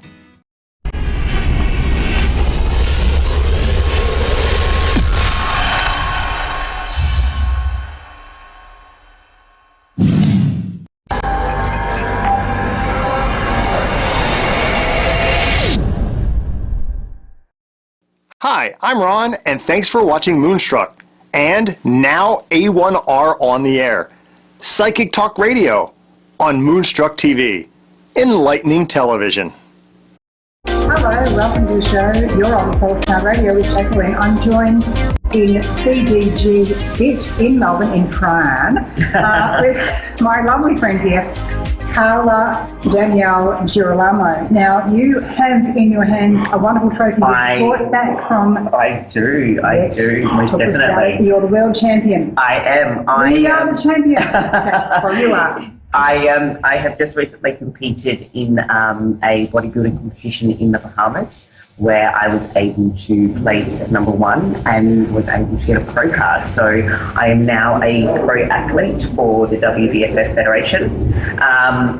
Gosh, it took me 12 times to get there.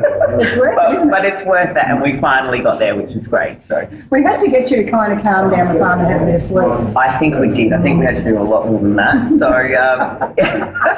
but we made it in the end. So yeah, you did, and it's a hell of an effort. It's 12 times. And tell me how your bodybuilding journey sort of started. Where did it absolutely. And let's see the trophy up here. There we go.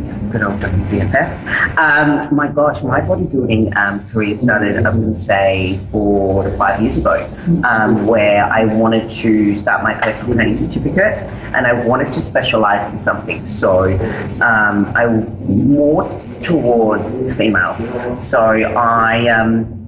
I wanted to take that to the next level, and thought to myself, well, I need to do something different than what everybody else is doing. And you don't find a lot of females back, 4 or 5 years ago doing bodybuilding. So I did my first show.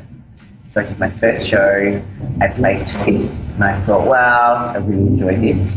And then I went through and did another 12 shows.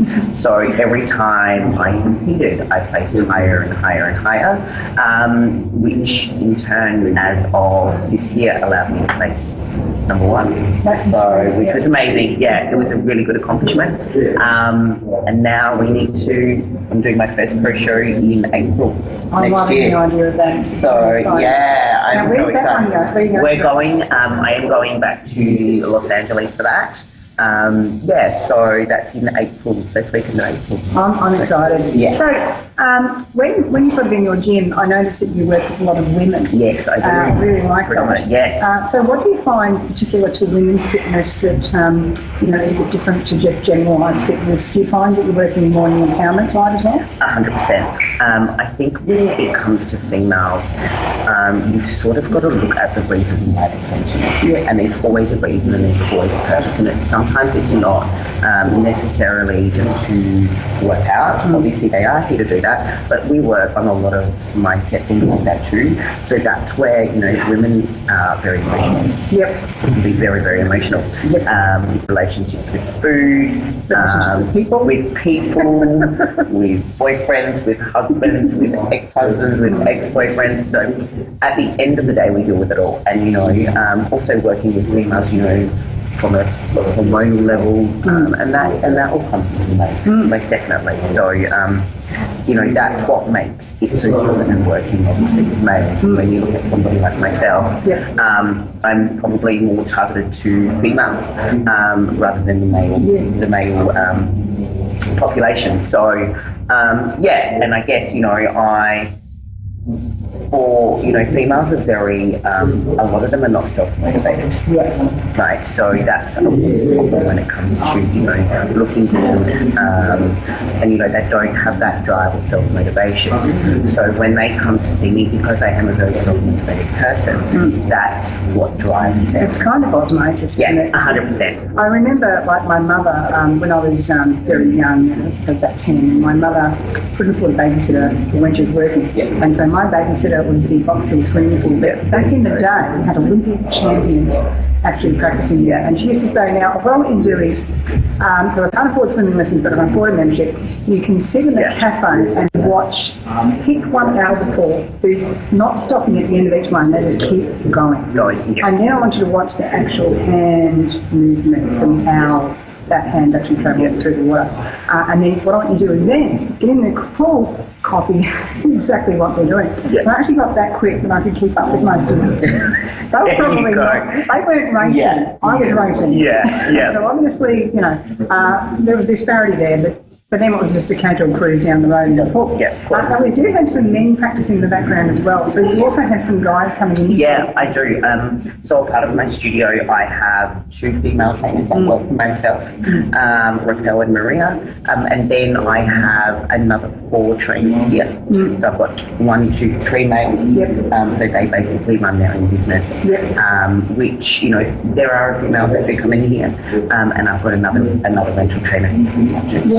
Yeah, so everybody, I guess, has their sort of own specific clientele and niche. But yeah, predominantly we are women. And I do with, that's what we do with. And when you will come in here, we've got the bright pink lights, and so it's very, very female. Absolutely. So with women's fitness and that motivation, the emotions, and the hormonal stuff particularly, so food can affect hormones and hormones can affect food? Absolutely it can. I guess you've got to look, when I do work with a lot of females, you need to find them undereating. A lot of them tend to undereat. So, and they don't know, and one of the biggest problems is that we are not educated on the type of food that we should be eating, the right amount of food that we should be eating, the right, the good source of carbohydrates, fats in the body. So that's where people tend to get stuck. So that's where I sort of come into play, and I look at when I do get a female client in or a brand new client in, I basically base their food on their body fat percentage. So it's a little bit from a scientific approach. So I base their foods of their carbohydrates, their fats, proteins around their body fat measurements. So so most definitely 100% it does all come into play like that. So. With some people, they'll work out in the gym, but they don't have a targeted program with a trainer. They're doing it doing it maybe a standardized program 6 weeks, and they're not actually getting that week-to-week feedback that you give. And often they'll get so far, injure themselves. Very common. And they fall off the wagon and they go and eat an ice cream. Yes. Yes, 100%. What sort of stuff helps reduce the injury? Let's not talk about hypermobile people for a minute, because we'll do that in a minute. But with non-hypermobile people who are injuring themselves, is that also down to food as well, like lack of recovery, or is it how they're holding stuff? It's how they're holding themselves, It's always when you get a lot of females go into the gym and they don't know what to do. Right, so the first thing they'll do is they'll go to a cardio machine. Right, and they'll think, obviously, it's the only thing I know how to actually use. So my idea is to educate them. Right. Education is so important, and the way you've actually trained in the gym is going to affect the way you look. So, what you want to work on is the first 4 weeks of going into a gym is working on your structure and getting you stronger in certain positions, finding where your weakest points are and working on your weak points, therefore in turn will make you stronger. My best advice to females is get yourself ready. And follow a program that is right for you and that is not generalized, because what's right for me and what's right for Jack is completely two different things. So, like, for example, some people will do well on a lot of carbs, whereas if I have a lot of carbs, I just blow up. Yeah, absolutely. And so That's right. with me, it's like polycystic ovary syndrome. Yeah. So we've got a whole other fun game there. That's exactly So right. how do you deal with, like, the ladies who don't know the effect of polycystic ovary syndrome, and the research is only very new, that's finally dropped, that I've known felt for ages, but finally when the research is like, yes. But what's your sort of take on polycystic ovary syndrome and losing weight and training? Absolutely. I think weight training is number one, high priority. And it's not necessarily, I mean, a lot of people with polycystic ovaries tend to be on birth control, which I am not a huge fan of. I believe things like that can be corrected through food, sleep, diet, nutrition, lifestyle. Someone with polycystic ovaries, we want to keep a good source of fat intake in their diet, but not saying that we need to reduce carbohydrates, because obviously they do say polycystic ovaries and overload of carbs can gain excessive weight, but what we want to do is we want to minimalise that by bringing in neurology like carbohydrates. Yeah, exactly. Yeah, so that's where it's not saying that carb sources are bad for you, it's just you need to choose the right sources, and that's where education comes into play. Do you find that intuitively sensitive women train a bit differently to... Absolutely, 100%. 100%. Pure example, somebody like me is really and I will go into the gym and I will tear that gym apart like there's no tomorrow. Whereas you might have someone that's quite sensitive and they are actually afraid to get underneath the bar, or you know, you won't find their way of training could be as aggressive, I guess you could say. So yeah, absolutely, most definitely. Very emotional, will be very cautious of the weight.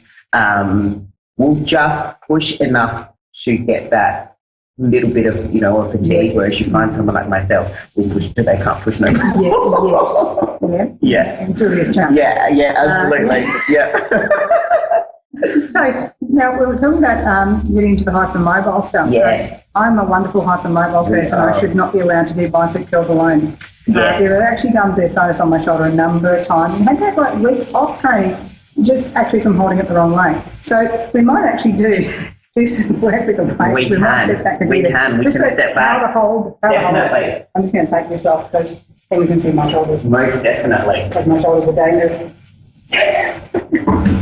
Alrighty, so let's. So you will find somebody that's super hypermobile like that. Because I can do. Won't be very strong. So we could twist her in 1,000,001 ways. Like that. Right, exactly. So the best, exactly, right? So the best thing with somebody that is hypermobile is they will never have the ability to be super strong, right?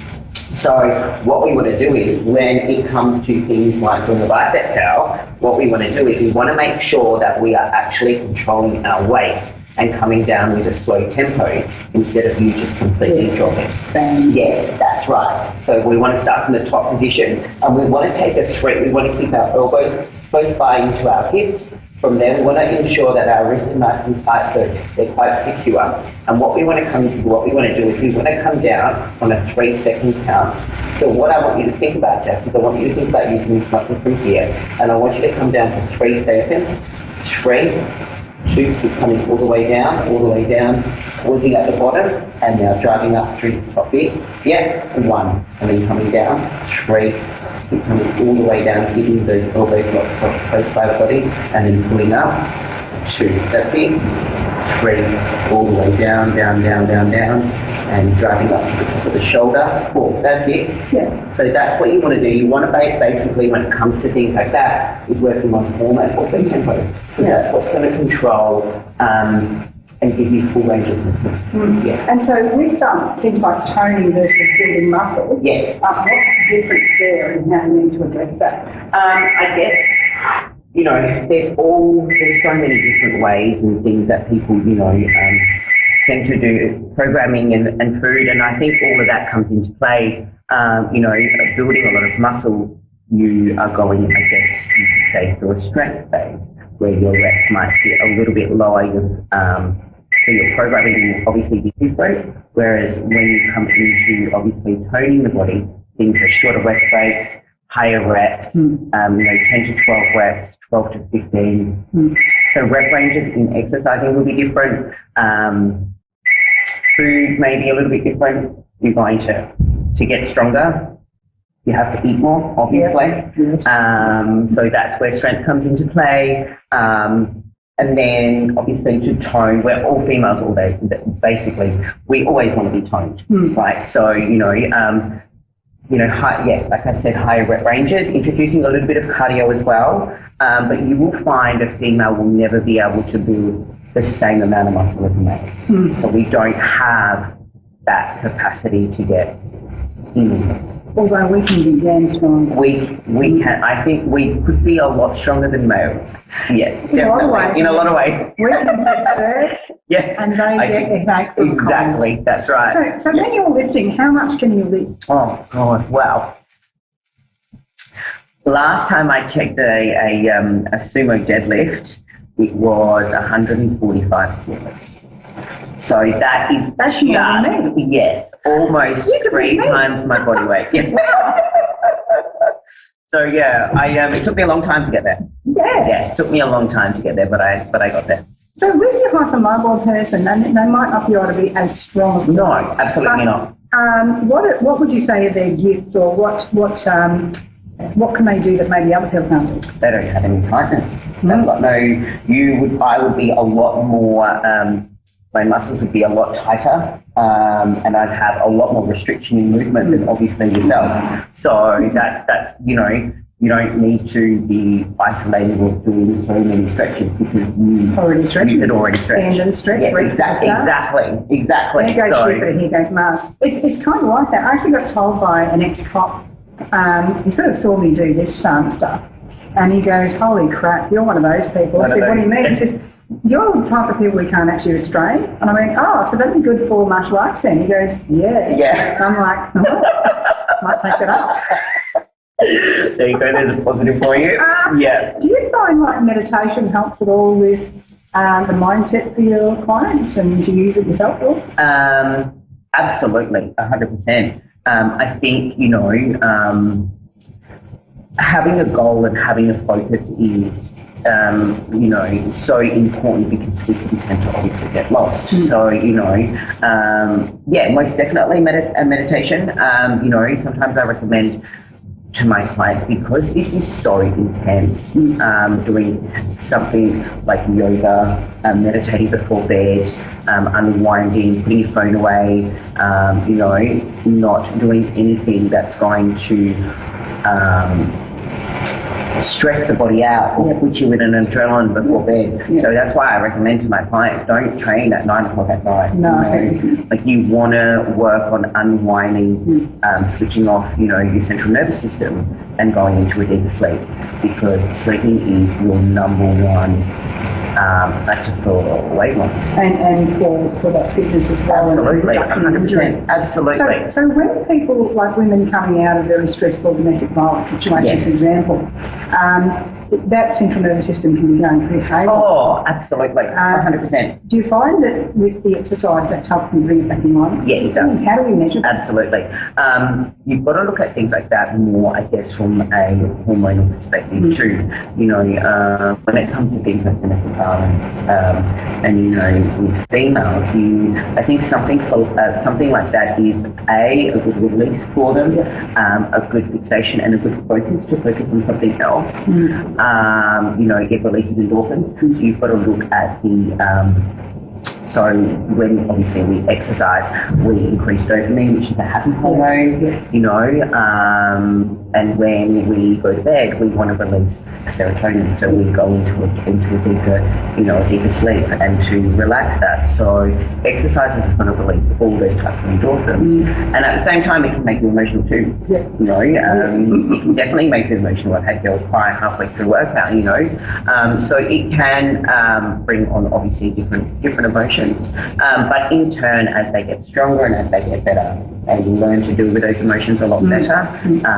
Definitely. Now, I think that's why for women going through something like that, having a female as a trainer who's been there and absolutely just makes all the difference, because you've been there, and they feel in you that there's that sort of genuine feeling of, oh yeah, you get me. Yeah, it makes all the difference, doesn't it? Yeah. So with that, you sort of find, you know, that's helping rebuild them. Yeah.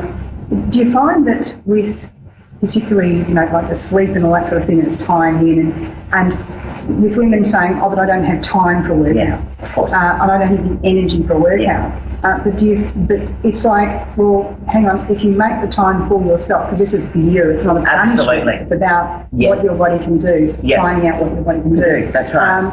You know, that they then start going from, I don't have time to, oh no, I've got to do this. You know, you find that kind of story happening? Absolutely. I think that's your number one excuse. Is I don't have time, or you know, I don't have time to eat, I don't have time to do this.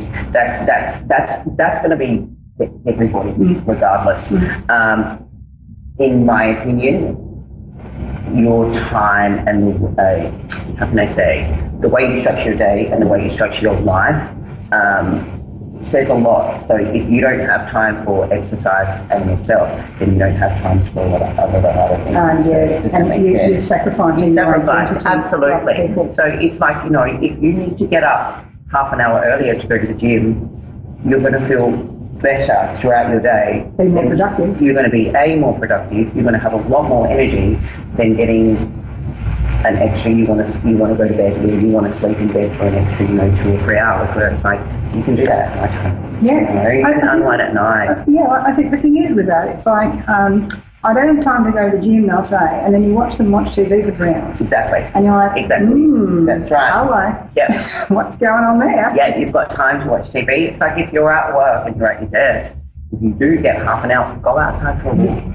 Like, even if you have to walk around the office, daily activity plays a huge part in weight loss. And, they do say anything below 8,000 steps a day, and your daily NEAT activity level will not give you any form of fat loss at all. So what you do during the day and being productive plays a massive part, we find a lot of society today, a lot more people overweight. Yeah, soda drinks, the couch and TV. Exactly. And I think the thing is, our show is geared to very spiritual people. Of course, absolutely. Yeah. And as a psychic, I find myself that since I've started working with fitness and knowing what foods actually help me and what to do with the hormones, it's actually made me a better reader. Yeah. It's actually made me more able to cope with a variety of crazy crap that's happened. And it's also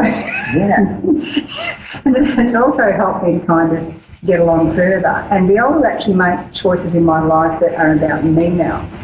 So when you're sort of sitting there going, I can't do this, I've been through that cycle numerous times. I'm probably the biggest show poster of that. I mean, you first met me. Absolutely. And you saw and you're like, is that you, Jacqueline? Yeah, wow. Absolutely. 100%. That girl, though. Absolutely. So it's like, do you find that the story, like I found and a lot of other people found, that when women start looking after themselves, they start thinking for themselves, they start doing things for themselves, because it's about the happiness.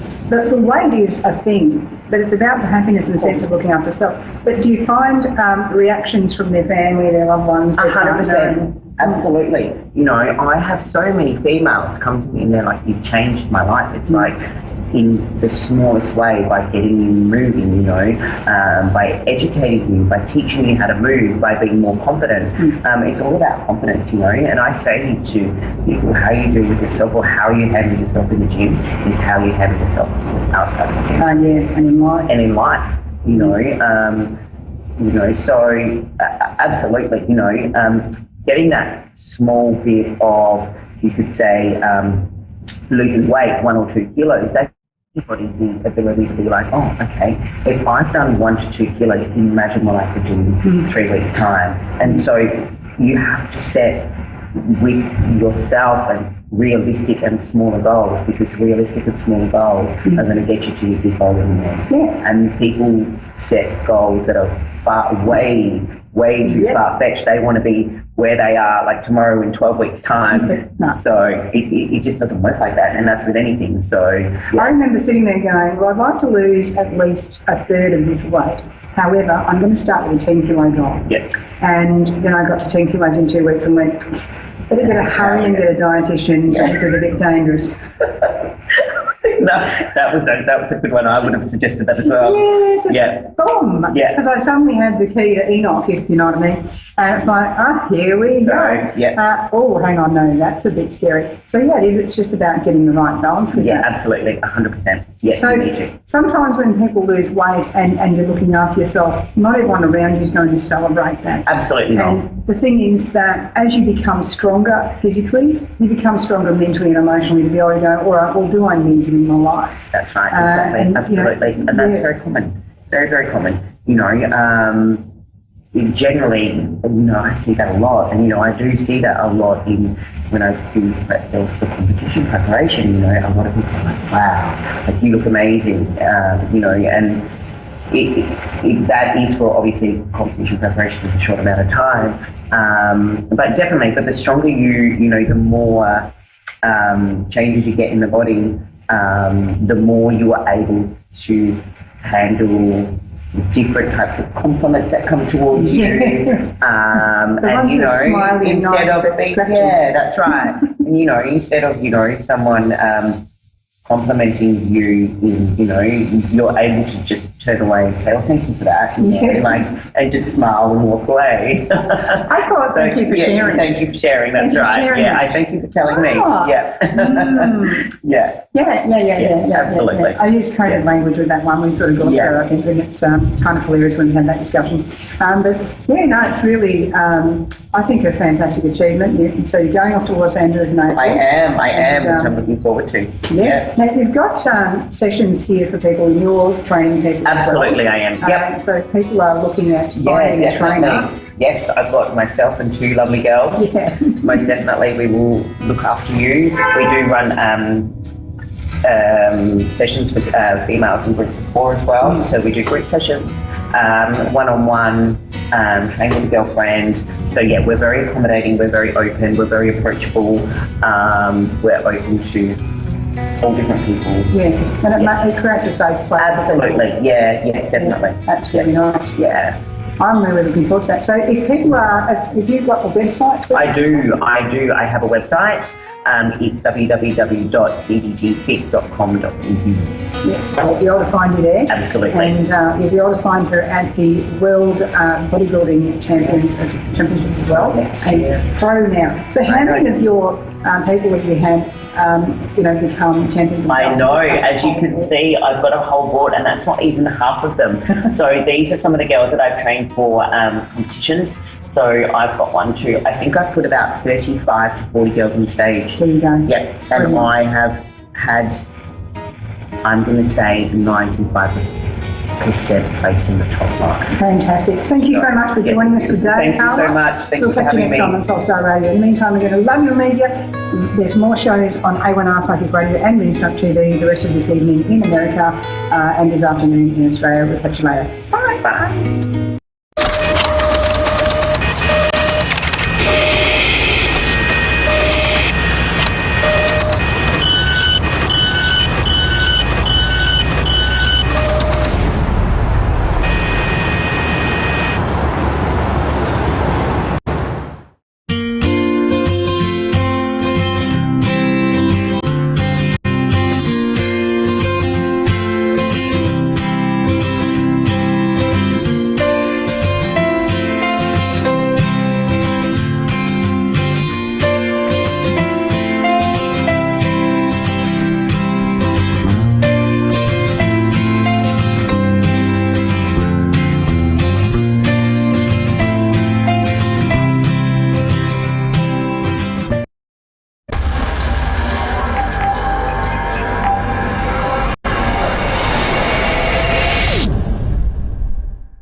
Hi everyone, welcome to Angel's Divine Guidance with Angel. So today I have a special guest. I have Tamron, as you can see on the screen. She is a spiritually guided who thrives on teaching and supporting individuals on how to effortlessly shift into their magic zone. Whether business or personal life, Tamron gives proven strategies to save time, money, and frustration. She's a certified health coach, former private investigator, and an alchemist, healer, and she is clairvoyant. She creates powerful, personalized remedies. Tamron is the founder of Tamron's Place, a retreat for spiritual growth that offers life-changing courses, personalized consultations, and customized retreats. And she is a wonderful, wonderful lady. I have sat by her through the Galaxy Psychic Fairs, and I can't tell you how she rocks this world, girls. So, let's get right into the questions, girly. What's the difference between being an empath versus being compassionate?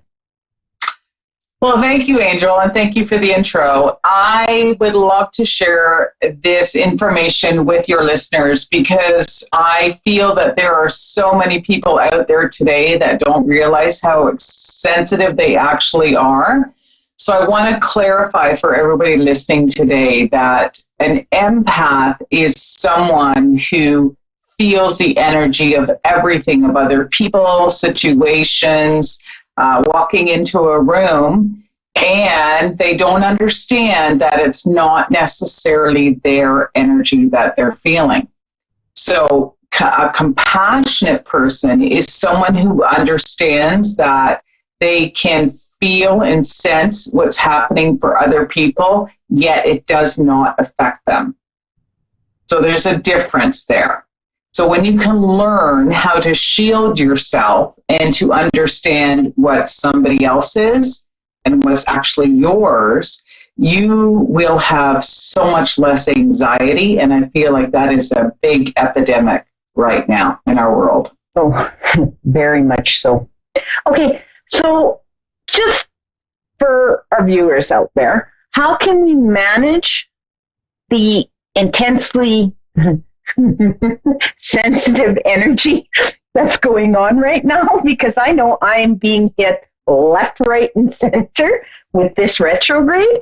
So how can we use the full moon and take advantage for it to be more beneficial in today's world and the chaos that we put up with on a day-to-day basis? That's a great question, Angel. And we have the full moon energy coming up early next week, Monday or Tuesday, depending on when that is. And right now we are in the midst of Mercury retrograde. So it's like magnified to 100 times. And this is why a lot of people are feeling so intense. This week, a lot of people are having meltdowns and crying a lot. That's why you're getting the calls. People need readings, and the phone's ringing on my end too. So I want. Oh yeah. Right. So for women especially, the moon represents, in ancient Vedic astrology, the moon represents our subconscious and it represents our feelings. However, it comes out at night, right? We feel that energy of the moon. So at times like this, when it's Mercury retrograde and the full moon coming up next week, a lot of people don't sleep, they feel restless, and they have extreme anxiety. And some people get stressed too. It just depends on their personality. So when the moon is illuminated, when the moon is full, that is when we feel it the most. And the best way to actually learn how to manage, like I answered in the previous question you had for me, was understanding what's yours and what's not yours. So during my full moon gatherings for women, which we're going to talk about in a second, is I'm going to teach you how to manage your own energy so that you can actually use the intensity of the full moon to release what no longer serves you, or to release all the energies of the people around you that you were feeling and to let that go. So it's literally like you're going to be able to take a big breath and go, whoo, I'm done. Okay, so does this also affect in people's dreams? Like, I know there's been a lot of wicked dreams going around, and that's one of the things that people tell us. It tells me on the calls that we have wicked dreams, we're having anxiety attacks, panic attacks, we want to jump out of our skin. Does that all play with the full moon and retrograde? Absolutely. So when we're having these intense dreams, especially around the full moon, usually what that represents is that our subconscious, so something deep within us, needs to come to the surface. So that's why we feel it the most in our dreams. But what most people do is they hold on to it, right? So let's say fear for right now. There's a lot of fear. We're afraid what's going to happen with politics, the world, environment, whatever. So a lot of people are feeling this fear, but they don't know how to release it. They don't know how to let it go. And that's what the full moon is. It's a time to let things go. So if no one has trained you on how to do that, you're just going to keep feeling it more and more. And if you're around other people that are feeling it, it just gets bigger and bigger and bigger. It's like a snowball. So what we want to do is learn how to acknowledge what's coming up during our dreams, right? And feeling this and say, okay, thank you for showing me what that is, but it's time to say goodbye. Okay, and how does this play? I had a train of thought, so I got to get this. How does this play in with the holidays coming up? Like, I know around the holidays, I get a lot of phone calls. There's lots of people who are lonely, depressed, not understanding what's going on. How does this all intertwine with holidays? So, like, we got Christmas coming up, New Year's. How does that play in with this? Well, if people are feeling a lot of these, well, I'm just going to say an imbalance in their emotions, what they need to learn is how to use holistic modalities, which I teach on these women's gatherings, so you can transform something negative into something positive.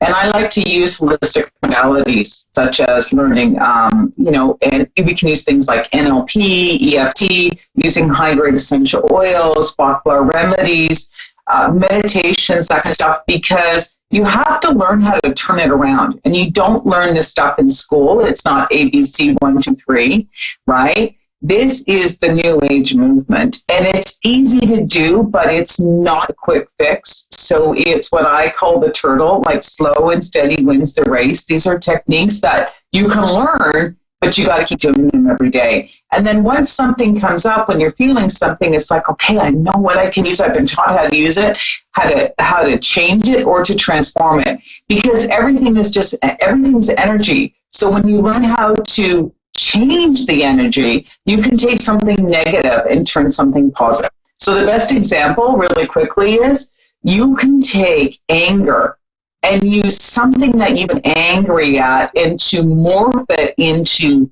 passion, into changing it into something better.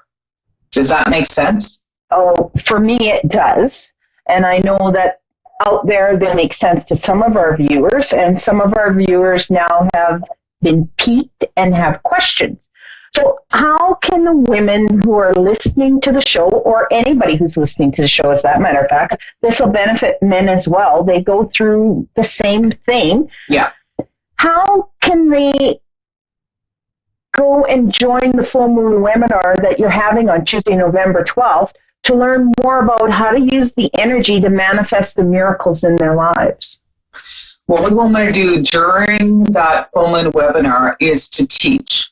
I'm a teacher, I'm a guide, a spiritual guide. So what we're going to do is we're going to look at the 4 elements of the earth, which are wind, the earth, water, and fire. And I'm going to teach people how to use those 4 elements so that you can shield yourself, right? Release what somebody else is, protect yourself, and to transform that energy into something positive. So I do this every month, and for your listeners, as a special thing, I'm going to allow people to join for free. They just have to email me at tamarontv@gmail.com.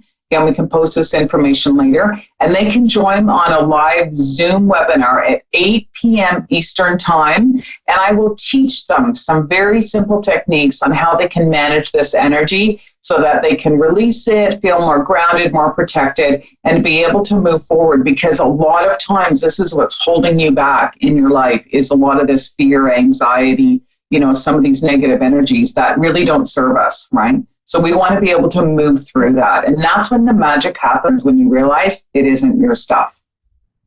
So what I'm going to ask you to is to send me the information. I'm also going to paste it on my Facebook page under Crystal Clear Holistic Healing and Products so that they can contact you. And I'm going to tag it to the top of my page.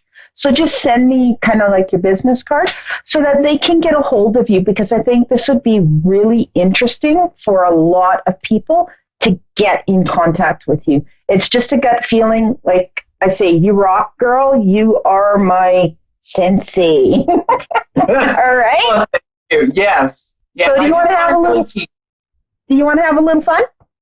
Absolutely. You take over now. Well, you chime in, because if you're going to get any information on the readers, you need to chime in.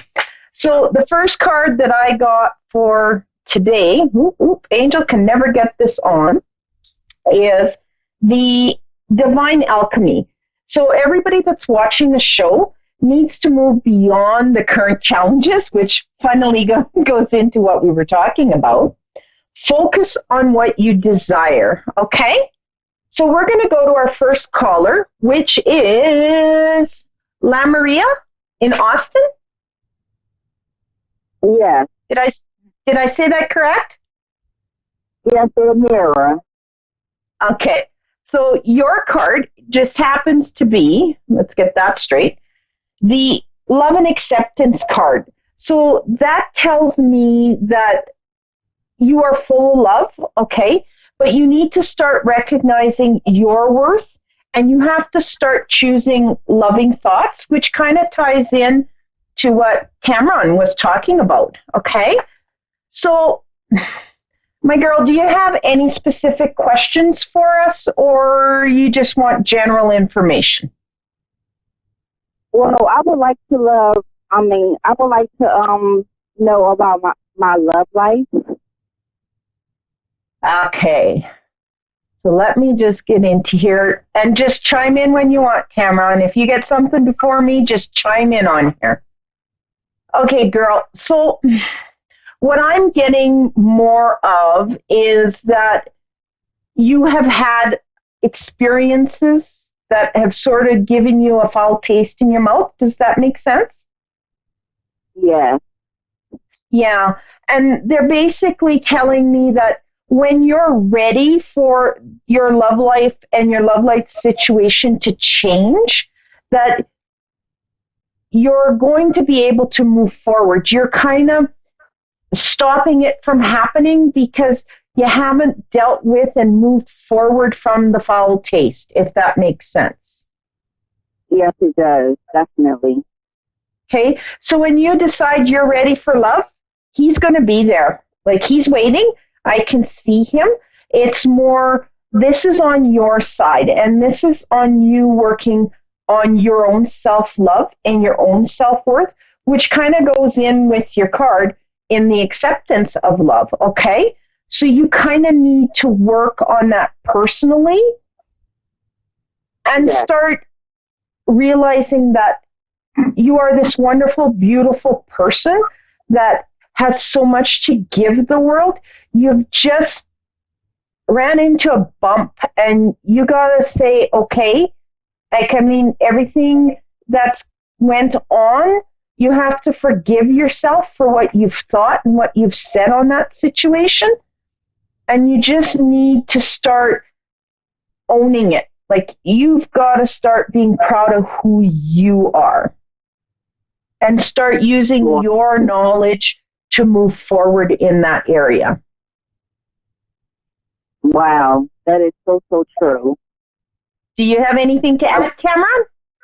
Sure, I can add personal experience and exactly what I'm feeling intuitively as well. You hit the nail on the head, or the hammer on the nail there when you said you have to forgive yourself. And I'll just share that forgiveness doesn't necessarily mean that you did anything wrong. So when we have experiences in the past with other people that left a foul taste in our mouth, it's a wonderful opportunity for us, for anyone, to look at those experiences and to have great gratitude for going through that, because it's pushing you to go deeper within yourself, to find that love within yourself, because it's a magnet. Everything, the law of attraction is equal. So rather than trying to go out and find someone who will love you, when you take time to reflect and look at all the beautiful things that you love and accept about yourself, that's when that other person is going to come into your life. Like Angel is saying, he's there. It's the work we need to do on ourselves. And it's a beautiful process to do.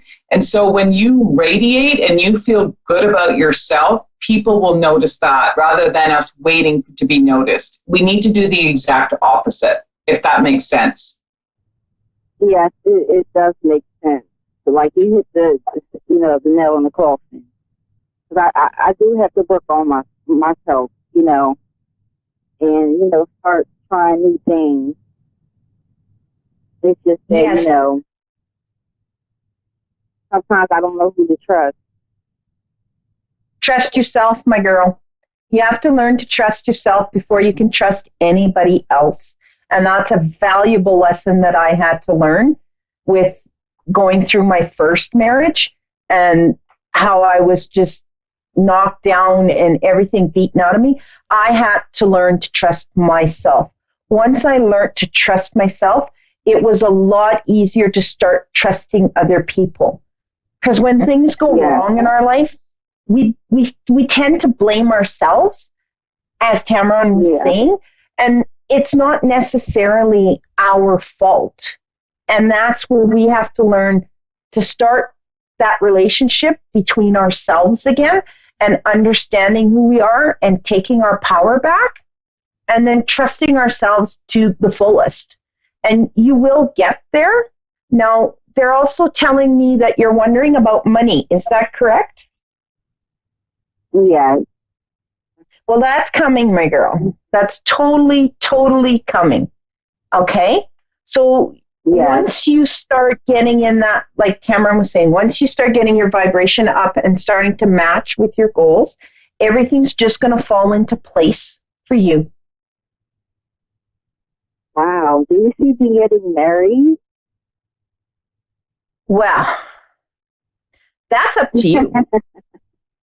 Again, that totally comes up to you. If you're saying you want to get married and you're saying it, you put it out in the universe works to give that to you through law of attraction. But if your energy doesn't match it, okay? So if you, let's just say, put out there you want to get married, but then you're sitting here and you're going, do I really want to get married? Do I want to put up with that again? Your vibration isn't matching it. So then it won't come. Okay? It's just going to kind of sit there and percolate out in the universe going, hey, I'm here. I'm ready. I'm waiting for you. What do you want me to do? But if you're not vibrationally being specific and saying, this is what I want, it's just going to not come, if that makes sense. Yes, it does. And I'm actually not in a rush. I just would like to know. I never know what the future holds. Oh, it's coming. That's totally up to you. You can grab anything you want that you've put out in the universe. You just have to trust yourself and know that you can create anything. And what Tamron's doing with the full moon, that's part of her teaching us how to grab on to everything that we want. And it kind of fits in with Abraham Hicks, with staying on your disc and everything being in the vortex and just being able to grab it. Am I right, Cameron? Yeah, absolutely. It's free to your listeners. So if she'd like to follow up, then she's more than happy to join us next Tuesday night. And it'll really help you in following through in starting to manifest and create everything you want. People really don't realize how much the full moon and energies affect us. And being empathic, we really take on, like Tamara was saying, we take on a lot of other people's garbage that we shouldn't really take on. Yeah. Does that make sense to you? All Yes, right. it does. So you have a great weekend, okay? You too. Thank you so much. I appreciate it. All right. So you can reach me at crystalclear101.com, or you can email me at cosmicearthangel@outlook.com, or you can just go to my Facebook, which is Crystal Clear 101 Holistic Healing, not hearing, healing and products. Okay, I'm tongue-tied. See, the energy's got me flying here, Tamara. So how can they get a hold of you, Tamara? They can go to my business Facebook page under Tamaron's Place, and that's spelled TAMMERONS, and then just place. They can send me a message or email me at tamarontv@gmail.com. Thank you for allowing me to be a guest on your showing. No, thank you for coming on, and I hope we're going to do this again because I totally enjoyed it, and you rocked it out, girl. So they can't blame me.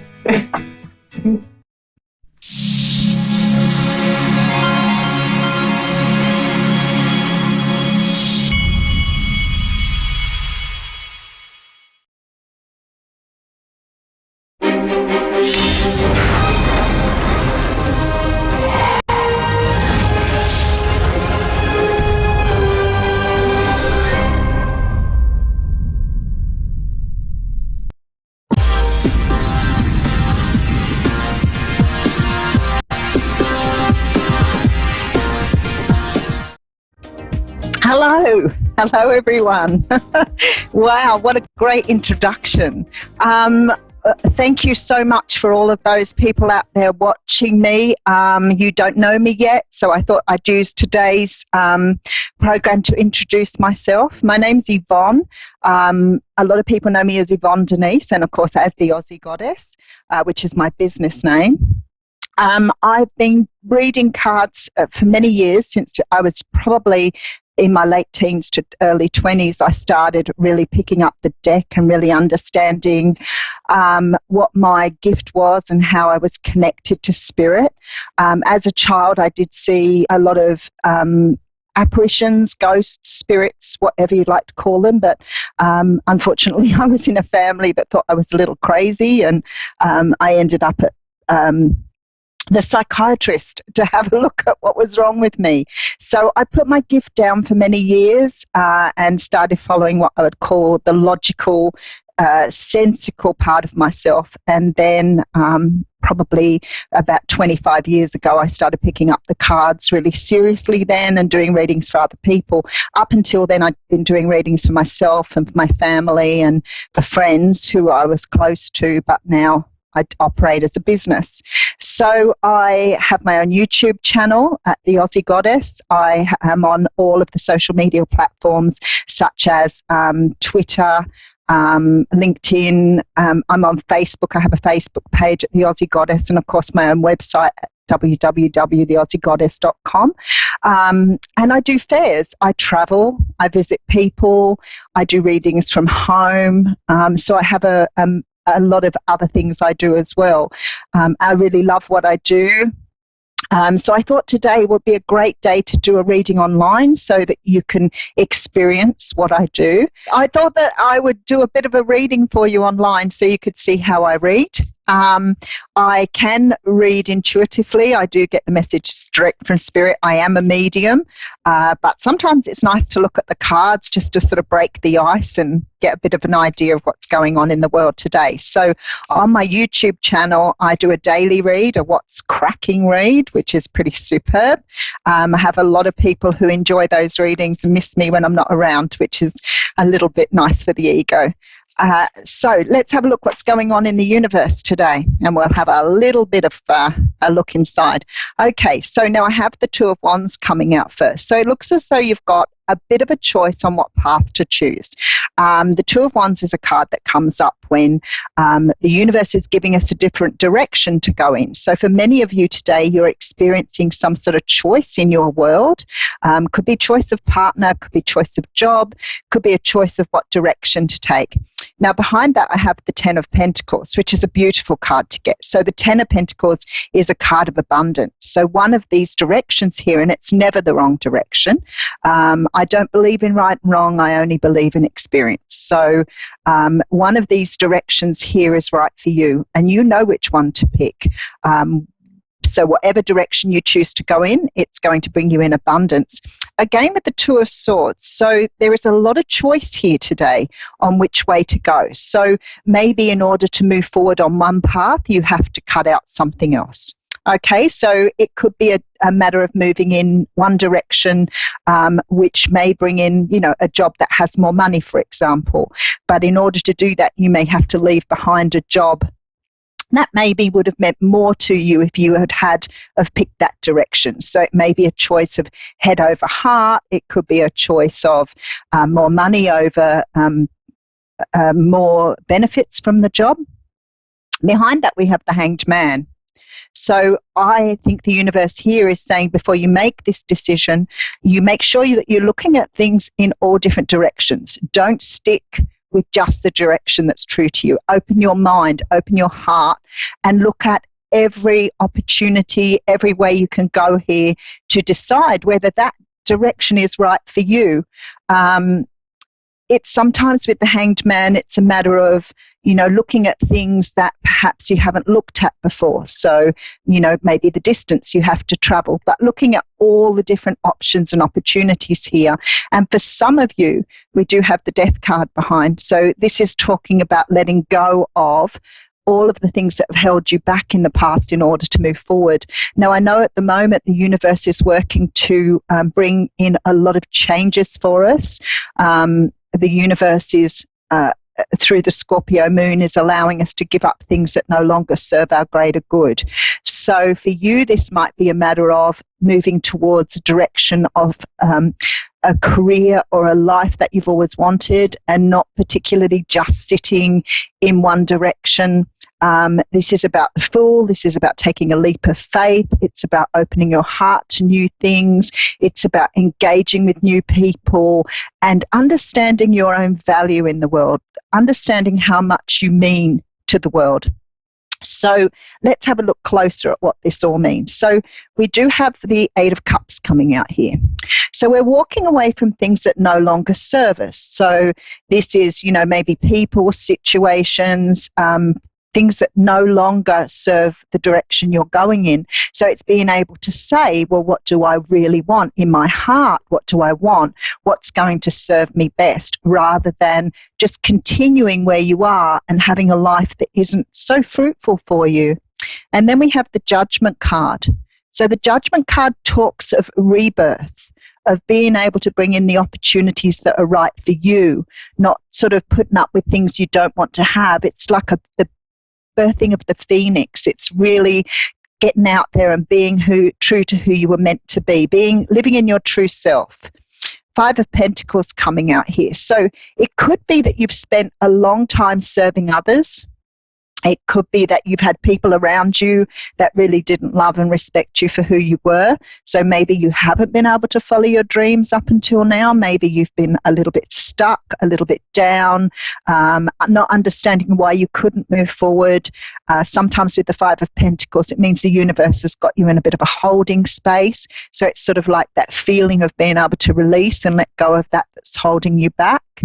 And then we have the Nine of Swords. So the thing that comes forward here more than anything is your fear of the unknown. So this is about letting go of fear and trusting that the universe has your best intention at heart. With the Nine of Swords, it often talks about, sleepless nights, anxieties, sometimes that depression, that feeling that you don't deserve more. And this is telling me here that you absolutely deserve to have the best life for yourself. So letting go of those fears. And look what's coming in. So we have a brand new passionate start with the Ace of Wands. Now, the Ace of Wands talks about a new time where you're able to release those fears and move in with passion and desire for all that you want. It's a time for new growth, new opportunities, opening the world to what you really want. And then behind that, we have the Ace of Cups. How beautiful to do a reading for you online and have 2 aces up in your first reading. The Ace of Cups talks of a new start in love.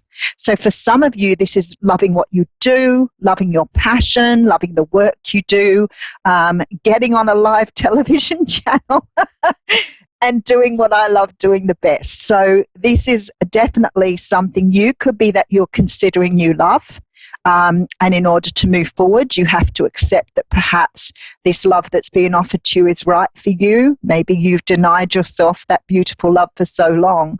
And then we have the Wheel of Fortune.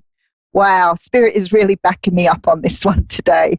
So the Wheel of Fortune is the card for the universe helping you to move forward. So it could have been, as I said before with this 5 of Pentacles, that you've been a little stuck in what you felt you deserved or what was coming to you. Sometimes it's like treading water. It's like feeling bogged down in mud and not being able to make those moves. Sometimes it's about waiting for opportunities to be offered and the universe is just not offering you what you want at that time. But I want to say to you now, the time is ripe. It's absolutely beautiful. And here comes an offer. Now, for some of you, this is definitely an offer of money, of opportunity, of being able to move forward financially as well as from a tangible perspective. So an offer from a Page of Pentacles may only be small. It could be via email or phone, but definitely something being offered to you here that's long-term, fruitful. He does have rather a large pentacle. So we definitely have a good size offer coming in here. It could be from an earth sign. Sometimes these do represent the Capricorn, Taurus or Virgo, but this person's more likely to either own their own business or have an opportunity for you that's going to be lucrative and bringing you what you want. Okay, and then I have the 6 of Wands. Wow, this is absolutely beautiful. So the 6 of Wands talks about victory. It talks about recognition. It talks about people seeing you. Perhaps if you feel for the first time that people are seeing you for who you truly are. And this is beautiful because it's like you're stepping out into the world and and look at this. Wow. Okay, I can't say any more. That is an amazing reading. So we have the Ace of Pentacles. We have 3 aces in this reading and plus the Wheel of Fortune. So if you've been feeling stuck, life is about to give you a little bit of a push in the right direction. There is definitely a brand new job coming in for some of you. For some of you, it's about love. And for some of you here, this is about your own business, being able to move in the direction of what you want in terms of your own business. It's just a beautiful reading. I can't even say how lovely this is. So for everybody that's listening today, there is something about to open up to you. And it feels to me like a lot of you have done, work on yourself. Perhaps some of you are in, esoteric arts yourself. Maybe you read cards, sell candles, use incense. There's a great feeling here that something wondrous is about to open up to you and give you an opportunity to move forward. What a wonderful reading to get. So when I look back at what I call the mini reads, so the cards I look back in the beginning, I always go over these when I do a reading online or a personal reading because this is sort of a mini read of what is coming. So I know now that this opportunity to move in this direction here is being offered to you. As I said at the beginning, it definitely is bringing you in something, whether this is money, an opportunity for love, an opportunity for a brand new start. The Ace of Wands is a wonderful sign of passion and moving forward. We do have obviously a decision to make on how to move forward with that, but that's okay. Sometimes that means cutting things out in order to move forward. You may have to release people, situations, or whatever. The Hanged Man is the universe asking you just to make sure you've looked at this for every direction and made sure it's the right thing for you. Not the right thing because it puts more money in your pocket, not the right thing because it pleases anybody else around you. It's about looking at what do you want from the bottom of your heart. Is this what you want? Is this your passion? Is this what you desire? Because we do have the Death card here. So the Death card talks of transformation. And this could be you just moving in a very different direction, and taking on something new here. So very beautiful reading to do online for the first time. So I'm pretty happy that Spirit's given me something good to tell you all. And that's sort of the way I do the readings on YouTube every day, just to give it a bit of an insight to the general energies of the day, what's going on. We just pick up on generally what's around us. Sometimes that doesn't resonate with everybody. Again, the only way to really find out what's right for you is by having a personal reading. So I'm just going to draw a card from the Oracle deck, and we'll talk that one through as well. So that one wanted to come out straight away. So I have the card of compassion here. Now the decks I'm using, if anybody wants to know what decks I'm using, I am using the, oh goodness gracious, I haven't got the thing in front of me to show you. The Power of Love. The Power of Love Tarot this is from, and I think it's James Van Praagh deck. So, and the one that's come out is Compassion. So I think this is really relevant for today, because being compassionate about everything, your love, your heart, other people. It talks about you demonstrate the language of the heart by actively sharing and living love. Now, that doesn't always mean giving everything at the risk of not taking for yourself. Some people believe that if you invest everything in others, then that's the way to go. But I say, don't do that. You always make sure that you're investing in the right direction. It can be unconditional. If you have children, of course, your love is unconditional. But if you do that and give to others without expecting something in return, even gratitude, that isn't always the healthiest way to live your life. You deserve love as well. So make sure that you are getting back what you're putting in. And that's the value of give and take right there. And for many of you, I read for a lot of people online. I do read for a lot of people who have been through, relationship situations where they've been taken advantage of. We talk of the journey of narcissism. We talk the journey of, not everybody around you having your personal value respected and loved the way you should be.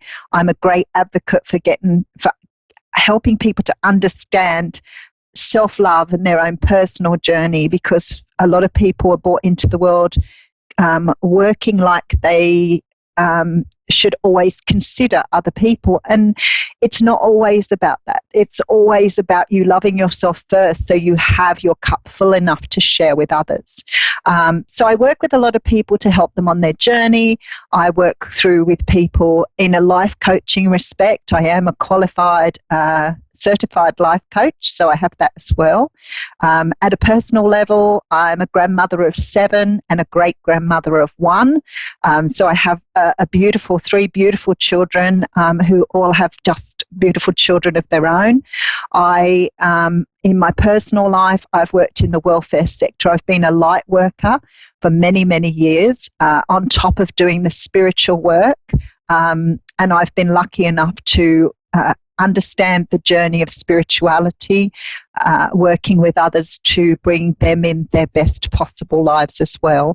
So I understand the journey of narcissism. I understand the journey of abuse. I can relate to many of the things that other people have been through on this journey.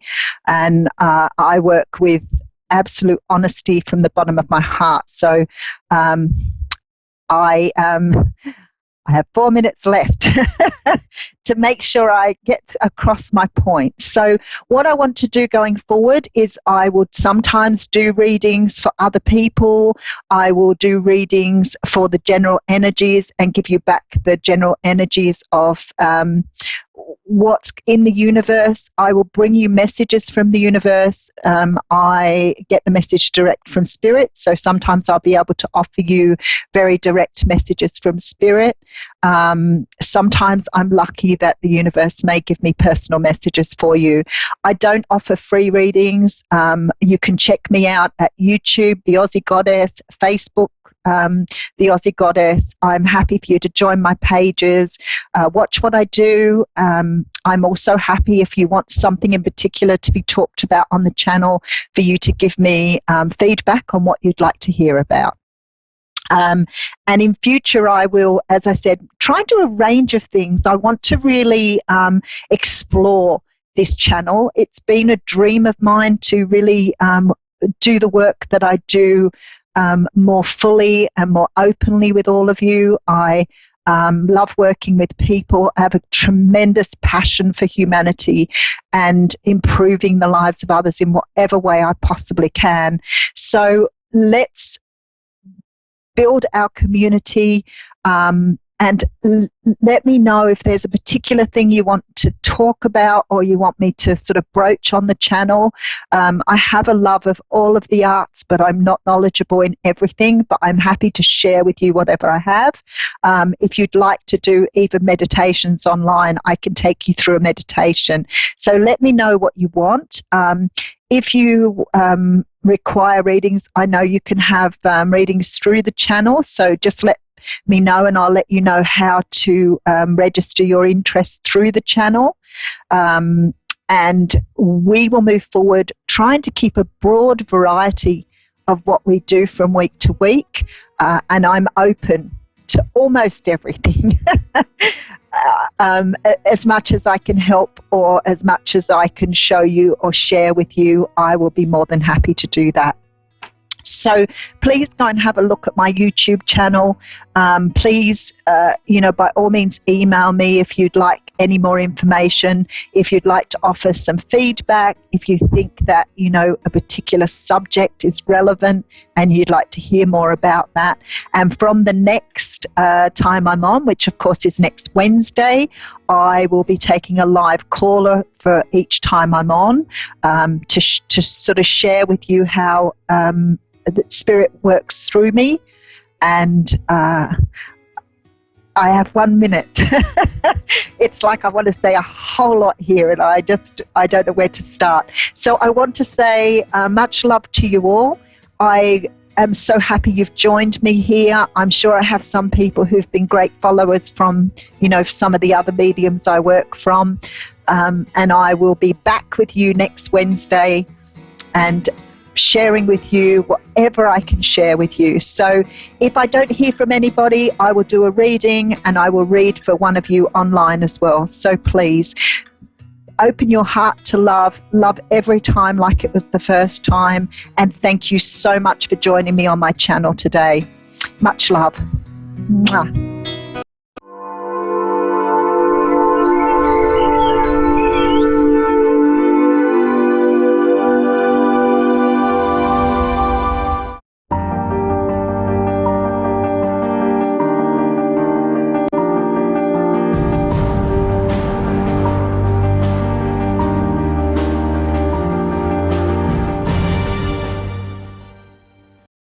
Hi, I'm Tracy, and thanks for watching Moonstruck. And now, back to A1R on the air. Psychic Talk Radio now on Moonstruck TV, enlightening television. Hello and welcome to A1R Psychic Radio and Moonstruck TV. You are listening to the High Frequency Channel, and I am Rebecca Urich, your Dream Builder Coach and Life Mastery Consultant, and you are tuning in for transformation.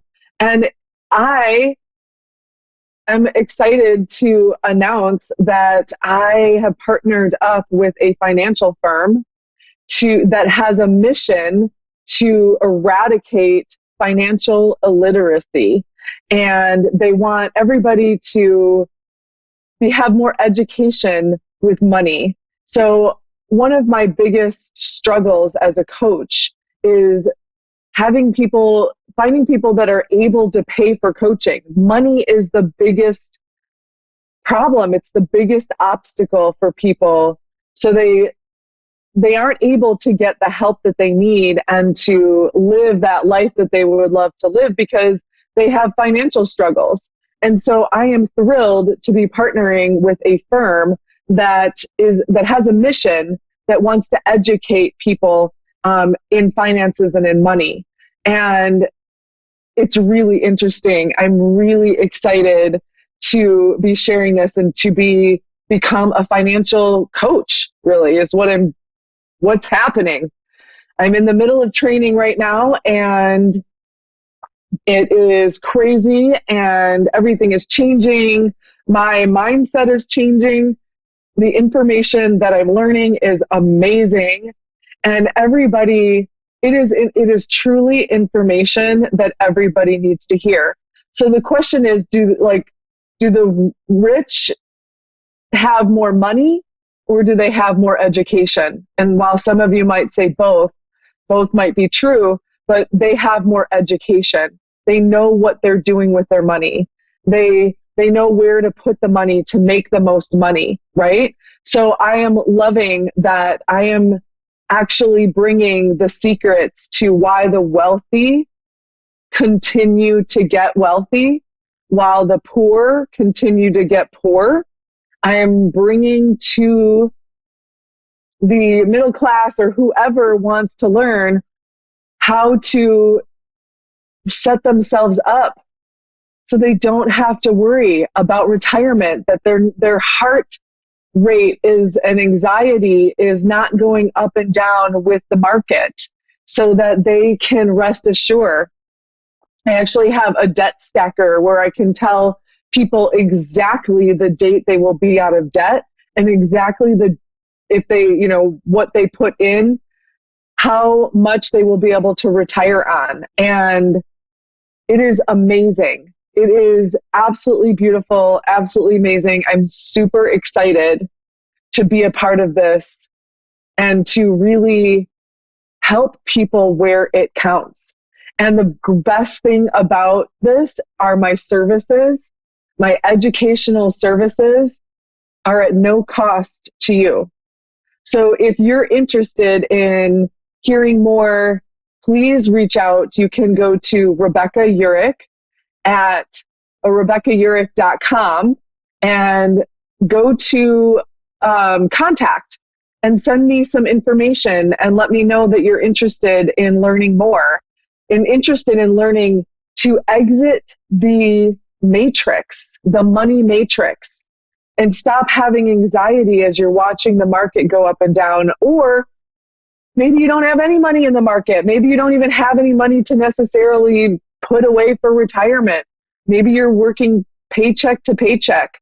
What I teach people how to do is to make more money and save more money. So it doesn't matter where you are on the spectrum.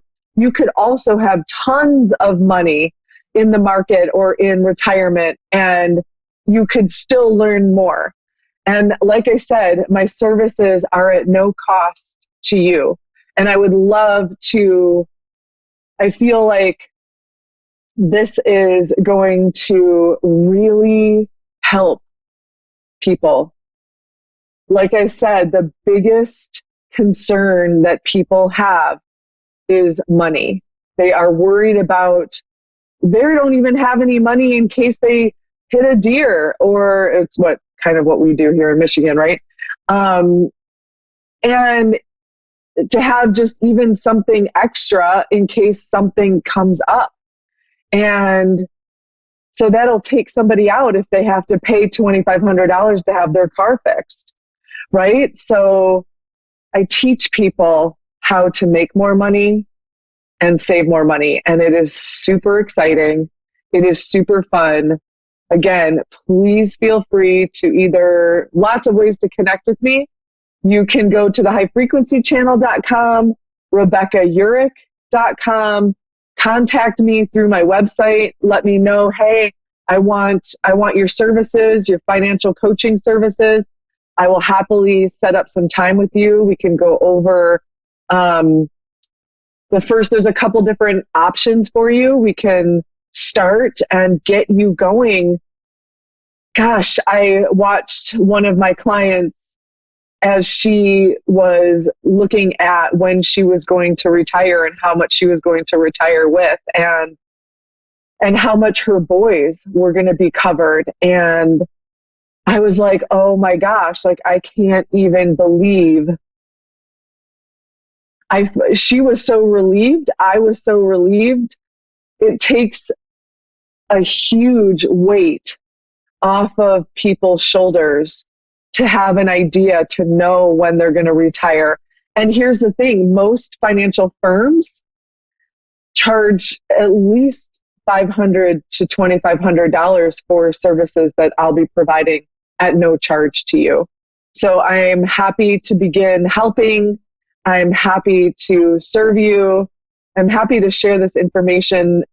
And it's not even tricks that the wealthy are doing. It's just that we just don't know what they're doing with their money. And it's a little bit different than what you would think.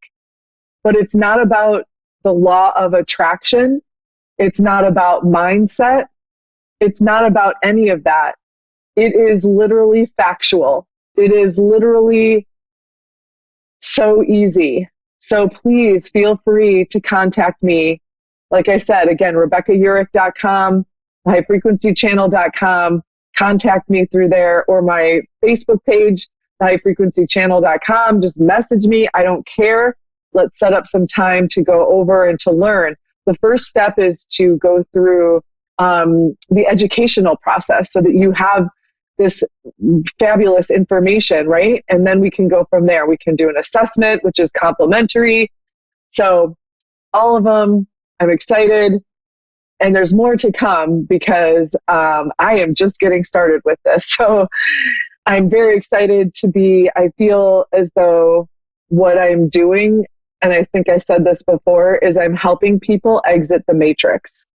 I'm helping people become deprogrammed by the way that we're naturally programmed to be, and to have money and our feelings toward money and how money works. And so I feel really blessed to be with a company that wants to educate people on finances and money. And like I said, I will help you make money and I will help you save money. And with that said, I was thinking about how this just dropped into my lap and how grateful I was at the time. I'm grateful now, but at that moment, it was the craziest moment. And I contacted a friend. I was standing in my kitchen and I was like, I need to call somebody. It was this crazy thing. I was like, I need to call somebody. And I go, okay, my sister, who I would normally call, or my mom. My sister was putting her kids on the bus, and my mom was, probably getting ready for work in the morning. And I'm like, oh, I'm going to call this other friend. And then we started talking about this, and that's how I got into it. It is life-changing information. So I'm going to keep coming on and keep giving you information. I'll probably do more shows about it because I feel really strongly about the information that I'll be sharing, and that it is absolutely life-changing. So please feel free to reach out to me, RebeccaUrick.com or the highfrequencychannel.com. A little secret, the High Frequency Channel actually just goes right to RebeccaUrick.com. So either way, you can hit the contact button in the navigation bar and send me a message telling me that you want some financial coaching, and we can set up some beautiful time to spend together and to learn some amazing things. So I'm going to wait patiently for your call. And in the meantime, I am going to take my first caller. We've got Ava in Colorado. Yes. Hi, Ava. How are you? Doing wonderful. Good. My name is Rebecca Urick, and I'm a Dream Builder coach. I'm also a life mastery consultant. I'm claircognizant and clairsentient, and I do oracle cards. What would you like? I source the infinite. Excuse me. What would you like from me today? What is clairsentient? Clairsentient is feeling. So clairvoyant, is sight. Clairaudient is hearing. Clairsentient is feeling, and claircognizant is knowing. Okay. What are you? Let's go with what am I? Yeah. Very intuitive. I'm sorry, say that again. Intuitive? Very, very intuitive. Nice. I love it. What would you like to? You want a general reading, or you have something specific? Let's go with a general reading. All right. Sounds like a good plan.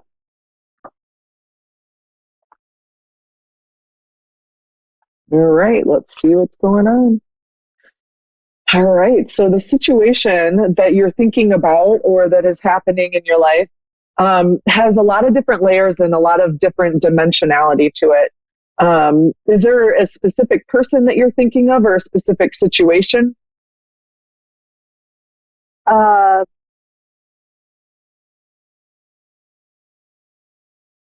Specific in love. I can't even speak. Situation. Okay.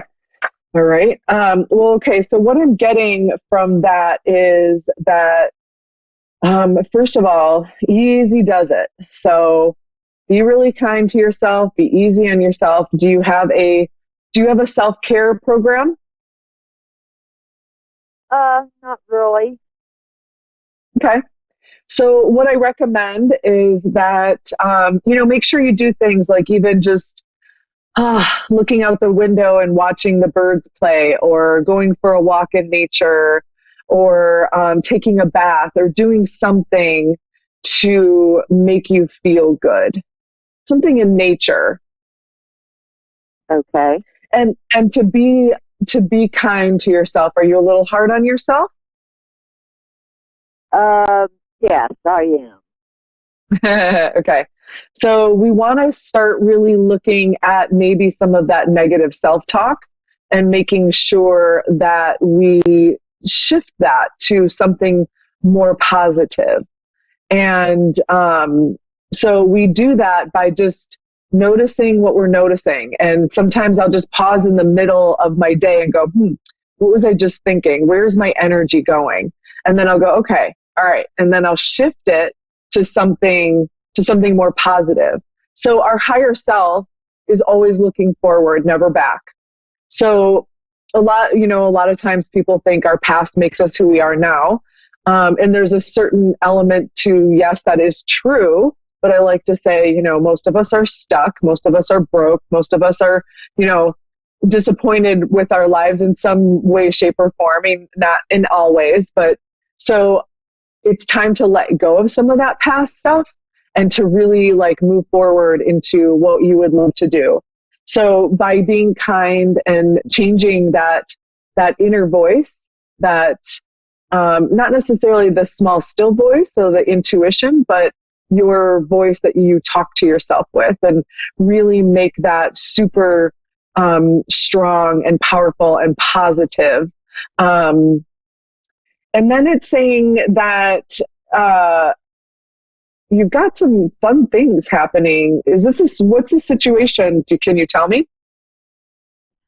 My living situation. Is that what the situation is? I basically take care of everybody else's dogs, and which I do love doing. And I'm do artwork. Good. I'm very creative in things. I love it. And of course, I play with numbers. Okay.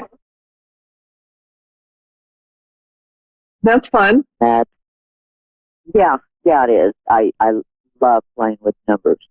I love doing the art. I love doing the dogs. My issues on being hard on myself is there's not enough of me. Okay. What does that mean?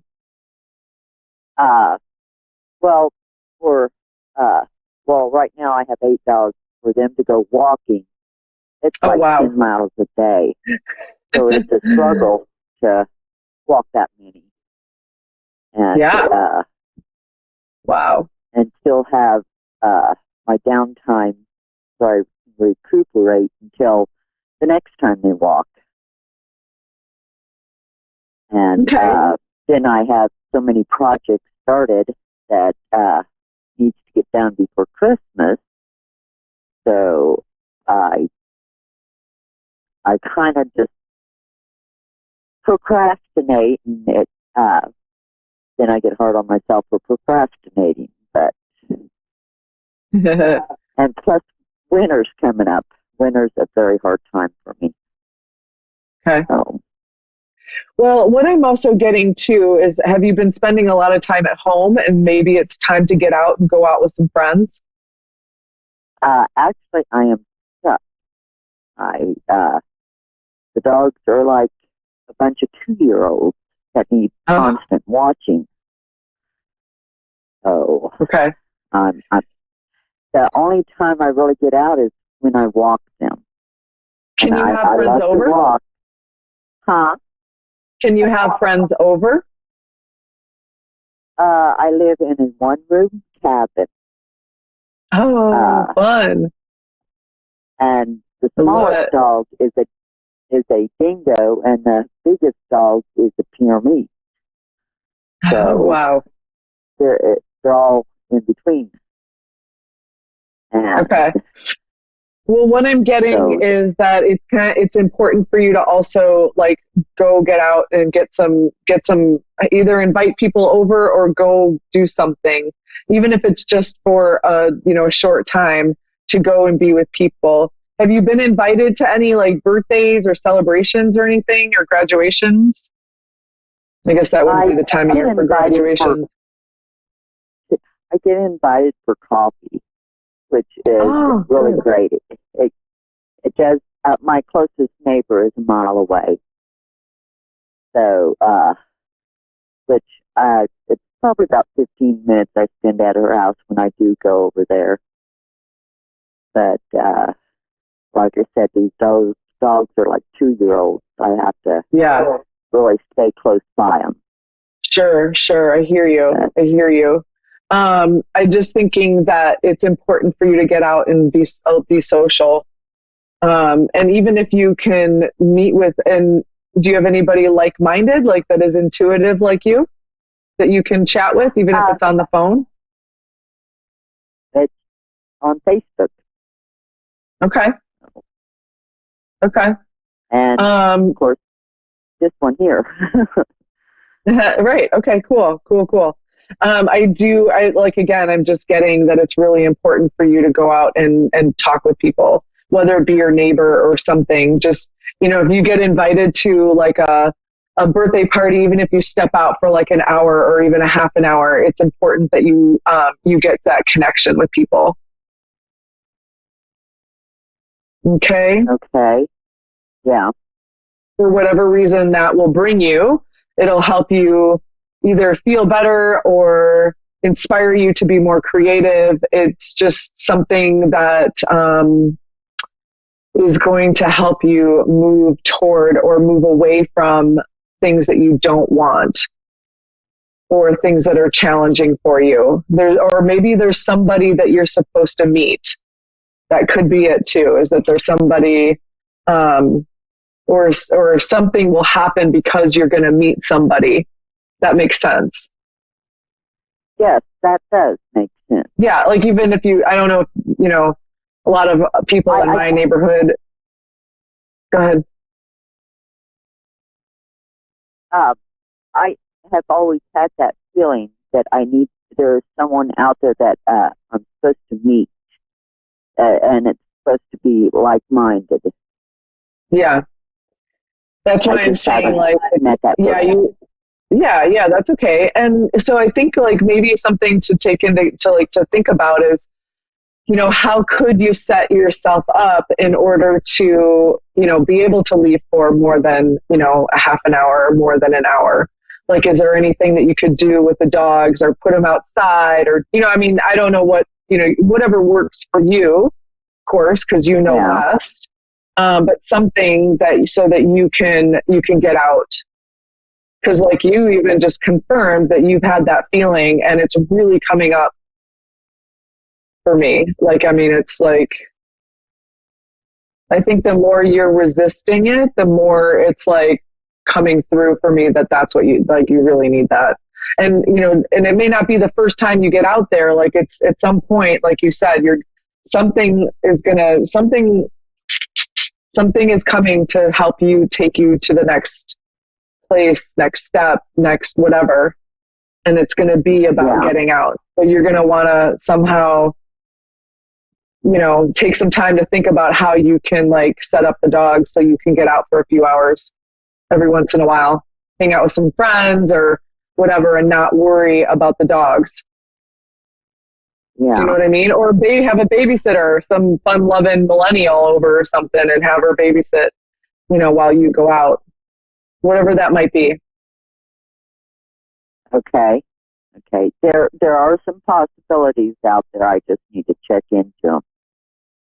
Yeah, I don't think it's impossible. I think that's why it's coming through, if that makes sense. Do you know what I'm saying? Like, if it wouldn't come through, it would come through a different way. If it wasn't possible, I think that sometimes we just get sort of not stuck, but complacent where we are, and it's okay, and we like it, and it's all right. But there's something that wants to come through, and it's only going to come through when you start getting out. And the other thing is, you want to start making action steps toward this, because if we get too complacent, and I'm not saying like doing your artwork and being at home and all that stuff is bad, but the life force is always seeking expression through you, so it wants to grow, right? So it's going to do something to make you grow, whether it be something's going to happen. Like, and if we wait for the universe to do it for us, it's not always comfortable, right? So you want to start taking those steps now, because universe just is like, okay, it's done, and now it's got to burst open. So you don't want that to happen. You can also take little action steps to move you in that direction, so that you soften that. Does that make sense? Yeah, prepare myself. Prepare, yeah, or I mean, just ease. It's like the pot, like the top of the pot on the boiling water, and it's like you're like holding it down, right? So we've got to like lift it up and let it air out a little bit, and start doing something to move in that direction. Otherwise, the pot won't blow up, but do you know what I'm saying? It's just the pressure starts to build, and then something is going to have to happen in order for that to be relieved. And like I said, this is what's happening with the world right now, is they're awakening, but because we're so stuck in our programming and all that stuff, that people are having to have a divorce or an accident or an illness or something that wakes them up to, a bigger world. And so but the other way of doing it is taking little action steps in the direction of what you would love to do, so that you ease that pressure. And so then you simply start moving toward, you're designing the life instead of waiting for the universe to default you, which is not always, sometimes it is. Sometimes it's great and beautiful and amazing, but a lot of times it's got to like challenge you to get you out of where you are, if that makes sense. Yes, I do know what you mean. Yeah. Okay, good. So you're going to take some steps toward getting yourself out there, having some fun with people. Yeah. All right. Thanks, Ava. Thank you. Very good. Yeah. Very good. Yeah. Thanks so much, sweetheart. And have a good night. And make sure you like my page, the High Frequency Channel, and check in on me and let me know what's going on. I often go live with free readings, so I'd love to see you on there and hear what's going on and keep up with you. Okay. Yeah. Okay. Thank you. Yeah. Thank you. Thanks for being on today. You have a good night. Thank you. You too. Bye-bye. So make sure that you like my page, my Facebook page, the High Frequency Channel. Turn on the notifications so you know when I go live with free readings. And write me, RebeccaUrick.com or the highfrequencychannel.com if you are interested in financial services or financial coaching, I would love to hear from you. You have a beautiful day. Have a wonderful day, evening, night, wherever you are good in the world. Have a beautiful day. Have a beautiful time. I love you. Namaste.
Welcome to Asteria Vision. Also, my dog's barking in the background, so sorry about that. But I am doing it from my house. But welcome. I go by the name Asteria. I'm a psychic empath, and I connect to people's energy through their pictures, the sound of their voice, or of course if they're next to me. But I'm laughing because the dog barking, it's like, you know, of course it happens. Of course it happens when I'm on air, but it's okay. She's really old, family dog. But let me see what I get as far as the collective's energy. When I was meditating earlier, I did get energy of karmic cycles coming to an end. So what a karmic cycle is, it's karma. So any kind of karma that you had to repay and you've repaid it and it's done and over with, which means things are going to be easier. Things will flow in a lot easier as well, because when we have karma, it's kind of like a blockage. So things can't successfully roll in for you. And that deals with finances, love, any kind of relationships, anything that pretty much karma is a huge block. It's hard to explain, but it's in easier terms, it's like the shitstorm's already over. Everything's nice, bright, and sunny. So maybe that's an easier way for most to understand. But anywho, let me see what the collective's energy is. But that's what I felt through meditation, which is actually really good, which means that there's better things coming for people that if for the past 4 or 5 years, life has been a little stagnant.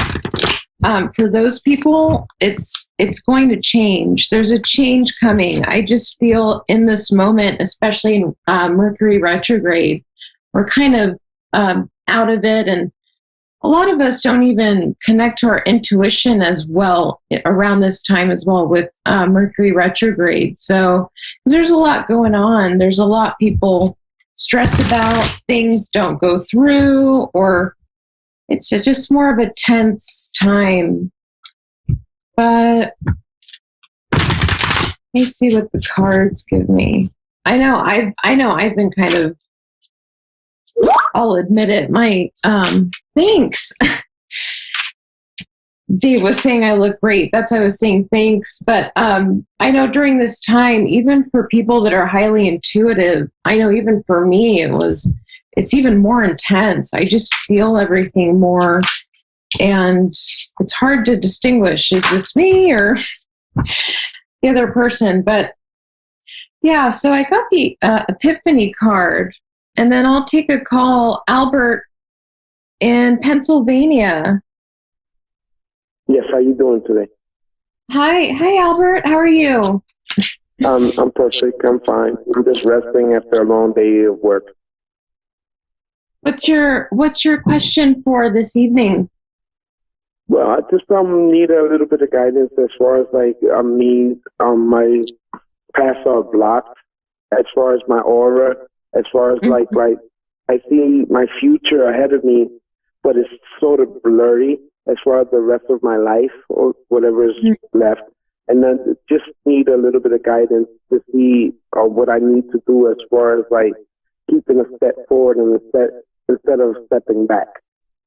Right. And it's funny, you're asking this because earlier when I was meditating, I felt an energy of karmic cycles coming to an end. Things are now finally moving forward. So for you, since you're also highly intuitive yourself, what I'm getting is it was hard for you to stay optimistic in a way. And when you're highly intuitive, it's really, really difficult to not be optimistic, So yes, correct. When you can't see what's coming, or you can't even feel the energy of what's coming, it makes us a little uncomfortable. Let's put it that way.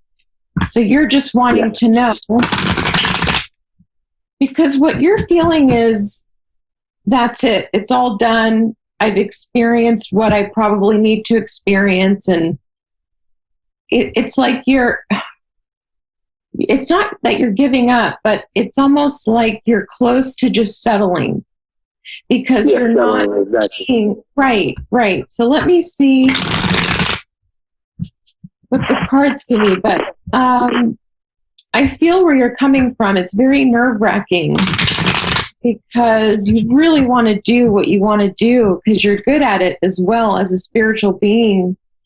And it could be that you're a spiritual teacher as well, but you're very good at what you do. So it's very aggravating at times when things don't go as planned. But what I'm getting is things are going to change for you, and you aren't seeing it. You're not seeing it because when it's hard to believe that things will change, you're not going to see it, if that makes sense. Yeah, it's like a closed book that might be like a little torn and tattered, but you open it nice and slowly, and you take time gingerly to open it to make sure that it's not broken, because I break the book. But eventually, when I open that book, I'll see everything come to light. Yeah, and what I'm getting here is you're actually going to see, and it's funny, before I got picked up your call, I had the Epiphany card, and you're getting the Judgment card, which is the same exact card. It's you had an epiphany, you had an awakening, you saw the truth about something. So it's, what I'm getting here is it's really important for you to connect, meditate, and listen to your intuition, because you already know the answer and you already see it. It's just blurry because you're not really connecting as you should.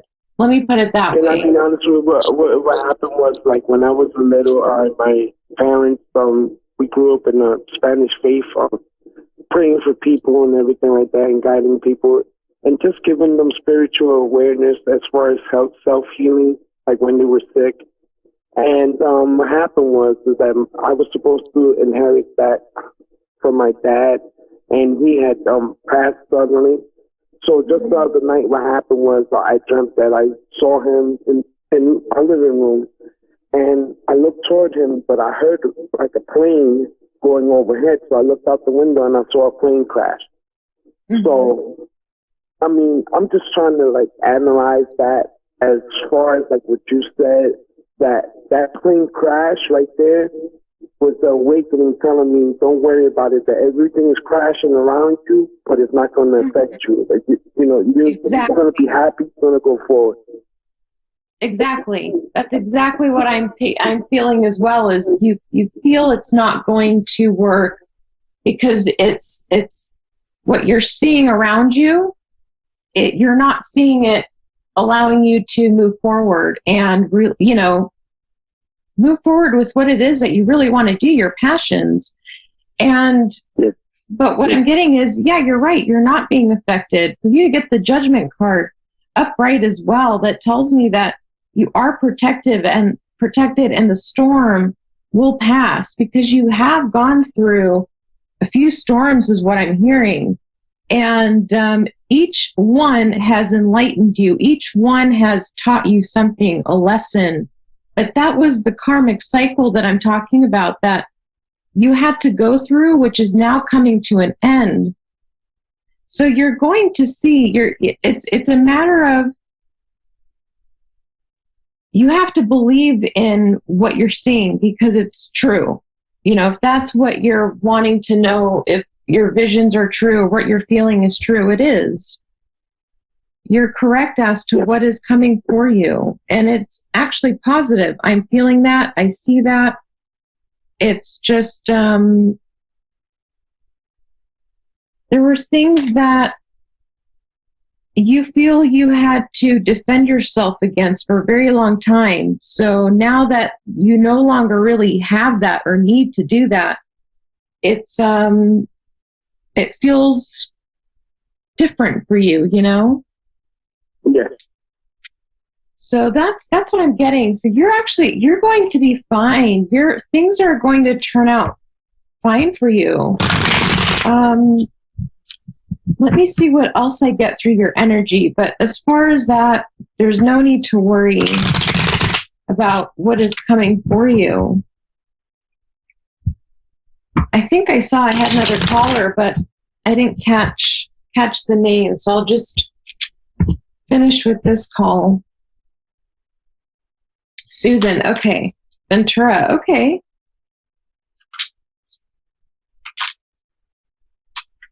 Let me see if I get one more thing. So, Albert, what I'm getting here is you also have, if it's regarding business or your work career, you do have a partnership coming together regarding that, which will be moving forward. So that's something I'm getting for you as well. Awesome.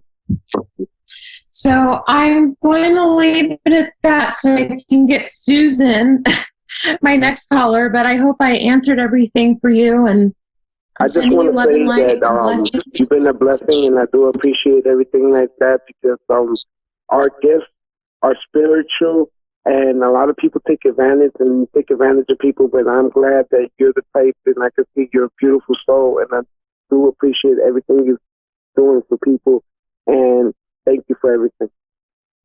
Yeah, you're welcome. Thank you. Thank you for saying that. I appreciate that.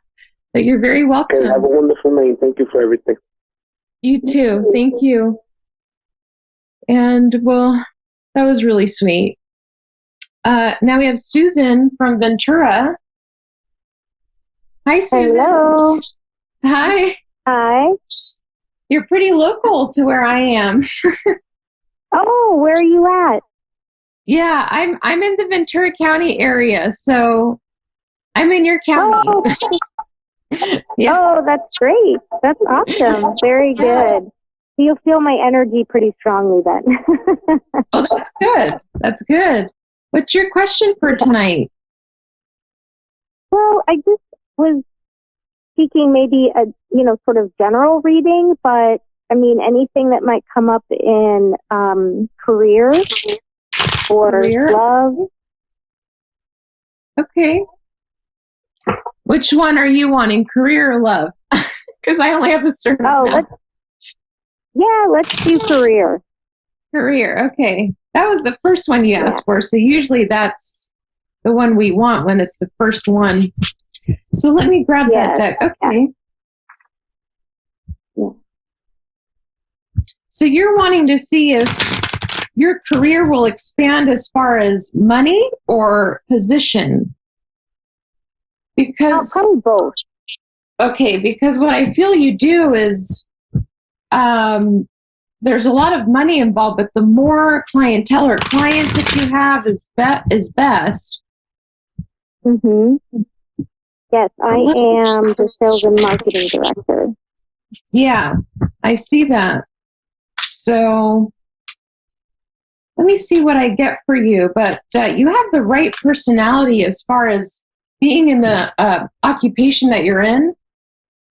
Okay. You have a very strong personality, and you're actually very good with business. Because what I'm getting is you think like a man, but you present yourself as a very, dignified female that is intelligent, but your mind, you're sharp. You're very sharp. You're also very good at communication. So you're, as far as career, you're in the perfect career is what I see, because the energy around you is good, but I do feel you have a lot of competition, and I feel that your competition is male. It's a man, or it's maybe a couple of them, but I feel that your competition is male energy. And which is a compliment, because they know that you can get the job done and do it right. You're capable. You're very smart. Thank you. Yes, But, I finally landed this job. Yeah. Yeah, it's not in a bad way. They just see you as competition, because men in general are competitive. It's just part of their nature. So for a woman to be as competitive as a man, some may disagree with me, but it's true, because I've been in it as well. It's different. Mm-hmm. It's intimidating, and they don't want to compete with a female that thinks like them, because that's even more work. It's something that they don't want to deal with it. So, but it's not you're highly respected is what I'm getting. I'm not getting any cards to fall out for you, because I'm probably just reading you without the cards, but I do see you are highly respected. And you will move up, and you can. It's what I'm getting is it's up to you. It's up to you if you want to take the movement forward as to move up within this company. But what I'm getting is you will have competition. You will always have competition. So if that's the thing, that's fine. Yeah, so you're okay with it, and that's why. No, that's intimidating. You're someone that doesn't give up, so which is good. It's very true. Yeah, I'm also, I think probably in the career aspect, I'm also wanting to eventually open up my own business again. Mm-hmm. So I'm hoping at some point I connect with a partner that wants to do the same thing. Mm-hmm. So I think that's kind of where the combination of career love might come in, and maybe how I said that, but that's kind of what I want the future to be, right? And how I see it. What I'm getting is you can't open your own business, but it's a matter of investing in your money right now. There's a sense of you will have to start investing your money now, but you will and you can get your own business. It's all about investing is what I'm hearing. That's the key, because as long as you have that money aside, you will have the freedom to choose whatever it is you want to do, and you will be fine, because what I'm seeing is you'll have a thick cushion, if that makes sense, that, if it's, you'll be fine. You're very smart. That's what I'm saying. You're very smart when it comes to business, because the way you think is, you're logical, but you're intuitive as well. You trust your intuition. You're smart. And let me see, as far as love, though, Because you're wanting to get it all, right? You want the career, love, family. Yeah, I get it. You want to make that. You don't want it to be given to you. You want to earn it all. And that's where I understand you as well. I understand you there. Because you're not used to receiving. So when we receive, we don't feel we're worth it because we didn't work for it, So right. I get that. That comes from childhood, but that's another. Let's see with love. Yeah, you definitely from childhood. Yeah. You deserve love, as we all do, but you really deserve it because you've always worked hard at that too. And you want a love to come in. But what I'm getting is it may not be the right time right now, but future, you will have someone coming in, but it's just not in the near future. I would say mid next year. It's like halfway through the year. So 6 months, you will. Which is better. You don't need that right now because you're growing. I see. It's like you're growing your money. You're growing your finances.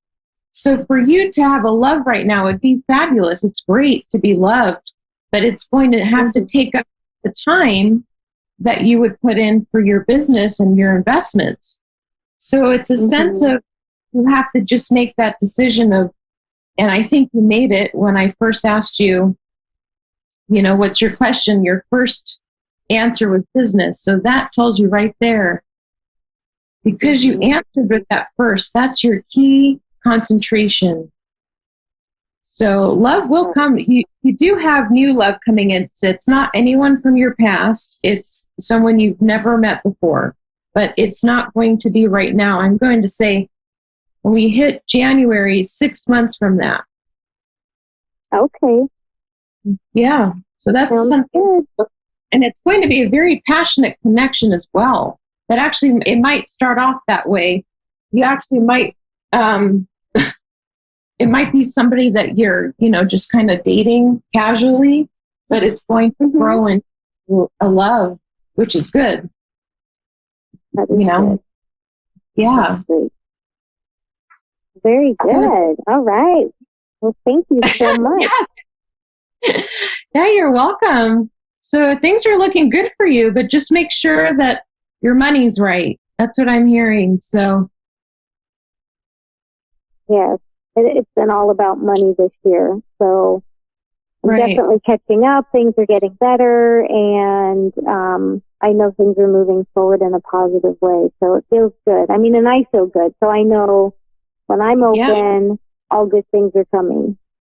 Yep. Because you do. You listen to your intuition as well.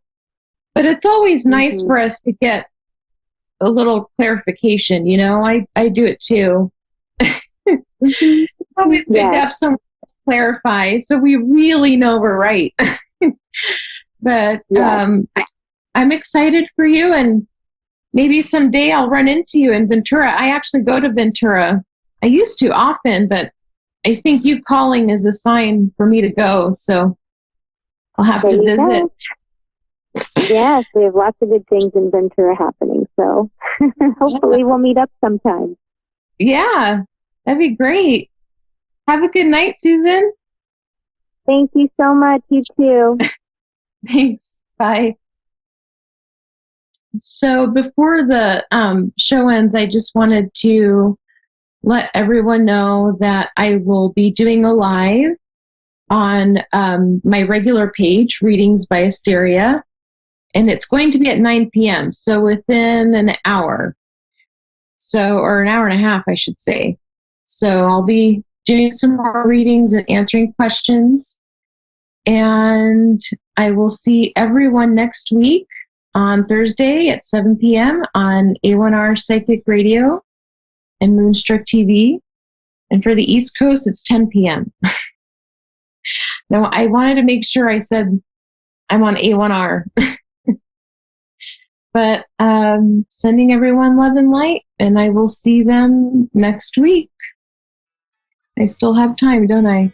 I haven't done this in a while. I got cut off a couple times last shows because I ended too late. So it's been a while since I cut off the show early. But let me see, since we have a few minutes left, which is probably 1 minute, 2 minutes, Dave? Or is the show already over?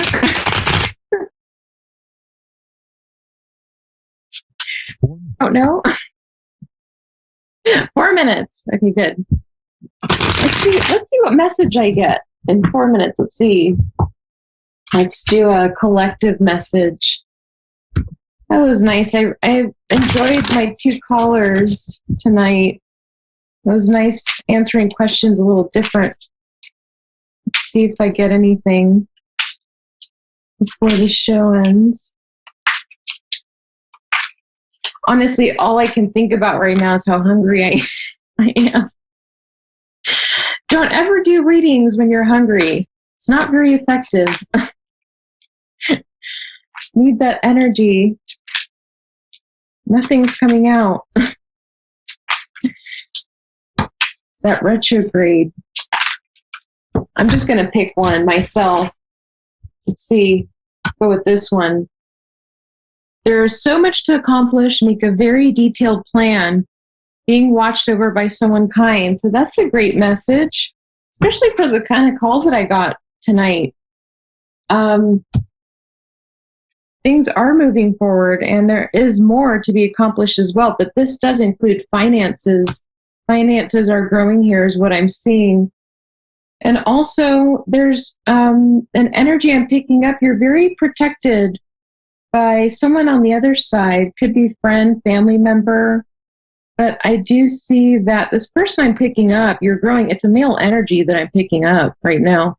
But you're growing your finances, and things are going to be growing at a much quicker rate than what you think is what I'm getting. So that's a great message, and especially when you're getting clarification that you're being watched by someone, by a loved one on the other side. So that always helps to keep us settled, especially around this time. I've been feeling it. This retrograde is pretty intense because we are in Scorpio season, so it's like you get these feelings of wanting to act on impulse, but it's always best to not and remind yourself of the consequences of doing that.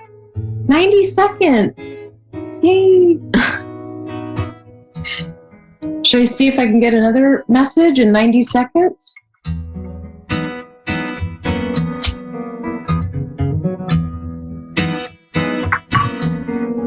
That, but I don't know what else to say other than I will see everyone next week on Thursday, 10 p.m. for East Coast and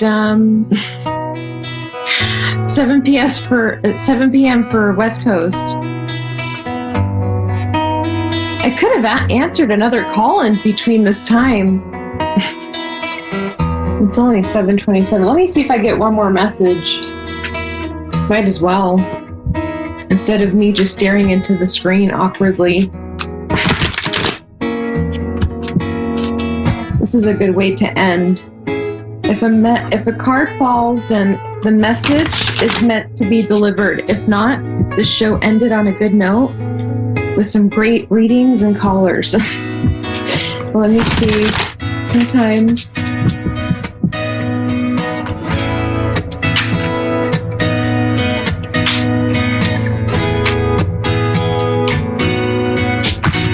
It did. A gift of passion, opportunity, and inspiration, the chance to do something amazing. And your material needs get fulfilled in magical and unexpected ways. So giving and receiving with a grateful heart. So someone has good stuff coming in.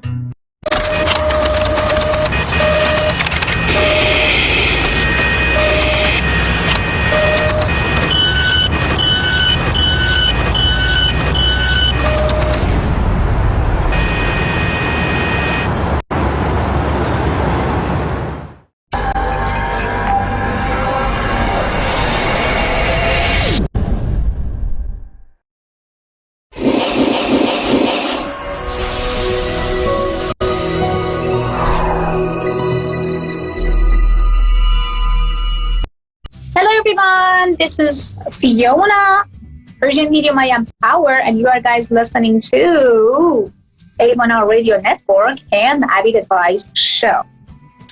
So before I take any callers, let's talk about a couple things. Number one, I received a tons of emails, and also you guys DM me on my Instagram that I do date some guy for almost 6 months. I do date somebody for almost 1 year.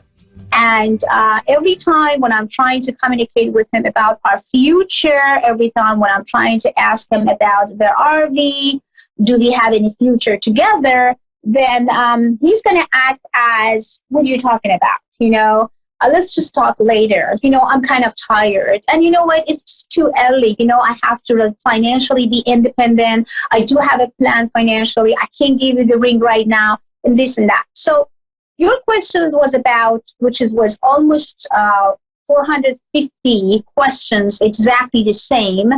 That do you really think, Fiona, this guy is serious or not?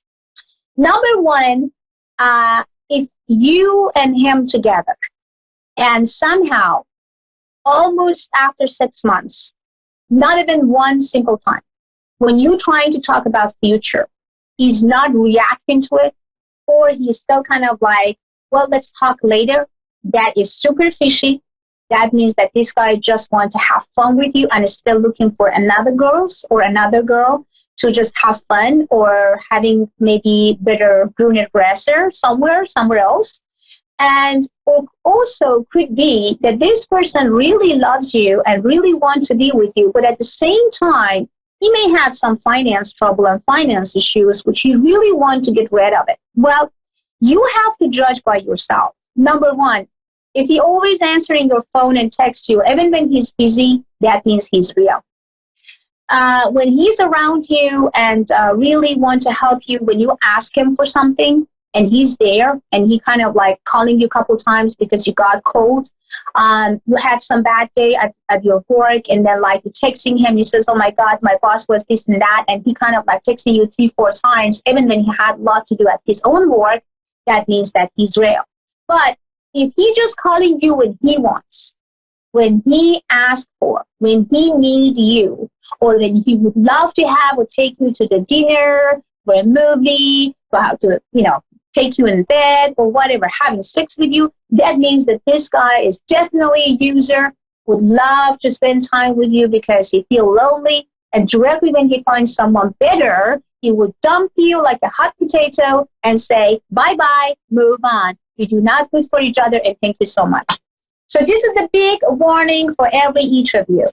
After 6 months, if the guy still says, I don't know what I want, and maybe I'm not ready for a relationship, means that this guy never been ready for a relationship and wants to just have fun.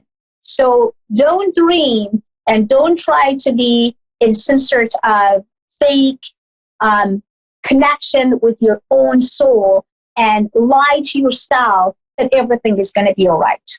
So basically, if this guy never spent time with you when you wanted him to do, and he never ever called you back when he saw the missed call from you, that means that this guy doesn't care about you as a person. He would love to be with you just because he wants to take you for the dinner, have somebody to sitting in front of him and eat dinner together with as well, go to a movie and not going alone, and at the same time, having fun in bed. So why not? We can actually meet each other 1 time or 2 times a week and have fun with each other. So this is super important for you guys to not fall into people who, or especially guys that trying to just use, abuse, and then dump you and then say goodbye. So get out from the relationship right now. If you have any sort that he ignoring, he never cares about, and he always asks you for something. And if you are not giving something that he wants, then he will stop calling, communicating, texting, just because you are not listening to him, what he wants. So basically, life and relationship is all about give and receive. If you are giving and you are not receiving, then goodbye that relationship. And if you feel that, oh my God, I can't do it, Fiona, I'm so in love with him, stop it right away. You know why? There is no such thing as a love that you can get out. It's a neediness. You are super needy, and you have to find why you are needy in going after people who, especially staying in an abusive relationship, that you know that this guy would never take you anywhere. So my advice to all of you, get up, don't be needy, and just stop saying, I am in love. You are not in love. You're just needy. You're scared to be alone. You're scared to not finding any other guy or new guy. That's why you can't handle if this guy is going to go away. That's why you said yes to all things that he said. That's why he will absolutely use and abuse you in many situations to get what he wants. So remember that if someone loves you, will do everything to make you happy. If someone really loves you, will absolutely go to the moon and come back and give you anything and everything you desire for. If someone really loves you, will always make a time. If your boyfriend says, I don't have time, I can't do it this week, I don't have time, I have my mom to do, I have my dad to do, that a red flag, big, big, big, big red flags. So that means it's not good. So back to studio, I want to talk about also Consciousness Life Expo 2019 in LA. I'm representing Avid Advice. I heard that there's a lot of people coming. It's all about energy, metaphysical, quantum, spiritualities, mediumship, psychic. Oh my God, God knows. A to Z. So that's why for those who really want to come around those, object and subject in their life, like when it comes to spiritualities, stones, crystals, healings, Reiki, any type of things that is had to do with the unknown energies, then come to Consciousness Life Expo 2019. And we are there. Avid Advice is there. And I'm representing actually A1R radio network as well. So we're definitely going to have a show. I will show you guys exactly what's going on. I heard that every 1 hour and every 2 hours is almost 5,000 to 10,000 people coming and visiting, which is really fantastic. So if you're interested, then you are very welcome to come. And for more information about it, go to avidadvice.com or FrisianMedium.com or DM me on my Instagram. So sorry, sometimes when you guys DM me on my Instagram, I may not answering you right away just because I have a lot of people who DM me, but I have to say I would love to. I am going to answer you guys when I have time. So back to studio. Let's see that if you have any callers. That sounds like still not. And let's just continue and talk about dating. Okay, let's see. I have a caller right now. 1 second. Hello, Bridget. How are you doing? I'm well. How are you? I am doing fantastic to hear your beautiful voice and hear exactly what's going on. So, Bridget, give me your date of birth first, sweetheart, and then tell me about what you have in your mind and what I can do for you. Go ahead, sweetie. Yes, ma'am. My date of birth is December the 7th, 1963. Mm-hmm. I got it. And my question is, I am right now in the season looking for money. And other than my job, because I'm bare, things are bare. I'm barely above the water breathing. And I'm looking for some money because I'm doing some things. And I'm wondering, is it going to be a positive outlook or do I have to fight harder? As far as I'm concerned, because directly when I open your Pentagon, two things come actually to my mind. Before even you telling me that you are really looking for money, two things come to my mind directly psychically. Number one, some good news coming around almost by the end of this month or the beginning of March. So basically, in between the 27th of February until the March 13 or March 17, you are going to receive a good news that will change your finance from A to Z. So basically, what you are doing right now, you are in a good path. You are in a good way, with good directions. Continue. And the good news would actually occur almost at the end of this month. So basically, answer to your question is yes. Continue. Thank you, Jesus. Oof. Thank you so much. I really appreciate that. That made my day. I made my Yeah, and it's amazing. I love the way that you take a risk because normally you always be careful, and that's why you're getting tired to be careful. Because when you're always being careful, you kind of feel like, oh, I lost there and I lost this. Now it sounds like you just like, you know what? I would love to. I am going to. Nothing will stop me. That's it. Get it done. And that's what I love about that type of attitude. And I wanted you to continue to have that attitude all the time and not just temporary. I appreciate that because that's what I'm fighting for. No fears, sweetheart. If something happened before in the past, who cares? A lot of things can happen in the past, and we know already about it as well. But what I really feel good, and I sense you, and I really hear you right now, you went through a lot of pain. You went through a lot of craziness, and you also feel betrayed. You also feel left over. You also feel lonely. But remember that is all temporary right now. So what you are doing right now, sweetheart, is super fantastic. I don't know what to say, but I'm super proud of you. I do.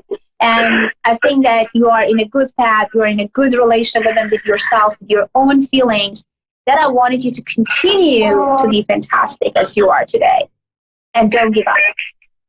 Thank you so much. I appreciate it. I love you. Thank you. Thank you. It wasn't me to make you to full cry, but sometimes crying is good because it makes us to release and get rid of all emotional feelings and feeling good about ourselves. So I'm happy that Fear's coming out, and I'm happy that you found yourself right now, about your own dignities, connections, and everything. I'm super blessed and super happy to have you today on my radio show because I kind of feel that you really pray to God and you trying to attract good things to yourself because you're getting tired to be around people who lie to you all the time, who betrayed you, and they use you all the time. And now is your time to really lay back and relax and get what you want.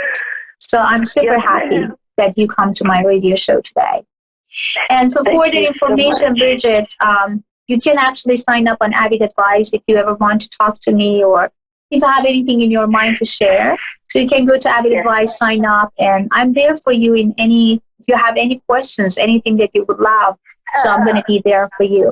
So what else, if I'm going to ask you, Bridget, something that kind of, let's say that I'm God. I'm calming down right now. I'm not, but let's say that we pretended. If I'm going to ask you that I'm here to try to give you the best ever answer to one of your burning questions, what will be that question? What do you want to know? Is my husband faithful to me? Because I don't feel he's faithful. You don't feel that he's faithful, correct? You don't feel that he's cheating. You feel that he may cheating or he may have some fishy things behind, correct? Yeah, because of the way he treats me. Well, let me give you the good news, Bridget. He is not cheating on you, but he's super depressed. And he's the guy that never talk about his emotional feelings. He's the guy that always trying to hide his pain and even his happiness inside. And that's why you feel that when he's not happy, he withdraw himself so badly. And that's why you feel that you are not even count as a woman or wife anymore, which is not true. He's not cheating because I can't see any kind of touchy sexual connection or somehow picking up something that actually on the phone and trying to kind of like taking care of her, go there, pick up her, doing something with her, or kind of like having some secret lover. None of those vibes, thank God, is coming to me. The only vibes that I'm getting from him, he's lost, he's depressed, and he lost his dignity. I don't know why he lost his dignity. It may be because something had happened to his job, maybe to his body, maybe something that he actually not feeling the same way as he was before. So that's why he has nothing to offer. The reason that you are not feeling good, it's not because he's cheating.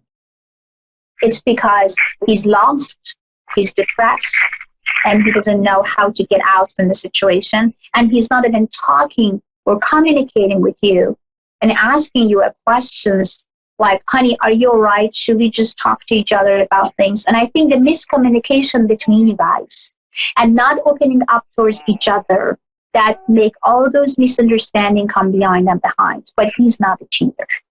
He's just, sorry about my language, but he's just stupid to not opening up and telling you the truth about his own feelings. But he's not a cheater for sure. Wow. You hit him on the nose still. He doesn't really talk at all. Also, yeah. So, but he's quiet. I mean, some men talking and communicating all the time when they do not feel good. Some men, they kind of get completely quiet, not communicating, shut the door completely, and just like, be and acting like nobody, like a zombie. So it depends that what type is he? And the type that I can see on your husband is about someone that always wants to withdraw himself when he's not feeling happy. When he's not feeling healthy, when he's not feeling satisfied with himself, he always backing off, get quiet, holding himself in, and trying to shut the door and not allowing anybody get close to him or knowing what's going on. Wow. Yes, that's true. So he's not a cheater. Wow. I think you almost described him to a T. Fantastic. I'm super blessed. I'm super blessed. I'm super happy that we could actually, disclose these things to you because I know it's very hard as a married woman. It's very hard to feel that your husband is not faithful or not there for you. And then every time when you want to reach out, he's trying to reject you in some point. But what I feel, his rejection towards you, it's not about to hate you or you're not attractive enough or you're not for me or this and that. It's about his own insecurities and limitation. It's about not having enough confidence. It's about the dignity being gone.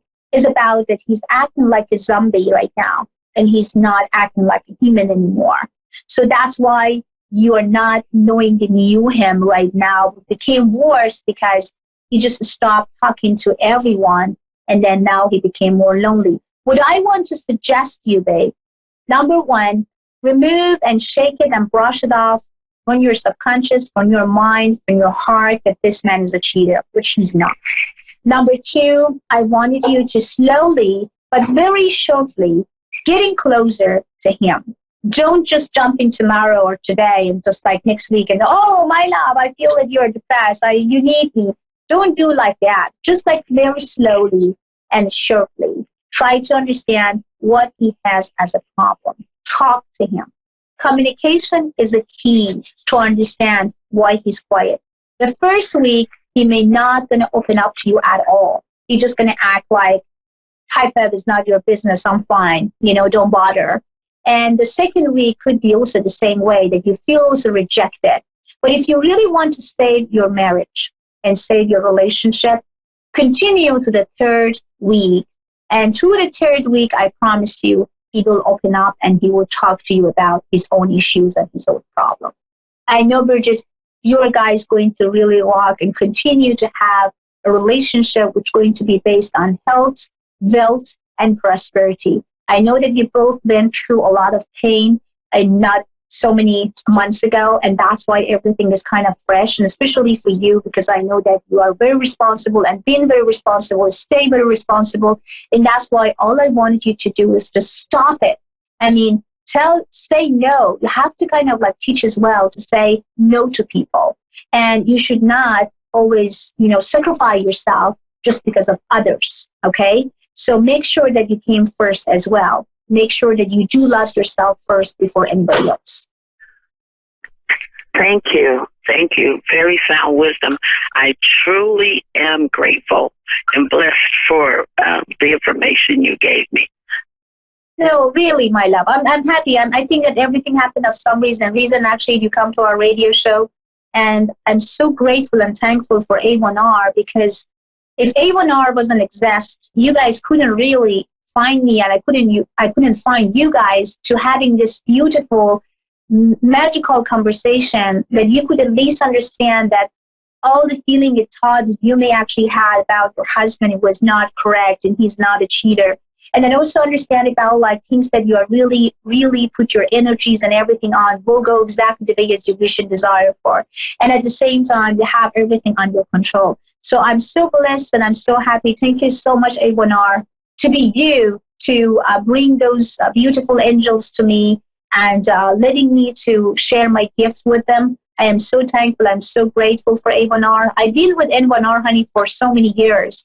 I would say that I would never, ever leave them because they're like my family. That's why, because they're working with their heart. And I'm super blessed and super happy that today you come to our channel, and I'm super blessed to tell you that everything for you in your life from now on will exactly be as you wish and desire for. I think all the pain is almost gone.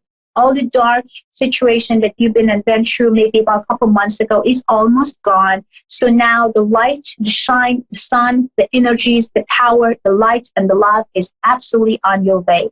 So cheers to that, sweetie. And don't concern. Thank you so much. I just want to thank them as well because I'm the real thing. This is not made up in everything that you told and shared with me was the 100% truth. I thank them for connecting because this weighed so heavy on me. I really appreciate them in the radio show. This is my first time ever. And most of the time, I don't believe psychics. I don't believe people with these gifts because they only always ask, give me money, give me money, give me more money. No, you need to do this with money. And you just poured out.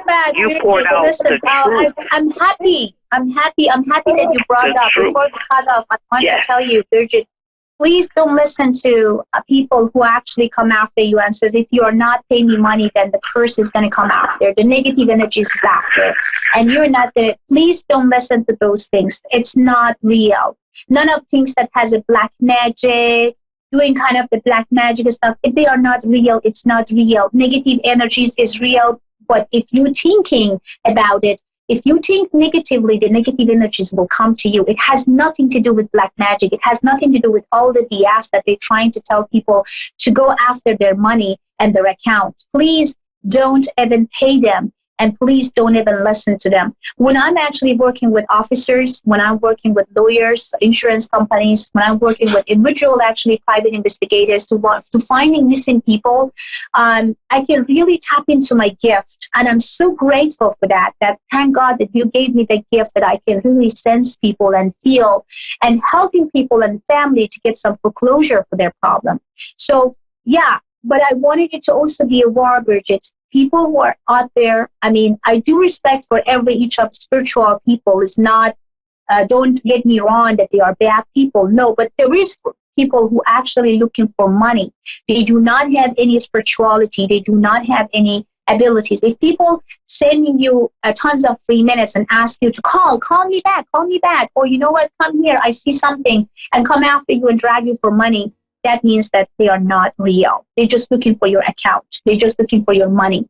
But if you want to talk to that person by yourself, your energy is telling you that this person is the right things. The reason that me and you talking today on the radio show on A1R, because, and this is your first time, is just because I have to relieve and release you from something that holds you inside and making you to feel nuts. And that's why I have to really tell you something that is completely true, because I don't want you to be in a shadow. I don't want you to be in a negative and dark energies. Why? Because you are a wise woman. You are a fantastic woman. You have a golden heart. You did everything what goes from your power whole your life to helping others. And you've always been there for people. But what I feel good about that happened today, at least you found that your husband is not a cheater. Because I know it's hard when you can't really figure out. And when you're calling maybe a couple psychics and they kind of telling you that, oh, yeah, I see that. Yeah, he does. Oh, I see some blondie. Oh, I see some brunette. Oh, I see that someone is tall. I see that someone is short. Oh, there's a chubby. There's a shorter. And you know what? And that makes you to feel completely nuts and feel like, okay, I have to maybe call and see the psychic again. I have to talk to him, like if this woman is still actually in his life. And then they come with all these stories about. All I have to say to even my other psychics and my people, my colleagues, please telling the truth to people. Telling the truth to people. Don't try to lie and trying to hold them into lie to make them to pay you more. Because, you know, I always say this way, Bridget, quality bring quantity. And marketing has to be always the word of mouth. Word of mouth. A real psychic, a real medium doesn't need any marketing. Doesn't need to scream about herself or himself. It's enough that be correct. It's enough that always be faithful and grateful and helping actually customers the way that they can with their own gift. So quality bring quantity, and also when the gift is real, the word of mouth would bring 1 million of people to your life. Yes. Thank you. Oh, I'm loving this. Guys, this is real. She is real. They put me with real. This is real, not phony. It's real. I love you so much, Bridget. I love you so much. Thank you, baby. I love you. And would be a very like the honor that you sign up on Avid Advice. If you ever wanted me, just send me an email through Avid, or send me an email through my Instagram. If you have Instagram, my Instagram is Persian Medium. And also you can go to and email me persianmedium@gmail.com. If anytime you need me, Bridget, I love your energies. I love your personalities. And I love how light and true and how awesome you are as a person.